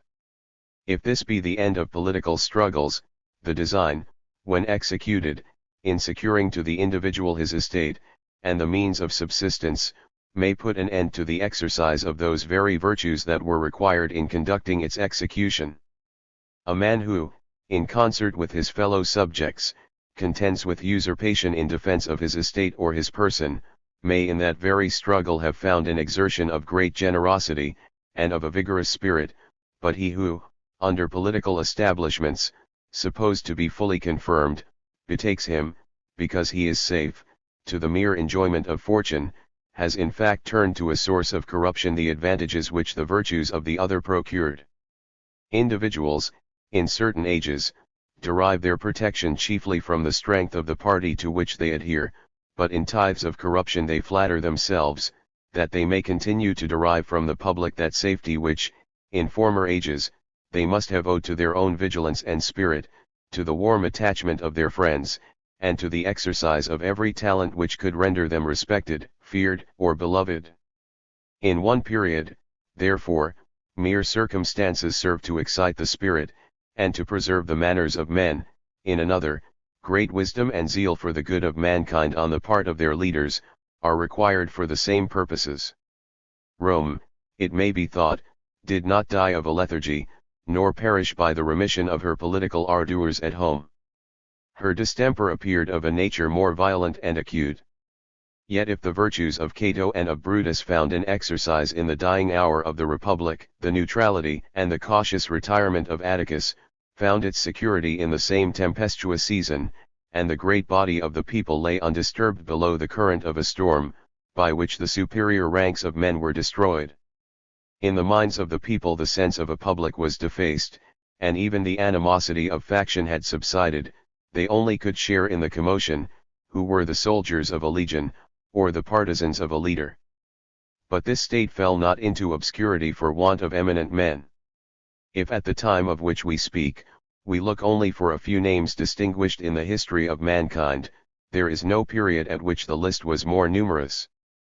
But those names became distinguished in the contest for dominion, not in the exercise of equal rights; the people was corrupted, so great an empire stood in need of a master.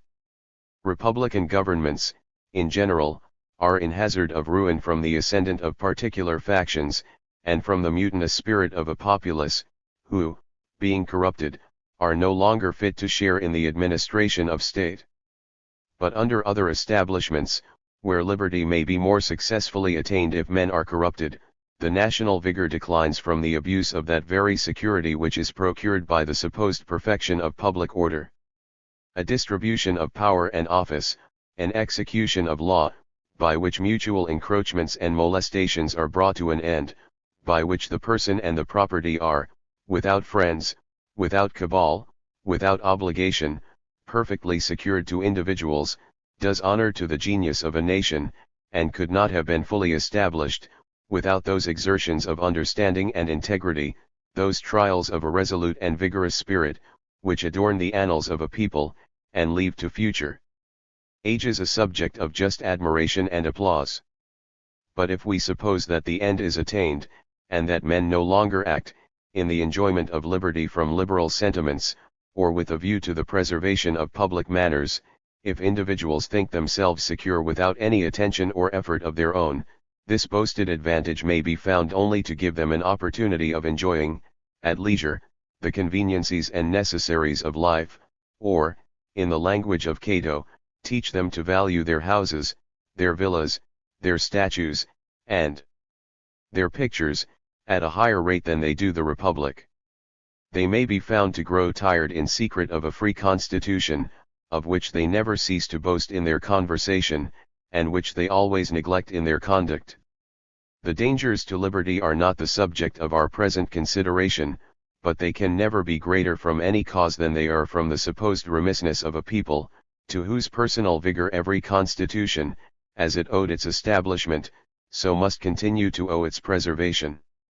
Nor is this blessing ever less secure than it is in the possession of men who think that they enjoy it in safety, and who therefore consider the public only as it presents to their avarice a number of lucrative employments, for the sake of which, they may sacrifice those very rights which render themselves objects of management or of consideration. From the tendency of these reflections, then, it should appear, that a national spirit is frequently transient, not on account of any incurable distemper in the nature of mankind, but on account of their voluntary neglects and corruptions. This spirit subsisted solely, perhaps, in the execution of a few projects, entered into for the acquisition of territory or wealth. It comes, like a useless weapon, to be laid aside after its end is attained.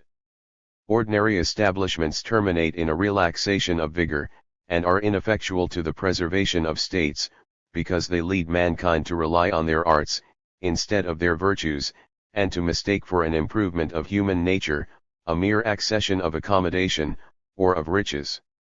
Institutions that fortify the mind, inspire courage, and promote national felicity, can never tend to national ruin. Is it not possible, amidst our admiration of arts, to find some place for these? Let statesmen, who are intrusted with the government of nations, reply for themselves. It is their business to shew, whether they climb into stations of eminence, merely to display a passion of interest, which they had better indulge in obscurity, and whether they have capacity to understand the happiness of a people, the conduct of whose affairs they are so willing to undertake. Section 4. The same subject continued. Men frequently, while they are engaged in what is accounted the most selfish of all pursuits, the improvement of fortune, then most neglect themselves, and while they reason for their country, forget the considerations that most deserve their attention. Numbers, riches, and the other resources of war, are highly important, but nations consist of men, and a nation consisting of degenerate and cowardly men, is weak. A nation consisting of vigorous, public-spirited, and resolute men, is strong. The resources of war, where other advantages are equal, may decide a contest, but the resources of war, in hands that cannot employ them, are of no avail. Virtue is a necessary constituent of national strength. Capacity, and a vigorous understanding, are no less necessary to sustain the fortune of states. Both are improved by discipline, and by the exercises in which men are engaged. We despise, or we pity the lot of mankind, while they lived under uncertain establishments, and were obliged to sustain in the same person, the character of the senator, the statesman, and the soldier. Commercial nations discover, that any one of these characters is sufficient in one person, and that the ends of each, when disjoined, are more easily accomplished. The first, however, were circumstances under which nations advanced and prospered, the second were those in which the spirit relaxed, and the nation went to decay. We may, with good reason, congratulate our species on their having escaped from a state of barbarous disorder and violence, into a state of domestic peace and regular policy, when they have sheathed the dagger, and disarmed the animosities of civil contention, when the weapons with which they contend are the reasonings of the wise, and the tongue of the eloquent. But we cannot, meantime, help to regret, that they should ever proceed, in search of perfection, to place every branch of administration behind the counter, and come to employ, instead of the statesman and warrior, the mere clerk and accountant. By carrying this system to its height, men are educated, who could copy for Caesar his military instructions, or even execute a part of his plans, but none who could act in all the different scenes for which the leader himself must be qualified, in the state and in the field, in times of order or of tumult, in times of division or of unanimity, none who could animate the council when deliberating on domestic affairs, or when alarmed by attacks from abroad. The policy of China is the most perfect model of an arrangement at which the ordinary refinements of government are aimed, and the inhabitants of that empire possess, in the highest degree, those arts on which vulgar minds make the felicity and greatness of nations to depend. The state has acquired, in a measure unequaled in the history of mankind, numbers of men, and the other resources of war. They have done what we are very apt to admire. They have brought national affairs to the level of the meanest capacity, they have broke them into parts, and thrown them into separate departments, they have clothed every proceeding with splendid ceremonies, and majestical forms, and where the reverence of forms cannot repress disorder, a rigorous and severe police, armed with every species of corporal punishment, is applied to the purpose. The whip, and the cudgel, are held up to all orders of men, they are at once employed, and they are dreaded, by every magistrate. A mandarin is whipped, for having ordered a pickpocket to receive too few or too many blows. Every department of state is made the object of a separate profession, and every candidate for office must have passed through a regular education, and, as in the graduations of the university, must have obtained by his proficiency, or his standing, the degree to which he aspires. The tribunals of state, of war, and of the revenue, as well as of literature, are conducted by graduates in their different studies, but while learning is the great road to preferment, it terminates in being able to read, and to write, and the great object of government consists in raising, and in consuming the fruits of the earth. With all these resources, and this learned preparation, which is made to turn these resources to use, the state is in reality weak, has repeatedly given the example which we seek to explain, and among the doctors of war or of policy, among the millions who are set apart for the military profession, can find none of its members who are fit to stand forth in the dangers of their country, or to form a defense against the repeated inroads of an enemy reputed to be artless and mean. It is difficult to tell how long the decay of states might be suspended, by the cultivation of arts on which their real felicity and strength depend, by cultivating in the higher ranks those talents for the council and the field, which cannot, without great disadvantage, be separated, and in the body of a people, that zeal for their country, and that military character, which enable them to take a share in defending its rights. Times may come, when every proprietor must defend his own possessions, and every free people maintain their own independence. We may imagine, that, against such an extremity, an army of hired troops is a sufficient precaution, but their own troops are the very enemy against which a people is sometimes obliged to fight. We may flatter ourselves, that extremities of this sort, in any particular case, are remote, but we cannot, in reasoning on the general fortunes of mankind, avoid putting the case, and referring to the examples in which it has happened. It has happened in every instance where the polished have fallen a prey to the rude, and where the pacific inhabitant has been reduced to subjection by military force.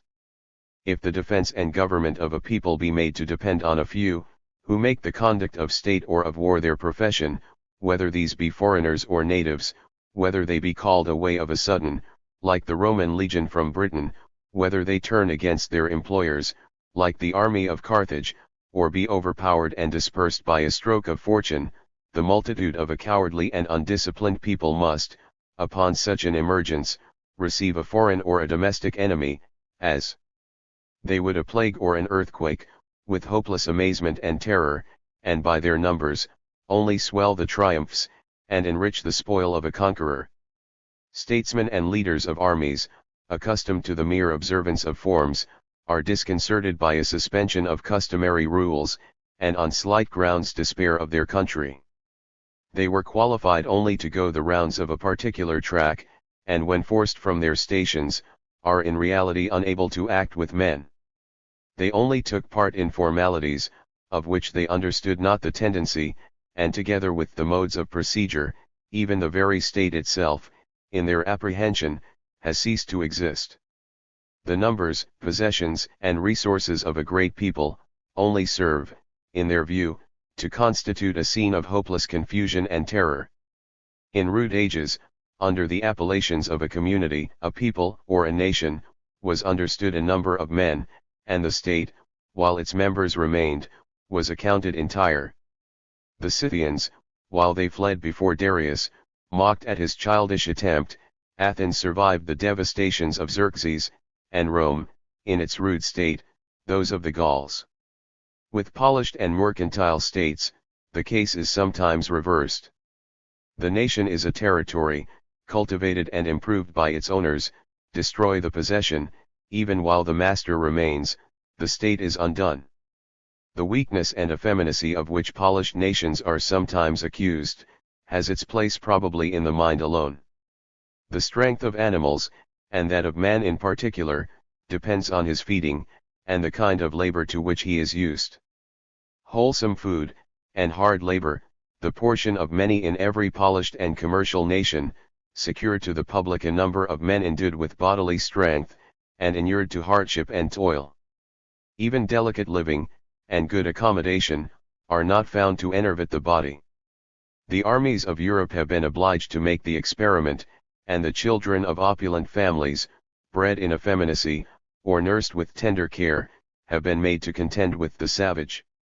By imitating his arts, they have learned, like him, to traverse the forest, and, in every season, to subsist in the desert. They have, perhaps, recovered a lesson, which it has cost civilized nations many ages to unlearn, that the fortune of a man is entire while he remains possessed of himself. It may be thought, however, that few of the celebrated nations of antiquity, whose fate has given rise to so much reflection on the vicissitudes of human affairs, had made any great progress in those enervating arts we have mentioned, or made those arrangements from which the danger in question could be supposed to arise. The Greeks, in particular, at the time they received the Macedonian yoke, had certainly not carried the commercial arts to so great a height as is common with the most flourishing and prosperous nations of Europe. They had still retained the form of independent republics. The people were generally admitted to a share in the government, and not being able to hire armies, they were obliged, by necessity, to bear a part in the defense of their country. By their frequent wars and domestic commotions, they were accustomed to danger, and were familiar with alarming situations. They were accordingly still accounted the best soldiers and the best statesmen of the known world. The younger Cyrus promised himself the empire of Asia by means of their aid, and after his fall, a body of 10,000, although bereft of their leaders, baffled, in their retreat, all the military force of the Persian Empire. The victor of Asia did not think himself prepared for that conquest, till he had formed an army from the subdued republics of Greece. It is, however, true, that in the age of Philip, the military and political spirit of those nations appears to have been considerably impaired, and to have suffered, perhaps, from the variety of interests and pursuits, as well as of pleasures, with which their members came to be occupied, they even made a kind of separation between the civil and military character. Phocion, we are told by Plutarch, having observed that the leading men of his time followed different courses, that some applied themselves to civil, others to military affairs, determined rather to follow the examples of Themistocles, Aristides, and Pericles, the leaders of a former age, who were equally prepared for either. We find in the orations of Demos thence, a perpetual reference to the state of manners. We find him exhorting the Athenians not only to declare war, but to arm themselves for the execution of their own military plans. We find that there was an order of military men, who easily passed from the service of one state to that of another, and who, when they were neglected from home, turned away to enterprises on their own account. There were not, perhaps, better warriors in any former age, but those warriors were not attached to any state, and the settled inhabitants of every city thought themselves disqualified for military service. The discipline of armies was perhaps improved, but the vigor of nations was gone to decay. When Philip, or Alexander, defeated the Grecian armies, which were chiefly composed of soldiers of fortune, they found an easy conquest with the other inhabitants, and when the latter, afterwards supported by those soldiers, invaded the Persian Empire, he seems to have left little martial spirit behind him, and by removing the military men, to have taken precaution enough, in his absence, to secure his dominion over this mutinous and refractory people. The subdivision of arts and professions, in certain examples, tends to improve the practice of them, and to promote their ends. By having separated the arts of the clothier and the tanner, we are the better supplied with shoes and with cloth. But to separate the arts which form the citizen and the statesman, the arts of policy and war, is an attempt to dismember the human character, and to destroy those very arts we mean to improve. By this separation, we in effect deprive a free people of what is necessary to their safety, or we prepare a defense against invasions from abroad, which gives a prospect of usurpation, and threatens the establishment of military government at home. We may be surprised to find the beginning of certain military instructions at Rome, referred to a time no earlier than that of the Cimbric War.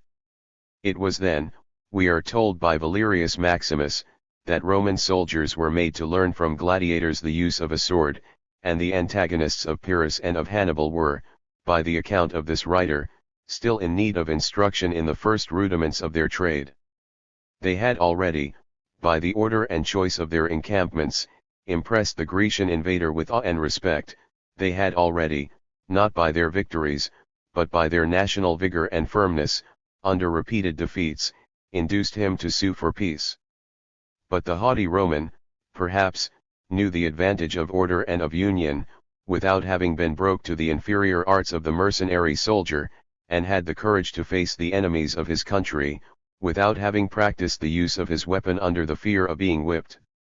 He could ill be persuaded that a time might come, when refined and intelligent nations would make the art of war to consist in a few technical forms, that citizens and soldiers might come to be distinguished as much as women and men, that the citizen would become possessed of a property which he would not be able, or required, to defend, that the soldier would be appointed to keep for another what he would be taught to desire, and what he alone would be enabled to seize and to keep for himself.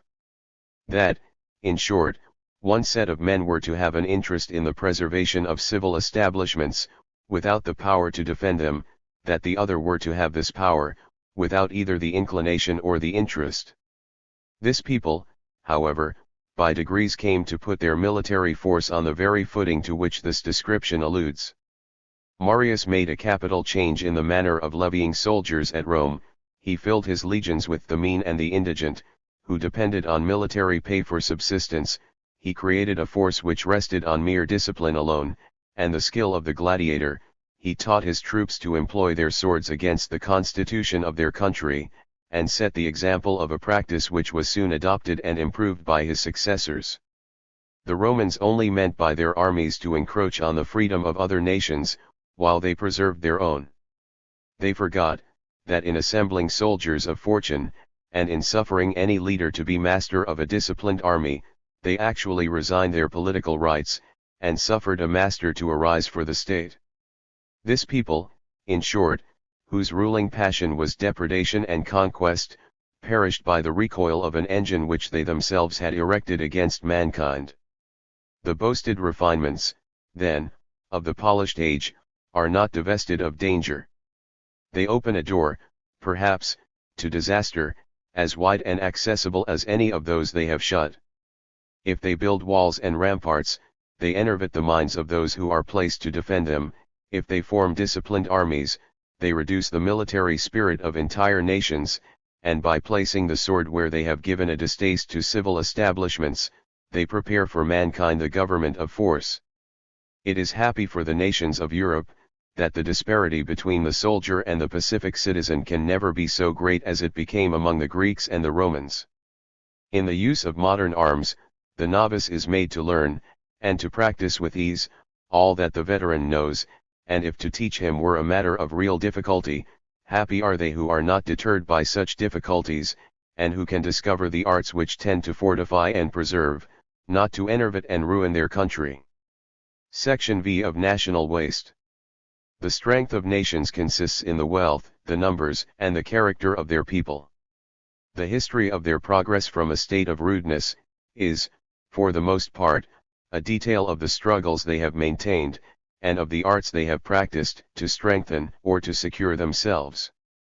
Their conquests, their population and their commerce, their civil and military arrangements, their skill in the construction of weapons, and in the methods of attack and defense, the very distribution of tasks, whether in private business or in public affairs, either tend to bestow, or promise to employ with advantage the constituents of a national force, and the resources of war.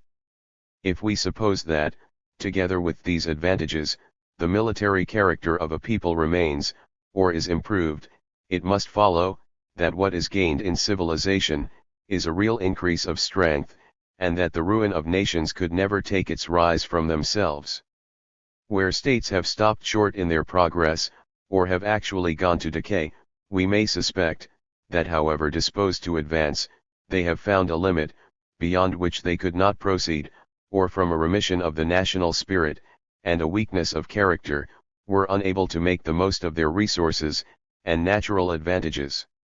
On this supposition, from being stationary, they may begin to relapse, and by a retrograde motion in a succession of ages, arrive at a state of greater weakness, than that which they quitted in the beginning of their progress, and with the appearance of better arts, and superior conduct, expose themselves to become a prey to barbarians, whom, in the attainment, or the height of their glory, they had easily baffled or despised.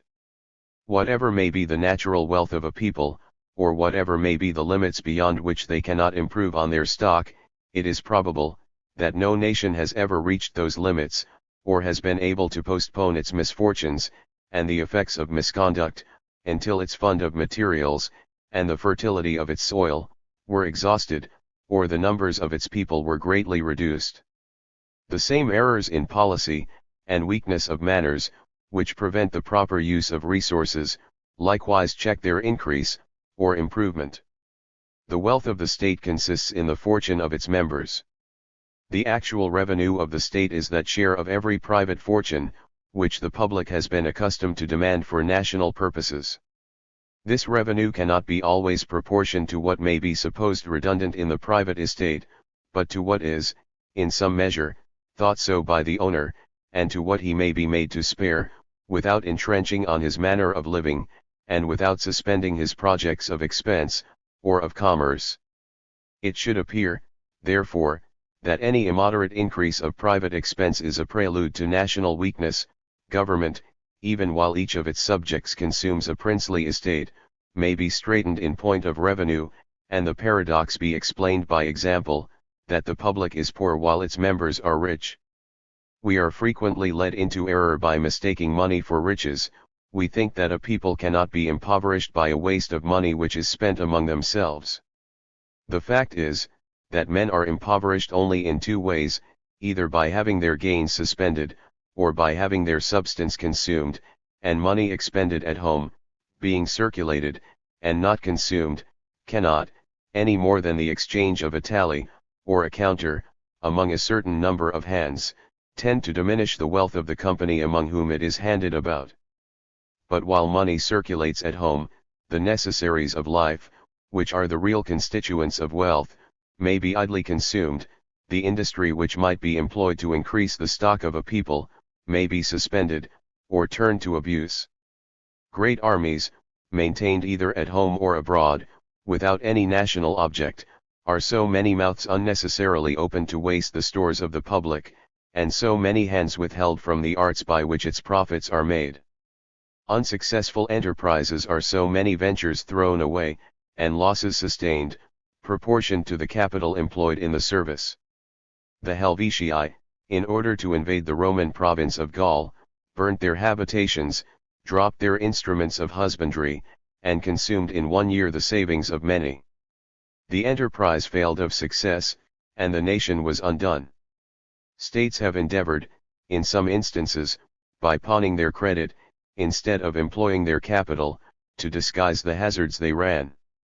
They have found, in the loans they raised, a casual resource, which encouraged their enterprises. They have seemed, by their manner of erecting transferable funds, to leave the capital for purposes of trade, in the hands of the subject, while it is actually expended by the government. They have, by these means, proceeded to the execution of great national projects, without suspending private industry, and have left future ages to answer, in part, for debts contracted with a view to future emolument.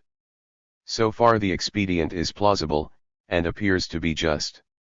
The growing burden too, is thus gradually laid, and if a nation be to sink in some future age, every minister hopes it may still keep afloat in his own.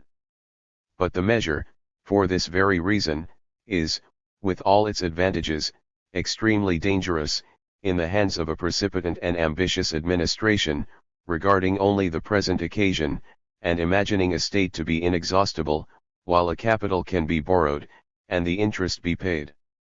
We are told of a nation who, during a certain period, rivaled the glories of the ancient world, threw off the dominion of a master armed against them with the powers of a great kingdom, broke the yoke with which they had been oppressed, and almost within the course of a century raised, by their industry and national vigor, a new and formidable power, which struck the former potentates of Europe with awe and suspense, and turned the badges of poverty with which they set out, into the ensigns of war and dominion. This end was attained by the great efforts of a spirit awakened by oppression, by a successful pursuit of national wealth, and by a rapid anticipation of future revenue.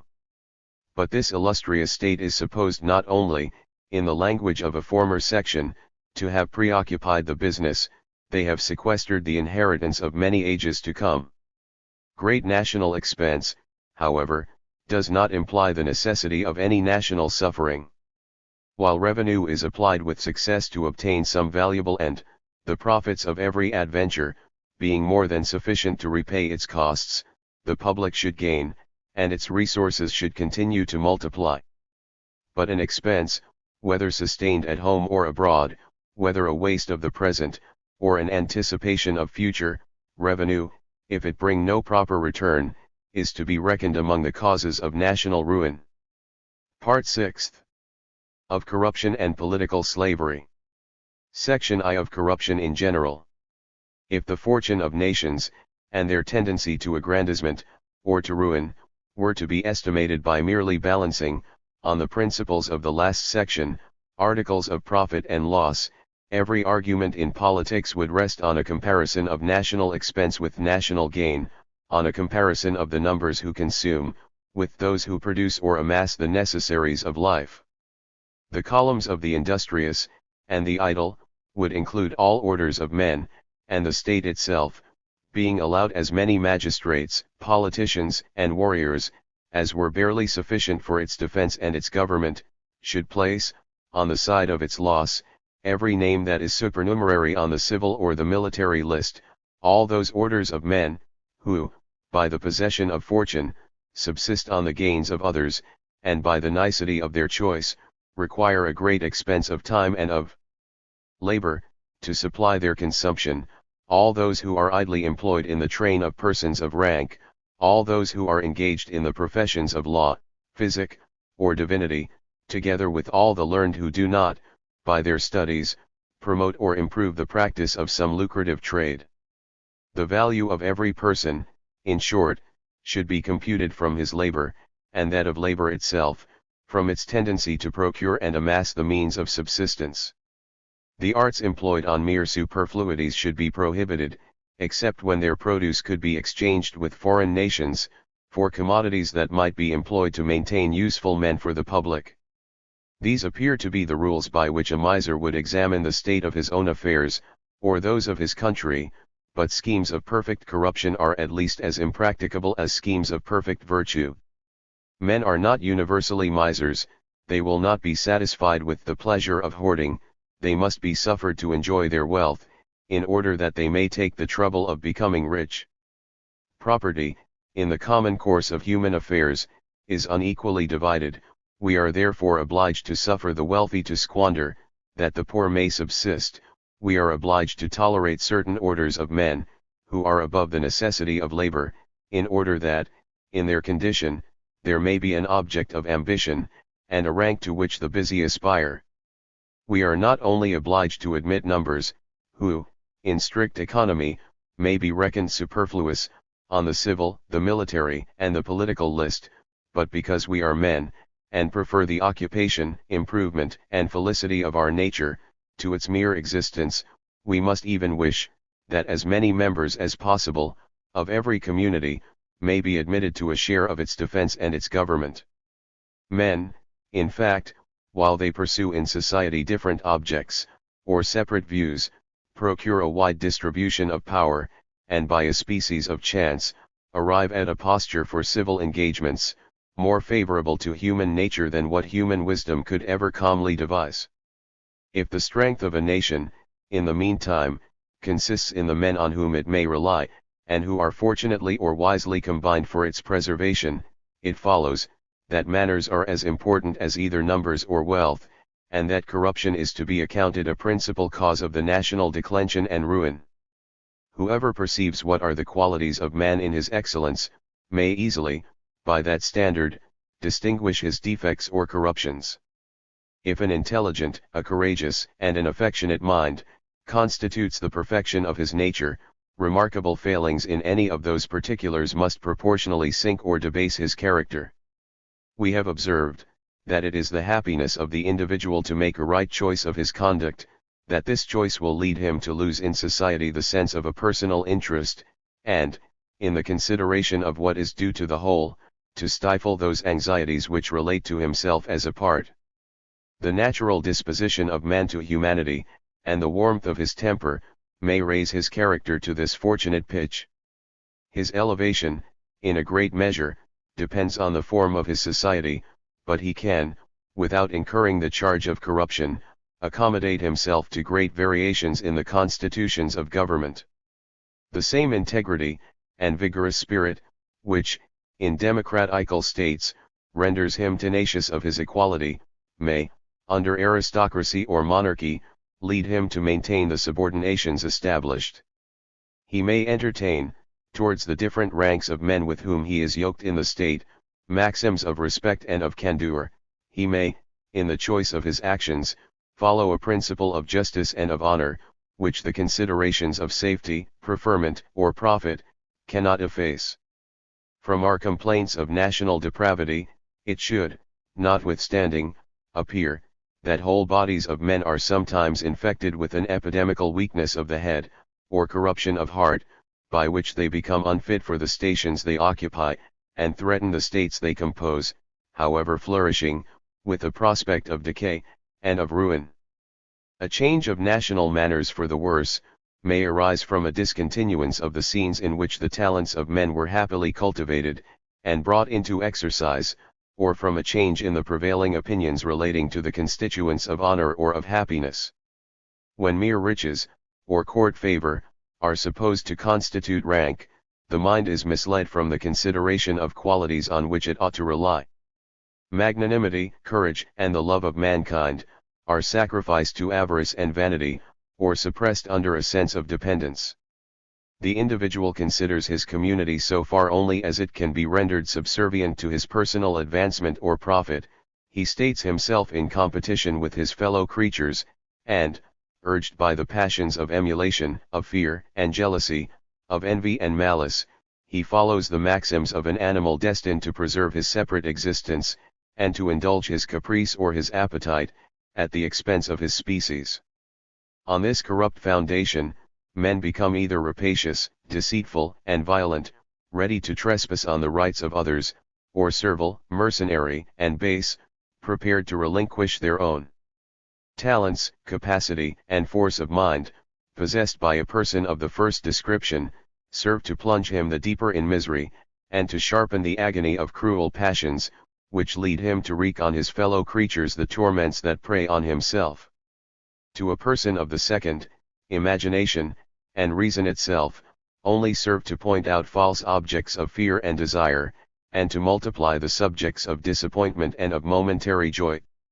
In either case, and whether we suppose that corrupt men are urged by covetousness, or betrayed by fear, and without specifying the crimes which from either disposition they are prepared to commit, we may safely affirm, with Socrates, that every master should pray he may not meet with such a slave, and every such person, being unfit for liberty, should implore that he may meet with a merciful master.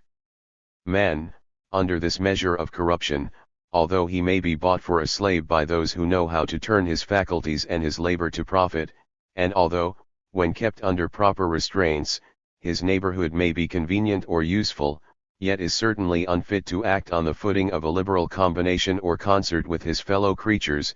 His mind is not addicted to friendship or confidence, he is not willing to act for the preservation of others, nor deserves that any other should hazard his own safety for his. The actual character of mankind, meantime, in the worst as well as the best condition, is undoubtedly mixed, and nations of the best description are greatly obliged for their preservation, not only to the good disposition of their members, but likewise to those political institutions, by which the violent are restrained from the commission of crimes, and the cowardly, or the selfish, are made to contribute their part to the public defense or prosperity. By means of such institutions, and the wise precautions of government, nations are enabled to subsist, and even to prosper, under very different degrees of corruption, or of public integrity. So long as the majority of a people are supposed to act on maxims of probity, the example of the good, and even the caution of the bad, give a general appearance of integrity, and of innocence. Where men are to one another objects of affection and of confidence, where they are generally disposed not to offend, government may be remiss, and every person may be treated as innocent, till he is found to be guilty. As the subject, in this case, does not hear of the crimes, so he need not be told of the punishments inflicted on persons of a different character. But where the manners of a people are considerably changed for the worse, every subject must stand on his guard, and government itself must act on suitable maxims of fear and distrust. The individual, no longer fit to be indulged in his pretensions to personal consideration, independence, or freedom, each of which he would turn to abuse, must be taught, by external force, and from motives of fear, to counterfeit those effects of innocence, and of duty, to which he is not disposed. He must be referred to the whip, or the gibbet, for arguments in support of a caution, which the state now requires him to assume, on a supposition that he is insensible to the motives which recommend the practice of virtue. The rules of despotism are made for the government of corrupted men. They were indeed followed on some remarkable occasions, even under the Roman Commonwealth, and the bloody axe, to terrify the citizen from his crimes, and to repel the casual and temporary eruptions of vice, was repeatedly committed to the arbitrary will of the dictator. They were finally established on the ruins of the Republic itself, when either the people became too corrupted for freedom, or when the magistrate became too corrupted to resign his dictatorial power. This species of government comes naturally in the termination of a continued and growing corruption, but has, no doubt, in some instances, come too soon, and has sacrificed remains of virtue, that deserved a better fate, to the jealousy of tyrants, who were in haste to augment their power. This method of government cannot, in such cases, fail to introduce that measure of corruption, against whose external effects it is desired as a remedy. When fear is suggested as the only motive to duty, every art becomes rapacious or base. And this medicine, if applied to a healthy body, is sure to create the distemper, which in other cases it is destined to cure. This is the manner of government into which the covetous, and the arrogant, to satiate their unhappy desires, would hurry their fellow creatures. It is a manner of government to which the timorous and the servile submit at discretion, and when these characters of the rapacious and the timid divide mankind, even the virtues of Antoninus or Trajan can do no more than apply, with candor and with vigor, the whip and the sword, and endeavor, by the hopes of reward, or the fear of punishment, to find a speedy and a temporary cure for the crimes, or the imbecilities of men. Other states may be more or less corrupted, this has corruption for its basis. Here justice may sometimes direct the arm of the despotical sovereign, but the name of justice is most commonly employed to signify the interest or the caprice of a reigning power. Human society, susceptible of such a variety of forms, here finds the simplest of all.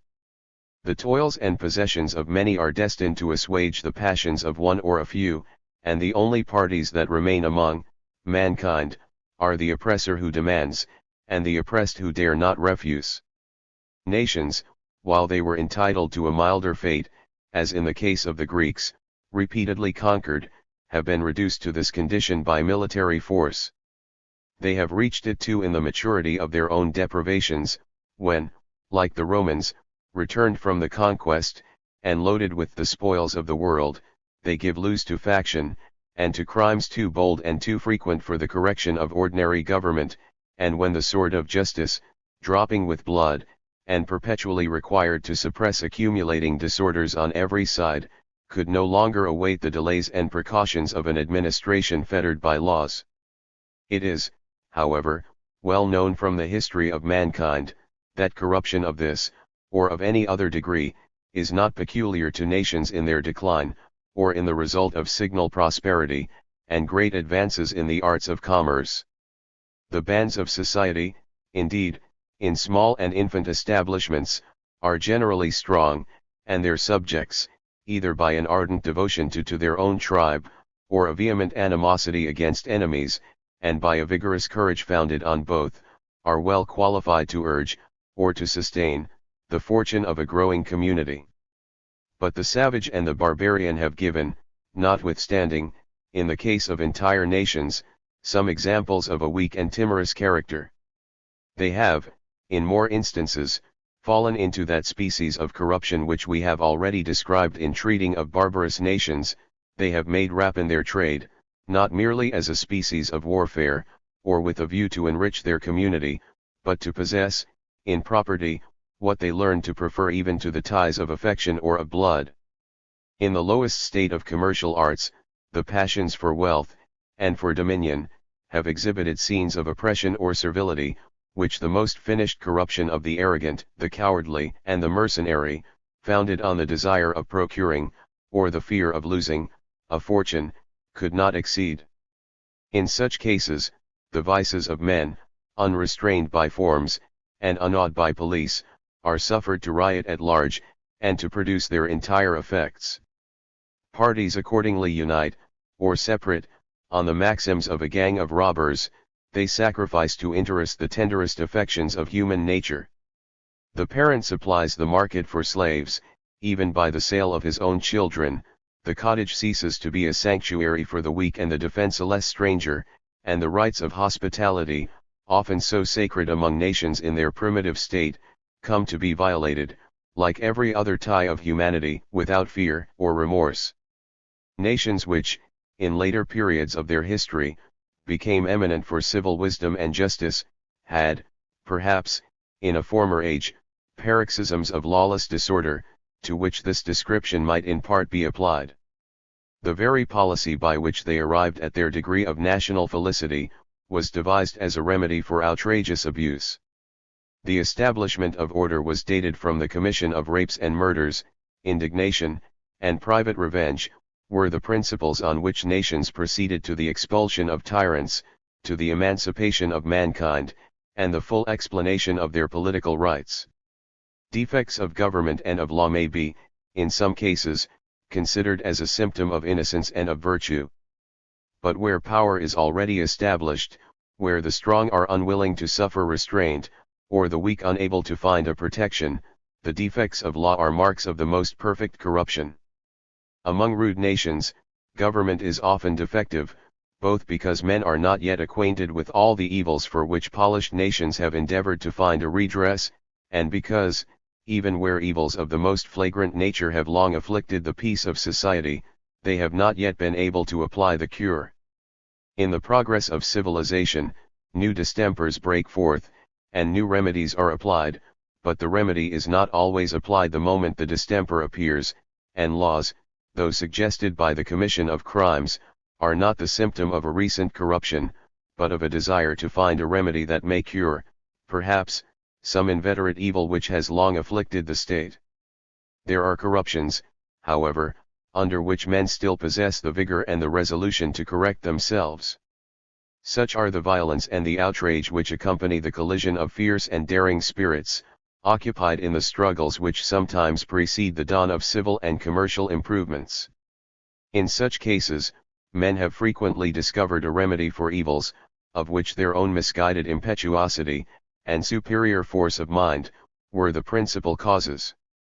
But if to a depraved disposition, we suppose to be joined a weakness of spirit, if to an admiration and desire of riches, be joined an aversion to danger or business, if those orders of men whose valor is required by the public, cease to be brave, if the members of society in general have not those personal qualities which are required to fill the stations of equality, or of honor, to which they are invited by the forms of the state, they must sink to a depth from which their imbecility, even more than their depraved inclinations, may prevent their rise.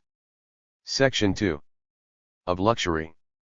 We are far from being agreed on the application of the term luxury, or on that degree of its meaning which is consistent with national prosperity, or with the moral rectitude of our nature.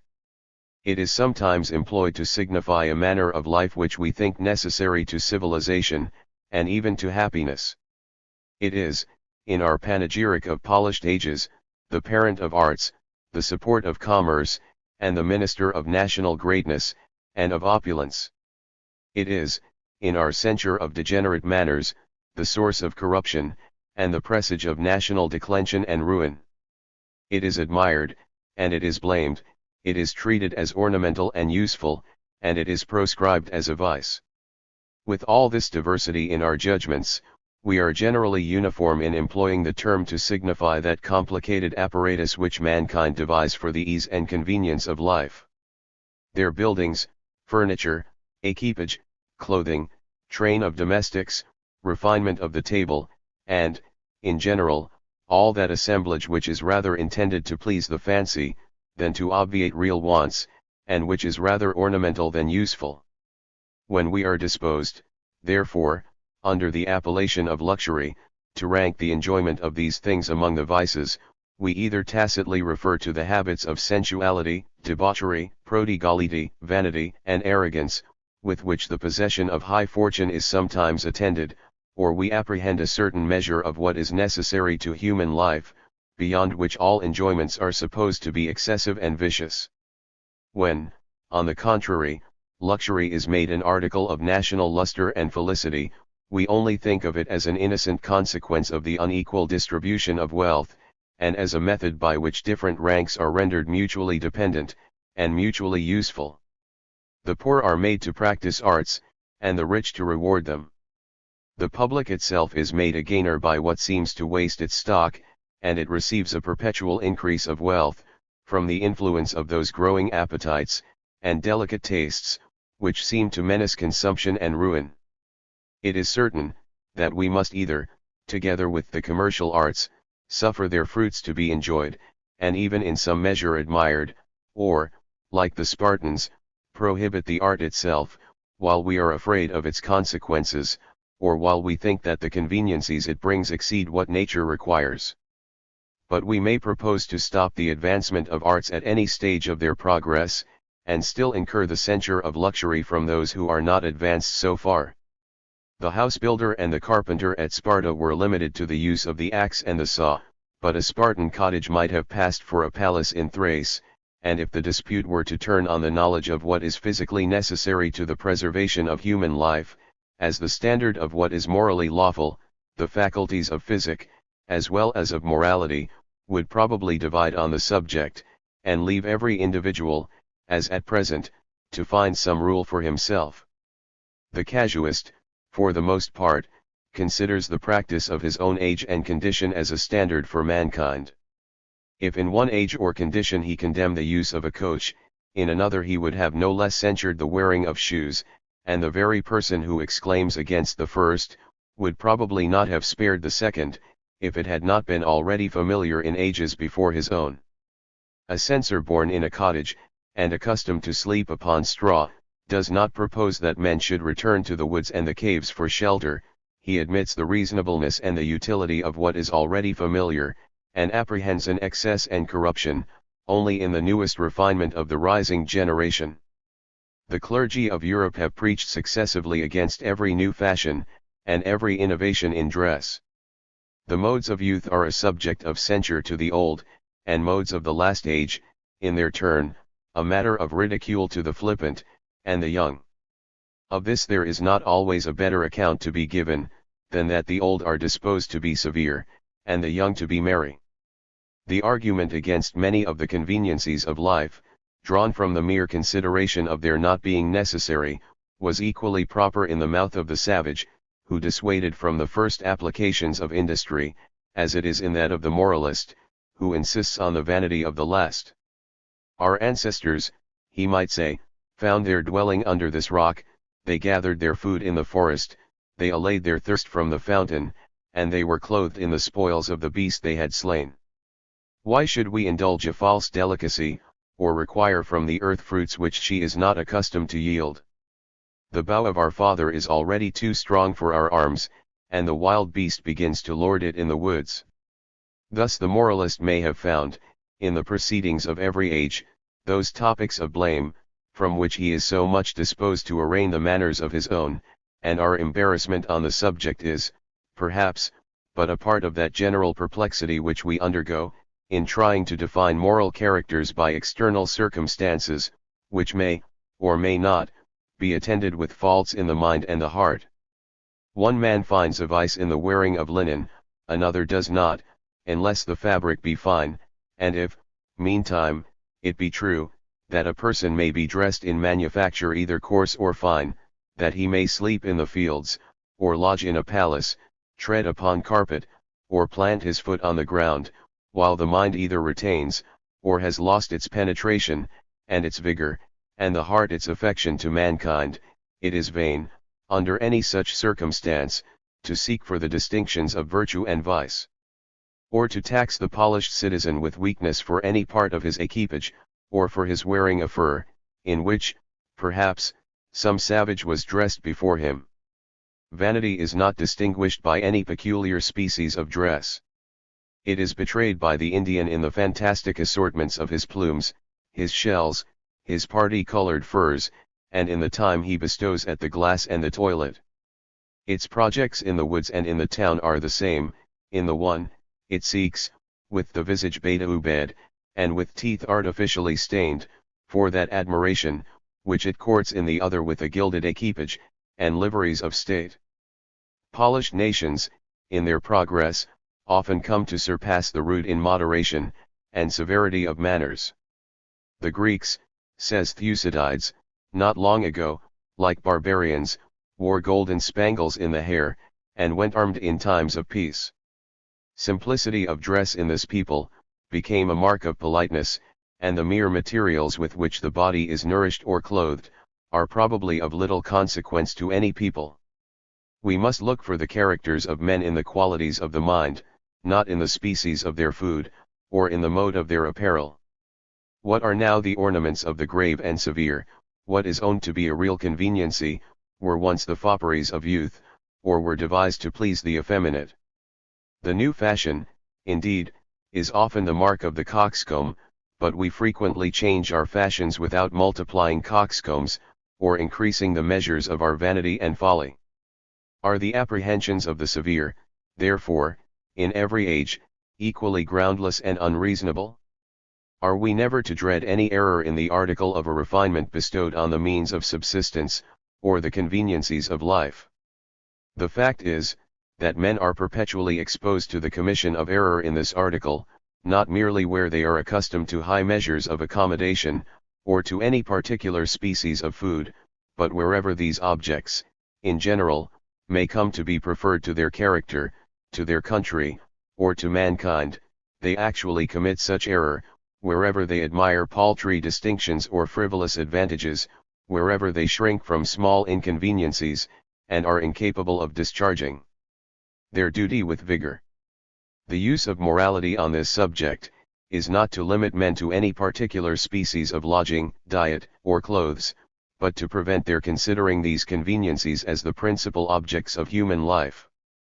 And if we are asked, where the pursuit of trifling accommodations should stop, in order that a man may devote himself entirely to the higher engagements of life, we may answer, that it should stop where it is. This was the rule followed at Sparta. The object of the rule was, to preserve the heart entire for the public, and to occupy men in cultivating their own nature, not in accumulating wealth, and external conveniencies. It was not expected otherwise, that the axe or the saw should be attended with greater political advantage, than the plane and the chisel. When Cato walked the streets of Rome without his robe, and without shoes, he did so, most probably, in contempt of what his countrymen were so prone to admire, not in hopes of finding a virtue in one species of dress, or a vice in another. Luxury, therefore, considered as a predilection in favor of the objects of vanity, and the costly materials of pleasure, is ruinous to the human character, considered as the mere use of accommodations and conveniencies which the age has procured, rather depends on the progress which the mechanical arts have made, and on the degree in which the fortunes of men are unequally parcelled, than on the dispositions of particular men either to vice or to virtue. Different measures of luxury are, however, variously suited to different constitutions of government. The advancement of arts supposes an unequal distribution of fortune, and the means of distinction they bring, serve to render the separation of ranks more sensible. Luxury is, upon this account, apart from all its moral effects, adverse to the form of democratical government, and, in any state of society, can be safely admitted in that degree only in which the members of a community are supposed of unequal rank, and constitute public order by the relations of superior and vassal. High degrees of it appear salutary, and even necessary, in monarchical and mixed governments, where, besides the encouragement to arts and commerce, it serves to give luster to those hereditary or constitutional dignities which have a place of importance in the political system. Whether even here luxury leads to abuse peculiar to ages of high refinement and opulence, we shall proceed to consider in the following sections. Section 3. F. The corruption incident to polished nations. Luxury and corruption are frequently coupled together, and even pass for synonymous terms. But, in order to avoid any dispute about words, by the first we may understand that accumulation of wealth, and that refinement on the ways of enjoying it, which are the objects of industry, or the fruits of mechanic and commercial arts, and by the second a real weakness, or depravity of the human character, which may accompany any state of those arts, and be found under any external circumstances or condition whatsoever. It remains to inquire, what are the corruptions incident to polished nations, arrived at certain measures of luxury, and possessed of certain advantages, in which they are generally supposed to excel. We need not have recourse to a parallel between the manners of entire nations, in the extremes of civilization and rudeness, in order to be satisfied, that the vices of men are not proportioned to their fortunes, or that the habits of avarice, or of sensuality, are not founded on any certain measures of wealth, or determinate kind of enjoyment. Where the situations of particular men are varied as much by their personal stations, as they can be by the state of national refinements, the same passions for interest, or pleasure, prevail in every condition. They arise from temperament, or an acquired admiration of property, not from any particular manner of life in which the parties are engaged, nor from any particular species of property which may have occupied their cares and their wishes. Temperance and moderation are, at least, as frequent among those whom we call the superior, as they are among the lower classes of men, and however we may affix the character of sobriety to mere cheapness of diet, and other accommodations with which any particular age, or rank of men, appear to be contented, it is well known, that costly materials are not necessary to constitute a debauch, nor profligacy less frequent under the thatched roof, than under the lofty ceiling.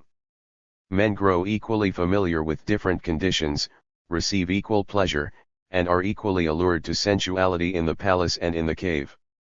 Their acquiring in either, habits of intemperance or sloth, depends on the remission of other pursuits, and on the distaste of the mind to other engagements. If the affections of the heart be awake, and the passions of love, admiration, or anger, be kindled, the costly furniture of the palace, as well as the homely accommodations of the cottage, are neglected, and men, when roused, reject their repose, or, when fatigued, embrace it alike on the silken bed, or on the couch of straw. We are not, however, from hence to conclude, that luxury, with all its concomitant circumstances, which either serve to favor its increase, or which, in the arrangements of civil society, follow it as consequences, can have no effect to the disadvantage of national manners. If that respite from public dangers and troubles which gives a leisure for the practice of commercial arts, be continued, or increased, into a disuse of national efforts, if the individual, not called to unite with his country, be left to pursue his private advantage, we may find him become effeminate, mercenary, and sensual, not because pleasures and profits are become more alluring, but because he has fewer calls to attend to other objects, and because he has more encouragement to study his personal advantages, and pursue his separate interests.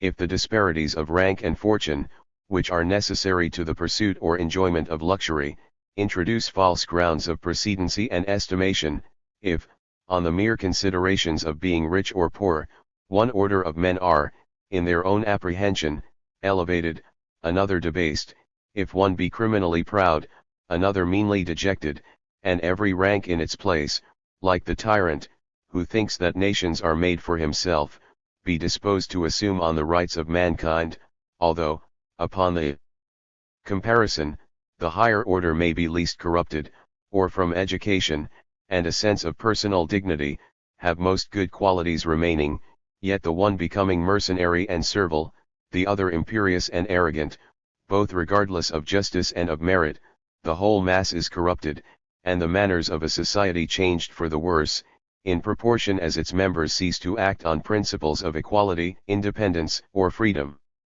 Upon this view, and considering the merits of men in the abstract, a mere change from the habits of a republic to those of a monarchy, from the love of equality, to the sense of a subordination founded on birth, titles, and fortune, is a species of corruption to mankind. But this degree of corruption is still consistent with the safety and prosperity of some nations, it admits of a vigorous courage, by which the rights of individuals, and of kingdoms, may be long preserved. Under the form of monarchy, while yet in its vigor, superior fortune is, indeed, one mark by which the different orders of men are distinguished, but there are some other ingredients, without which wealth is not admitted as a foundation of precedency, and in favor of which it is often despised, and lavished away. Such are birth and titles, the reputation of courage, courtly manners, and a certain elevation of mind. If we suppose that these distinctions are forgotten, and nobility itself only to be known by the sumptuous retinue which money alone may procure, and by a lavish expense, which the more recent fortunes can generally best sustain, luxury must then be allowed to corrupt the monarchical as much as the republican state, and to introduce a fatal dissolution of manners, under which men of every condition, although they are eager to acquire, or to display their wealth, have no remains of real ambition. They have neither the elevation of nobles, nor the fidelity of subjects, they have changed into effeminate vanity, that sense of honor which gave rules to the personal courage, and into a servile baseness that loyalty, which bound each in his place to his immediate superior, and the whole to the throne. Nations are most exposed to corruption from this quarter, when the mechanical arts, being greatly advanced, furnish numberless articles to be applied in ornament to the person, in furniture, entertainment, or equipage, when such articles as the rich alone can procure are admired, and when consideration, precedence, and rank, are accordingly made to depend on fortune. In a more rude state of the arts, although wealth be unequally divided, the opulent can amass only the simple means of subsistence, they can only fill the granary, and furnish the stall, reap from more extended fields, and drive their herds over a larger pasture. To enjoy their magnificence, they must live in a crowd, and to secure their possessions, they must be surrounded with friends that espouse their quarrels. Their honors, as well as their safety, consist in the numbers who attend them, and their personal distinctions are taken from their liberality, and supposed elevation of mind. In this manner, the possession of riches serves only to make the owner assume a character of magnanimity, to become the guardian of numbers, or the public object of respect and affection. But when the bulky constituents of wealth, and of rustic magnificence, can be exchanged for refinements, and when the produce of the soil may be turned into equipage, and mere decoration, when the combination of many is no longer required for personal safety, the master may become the sole consumer of his own estate, he may refer the use of every subject to himself, he may employ the materials of generosity to feed a personal vanity, or to indulge a sickly and effeminate fancy, which has learned to enumerate the trappings of weakness or folly among the necessaries of life. The Persian satrap, we are told, when he saw the king of Sparta at the place of their conference stretched on the grass with his soldiers, blushed at the provision he made for the accommodation of his own person, he ordered the furs and the carpets to be withdrawn, he felt his own inferiority, and recollected, that he was to treat with a man, not to vie with a pageant in costly attire and magnificence. When, amid circumstances that make no trial of the virtues or talents of men, we have been accustomed to the air of superiority which people of fortune derive from their retinue, we are apt to lose every sense of distinction arising from merit, or even from abilities. We rate our fellow citizens by the figure they are able to make, by their buildings, their dress, their equipage, and the train of their followers. All these circumstances make a part in our estimate of what is excellent, and if the master himself is known to be a pageant in the midst of his fortune, we nevertheless pay our court to his station, and look up with an envious, servile, or dejected mind, to what is, in itself, scarcely fit to amuse children, though, when it is worn as a badge of distinction, it inflames the ambition of those we call the great, and strikes the multitude with awe and respect. We judge of entire nations by the productions of a few mechanical arts, and think we are talking of men, while we are boasting of their estates, their dress, and their palaces. The sense in which we apply the terms, great, and noble, high rank, and high life, show that we have, on such occasions, transferred the idea of perfection from the character to the equipage, and that excellence itself is, in our esteem, a mere pageant, adorned at a great expense by the labors of many workmen.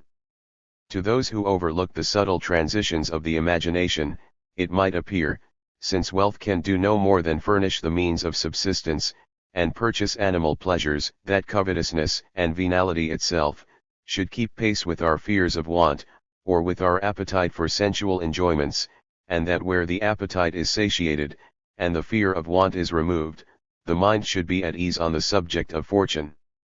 But they are not the mere pleasures that riches procure, nor the choice of viands which cover the board of the wealthy, that inflame the passions of the covetous and the mercenary. Nature is easily satisfied in all her enjoyments. It is an opinion of eminence, connected with fortune, it is a sense of debasement attending on poverty, which renders us blind to every advantage, but that of the rich, and insensible to every disgrace, but that of the poor. It is this unhappy apprehension, that occasionally prepares us for the desertion of every duty, for a submission to every indignity, and for the commission of every crime that can be accomplished in safety. Aurangzeb was not more renowned for sobriety in his private station, and in the conduct of a supposed dissimulation, by which he aspired to sovereign power, than he continued to be, even on the throne of Indostan. Simple, abstinent, and severe in his diet, and other pleasures, he still led the life of a hermit, and occupied his time with a seemingly painful application to the affairs of a great empire. He quitted a station in which, if pleasure had been his object, he might have indulged his sensuality without reserve. He made his way to a scene of disquietude and care. He aimed at the summit of human greatness, in the possession of imperial fortune, not at the gratifications of animal appetite, or the enjoyment of ease. Superior to sensual pleasure, as well as to the feelings of nature, he dethroned his father, and he murdered his brothers, that he might roll on a carriage increased to stead with diamond and pearl, that his elephants, his camels, and his horses, on the march, might form a line extending many leagues, might present a glittering harness to the sun, and loaded with treasure, usher to the view of an abject and admiring crowd that awful majesty, in whose presence they were to strike the forehead on the ground, and be overwhelmed with the sense of his greatness, and with that of their own debasement. As these are the objects which prompt the desire of dominion, and excite the ambitious to aim at the mastery of their fellow creatures, so they inspire the ordinary race of men with a sense of infirmity and meanness, that prepares them to suffer indignities, and to become the property of persons, whom they consider as of a rank and a nature so much superior to their own. The chains of perpetual slavery, accordingly, appear to be riveted in the East, no less by the pageantry which is made to accompany the possession of power, than they are by the fears of the sword, and the terrors of a military execution. In the West, as well as the East, we are willing to bow to the splendid equipage, and stand at an awful distance from the pomp of a princely estate. We too may be terrified by the frowns, or won by the smiles, of those whose favor is riches and honor, and whose displeasure is poverty and neglect. We too may overlook the honors of the human soul, from an admiration of the pageantries that accompany fortune. The procession of elephants harnessed with gold might dazzle into slaves, the people who derive corruption and weakness from the effect of their own arts and contrivances, as well as those who inherit servility from their ancestors, and are enfeebled by their natural temperament, and the enervating charms of their soil and their climate.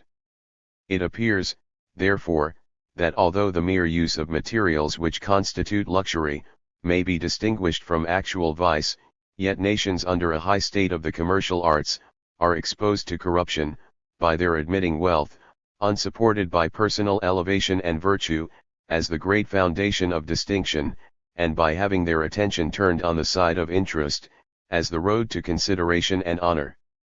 With this effect, luxury may serve to corrupt democratical states, by introducing a species of monarchical subordination, without that sense of high birth and hereditary honors which render the boundaries of rank fixed and determinate, and which teach men to act in their stations with force and propriety. It may prove the occasion of political corruption, even in monarchical governments, by drawing respect towards mere wealth, by casting a shade on the luster of personal qualities, or family distinctions, and by infecting all orders of men, with equal venality, servility, and cowardice. Section 4. The same subject continued. The increasing regard with which men appear, in the progress of commercial arts, to study their profit, or the delicacy with which they refine on their pleasures, even industry itself, or the habit of application to a tedious employment, in which no honors are won, may, perhaps, be considered as indications of a growing attention to interest, or of effeminacy, contracted in the enjoyment of ease and conveniency.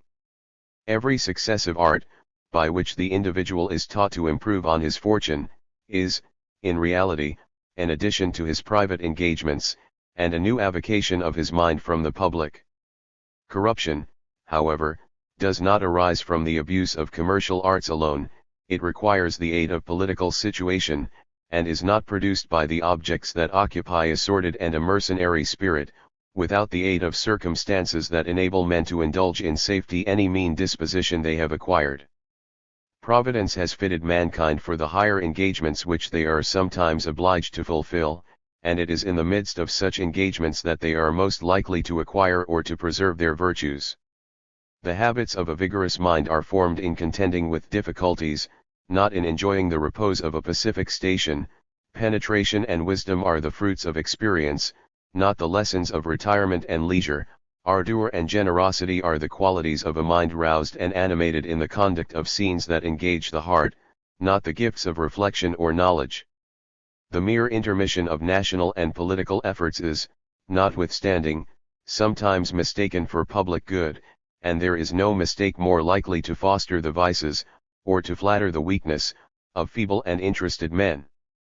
If the ordinary arts of policy, or rather if a growing indifference to objects of a public nature, should prevail, and, under any free constitution, put an end to those disputes of party, and silence that noise of dissension which generally accompany the exercise of freedom, we may venture to prognosticate corruption to the national manners, as well as remissness to the national spirit.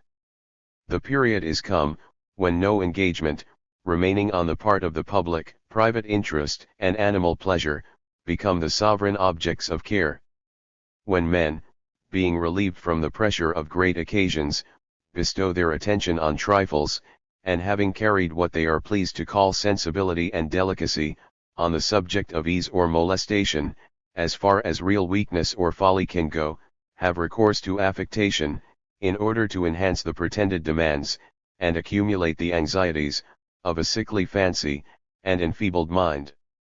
In this condition, mankind generally flatter their own imbecility under the name of politeness. They are persuaded, that the celebrated ardor, generosity, and fortitude of former ages bordered on frenzy, or were the mere effects of necessity, on men who had not the means of enjoying their ease, or their pleasure. They congratulate themselves on having escaped the storm which required the exercise of such arduous virtues, and with that vanity which accompanies the human race in their meanest condition, they boast of a scene of affectation, of languor, or of folly, as the standard of human felicity, and as furnishing the properest exercise of a rational nature. It is none of the least menacing symptoms of an age prone to degeneracy, that the minds of men become perplexed in the discernment of merit, as much as the spirit becomes enfeebled in conduct, and the heart misled in the choice of its objects. The care of mere fortune is supposed to constitute wisdom. Retirement from public affairs, and real indifference to mankind, receive the applauses of moderation, and of virtue. Great fortitude, and elevation of mind, have not always, indeed, been employed in the attainment of valuable ends, but they are always respectable, and they are always necessary when we would act for the good of mankind, in any of the more arduous stations of life. While, therefore, we blame their misapplication, we should beware of depreciating their value. Men of a severe and sententious morality have not always sufficiently observed this caution, nor have they been duly aware of the corruptions they flattered, by the satire they employed against what is aspiring and prominent in the character of the human soul. It might have been expected, that, in an age of hopeless debasement, the talents of Demosthenes and Tully, even the ill-governed magnanimity of a Macedonian, or the daring enterprise of a Carthaginian leader, might have escaped the acrimony of a satirist, who had so many objects of correction in his view, and who possessed the arts of declamation in so high a degree. Demens, et vos cur per Alpes, ut puris placias, et declamatiofias, is part of the illiberal censure which is thrown by this poet on the person and action of a leader, who, by his courage and conduct, in the very service to which the satire referred, had well nigh saved his country from the ruin with which it was at last overwhelmed. Heroes are much the same, the points agreed, from Macedonia's madman to the Swede. Is a distich, in which another poet of beautiful talents has attempted to depreciate a name, to which, probably, few of his readers are found to aspire. If men must go wrong, there is a choice of their errors, as well as of their virtues. Ambition, the love of personal eminence, and the desire of fame, although they sometimes lead to the commission of crimes, yet always engage men in pursuits that require to be supported by some of the greatest qualities of the human soul, and if eminence is the principal object of pursuit, there is at least a probability that those qualities may be studied on which a real elevation of mind is raised. But when public alarms have ceased, and contempt of glory is recommended as an article of wisdom, the sordid habits, and mercenary dispositions, to which, under a general indifference to national objects, the members of a polished or commercial state are exposed, must prove at once the most effectual suppression of every liberal sentiment, and the most fatal reverse of all those principles from which communities derive their strength and their hopes of preservation. It is noble to possess happiness and independence, either in retirement, or in public life. The characteristic of the happy, is to acquit themselves well in every condition, in the court, or in the village, in the senate, or in the private retreat. But if they affect any particular station, it is surely that in which their actions may be rendered most extensively useful. Our considering mere retirement, therefore, as a symptom of moderation and of virtue, is either a remnant of that system, under which monks and anchorets, in former ages, have been canonized, or proceeds from a habit of thinking, which appears equally fraught with moral corruption, from our considering public life as a scene for the gratification of mere vanity, avarice, and ambition, never as furnishing the best opportunity for a just and a happy engagement of the mind and the heart. Emulation, and the desire of power, are but sorry motives to public conduct, but if they have been, in any case, the principal inducements from which men have taken part in the service of their country, any diminution of their prevalence or force is a real corruption of national manners, and the pretended moderation assumed by the higher orders of men, has a fatal effect in the state. The disinterested love of the public is a principle, without which some constitutions of government cannot subsist, but when we consider how seldom this has appeared a reigning passion, we have little reason to impute the prosperity or preservation of nations, in every case, to its influence. It is sufficient, perhaps, under one form of government, that men should be fond of their independence, that they should be ready to oppose usurpation, and to repel personal indignities.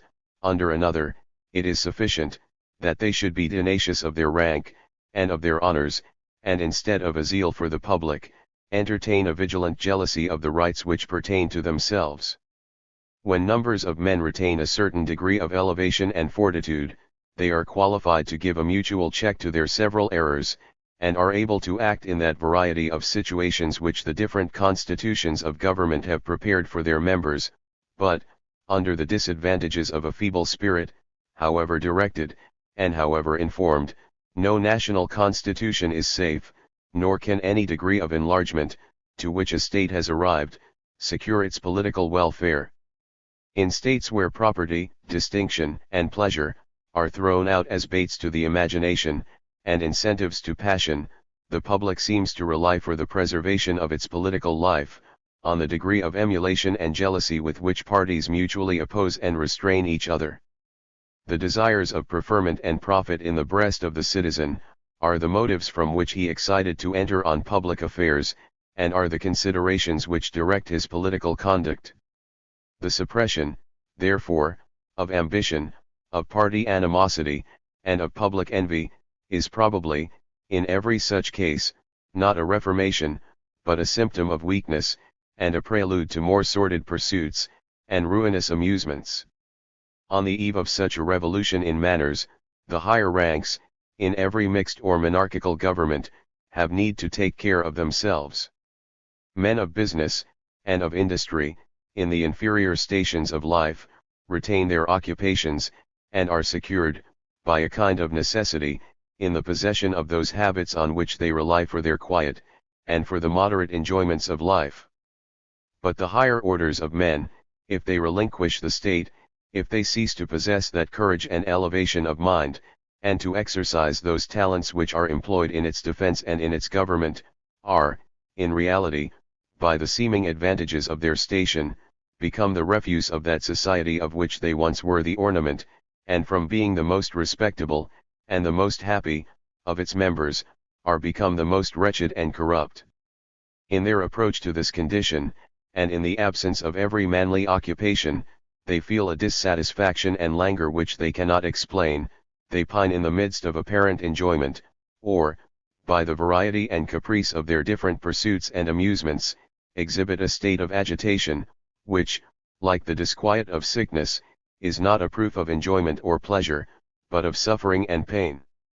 The care of his buildings, his equipage, or his table, is chosen by one, literary amusement, or some frivolous study, by another. The sports of the country, and the diversions of the town, the gaming table, dogs, horses, and wine, are employed to fill up the blank of a listless and unprofitable life. They speak of human pursuits, as if the whole difficulty were to find something to do. They fix on some frivolous occupation, as if there was nothing that deserved to be done. They consider what tends to the good of their fellow creatures, as a disadvantage to themselves. They fly from every scene in which any efforts of vigor are required, or in which they might be allured to perform any service to their country. We misapply our compassion in pitying the poor; it were much more justly applied to the rich, who become the first victims of that wretched insignificance, into which the members of every corrupted state, by the tendency of their weaknesses and their vices, are in haste to plunge themselves. It is in this condition, that the sensual invent all those refinements on pleasure, and devise those incentives to a satiated appetite, which tend to foster the corruptions of a dissolute age.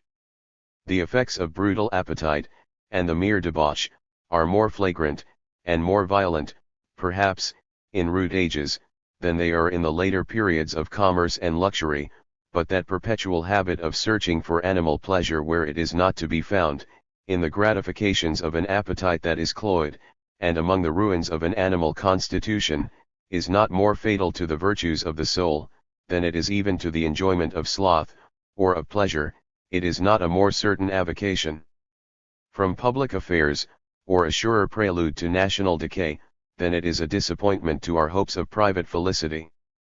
In these reflections, it has been the object not to ascertain a precise measure to which corruption has risen in any of the nations that have attained to eminence, or that have gone to decay, but to describe that remissness of spirit, that weakness of soul, that state of national debility, which is likely to end in political slavery, an evil which remains to be considered as the last object of caution, and beyond which there is no subject of disquisition, in the perishing fortunes of nations.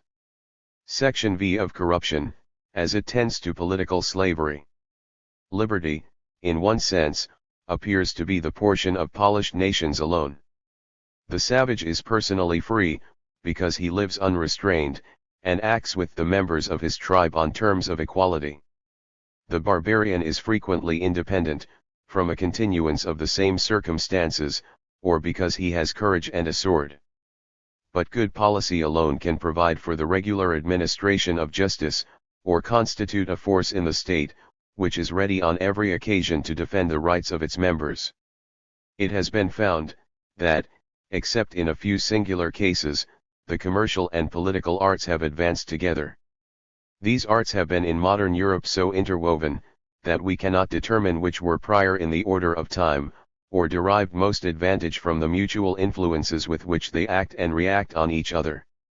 It has been observed, that in some nations, the spirit of commerce, intent on securing its profits, has led the way to political wisdom. A people, possessed of wealth, and become jealous of their properties, have formed the project of emancipation, and have proceeded, under favor of an importance recently gained, still farther to enlarge their pretensions, and to dispute the prerogatives which their sovereign had been in use to employ. But it is in vain that we expect in one age, from the possession of wealth, the fruit which it is said to have borne in a former. Great accessions of fortune, when recent, when accompanied with frugality, and a sense of independence, may render the owner confident in his strength, and ready to spurn at oppression. The purse which is open, not to personal expense, or to the indulgence of vanity, but to support the interests of a faction, to gratify the higher passions of party, render the wealthy citizen formidable to those who pretend to dominion, but it does not follow, that in a time of corruption, equal, or greater, measures of wealth, should operate to the same effect. On the contrary, when wealth is accumulated only in the hands of the miser, and runs to waste from those of the prodigal, when heirs of family find themselves straitened and poor in the midst of affluence, when the cravings of luxury silence even the voice of party and faction, when the hopes of meriting the rewards of compliance, or the fear of losing what is held at discretion, keep men in a state of suspense and anxiety, when fortune, in short, instead of being considered as the instrument of a vigorous spirit, becomes the idol of a covetous or a profuse, of a rapacious or a timorous mind, the foundation on which freedom was built may serve to support a tyranny, and what, in one age, raised the pretensions, and fostered the confidence of the subject, may, in another, incline him to servility, and furnish the price to be paid for his prostitutions. Even those who, in a vigorous age, gave the example of wealth, in the hands of the people, becoming an occasion of freedom, may, in times of degeneracy, verify likewise the maxim of Tacitus, that the admiration of riches leads to despotical government. Men who have tasted of freedom, and who have felt their personal rights, are not easily taught to bear with encroachments on either, and cannot, without some preparation, come to submit to oppression. They may receive this unhappy preparation under different forms of government, from different hands, and arrive at the same end by different ways. They follow one direction in republics, another in monarchies and in mixed governments. But wherever the state has, by means that do not preserve the virtue of the subject, effectually guarded his safety, remissness, and neglect of the public, are likely to follow, and polished nations of every description, appear to encounter a danger, on this quarter, proportioned to the degree in which they have, during any continuance, enjoyed the uninterrupted possession of peace and prosperity. Liberty results, we say, from the government of laws, and we are apt to consider statutes, not merely as the resolutions and maxims of a people determined to be free, not as the writings by which their rights are kept on record, but as a power erected to guard them, and as a barrier which the caprice of man cannot transgress. When a Basha, in Asia, pretends to decide every controversy by the rules of natural equity, we allow that he is possessed of discretionary powers. When a judge in Europe is left to decide, according to his own interpretation of written laws, is he in any sense more restrained than the former? Have the multiplied words of a statute an influence over the conscience and the heart, more powerful than that of reason and nature? Does the party, in any judicial proceeding, enjoy a less degree of safety, when his rights are discussed, on the foundation of a rule that is open to the understandings of mankind, than when they are referred to an intricate system, which it has become the object of a separate profession to study and to explain? If forms of proceeding, written statutes, or other constituents of law, cease to be enforced by the very spirit from which they arose, they serve only to cover, not to restrain, the iniquities of power. They are possibly respected even by the corrupt magistrate, when they favor his purpose, but they are contemned or evaded, when they stand in his way, and the influence of laws, where they have any real effect in the preservation of liberty, is not any magic power descending from shelves that are loaded with books, but is, in reality, the influence of men resolved to be free, of men who, having adjusted in writing the terms on which they are to live with the state, and with their fellow subjects, are determined, by their vigilance and spirit, to make these terms be fulfilled. We are taught, under every form of government, to apprehend usurpations, from the abuse, or from the extension of the executive power. In pure monarchies, this power is commonly hereditary, and made to descend in a determinate line. In elective monarchies, it is held for life. In republics, it is exercised during a limited time. Where men, or families, are called by election to the possession of temporary dignities, it is more the object of ambition to perpetuate, than to extend their powers. In hereditary monarchies, the sovereignty is already perpetual, and the aim of every ambitious prince is to enlarge his prerogative. Republics, and, in times of commotion, communities of every form, are exposed to hazard, not from those only who are formally raised to places of trust, but from every person whatsoever, who is incited by ambition, and who is supported by faction.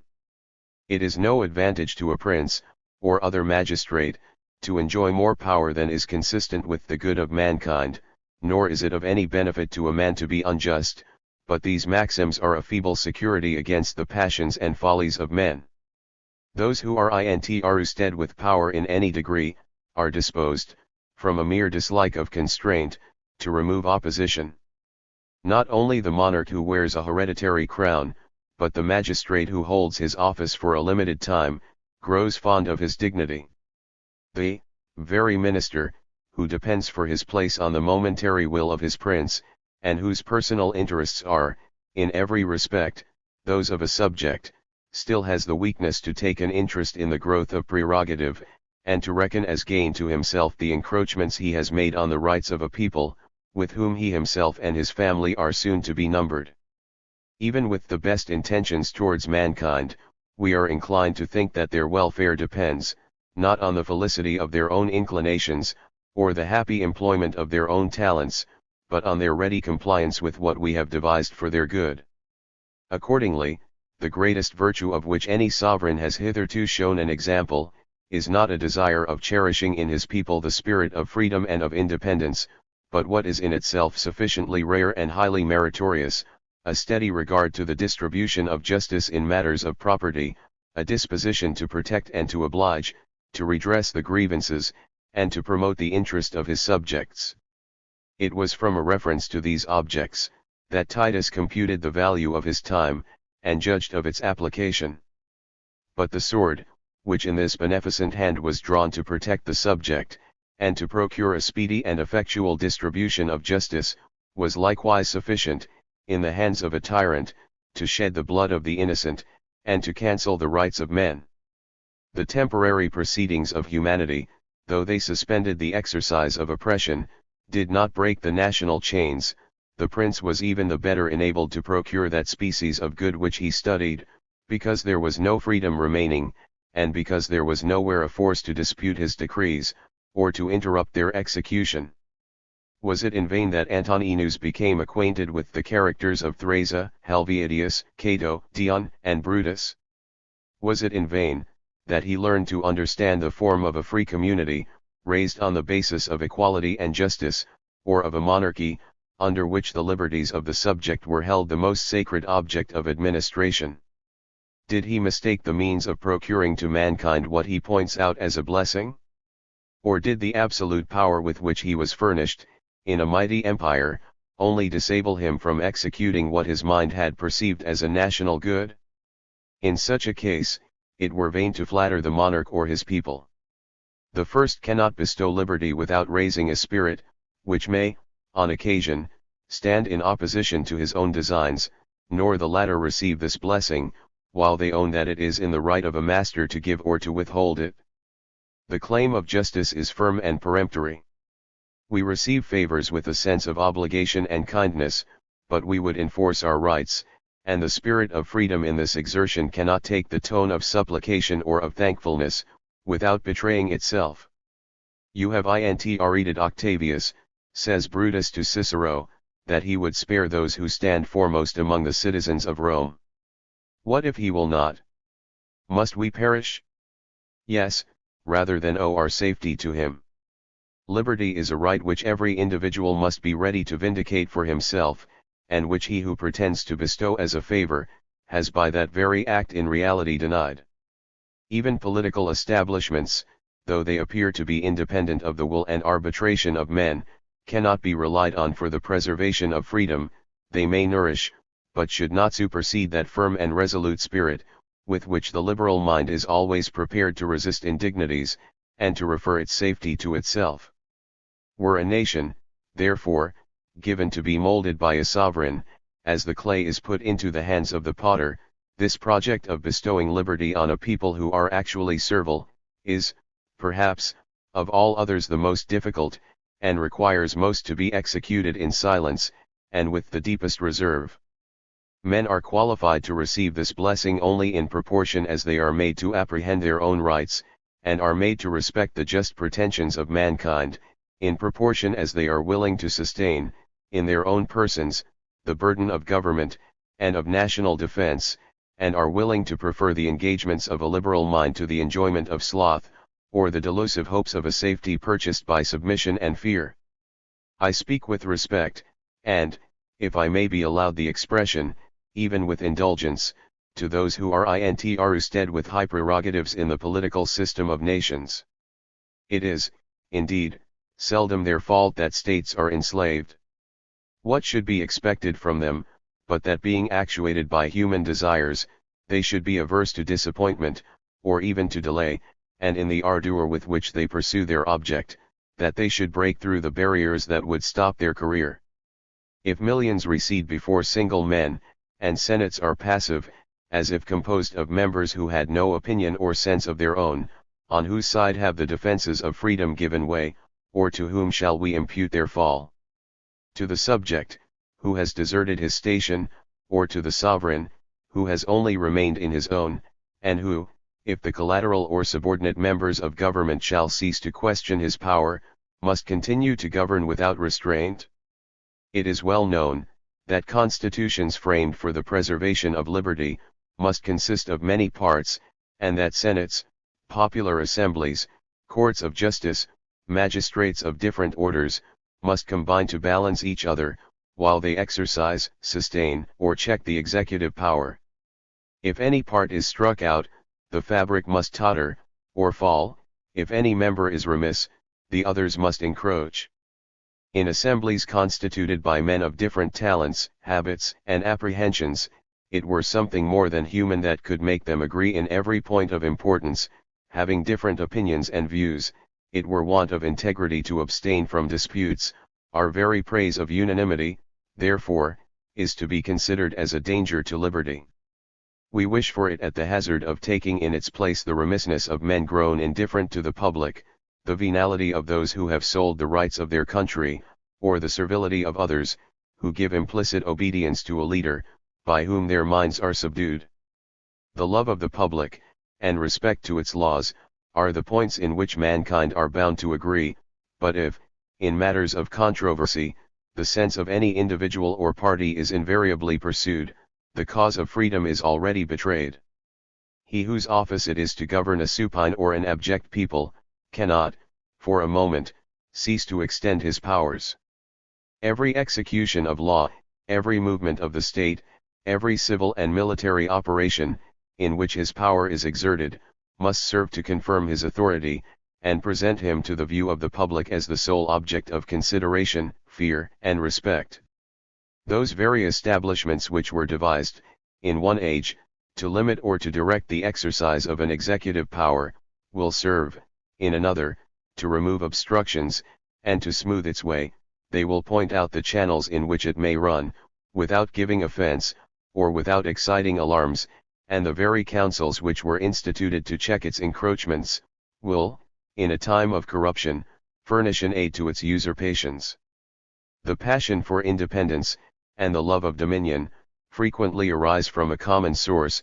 There is, in both, an aversion to control, and he who, in one situation, cannot brook a superior, may, in another, dislike to be joined with an equal.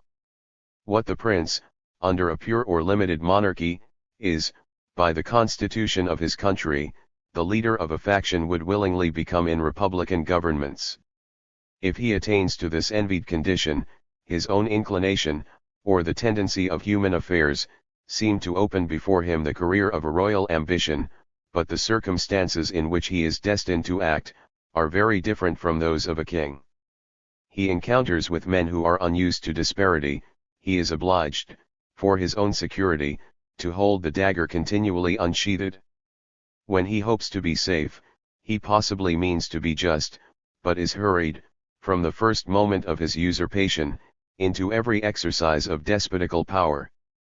The heir of a crown has no such quarrel to maintain with his subjects; his situation is flattering, and the heart must be uncommonly bad that does not glow with affection to a people, who are at once his admirers, his support, and the ornaments of this reign. In him, perhaps, there is no explicit design of trespassing on the rights of his subjects, but the forms intended to preserve their freedom are not, on this account, always safe in his hands. Slavery has been imposed upon mankind in the wantonness of a depraved ambition, and tyrannical cruelties have been committed in the gloomy hours of jealousy and terror, yet these demons are not necessary to the creation, or to the support of an arbitrary power. Although no policy was ever more successful than that of the Roman Republic in maintaining a national fortune, yet subjects, as well as their princes, frequently imagine that freedom is a clog on the proceedings of government. They imagine that despotical power is best fitted to procure dispatch and secrecy in the execution of public counsels, to maintain what they are pleased to call political order, and to give a speedy redress of complaints. They even sometimes acknowledge that if a succession of good princes could be found, despotical government is best calculated for the happiness of mankind.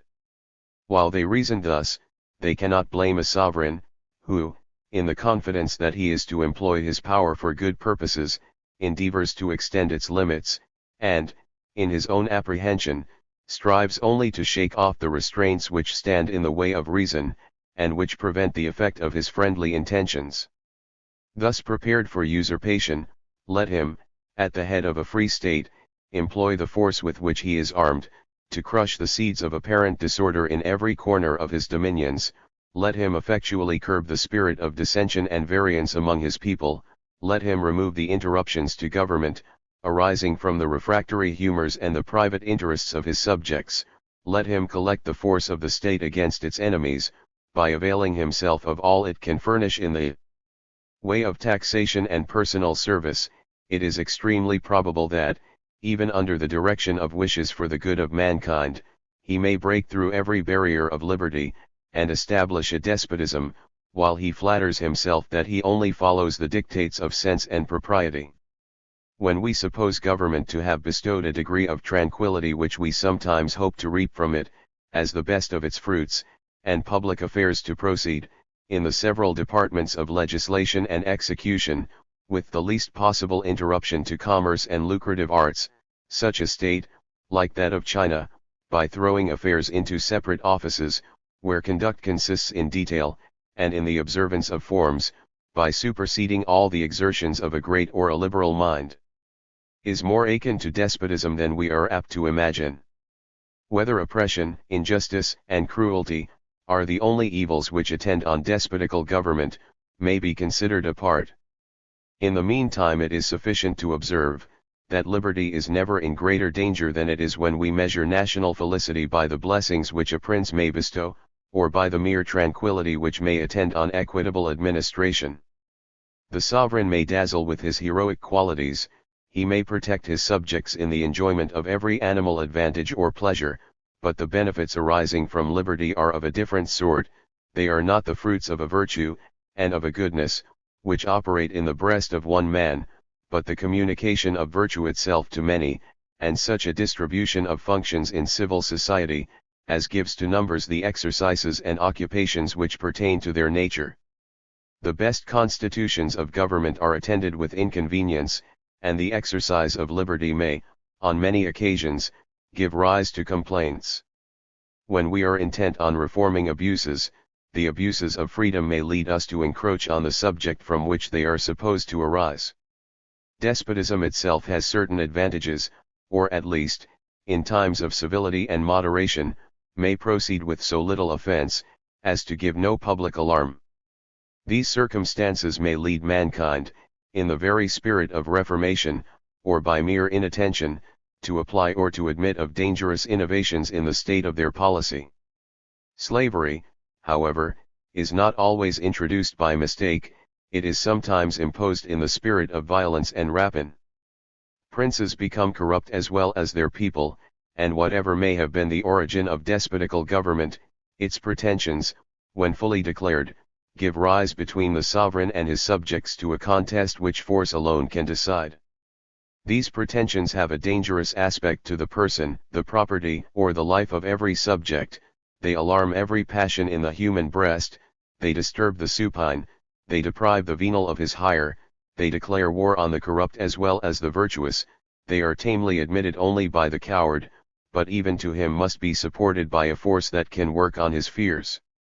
This force the conqueror brings from abroad, and the domestic usurper endeavors to find in his faction at home. When a people is accustomed to arms, it is difficult for a part to subdue the whole, or before the establishment of disciplined armies, it is difficult for any usurper to govern the many by the help of a few. These difficulties, however, the policy of civilized and commercial nations has sometimes removed, and by forming a distinction between civil and military professions, by committing the keeping and the enjoyment of liberty to different hands, has prepared the way for the dangerous alliance of faction with military power, in opposition to mere political forms and the rights of mankind. A people who are disarmed in compliance with this fatal refinement, have rested their safety on the pleadings of reason and of justice at the tribunal of ambition and of force. In such an extremity laws are quoted and senators are assembled in vain. They who compose a legislature, or who occupy the civil departments of state, may deliberate on the messages they receive from the camp or the court, but if the bearer, like the centurion who brought the petition of Octavius to the Roman Senate, shew the hilt of his sword, they find that petitions are become commands, and that they themselves are become the pageants, not the repositories of sovereign power. The reflections of this section may be unequally applied to nations of unequal extent. Small communities, however corrupted, are not prepared for despotical government. Their members, crowded together and contiguous to the seats of power, never forget their relation to the public. They pry, with habits of familiarity and freedom, into the pretensions of those who would rule, and where the love of equality, and the sense of justice, have failed, they act on motives of faction, emulation, and envy. The exiled Tarquin had his adherents at Rome, but if by their means he had recovered his station, it is probable that, in the exercise of his royalty, he must have entered on a new scene of contention with the very party that restored him to power. In proportion as territory is extended, its parts lose their relative importance to the whole. Its inhabitants cease to perceive their connection with the state, and are seldom united in the execution of any national, or even any factious designs. Distance from the seats of administration, and indifference to the persons who contend for preferment, teach the majority to consider themselves as the subjects of a sovereignty, not as the members of a political body. It is even remarkable, that enlargement of territory, by rendering the individual of less consequence to the public, and less able to intrude with his counsel, actually tends to reduce national affairs within a narrower compass, as well as to diminish the numbers who are consulted in legislation, or in other matters of government. The disorders to which a great empire is exposed, require speedy prevention, vigilance, and quick execution.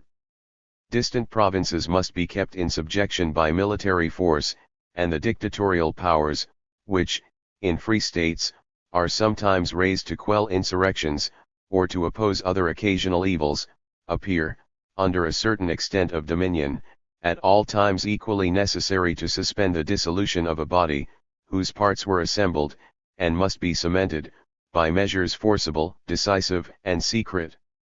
Among the circumstances, therefore, which, in the event of national prosperity, and in the result of commercial arts, lead to the establishment of despotism, there is none, perhaps, that arrives at this termination with so sure an aim, as the perpetual enlargement of territory. In every state, the freedom of its members depends on the balance and adjustment of its interior parts, and the existence of any such freedom among mankind, depends on the balance of nations. In the progress of conquest, those who are subdued are said to have lost their liberties, but from the history of mankind, to conquer, or to be conquered, has appeared, in effect, the same. Section 6. Of the progress and termination of despotism.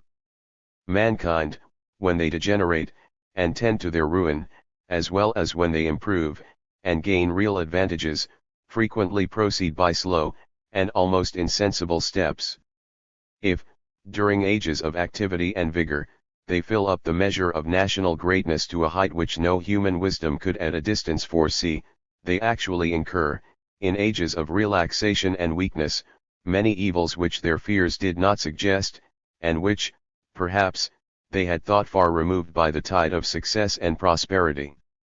We have already observed, that where men are remiss or corrupted, the virtue of their leaders, or the good intention of their magistrates, will not always secure them in the possession of political freedom. Implicit submission to any leader, or the uncontrolled exercise of any power, even when it is intended to operate for the good of mankind, may frequently end in the subversion of legal establishments. This fatal revolution, by whatever means it is accomplished, terminates in military government, and this, though the simplest of all governments, is rendered complete by degrees. In the first period of its exercise over men who have acted as members of a free community, it can have only laid the foundation, not completed the fabric, of a despotical policy. The usurper who has possessed, with an army, the center of a great empire, sees around him, perhaps, the shattered remains of a former constitution, he may hear the murmurs of a reluctant and unwilling submission, he may even see danger in the aspect of many, from whose hands he may have wrested the sword, but whose minds he has not subdued, nor reconciled to his power. The sense of personal rights, or the pretension to privilege and honors, which remain among certain orders of men, are so many bars in the way of a recent usurpation. If they are not suffered to decay with age, and to wear away in the progress of a growing corruption, they must be broken with violence, and the entrance to every new accession of power must be stained with blood. The effect, even in this case, is frequently tardy. The Roman spirit, we know, was not entirely extinguished under a succession of masters, and under a repeated application of bloodshed and poison.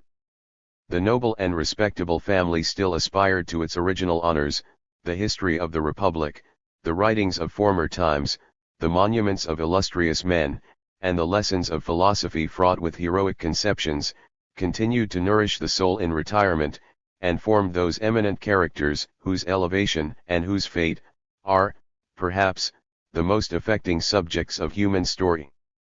Though unable to oppose the general bent to servility, they became, on account of their supposed inclinations, objects of distrust and aversion, and were made to pay with their blood, the price of a sentiment which they fostered in silence, and which glowed only in the heart. While despotism proceeds in its progress, by what principle is the sovereign conducted in the choice of measures that tend to establish his government? By a mistaken apprehension of his own good, sometimes even that of his people, and by the desire which he feels on every particular occasion, to remove the obstructions which impede the execution of his will. When he has fixed a resolution, whoever reasons or remonstrates against it is an enemy. When his mind is elated, whoever pretends to eminence, and is disposed to act for himself, is a rival. He would leave no dignity in the state, but what is dependent on himself, no active power, but what carries the expression of his momentary pleasure. Guided by a perception as unerring as that of instinct, he never fails to select the proper objects of his antipathy or of his favor. The aspect of independence repels him, that of servility attracts. The tendency of his administration is to quiet every restless spirit, and to assume every function of government to himself. When the power is adequate to the end, it operates as much in the hands of those who do not perceive the termination, as it does in the hands of others by whom it is best understood. The mandates of either, when just, should not be disputed; when erroneous or wrong, they are supported by force. "You must die," was the answer of Octavius to every suit from a people that implored his mercy. It was the sentence which some of his successors pronounced against every citizen that was eminent for his birth or his virtues. But are the evils of despotism confined to the cruel and sanguinary methods, by which a recent dominion over a refractory and a turbulent people is established or maintained? And is death the greatest calamity which can afflict mankind under an establishment by which they are divested of all their rights?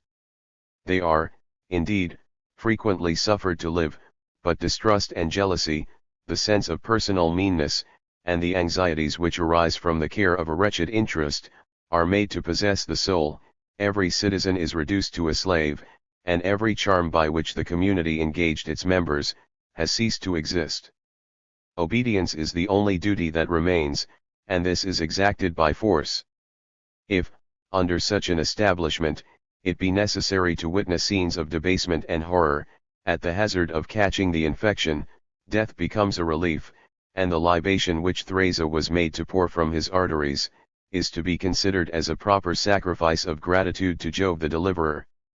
Oppression and cruelty are not always necessary to despotical government, and even when present, are but a part of its evils. It is founded on corruption, and on the suppression of all the civil and the political virtues. It requires its subjects to act from motives of fear. It would assuage the passions of a few men at the expense of mankind, and would erect the peace of society itself on the ruins of that freedom and confidence from which alone the enjoyment, the force, and the elevation of the human mind, are found to arise. During the existence of any free constitution, and whilst every individual possessed his rank and his privilege, or had his apprehension of personal rights, the members of every community were, to one another, objects of consideration and of respect. Every point to be carried in civil society required the exercise of talents, of wisdom, persuasion, and vigor, as well as of power. But it is the highest refinement of a despotical government, to rule by simple commands, and to exclude every art but that of compulsion. Under the influence of this policy, therefore, the occasions which employed and cultivated the understandings of men, which awakened their sentiments, and kindled their imaginations, are gradually removed, and the progress by which mankind attained to the honors of their nature, in being engaged to act in society upon a liberal footing, was not more uniform, or less interrupted, than that by which they degenerate in this unhappy condition. When we hear of the silence which reigns in the Seraglio, we are made to believe, that speech itself is become unnecessary, and that the signs of the mute are sufficient to carry the most important mandates of government. No arts, indeed, are required to maintain an ascendant where terror alone is opposed to force, where the powers of the sovereign are delegated entire to every subordinate officer, nor can any station bestow a liberality of mind in a scene of silence and dejection, where every breast is possessed with jealousy and caution, and where no object, but animal pleasure, remains to balance the sufferings of the sovereign himself, or those of his subjects. In other states, the talents of men are sometimes improved by the exercises which belong to an eminent station, but here the master himself is probably the rudest and least cultivated animal of the herd. He is inferior to the slave whom he raises from a servile office to the first places of trust or of dignity in his court.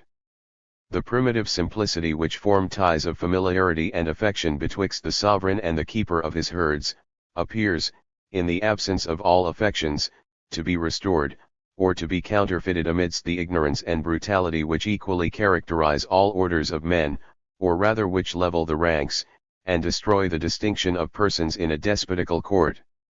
Caprice and passion are the rules of government with the prince. Every delegate of power is left to act by the same direction, to strike when he is provoked, to favor when he is pleased.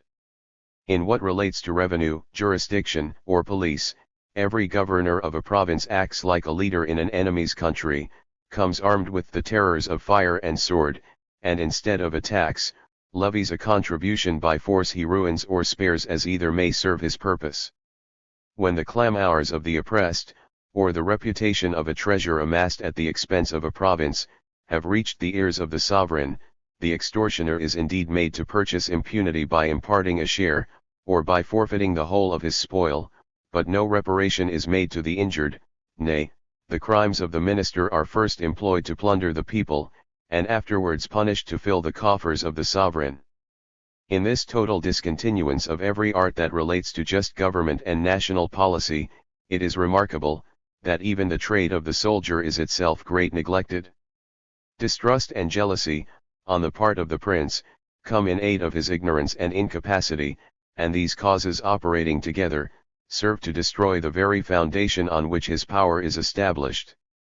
Any undisciplined rout of armed men passes for an army, whilst a weak, dispersed, and unarmed people are sacrificed to military disorder, or exposed to depredation on the frontier from an enemy, whom the desire of spoil, or the hopes of conquest, may have drawn to their neighborhood. The Romans extended their empire till they left no polished nation to be subdued, and found a frontier which was everywhere surrounded by fierce and barbarous tribes. They even pierced through uncultivated deserts, in order to remove to a greater distance the molestation of such troublesome neighbors, and in order to possess the avenues through which they feared their attacks. But this policy put the finishing hand to the internal corruption of the state. A few years of tranquility were sufficient to make even the government forget its danger, and, in the cultivated province, prepared for the enemy a tempting prize and an easy victory. When by the conquest and annexation of every rich and cultivated province, the measure of empire is full, two parties are sufficient to comprehend mankind, that of the pacific and the wealthy, who dwell within the pale of empire, and that of the poor, the rapacious, and the fierce, who are inured to depredation and war. The last bear to the first nearly the same relation which the wolf and the lion bear to the fold, and they are naturally engaged in a state of hostility. Were despotic empire, meantime, to continue forever unmolested from abroad, while it retains that corruption on which it was founded, it appears to have in itself no principle of new life, and presents no hope of restoration to freedom and political vigor. That which the despotical master has sown, cannot quicken unless it die, it must languish and expire by the effect of its own abuse, before the human spirit can spring up anew, or bear those fruits which constitute the honor and the felicity of human nature. In times of the greatest debasement, indeed, commotions are felt, but very unlike the agitations of a free people, they are either the agonies of nature, under the sufferings to which men are exposed, or mere tumults, confined to a few who stand in arms about the prince, and who, by their conspiracies, assassinations, and murders, serve only to plunge the pacific inhabitants still deeper in the horrors of fear or despair. Scattered in the provinces, unarmed, unacquainted with the sentiments of union and confederacy, restricted by habit to a wretched economy, and dragging a precarious life on those possessions which the extortions of government have left, the people can nowhere, under these circumstances, assume the spirit of a community, nor form any liberal combination for their own defense. The injured may complain, and while he cannot obtain the mercy of government, he may implore the commiseration of his fellow subject. But that fellow subject is comforted, that the hand of oppression has not seized on himself, he studies his interest, or snatches his pleasure, under that degree of safety which obscurity and concealment bestow.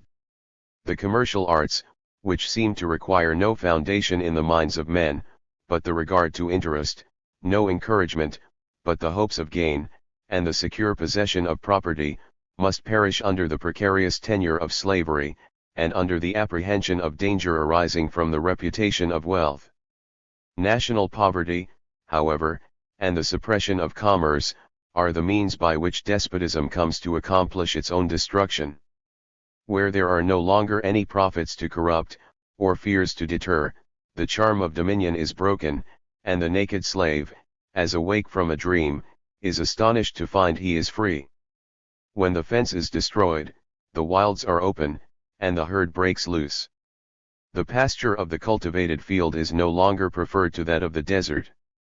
The sufferer willingly flies where the extortions of government cannot overtake him, where even the timid and the servile may recollect they are men, where the tyrant may threaten, but where he is known to be no more than a fellow creature, where he can take nothing but life, and even this at the hazard of his own. Agreeably to this description, the vexations of tyranny have overcome, in many parts of the East, the desire of settlement. The inhabitants of a village quit their habitations, and infest the public ways, those of the valleys fly to the mountains, and, equipped for flight, or possessed of a stronghold, subsist by depredation, and by the war they make on their former masters. These disorders conspire with the impositions of government to render the remaining settlements still less secure, but while devastation and ruin appear on every side, mankind are forced anew upon those confederacies, acquire again that personal confidence and vigor, that social attachment, that use of arms, which, in former times, rendered a small tribe the seat of a great nation, and which may again enable the emancipated slave to begin the career of civil and commercial arts. When human nature appears in the utmost state of corruption, it has actually begun to reform. In this manner, the scenes of human life have been frequently shifted. Security and presumption forfeit the advantages of prosperity, resolution and conduct retrieve the ills of adversity, and mankind, while they have nothing on which to rely but their virtue, are prepared to gain every advantage, and while they confide most in their good fortune, are most exposed to feel its reverse. We are apt to draw these observations into rule, and when we are no longer willing to act for our country, we plead, in excuse of our own weakness or folly, a supposed fatality in human affairs. The institutions of men, if not calculated for the preservation of virtue, are, indeed, likely to have an end as well as a beginning, but so long as they are effectual to this purpose, they have at all times an equal principle of life, which nothing but an external force can suppress. No nation ever suffered internal decay but from the vice of its members. We are sometimes willing to acknowledge this vice in our countrymen, but who was ever willing to acknowledge it in himself?